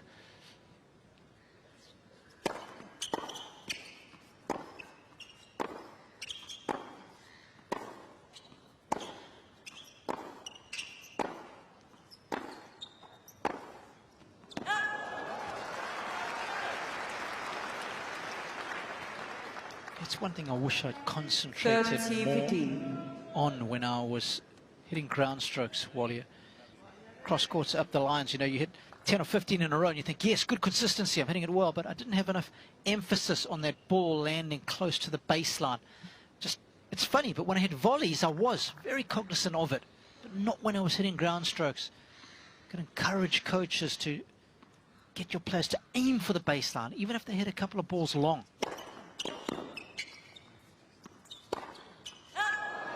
Get the feeling of that ball being in the air for a long time. I always found it amusing watching Rafa practice, because when he played, you know, his forehand would drop very short, but it had so many revolutions on the ball it would kick like a mule, and it was hard to get behind. And then on his practice days, he was constantly trying to smooth that forehand out and get it longer. But next day, match day, had come, heavy topspin, short, high bounce. You know, he couldn't get away from what he did so well, so often. Another ace from Sinner, timely, 30-all.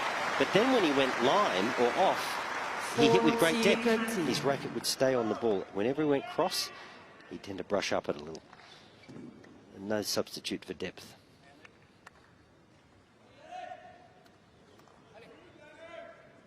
But I think these players, they just hit so many balls from a young age. They get so grooved so early. That's why their ground shots are so good. A lot of hand-fed shots too. They don't play live ball tennis, just balls fed out of a basket, and they just groove their shots and build strength. Game, Sinner. Was that, Mark, a bad bounce, or is he just a little over-ambitious with his return stance? One game on. Yeah, he's getting pretty close. Yeah, and again, he takes that big split step in, so I think he just lost it a little bit. I mean, it was a heavy ball as well. I'm not sure what happened there. I think he looked at the bounce. I tell you what, there's some big, like, insects dropping all over the court. Maybe might have hit one of those. Thank you. And a few seagulls chasing them down.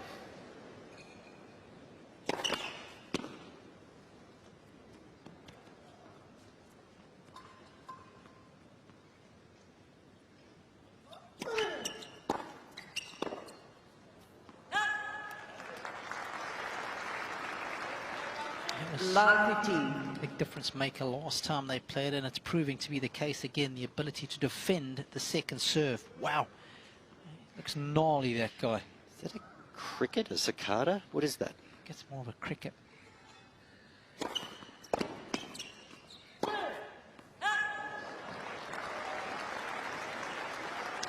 When you make your errors matter. We've seen Jannik make some errors. Missed a drop shot at 30 love. He's missed a couple of forehands at 30 love. But at love 15, you dig yourself a little hole with that error. For Rublev.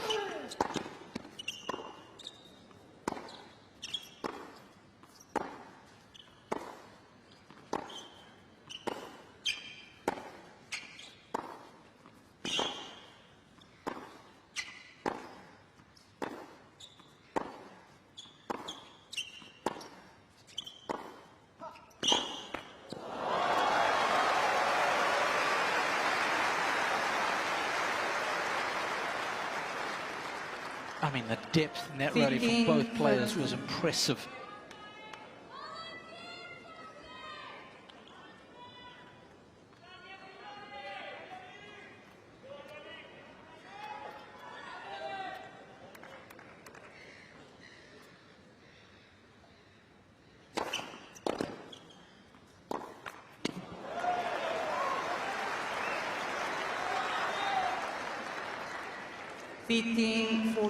Guys, just sitting here on this level, watching the way the rallies are being played, the way they're both hitting the ball.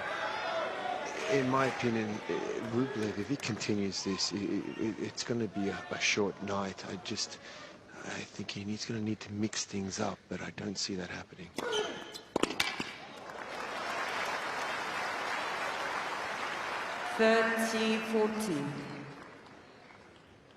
You know, Sinner just doesn't look rushed. You know, he looks like he's got more time on the ball, even though we know how Rublev can hit it. He just looks like he's got time. He's playing within himself. He's mixing up the play more.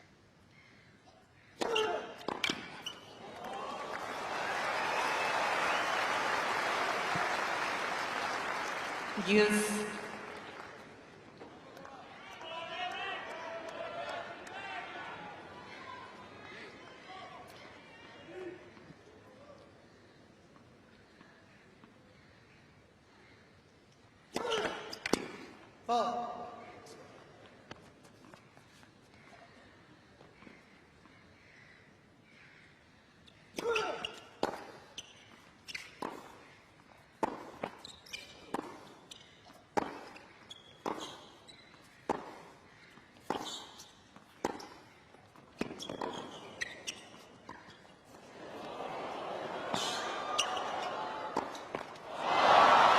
Great get. He's missed a couple of those backhands in the tape as Sinner. He's not getting the necessary net clearance on the highest part of the net. He's calculated the height there well, but here, not so much.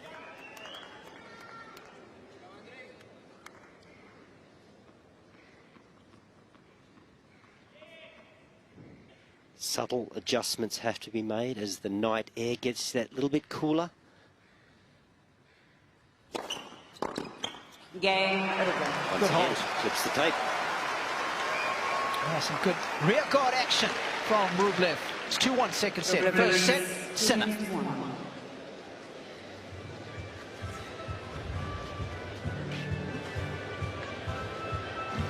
Mark, still a bit of humidity in the air. I've got to say no. I don't feel it. I'm not going to say it's, you know, a little chilly, but, you know, you can wear a jumper if you want to. Definitely not humid.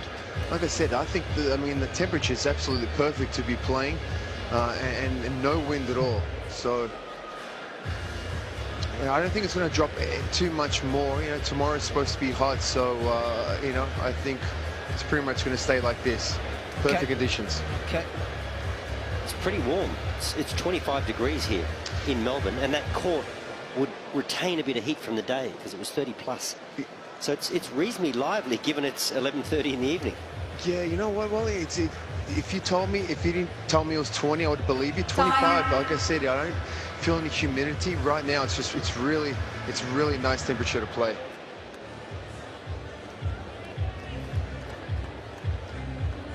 Well, if you're tuning in for the first time today, welcome from Melbourne Park.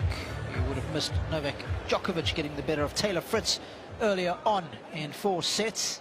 And the winner of this one will take on the 10-time champion. Last time Djokovic lost here. Ready for play. 2018. It's mind-boggling.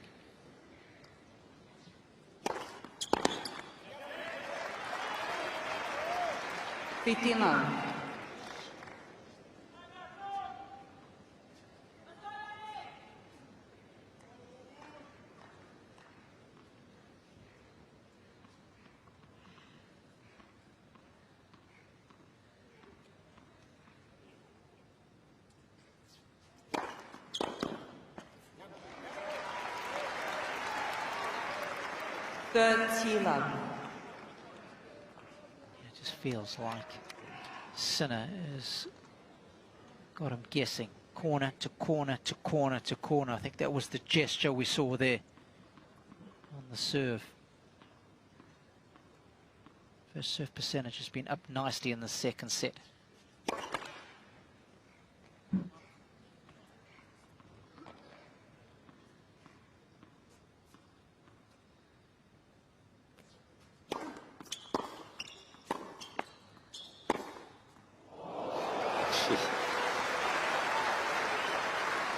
And you know, sometimes generating pace when you've got a bit of pace to work with is easy. Generating pace when you've got nothing to work with, this clips the tape and just sits there, but still gives it a mighty nudge. And low. Look at the wrist just snap through the ball.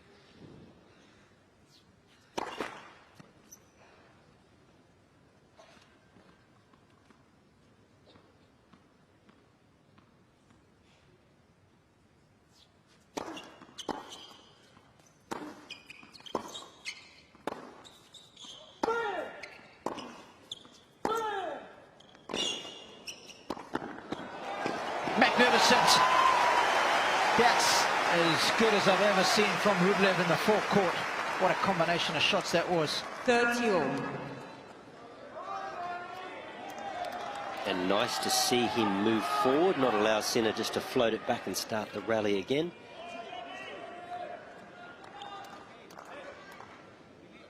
What a great point to build in, just to let his opponent know that, you know what, if you float it, I'm coming in.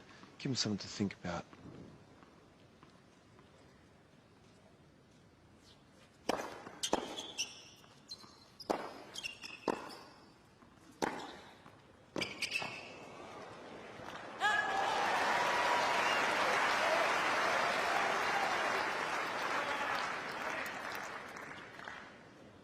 First guy I remember, Robbie, that could just stand on the baseline and thrush the ball. Yes.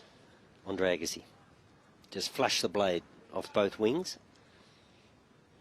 Now you've got bigger men with more powerful equipment doing just that here tonight. Yeah, both these guys are using the same wand as Andrey.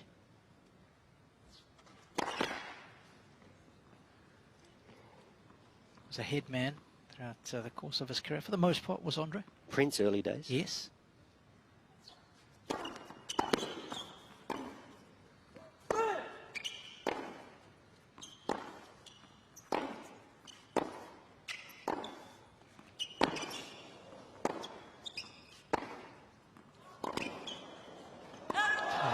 Gorgeous shape on that penultimate shot from Rublev. Don't see it all that often. And that's what Mark's been calling for. Just that little bit of variety. You get the shape through the air, you get the kick off the court. And then your player has to work a little harder to get behind it. He's definitely still hitting the ball, guys. But like you said, just had a little more shape on a couple of those shots, and that mixes up the pace for Sinner. And then, you know, it's easy to get used to something when it's coming at you in the same way. But that was a great little mix-up. Let's for service.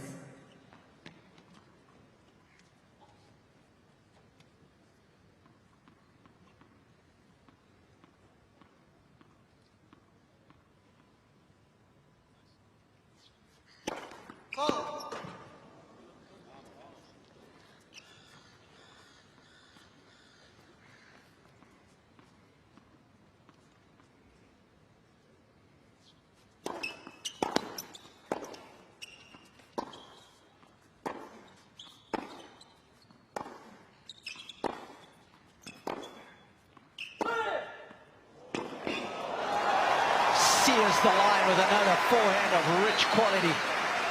And one of the battles within this overall war is who can hug the baseline the best. And look at Rublev here.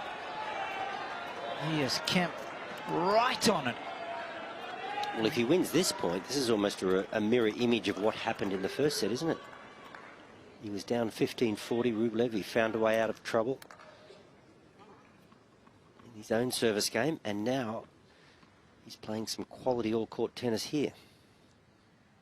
Break point. Yes. Wow.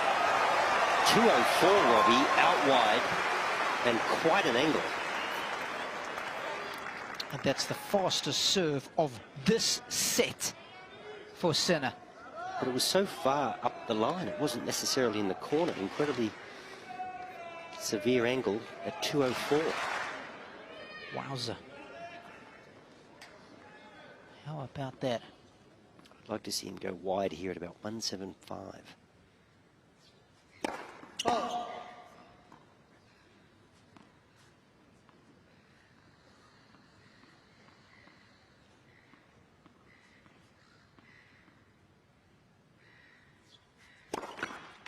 But not on the second serve. Robbie, the first. Yeah, I thought that was a tough ball toss to go wide on anyway. It looked like it was slightly left, right? Yeah, it was, yeah.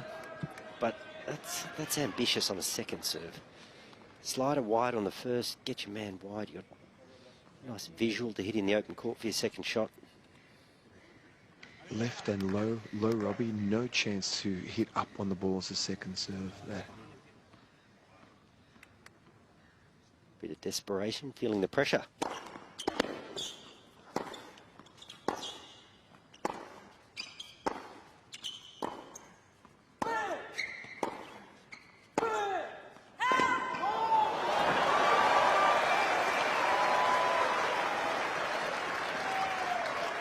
Cannot believe it's wide. Yes. But it is. Well, he's prone to a bit of theatrics, isn't he? Here's Andrey. We saw it against Diminar. Yeah, he would have wasted a challenge there if it was in play. Of course, everything is called automatically now. And don't we love it? Yeah, so much on the line. Okay, let's see if he goes wide here, first serve. Haven't seen enough of it, in my opinion. So that's what it can do. It gives you a visual into the open court. And Rublev's got a really severe grip. So he's not going to block it. He's going to take a swing at it. You can get burnt, don't get me wrong. But I think that's got to form a decent part of his repertoire until he gets burnt.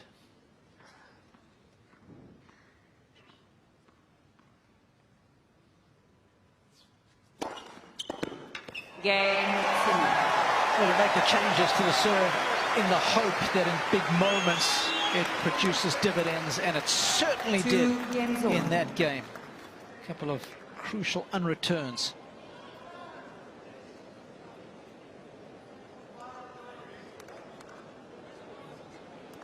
It's funny, isn't it? Platform, step up. What you're really trying to do is just get a great shape under the ball. So if you can platform or step up, but if your ball toss is not good, it will not matter. Excellent point. Get the ball toss right. first and foremost, and then just get yourself a good throwing motion. You want to see a good serve? Just videotape Ben Shelton's. Lights for service. He's dynamite under the ball. Yeah, I love Milos Raonic as well. If you talk about a nice shoulder rotation, that's the first movement he makes. Such a power move, isn't it? Four.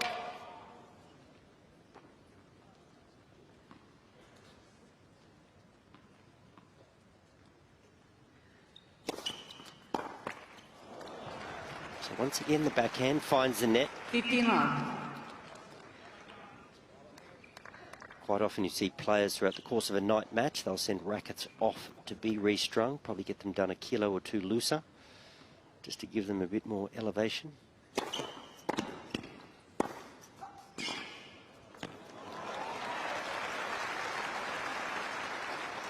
You know, just sitting here, especially the last 10 minutes, I definitely feel like Rublev's finding his rhythm, finding his range in his ground strokes, you know, and not so flat and low over the net.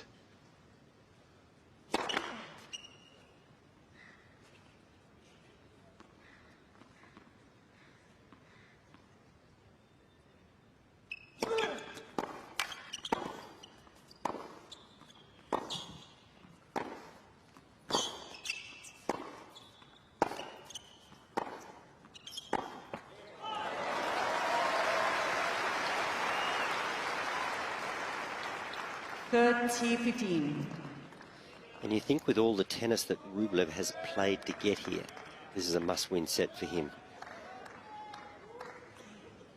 Just in terms of concentration, the level of these two players, and then the physicality, it's hard to see Rublev winning 3 straight sets. Got to stay in the contest right here. He's actually never beaten Sinner in a completed match. Have a look at their head-to-head. The 2 wins that he's had. One was after just a couple of games in Vienna early on in their career back in 2020. The other was at Roland Garros. And Sinner had a left knee problem, had to retire early stages of the 3rd set there.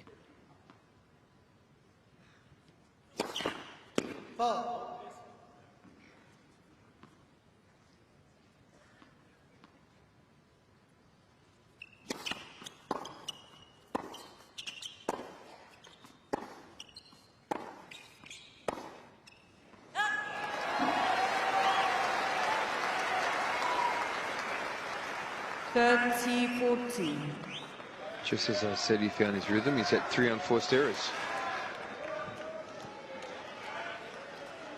It's just constant power coming from Sinner, and just so consistent, and just gives you no time to breathe.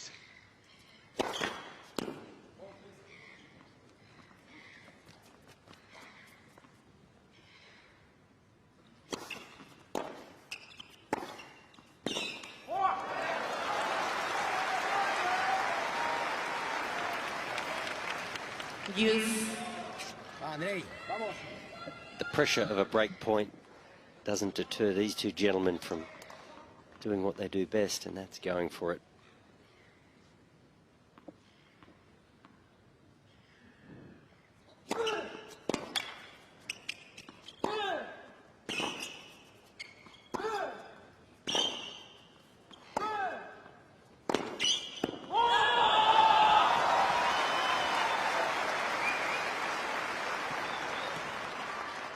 Advantage Rublev.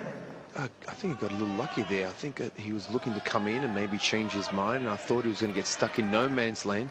But great footwork to get back and back in position to accelerate that forehand.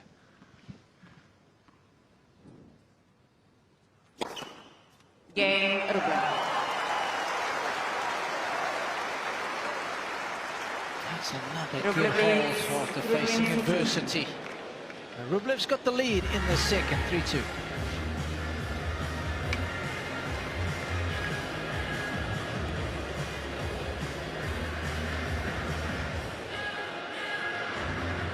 Just got that ability, hasn't he, Rublev, to make a few errors in clumps.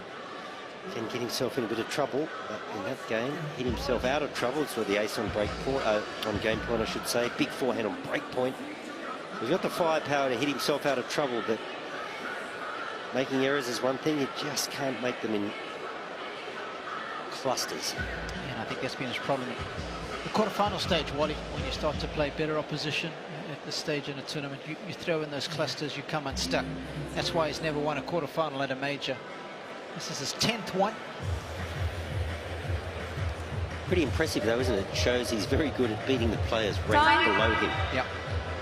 He rolled off all those matches that he played in the quarterfinals, and 8 of them were virtually top 5 players.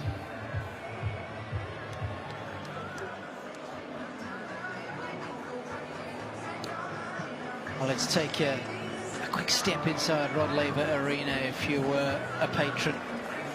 We're going to take you down into the good seats, the lower ball. What a fan experience it is. Every year it's constantly evolving and getting better. Thank you, ladies and And gentlemen. Robbie, you probably Ready to play. had some chips and a beer in your hand just as you were sliding down to your front row seat. Stop it. That's the serve I like against Rublev. Slider wide. You got a lovely visual into the open court, and if he charges over that way to cover it, which he has to, you can wrong foot him.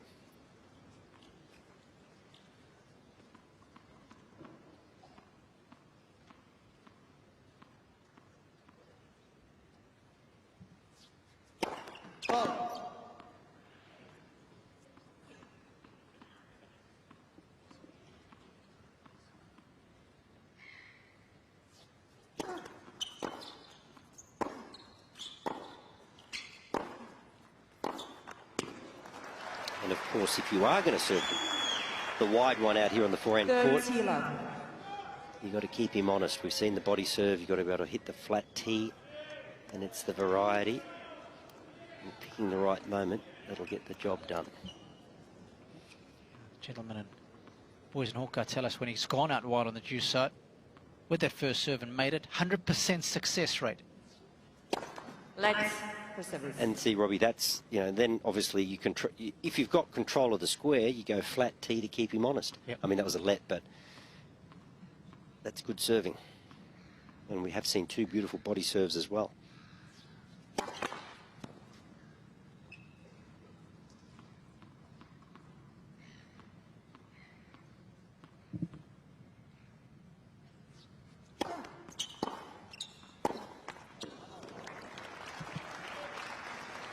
For me, great serves, they've got control of the square. The serve does something through the air, which means it'll do something off the court. The top end speed looks great and sounds great, but it's not the ultimate test of a great serve. And Roger Federer was a perfect example of exactly that. And then, of course, the quality of the second serve is the ultimate test.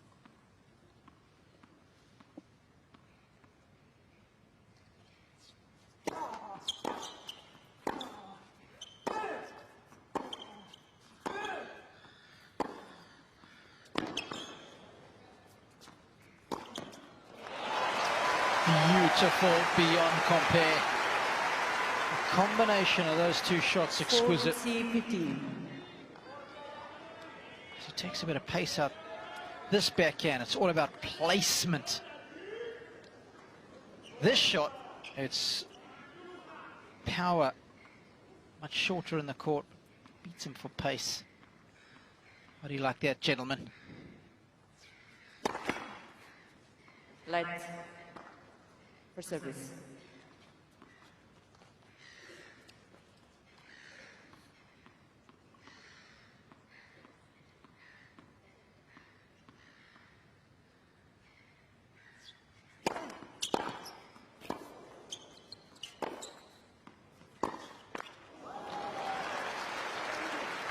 And see that, Robbie, that's 196 to the forehand. So 40-30. at 196, there's too much forward momentum. You don't allow the ball to cut and slide.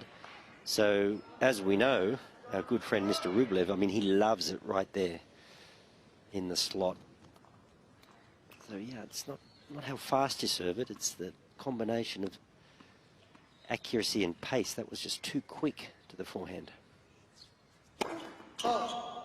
That would have been a good body serve at 196. But out wide, it's got to be around in the 170s. Let the side spin do the work for you.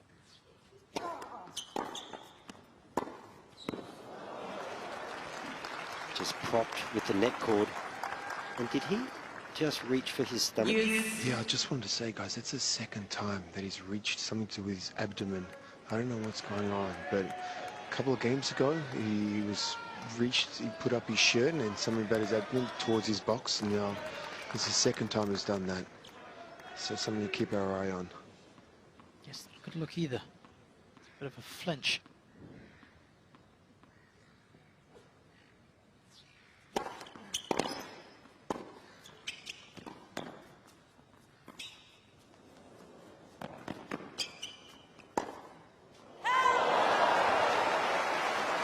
And, you know, well done there, Rublev, once again.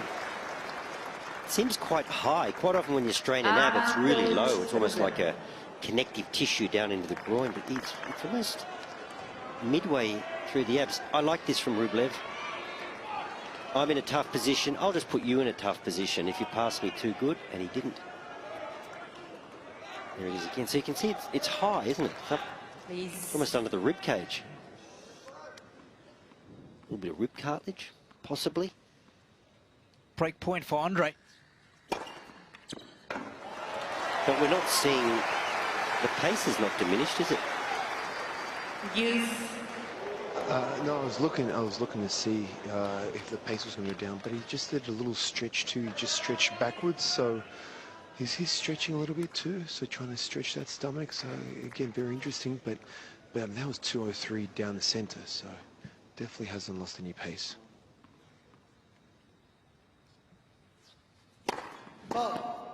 But Flip, I don't know, you used to serve thunderbolts. Did you ever have a stomach strain?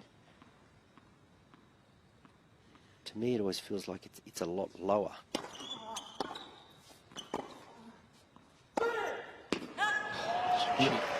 You know, once it was a slight strain, but like you said, well, it was way lower. It's almost, yeah, like connective tissue, where the kind of comes right down into the groin. This seems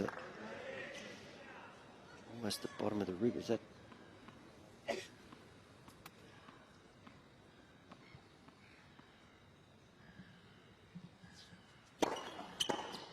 Jannik Sinner. Lets him off the hook.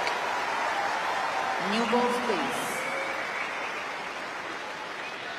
Despite feeling a bit of discomfort there, he's only been broken twice in the tournament so far, has Sinner, in the opening match against Botic van der Zandskop, and in the previous match against Karen Hashanov.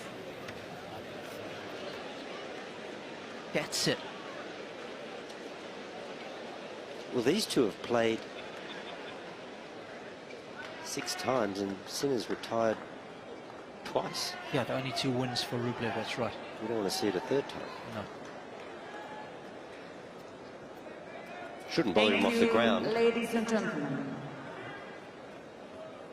There's fans allowed to come in now. Been encouraged to come Ready in. for play now. During the even games, which I like. Great innovation from Tennis Australia. The organising committee, I applaud it. We've been a little too rigid with the fans and their movement over the years.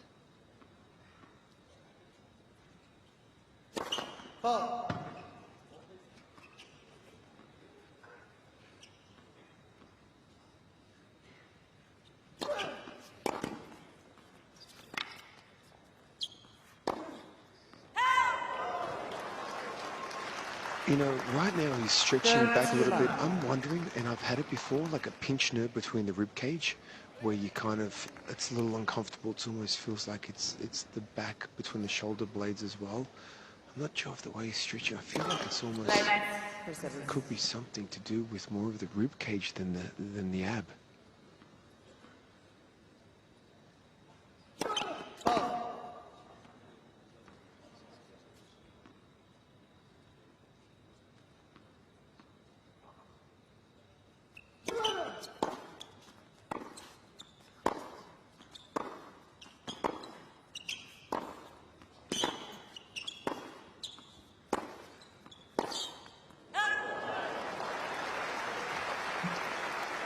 no signs of a let-up in terms of racket head speed or pace. But, and Mark, I'm probably going to butcher this, and any physio listening will probably think, what on earth am I talking about? But, you know, intercostal joints, where the rib cage comes around, you get a little tweak there sometimes, catches your breath, feels awkward. 40-15.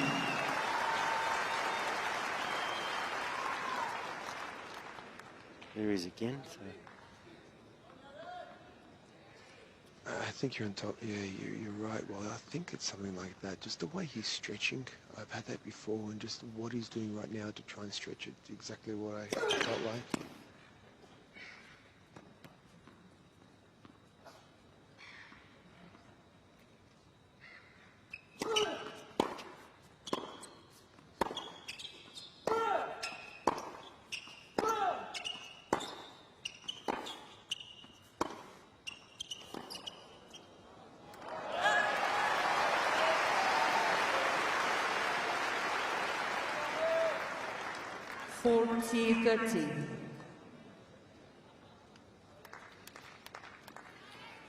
Well, we're talking about Sinner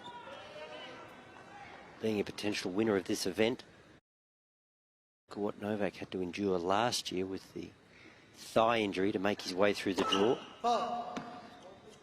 I'm sure Rafa and Roger weren't feeling 100% chipper in some of their wins. Got to play with a bit of adversity, a bit of pain. See how he reacts. It's been a good reaction here from Rublev. He struggled on serve, but he's still got the lead. 4-3.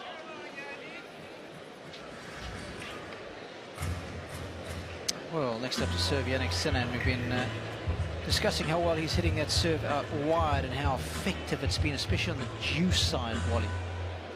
Yeah, well, I like the slider. As long as he doesn't hit it too hard, and you can see 88% effective sliding it down that centre tee, and you know that's to Rublev's forehand. He has a very extreme grip. He's not going to block. So if you get the ball in the right spot and it's uncomfortable for him to take a full-blooded drive, you know, you can get an error. Every now and then, if you don't get it quite right, he will burn you. A couple there that were effective to the body. We'll just have a look at the Sinner serve. So the extension is good. We can't see anything different in the motion. It's just a few times he's pulled up after the point and reached for the stomach. But the serve and the power is still effective.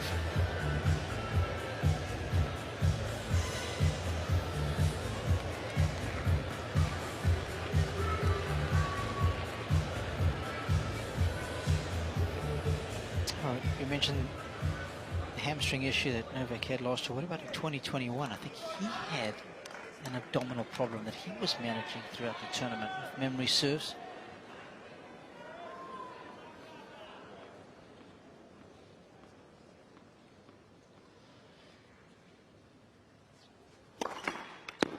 Robbie, you have the memory of an elephant, so I'm pretty sure you're correct. My inner Africa there. Mm-hmm.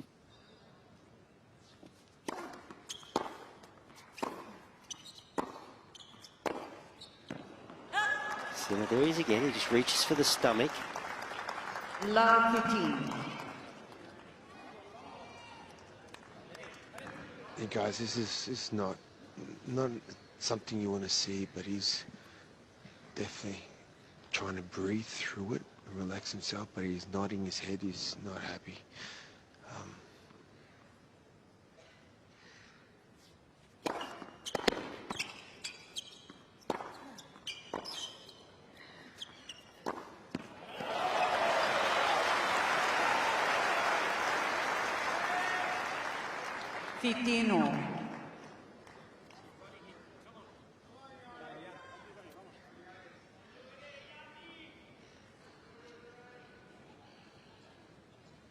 And you feel, Mark, too, when you get that sort of feeling, you know, to lie on your back and roll on a tennis ball, to roll it out.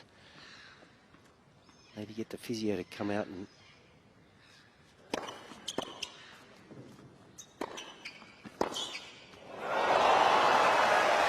We don't like to see that, do we, Robbie? Coming in cross-court to the forehand.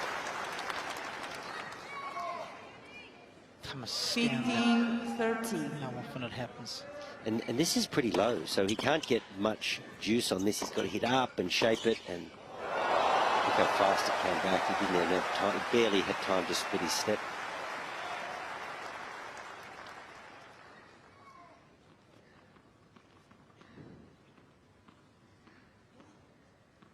Looks like Kid Rock in Rublev's box. It's not.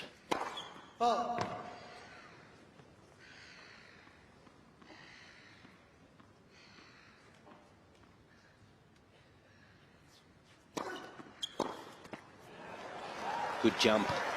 Talk about the ball doing something through the air. If you get the height and the kick, it'll jump up off the court above shoulder height. And that is something that I feel Alex de Minaur lacked against Rublev. He has a real dart of a serve, does Alex. He gets quite front on. And it did hurt him. He can't always hit through your opponent, but you can take the ball out of their strike zone, as Sinner did just there. 156 with shape.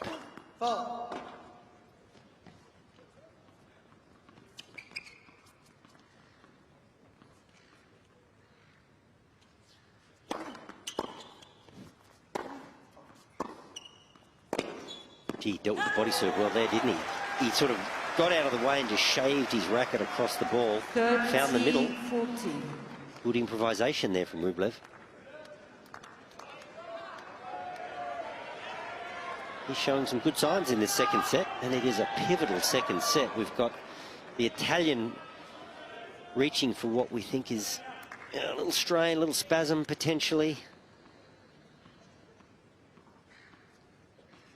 Sixth break point of the match.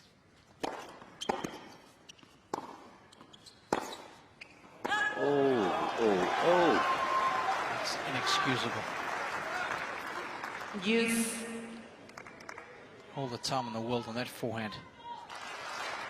Pick the serve. And you go back to Rublev, as good as he is in the 10 quarterfinals, not being able to advance past that. What do you think Novak would have done on that particular point? I just can't see Novak missing. No. The other guy might have hit a winner, but he wouldn't give it to him. Sometimes you've got to be a little mean on those break points.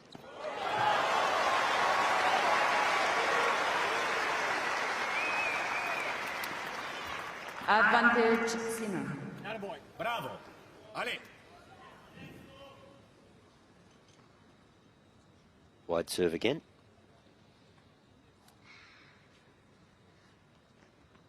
Proving effective.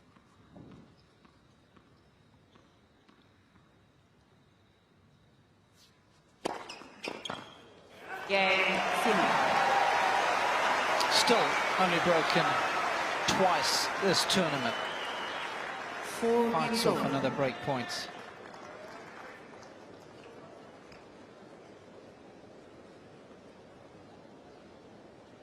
Mentioned the fact that behind Jannik Sinner in the rankings, you've got Lorenzo Musetti, Matteo Arnoldi, Lorenzo Sonego. A good match against Carlos Alcaraz.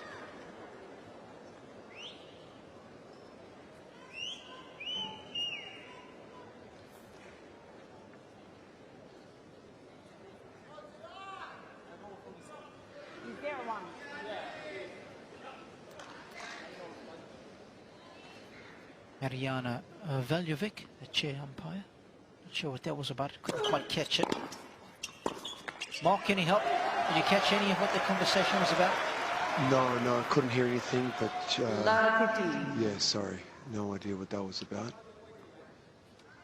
It seems as though the chair umpire turns their microphone off for those discussions, and we can't get any effects.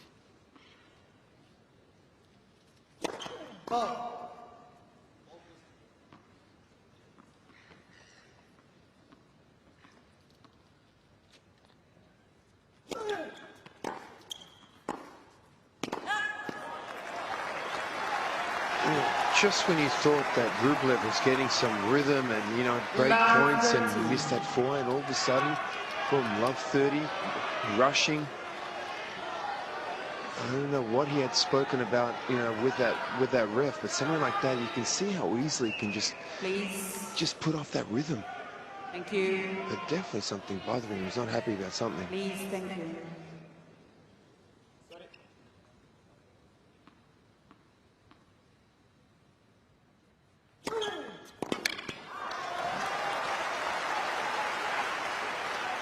15-13.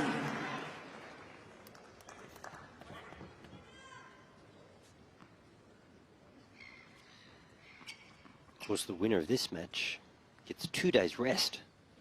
Wouldn't play the semis till Friday, so Team Sinner will be thinking, come on, let's find a way, find a way. We've got 2 days to work on you. 30. Yeah,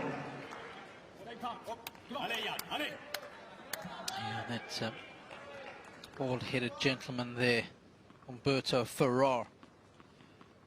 That'll be his job. Fitness coach, barefoot specialist, trainer in Canisius. A barefoot specialist. He treats bare feet. He's Whatever. barefooted when he treats? Don't know. But he treats bare feet.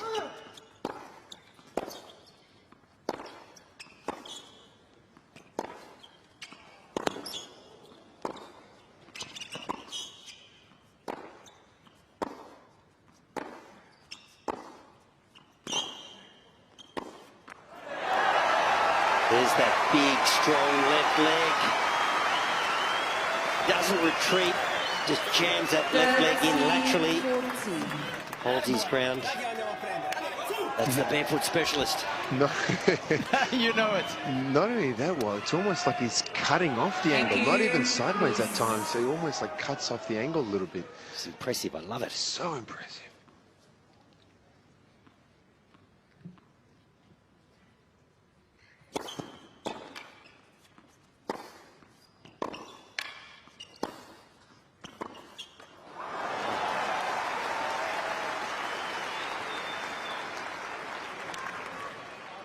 Oh, these are such significant points, aren't they, Robbie, given what we're seeing transpire here. Yeah, especially if he's injured, right? It takes me back to the match against Demonor, that fifth game.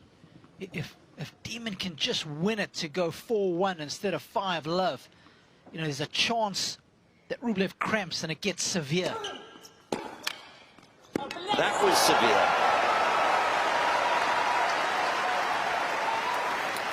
Advantage Sinner. When Rublev, when Rublev speaks in his post-match interview, he seems very rational, good-humoured. But when he plays, he can be on the edge, just complaining about where that ball came off the strings. Right at the top. It happens, Andre.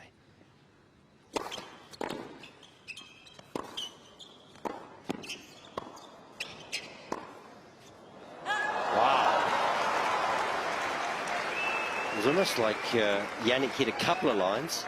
And Rublev responded in kind. Yeah, both players on their respective break points not playing with enough margin on the forehand. Tense times.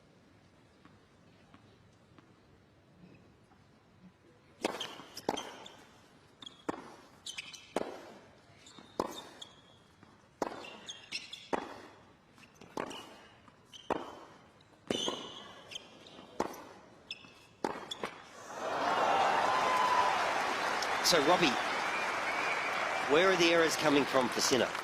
Forehand. Net. Yep. Net. Consistently the net. Yeah, now it's the crazy sights. Sinner's the one not giving it the shape that he was at the start, and Rublev is giving it more shape. It's interesting. It's just come out of nowhere.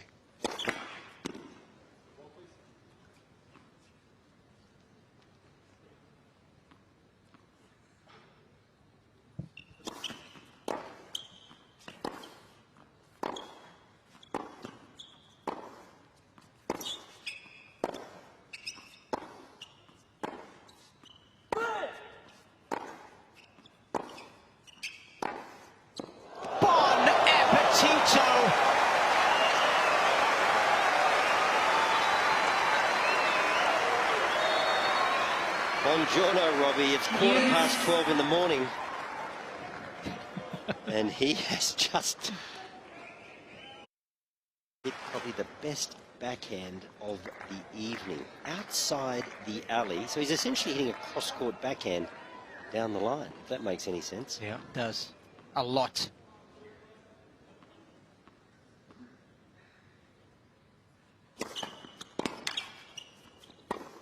Right back at him, though. This is a moment. These Advantage Rublev.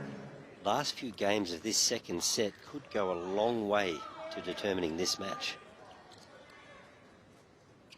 Both players now 18 apiece in terms of winners struck.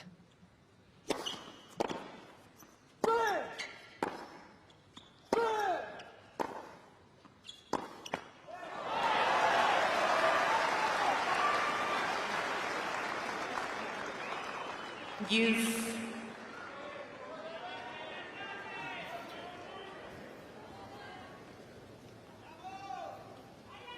Darren can still smile. Yeah, the man from Adelaide in South Australia.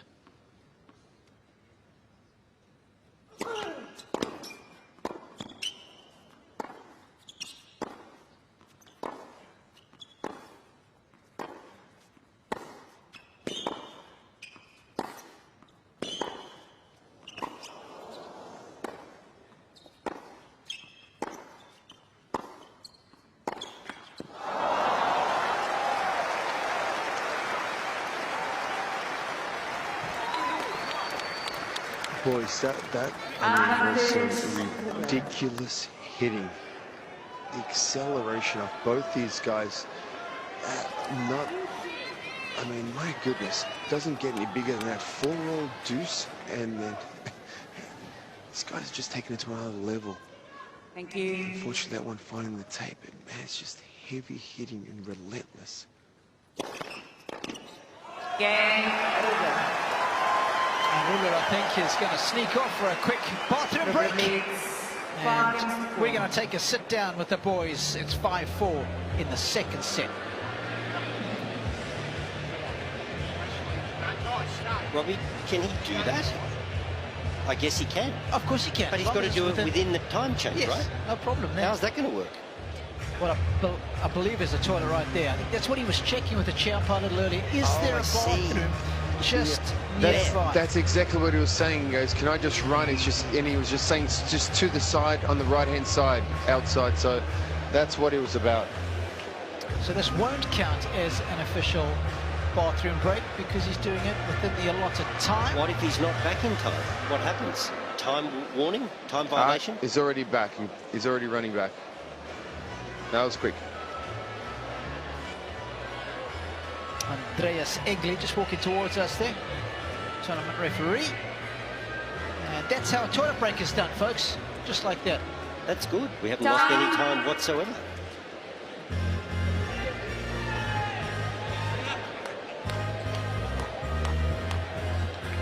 Robbie, just imagine Rublev raced to the bathroom there. Yes. At end change. There was a queue. Oh, no. That would wouldn't have been good. It's one of those occasions where you say, jump the queue. Yes. Got a flight to catch. Now this is getting very, very interesting. So having to stay in the second set is Sinner with a little bit of an ab problem by the looks of things. Or as Dr. Masseur is suggesting, perhaps intercostal muscle. 15. He has rubbed on a couple of occasions. I'm making a diagnosis from a great distance. I haven't spoken to the patient. I could be wrong.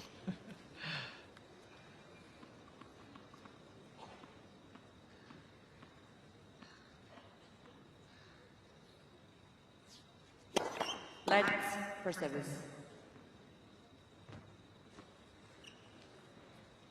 I am a hypochondriac, so I do have some medical knowledge.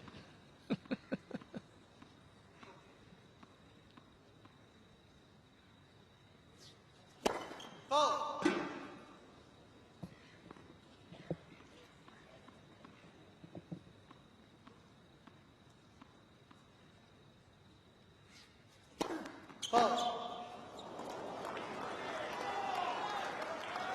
15 on.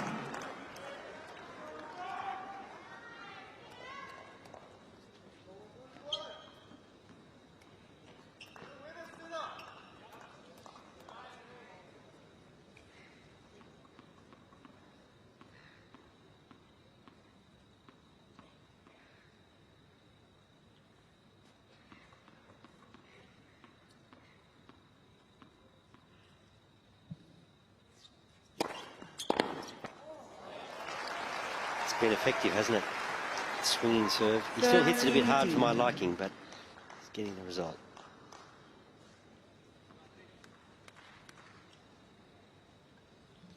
An Italian rooster.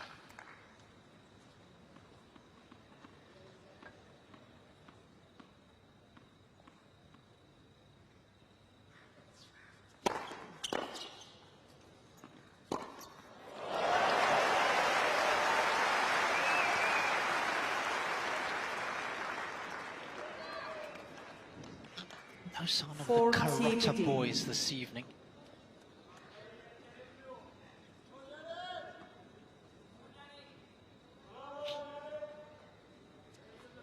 That was a shot that was invented by Marcelo Rios, that jumped back in.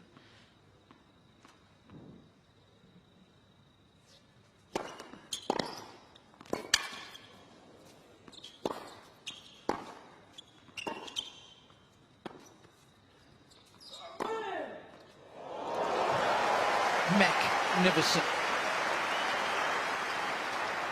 There it is again, the ability to generate pace when you've got none to work with. Goes with the slice, it floats a little, and bang. Doesn't get better than that. You don't want your slice to float because it hits the court, goes straight up in the air, gives Rublev the height that he needs.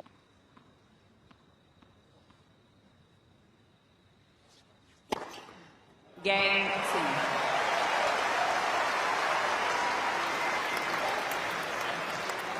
Yeah, Simone's delighted.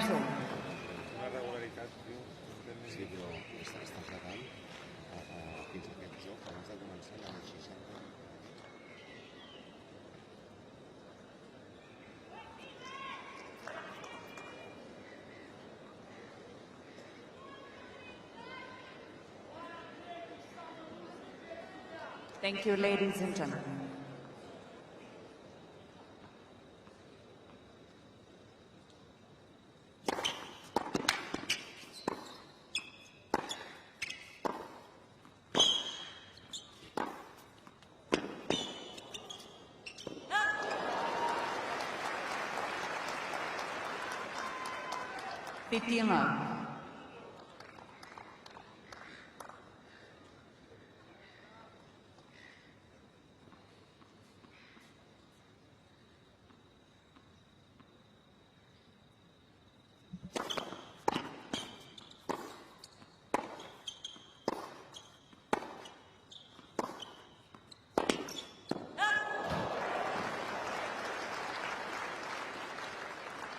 The T-line. Feature of his previous round against Alex de Minaur, Rublev, the cooler the night air became, he still had the power to hit through it. De Minaur did not. Can Sinner stay with him as things just slow down ever so slightly with each hour we progress into the Melbourne night?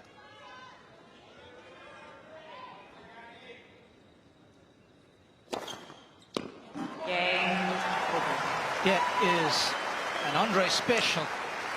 That felt like a 60-second hold. That'll keep his fans very happy. 6-5, second set.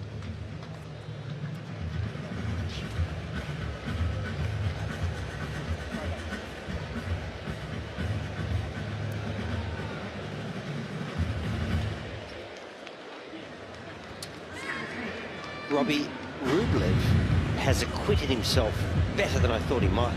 I thought he might be a little fatigued after his previous round and his efforts to get here. He lost that first set.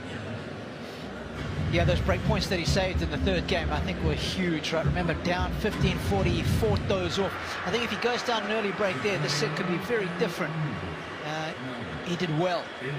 Almost turned it around completely and broke Sinner in the next game. Yeah, he's 0 for 6 on break points. Sinner's 1 for 6, so they're both getting their chances, but both playing awfully well on those break points. Sort of think the first man to blink is going to make a big difference.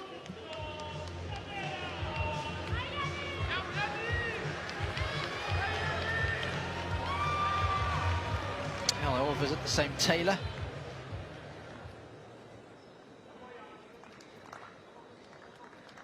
And they certainly love their tennis. They've come well attired to this evening's match. 25 minutes after midnight local time. Still plenty of tennis ahead.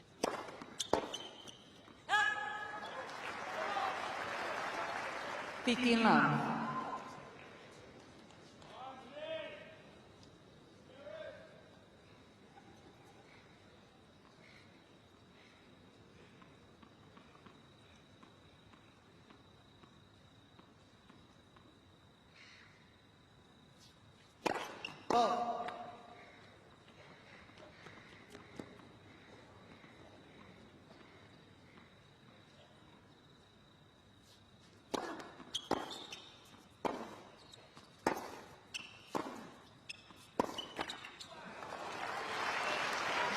This next 5-10 minutes is just going to be so incredibly important. I mean, for both, but I just feel like for Sinner right now, you know, he's, I don't want to say hanging in there, he's hitting the ball incredible, but I think you're right, Rolly. Is it slowing down a touch? Is his ball dropping a little bit shorter, or is Rublev just getting a little more comfortable as this match goes on?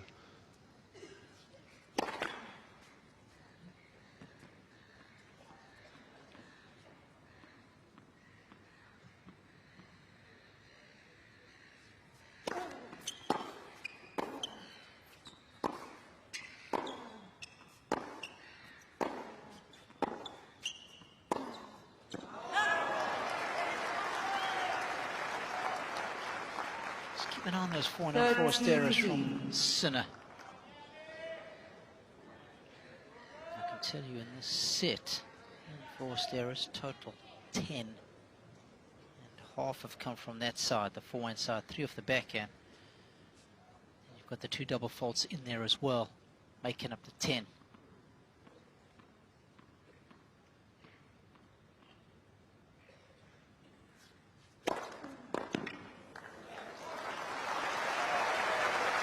I mean, that serve has just been huge for him. He's just found it in the times that he's needed, especially the one out wide on the advantage, which is probably the toughest serve to hit in tennis. Highest part of the net, shortest part of the court, and he's finding the incredible angle on that serve. Craig Tiley on the left there, CEO of Tennis Australia. Tournament director.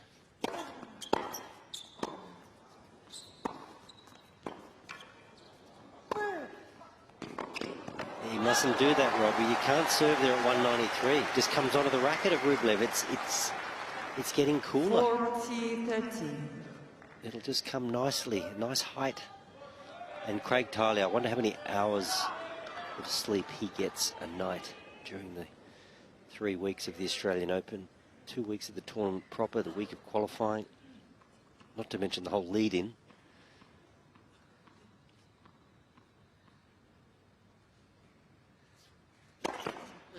It's an absolute festival of tennis. Are the slams?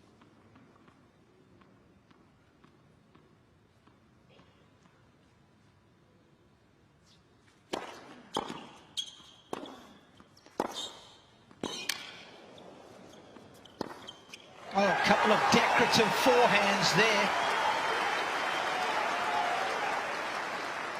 Well, you just get the feeling that Rublev is winning the arm wrestle at the back of the court. And provided he doesn't pepper his play with unforced errors in groups, which we've seen from time to time in this match, he's probably looking the slightly better of the two. Of course, the Sinner serve getting him out of trouble more often than not. Back to deuce.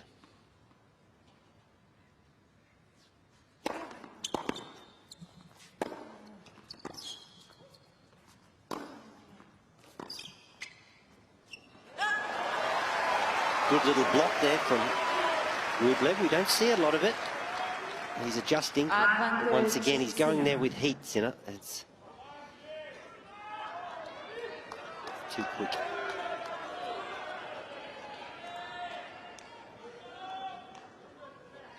All players should take a Little time just to check out Adrian Mannarino and his wide serve and just how he goes about it. Game 2. I think Jannik might have heard you, Wally. Check up mine. He's got the big flat bomb out wide. Yes. I'm talking about the slider to the forehand. Oh, I know. Tiebreak. Okay. This is going to be pivotal, one thinks, in the context of this match. So just clutching his abdominal on occasions. We don't know what's going on there. The amount of miles that Rublev has in his legs. 11.5 hours coming into this quarterfinal. Just over 8.5 Ready to play, for Rublev. Excuse me, for Sinner.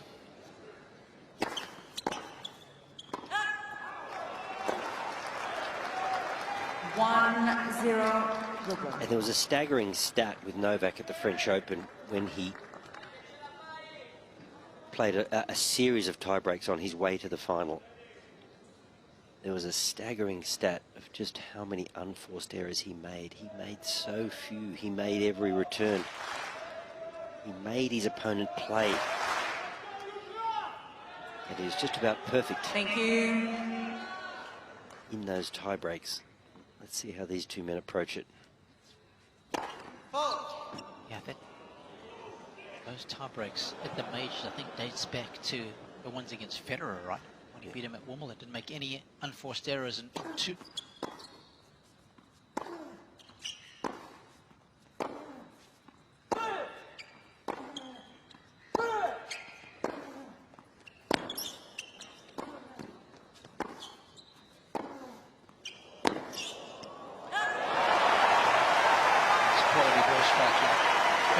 Didn't make, and the two regular tiebreakers didn't make, and the match tiebreak didn't make an unforced error either. 1-0. And isn't that a discipline? Not to overplay, but then not to push, but just to understand the right blend of power and accuracy when it matters most. Lovely point there from Jannik Sinner, redirecting the backhand. Cross line, that's hard to defend.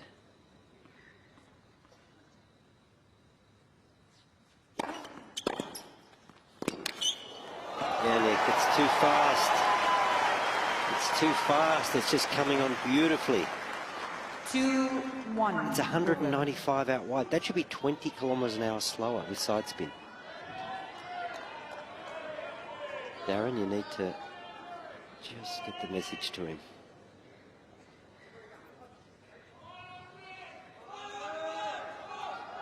Right in the hitting zone.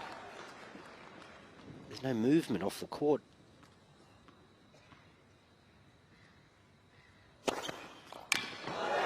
Plenty of movement off the court there at 2:06. 3-1 Rublev.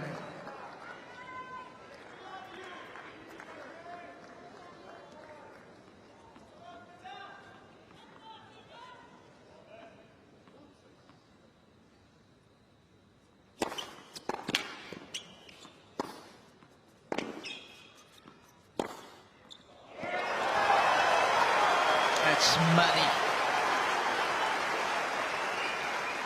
Just starting to find his range on that forehand. Doesn't overplay here. It's another forehand of rich quality, a bit of side spin just to get it to fade somewhat. Fernando Vicente knows all about a solid forehand. He had a pretty decent one himself.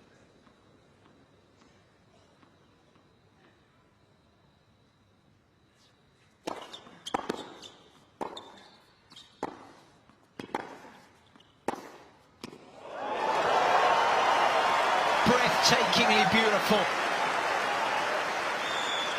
5-1 And this is reminiscent of the fifth set against Dimina. He was just unplayable. They were not poor shots from Sinner, but it's pretty apparent right now, if you haven't got Rublev on the run, you're in trouble. Look at that little grouping there from Sinner. Three pretty much up the corridor. Sinner isn't able to spread the court, and he's just standing and delivering. Yeah, coach, that one's for you. Thank you. Please.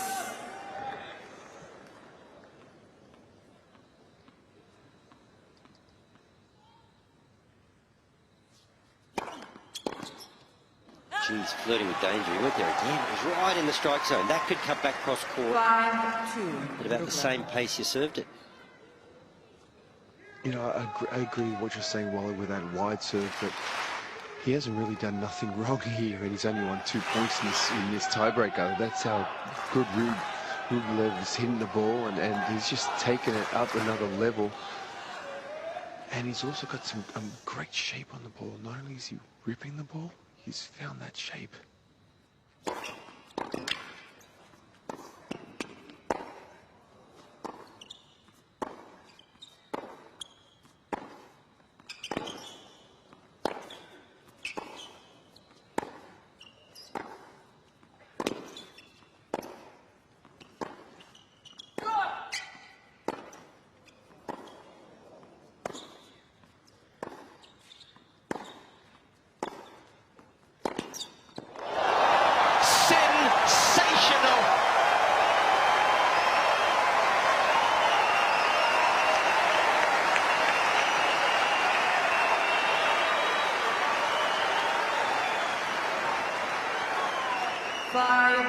It doesn't get better than that. A filthy forehand. That whole point was ridiculous, guys. My goodness. Thank you.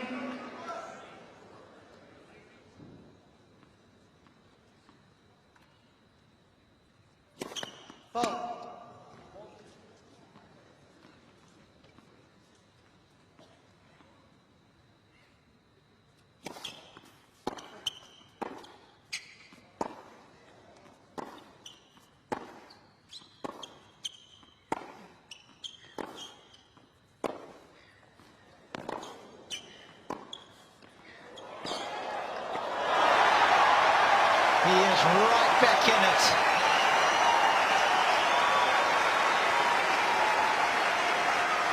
Short forehand after the serve, 5-1. 5-4. Where it looked like he was certain to take control of the tiebreak was Rublev. And now suddenly it's 5-4, back on serve.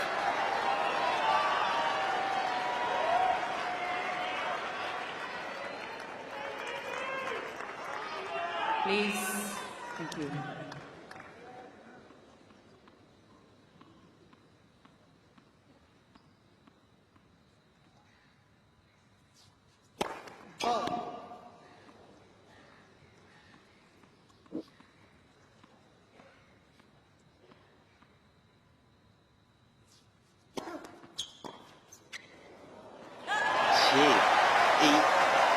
He almost ran into that, didn't he? Once again, that aggressive return position. 5-all. It was a body serve. He had to pick a side, but he actually... I mean, he hit a backhand from almost the centre tee. Just picked the wrong way to go. Thank you.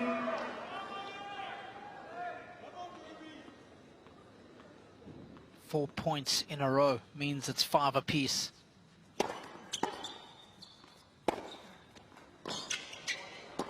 Oh, he has just elevated his play when he's needed it most. 209. 6-5. Sinner. Fastest serve of the match. And one of the most accurate. Did well, didn't he, Rublev, to get it back? Yeah. And he hasn't come in that much. It was just the 6th foray forward. What a time to do it. We haven't seen any serve volley from either player. Too much respect for the ground shots.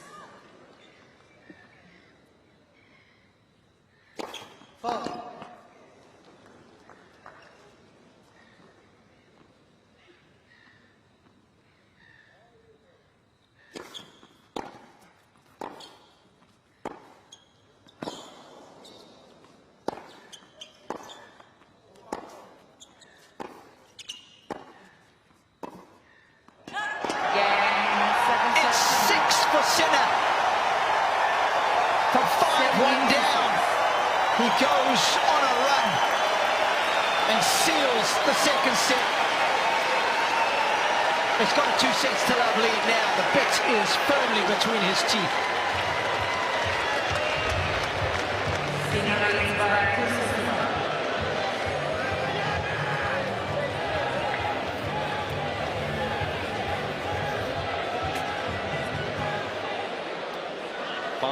That's right, it was 5-1, but he didn't do anything wrong. He got beaten. Sometimes you just get beat. You're right, there was one forehand there he didn't quite get a piece of. Yes.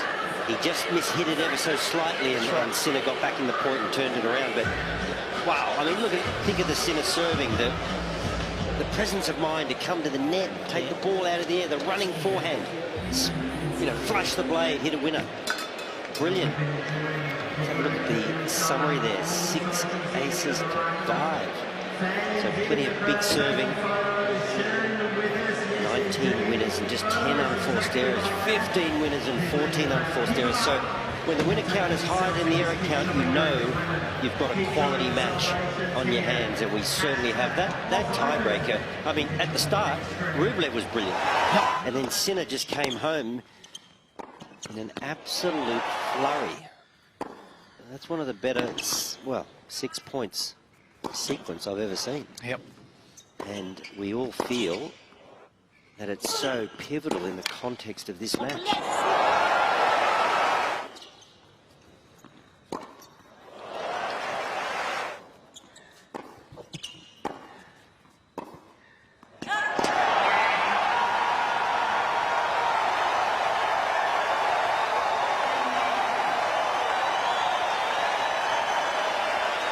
Massive contrasting emotions, clearly evident.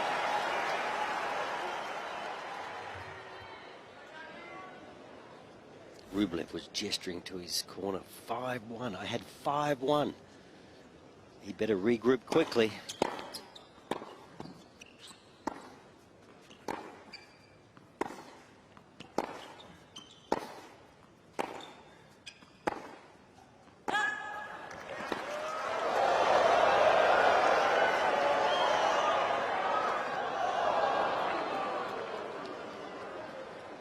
No real commitment in the crowd to catch that one.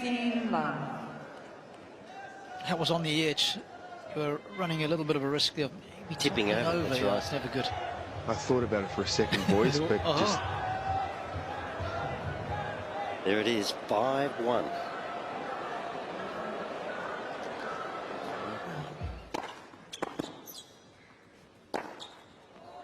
You know when you're playing, Robbie, you just want to wind the clock back a couple of minutes. Just, can we do that over? How could I lose that from 5-1? I was in the complete ascendancy. Thank you.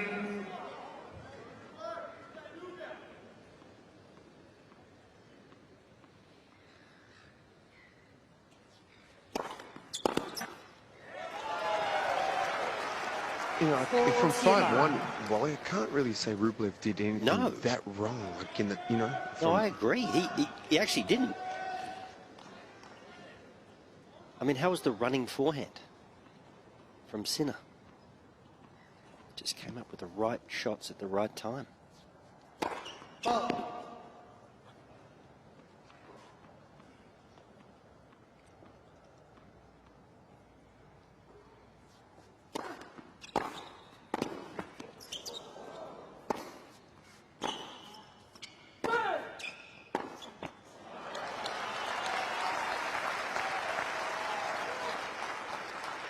I mean, what we're going to see, does Rublev have, how much more does he have in the tank? You know, early round, 2 sets to love, the match against Alex, and now she's going to have to find a way to win these next 3 sets.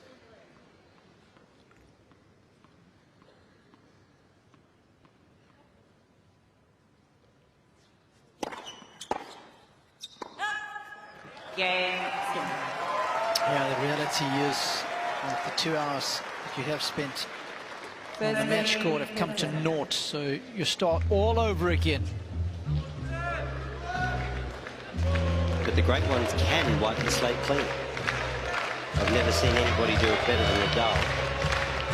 It seems to be a computer that he can reset, absorb that disappointment, be resilient. And Rublev will need a little bit of that.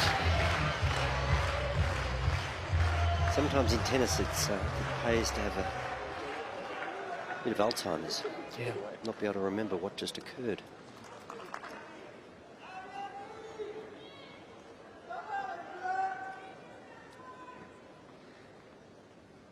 A few fans starting to leave.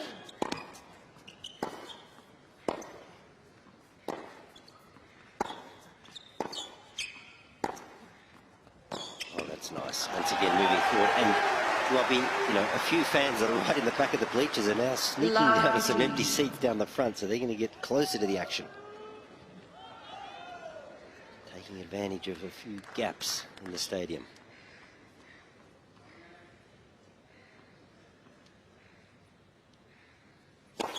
Let's perseverance.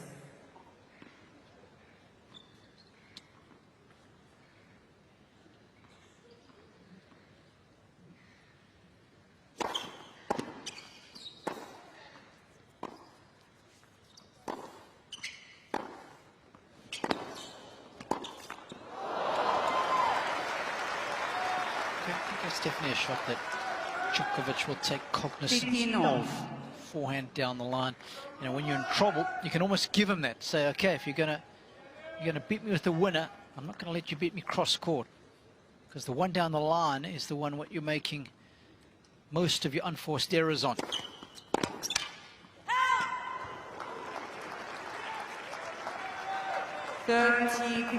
Sinner and Djokovic playing two epic matches towards the tail end of the season. Davis Cup finals in Malaga. Sinner saving a match point, beating Djokovic, saving a couple in fact. Novak had love 40.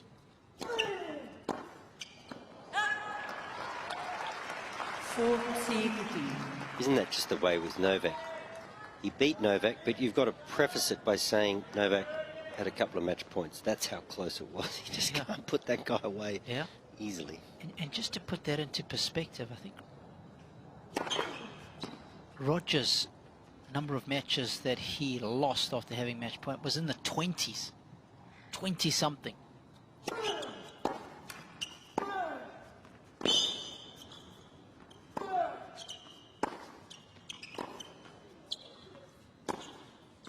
Nadal close to double digits, and for Novak just the 4. New balls, please. One game more. I think there'll be a lot of tennis fans around the world that will be itching to see a rematch. Of course, they played twice in the tour finals. They played in the round robin stages. Novak won that one 7-6 in the third, then beat Jannik in the finals a couple of days later. And in the Davis Cup semi-final, that's where this guy saved 3 match points and went on to win. And of course, that was the semi-final match. Then hit Australia in the finals for all the marbles.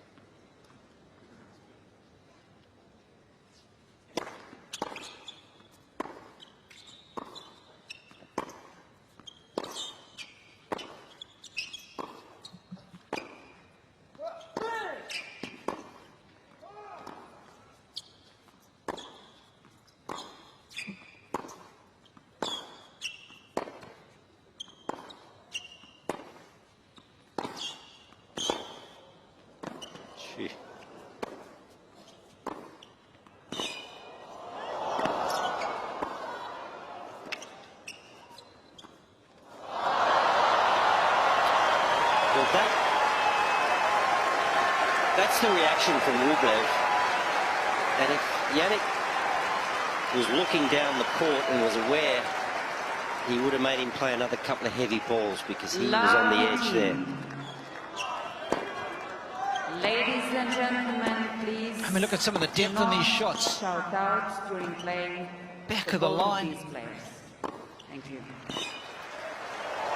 So if he has a little look just here, There's no way he plays that shot. It's another high, heavy forehand.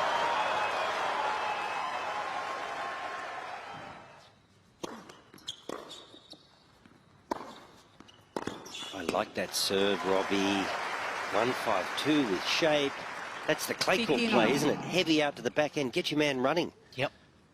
You just had him doing a little windscreen wiper drill in the previous point. Set it up again. Incinerator. I like that one. You can beat players with winners and forced errors, or you can just win by attrition. Wear them down. Or a combination of the two. Yep.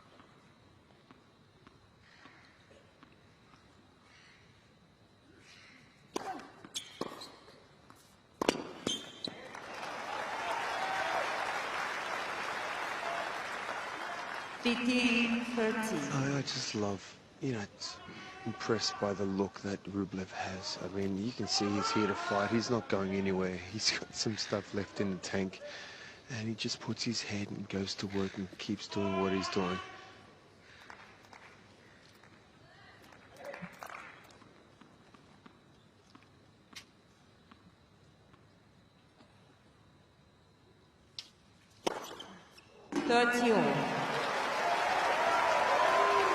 Served that one well tonight, hasn't he?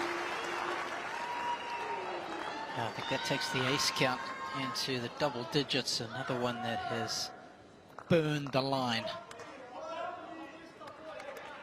A line liquor, as they say in South Africa.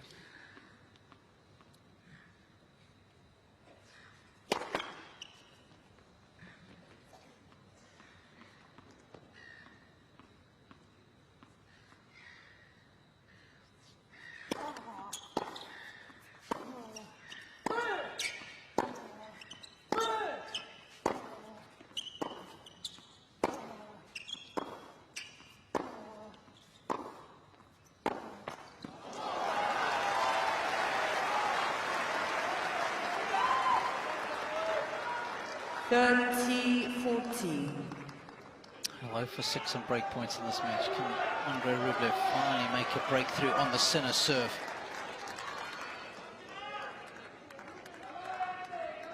Just looking at his camp, almost asking the question, where do you think he's going to go?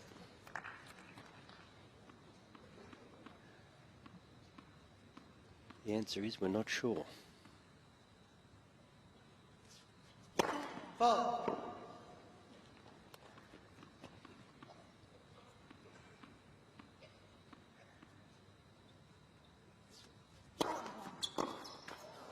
Good serve. There it is again, that aggressive stance, chases his body. This time, once again, it's into the backhand once again. And you think maybe, Robbie, maybe, does he just retreat a little bit and be determined to get that second serve back into play? He's been burnt with the body serve on numerous occasions.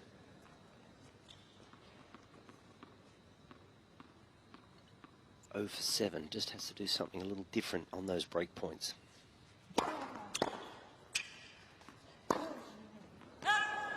Okay, he's going to get another chance right here. Advantage Rublev. First serve, you just got to do your best. He's obviously very capable of blowing that first serve by you. Just do your best to get it back. But that second serve, got to make him play.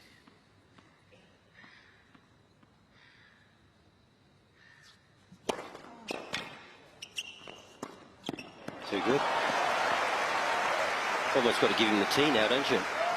On this backhand court. Yes.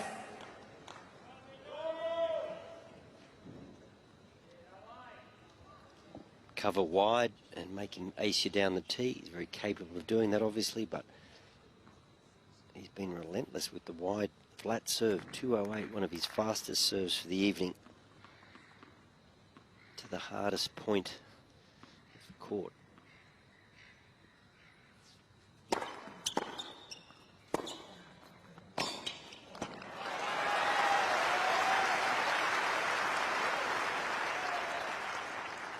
Advantage Sinner.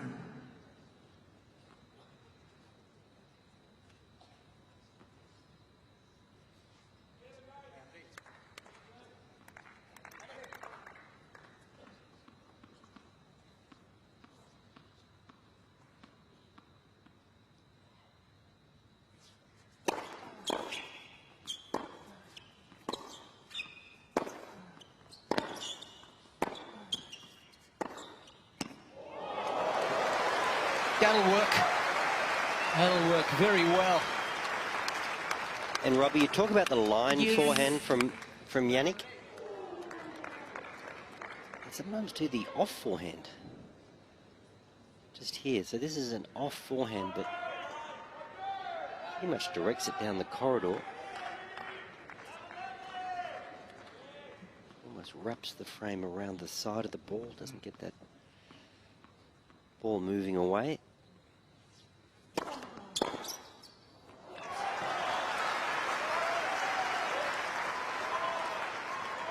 Advantage Sinner. Gets away with it, but it makes me nervous when it's just right in the hitting zone of Rublev, and he can take that bigger cut at it. Eventually, he's going to get that right.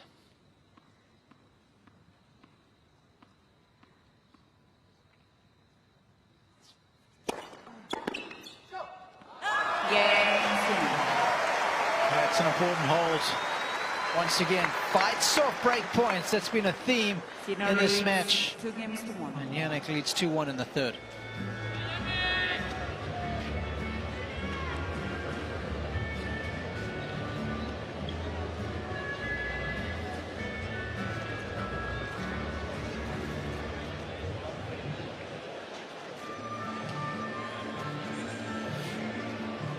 Oh, he's been so accurate with that serve when break point down. This is Sinner's serve placement, both first and second. There's 2 aces mixed in there. And these are the 8 break points that he has saved. And you can see the tightness to the sidelines with the first serves, of course, and some of those second serves. Lovely depth on that body serve that Wally was talking about, the blue ball. Even though it's in the middle of the box, there's decent depth to it. So when he has been facing break points, he has done well.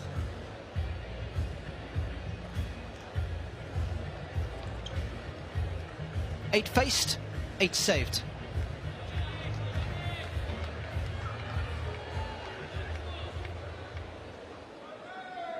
The way the scoring system has been designed, you have to play the big points well in our sport, but Rublev has not played them well enough. That's why he finds himself down 2 sets to love, down 2-1. 8 break points have come and gone.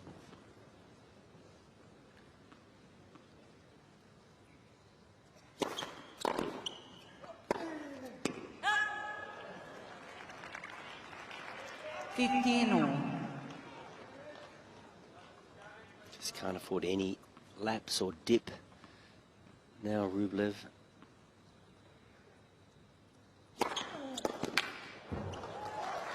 .213. 30-15. And if you think a player's fatiguing, you keep an eye on their serve. If you lose a little power in the legs, you don't get up and over.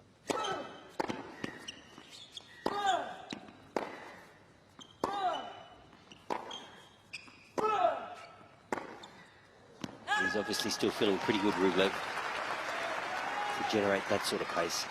40-15. Was that his fastest serve for the match so far, 213? No, he's got 1 of 215, Mark. Oh. Not far behind, though. Game over. Pretty good response after the disappointment of the previous game where he 2 games was over. unable to convert some break points. So as you said, Mark, he's done a good job of just putting his head down and absorbing the disappointment of the scoreboard and getting on with it.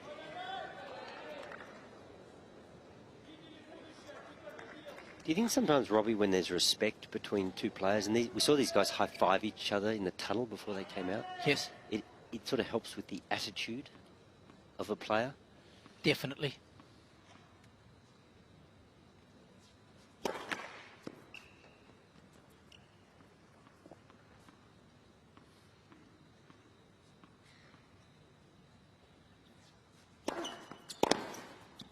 Mark, could you be like that with an opponent? Because I could not.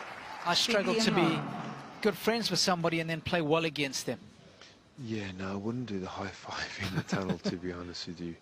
You know, of course, the respect after the match, but that's an interesting one.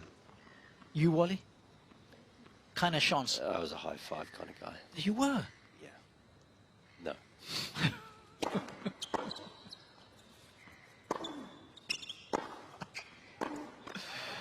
Yeah. My director's just said something very interesting. High five to the face, maybe. Well, he's combative, to say the least, this man alongside me. We see it a bit with Alcaraz, don't we? There's just a certain joie de vivre to the way he competes. It's not. There's no great animosity, a la McEnroe and Connors, Sampras and Agassi. There's no tension. Sharapova said she couldn't be friends with any of the players in the locker room. Just took the edge off her game.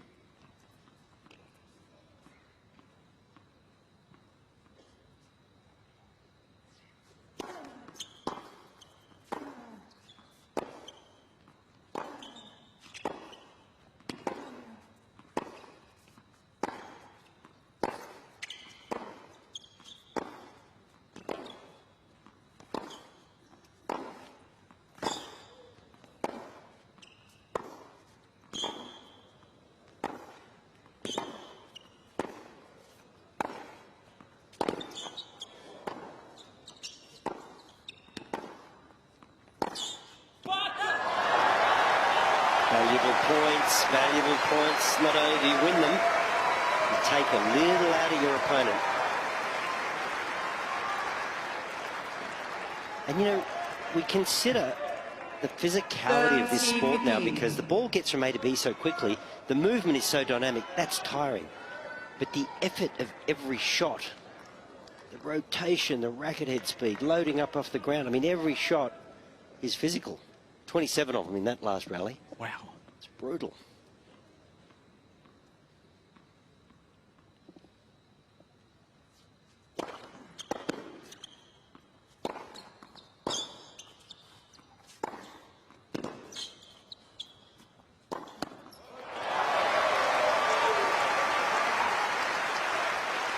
Guys, I mean, I'm just sitting here. The level that I have right now, what I'm looking at, that last point, I just laughed. I didn't know what else to do. I mean, they're hitting the ball so hard, and it's just that consistent. I mean, it's absolutely ridiculous how physical this match is, and they have not slowed down at all. Please, thank you.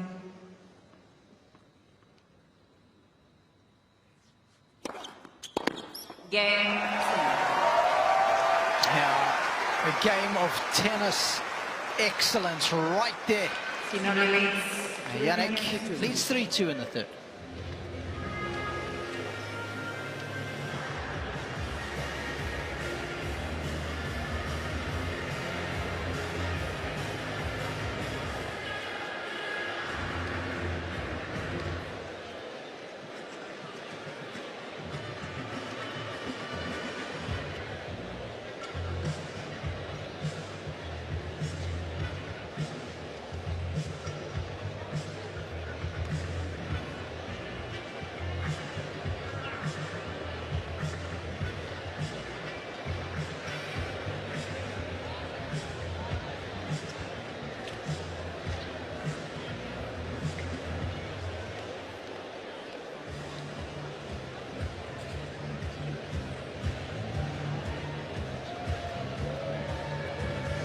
Time.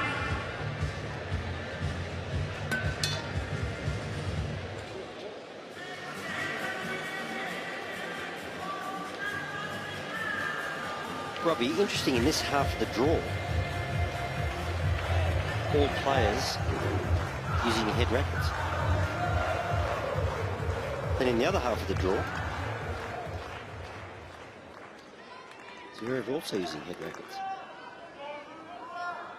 Popular flag. 5 out of the 8.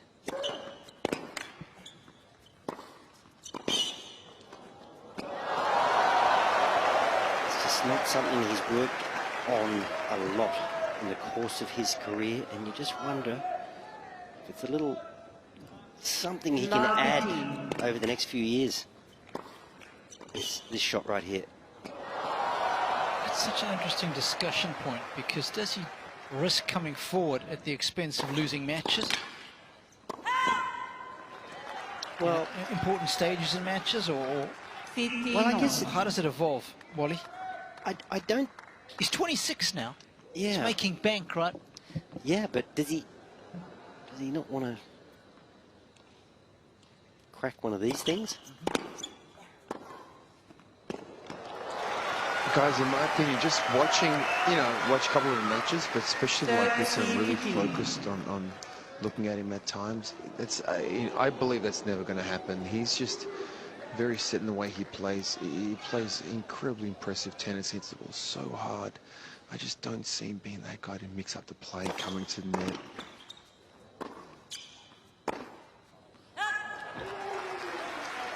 Yeah, well, you both just shot me down. 40-15. I feel a bit deflated, to be honest.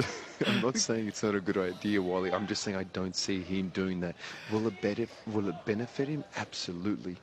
But I just don't see him being willing to do it. Yeah, being going to practice score, let alone a match, an important point. I just see him gripping it and ripping it as hard as he can. Definitely not moving forward.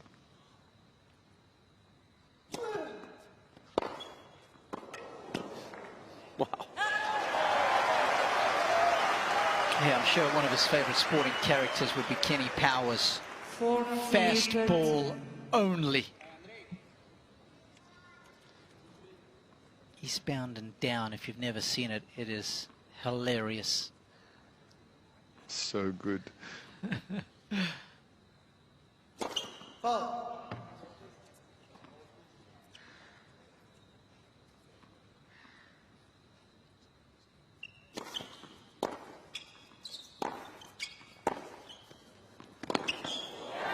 Just for context, he's a baseball pitcher who only wants to throw the fastball. He's not interested in any change-ups. He's not interested in any sliders or knuckleballs. It's fast and more heat. It's the feeling we get with Sinner. Excuse me, with Rublev.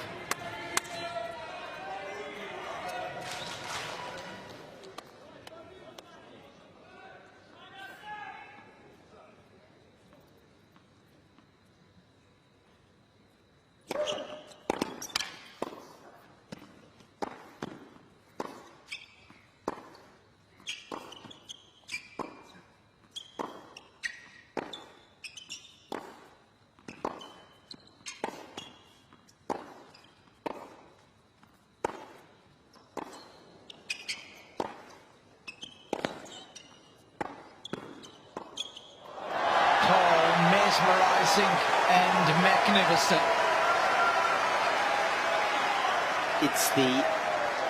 It's the angle, the pace, and then the work on the ball. This is the final ball where he's wrong-footed, but he had to work so hard on the previous shot to get behind it. Thank you, please. Just that little bit of extra jump and spin from Sinner.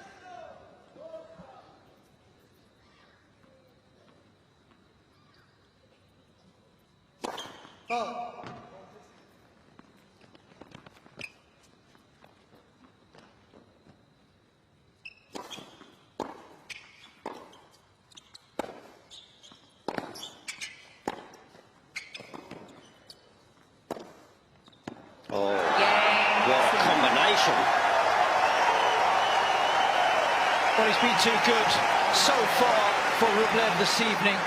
He's provided a challenge.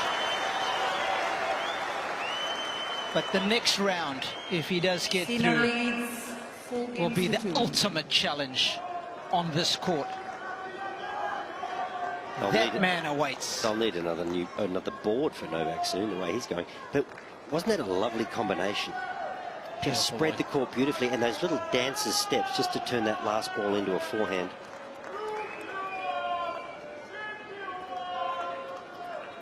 Thank you. Confidence will be coursing through his blood now.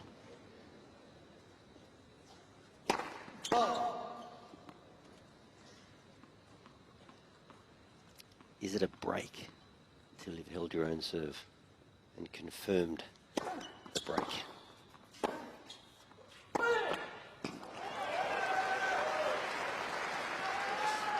I tell you, Rublev can hold his head high. He's been good tonight. He's actually been, well, he's a great player, but physically he's been better than I thought. I mean, he has stood toe-to-toe with Sinner for 2 hours and 28 minutes. He hasn't blinked. Ditto. has not done a thing wrong. He's been beaten in the big moments by the Italian.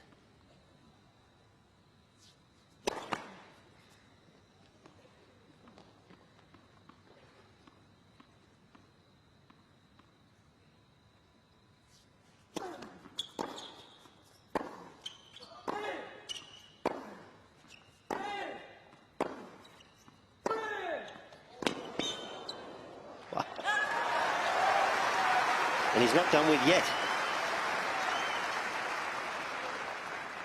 15-all.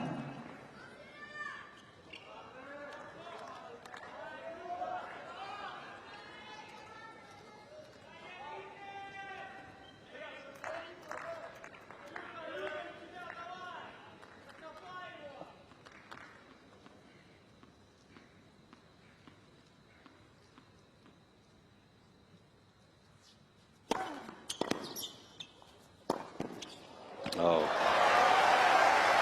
There it is again, that awareness, the quick step and the confidence. 30-15. Actually a pretty easy shot for a lot of these guys, isn't it? It's the same grip as their forehand. It's produced exactly the same as their forehand.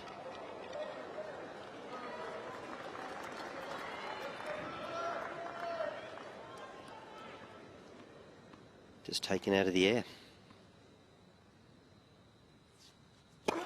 Right for service.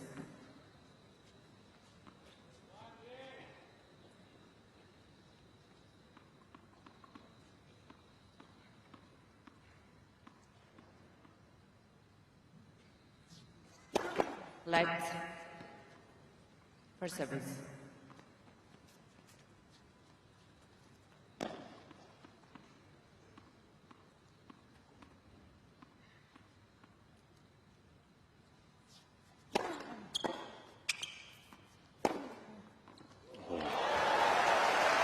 Spoke about the backhand down the line. At times he doesn't get it quite right, but if he's got that sort of time on the ball, he will. Once again, big first serve requiring a block. Plenty of time to get set. And once they've got a strong base, these two boys don't make too many mistakes. Ball.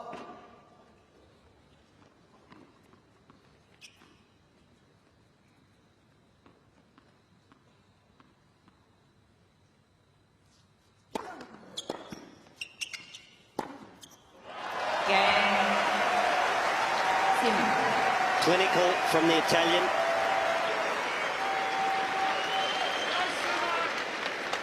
Sinner 5 games to 2, third set.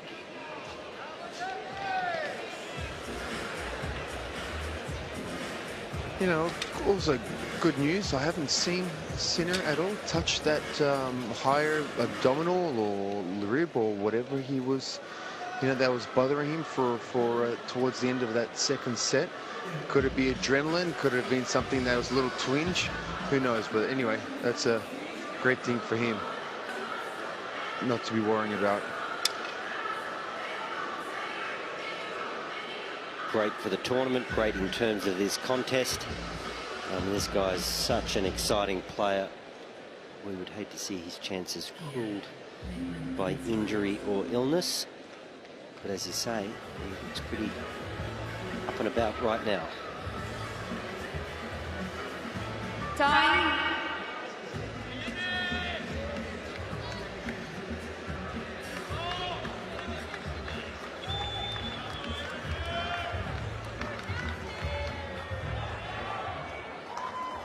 Sinner yet to lose a serve at this year's Australian Open, and looking pretty good in this quarterfinal right now. Just a game away. Thank you. Ready for play.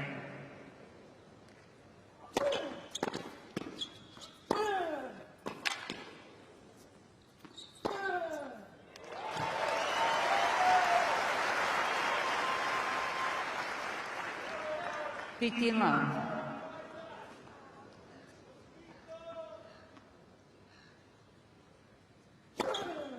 $30. You know, obviously Rublev here would like nothing more just to have one last swing at that serve of Sinner.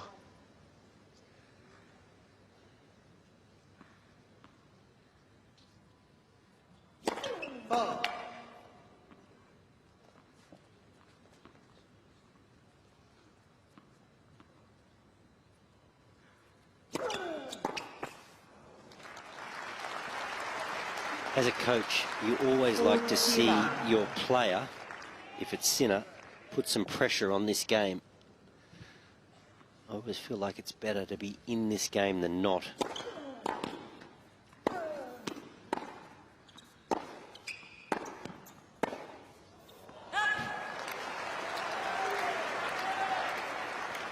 The idea that he can just rush through it to love, for example, doesn't sit well with me. You want to just keep the pressure on. Boys were just having a chuckle there, given how hard Sinner hit that last ball. Game. Rublev just smacked it away. It's almost going to hit him. Last game for more. Sorry, Mark. Sorry, I was saying the last forehand that Sinner hit is probably easily the biggest forehand he's hit the whole match. And that's saying something. Yep. Brilliant.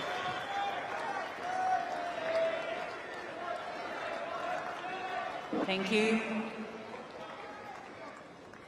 Serving for a place in his very first Australian Open semi-final.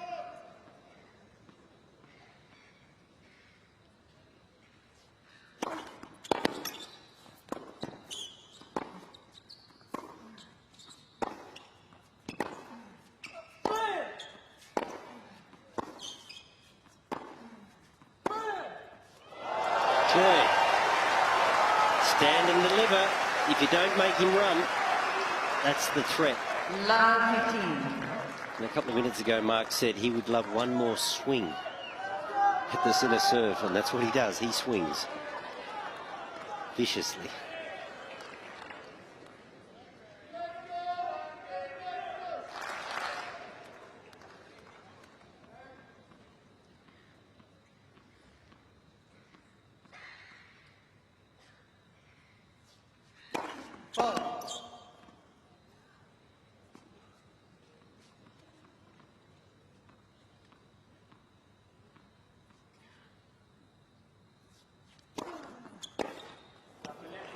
Gee, he's done that well, but he has not retreated, has he, Mark? Once again, aggressive position.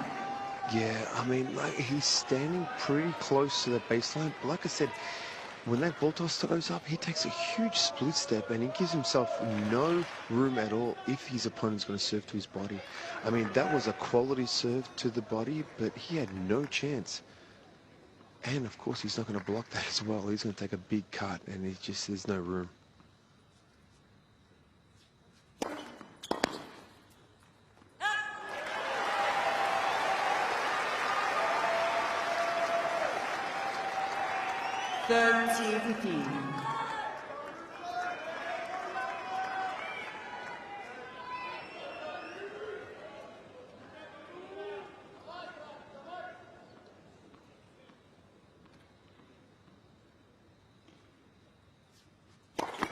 Let.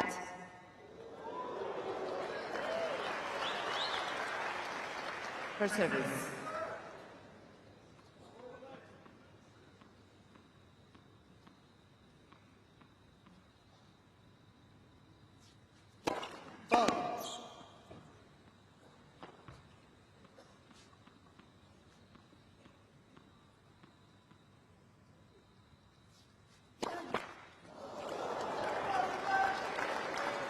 Bit of tension.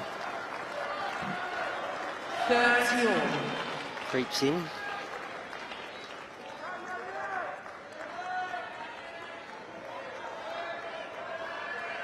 It's good to know, isn't it, Robbie? Even the great ones get a little tight, trying to serve out a match.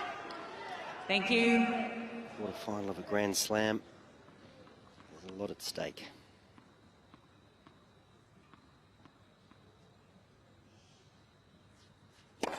Let's for service.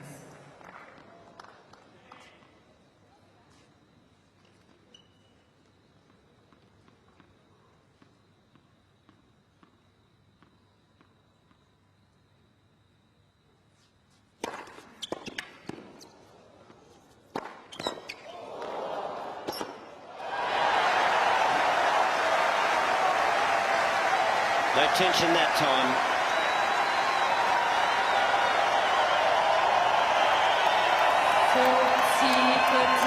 So after 2 hours and 38 minutes of some of the most violent hitting we've seen at Melbourne Park this year, Sinner is at match point.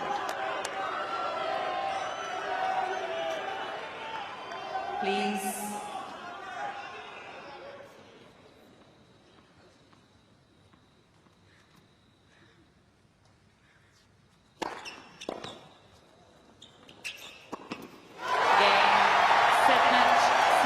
Sinner has beaten down Rublev's door.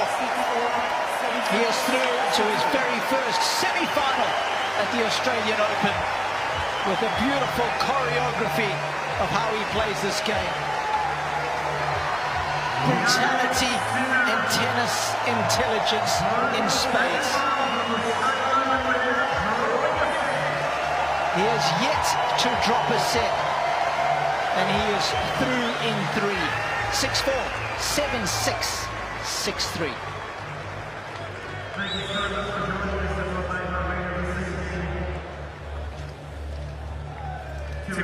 For a 10th time, Andrey Rublev loses in the quarterfinal stage of a major. But Robbie, you get the feeling he's not too far away from a breakthrough, because maybe, just maybe, if the workload hadn't have been so great getting to this point, and you go back to that second set tiebreak where he led 5-1, would have all been so very different. But Jannik Sinner, you kind of summed it up. There's power to burn, but there's some intelligence, and he's pretty brave in the big moments. The Italian, he backs himself.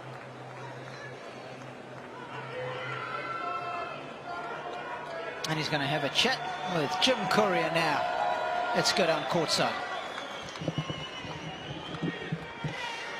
Jannik, that was some match, boy. You guys hit the ball so hard, so cleanly.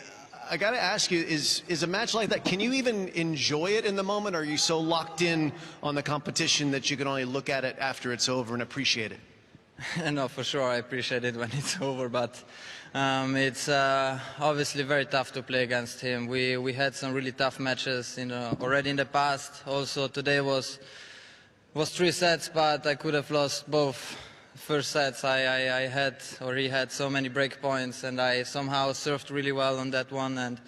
But it goes everything so fast. It's just more kind of reaction, and then trying to move him a little bit more than I do. And obviously, I want to thank everyone for staying so long. It's 125.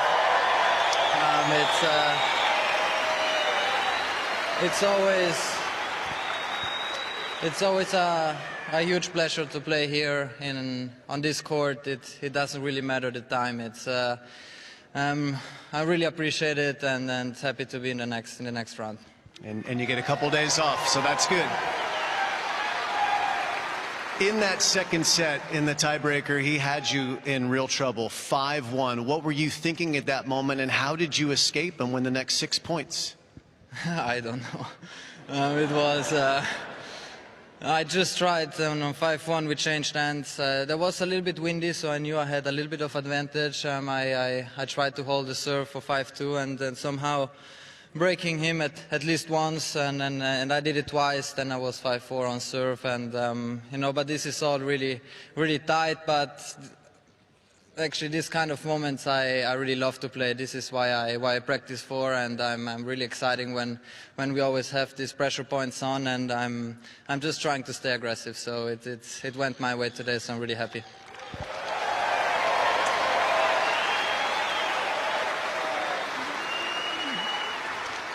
Two years ago, you were in the quarterfinals of the Australian Open, and Stefanos Tsitsipas played beautifully, and he beat you in 3 sets. You were 20 years old, you were ranked 10 in the world, and you did something that most players in that situation wouldn't do. You decided to make some changes, very bold changes, a new team, and you now find yourself 2 years later, probably where you were aiming to be. Challenging now, deep in these tournaments, number 4 in the world. What's that journey the last 2 years to become the player that you are today with your new team been like? Yeah, for me it's always really important the process I make as a player, not only but also as a person. And I have to say my team, what I have, the company, which is, we were talking before the tournament actually, the most important thing is the company you have, and this will last you forever, because I spent so much time with these people there, which is obviously a really nice feeling, and obviously when the success comes, we are all happy, and if not, we still have good company, good fun, and but we always will try to work as hard as possible, and then we see what I can reach. Well, the work's paying off, there's no doubt. This effort tonight, it puts you into the semifinals of a major for the second time. You made your first one last year at Wimbledon, so you're going to meet the same opponent. Novak is the person you played in Wimbledon. You'd never beaten him at that point. Now you've beaten him twice. How does this match with the experience that you gained in the semifinals and the experience in beating him the last 2 times, well, 2 of the last 3 times you played him, how does that change your outlook in this match? Yeah, I'm really lucky to face him again. This is one of the biggest tournaments in the world. Happy that I can play against the #1 in the world. He won here sometimes, so it's gonna be tough, but the only thing I can control is that I will give my 100%. I will fight for every ball, and then we see what the outcome will be. 2 days off. Congratulations to Jannik Sinner. Another very fine performance. He's into the semifinals. Yeah, Darren Cahill, part of that team. Simone Vagnozzi, Roberto Ferrar, part of the quad squad, as well as his physiotherapist, that try to keep him one piece. And the ultimate test as he takes on Djokovic in the semi-finals, and perhaps even more so given that it is going to be on Rod Laver Arena. Grazie tutti. Thank you very much. Well, we enjoyed that. He's always very easy on the eye. And I tell you what, it's going to be tough to get tickets for that semi-final. Yep. Both players in sparkling form. Few question marks over Sinner coming in. We hadn't seen much of him. He'd had a long year, limited pre-season, but he has built nicely. Incredible, Robbie, that he has yet to drop serve. He was under some real pressure tonight. Lose a set. Lost serve twice in the tournament. Lost serve twice, sorry.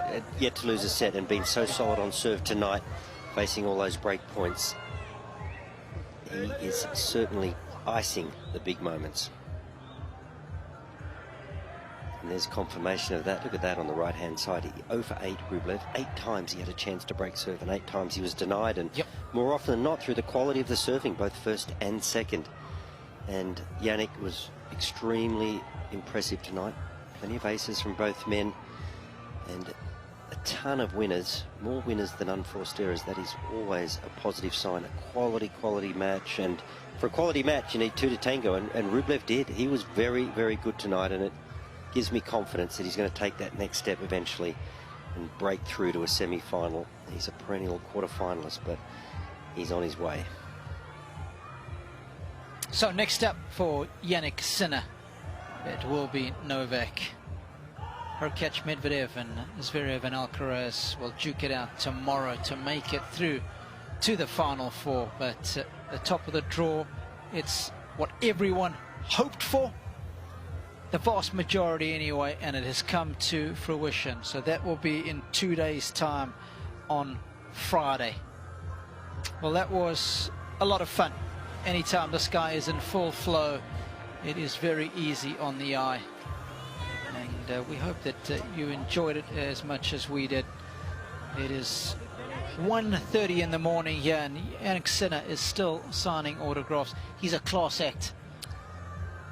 Yeah, you can see that in the post-match interview, can't you? He just has charisma. He's a good guy. He's respectful. He's very popular amongst his peers, and he can play. Well, hope you enjoyed that one. It certainly was a pleasure for Mark, Wally and myself, and we look forward to your company again tomorrow for more high-octane tennis from the Australian Open.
Thank you guys.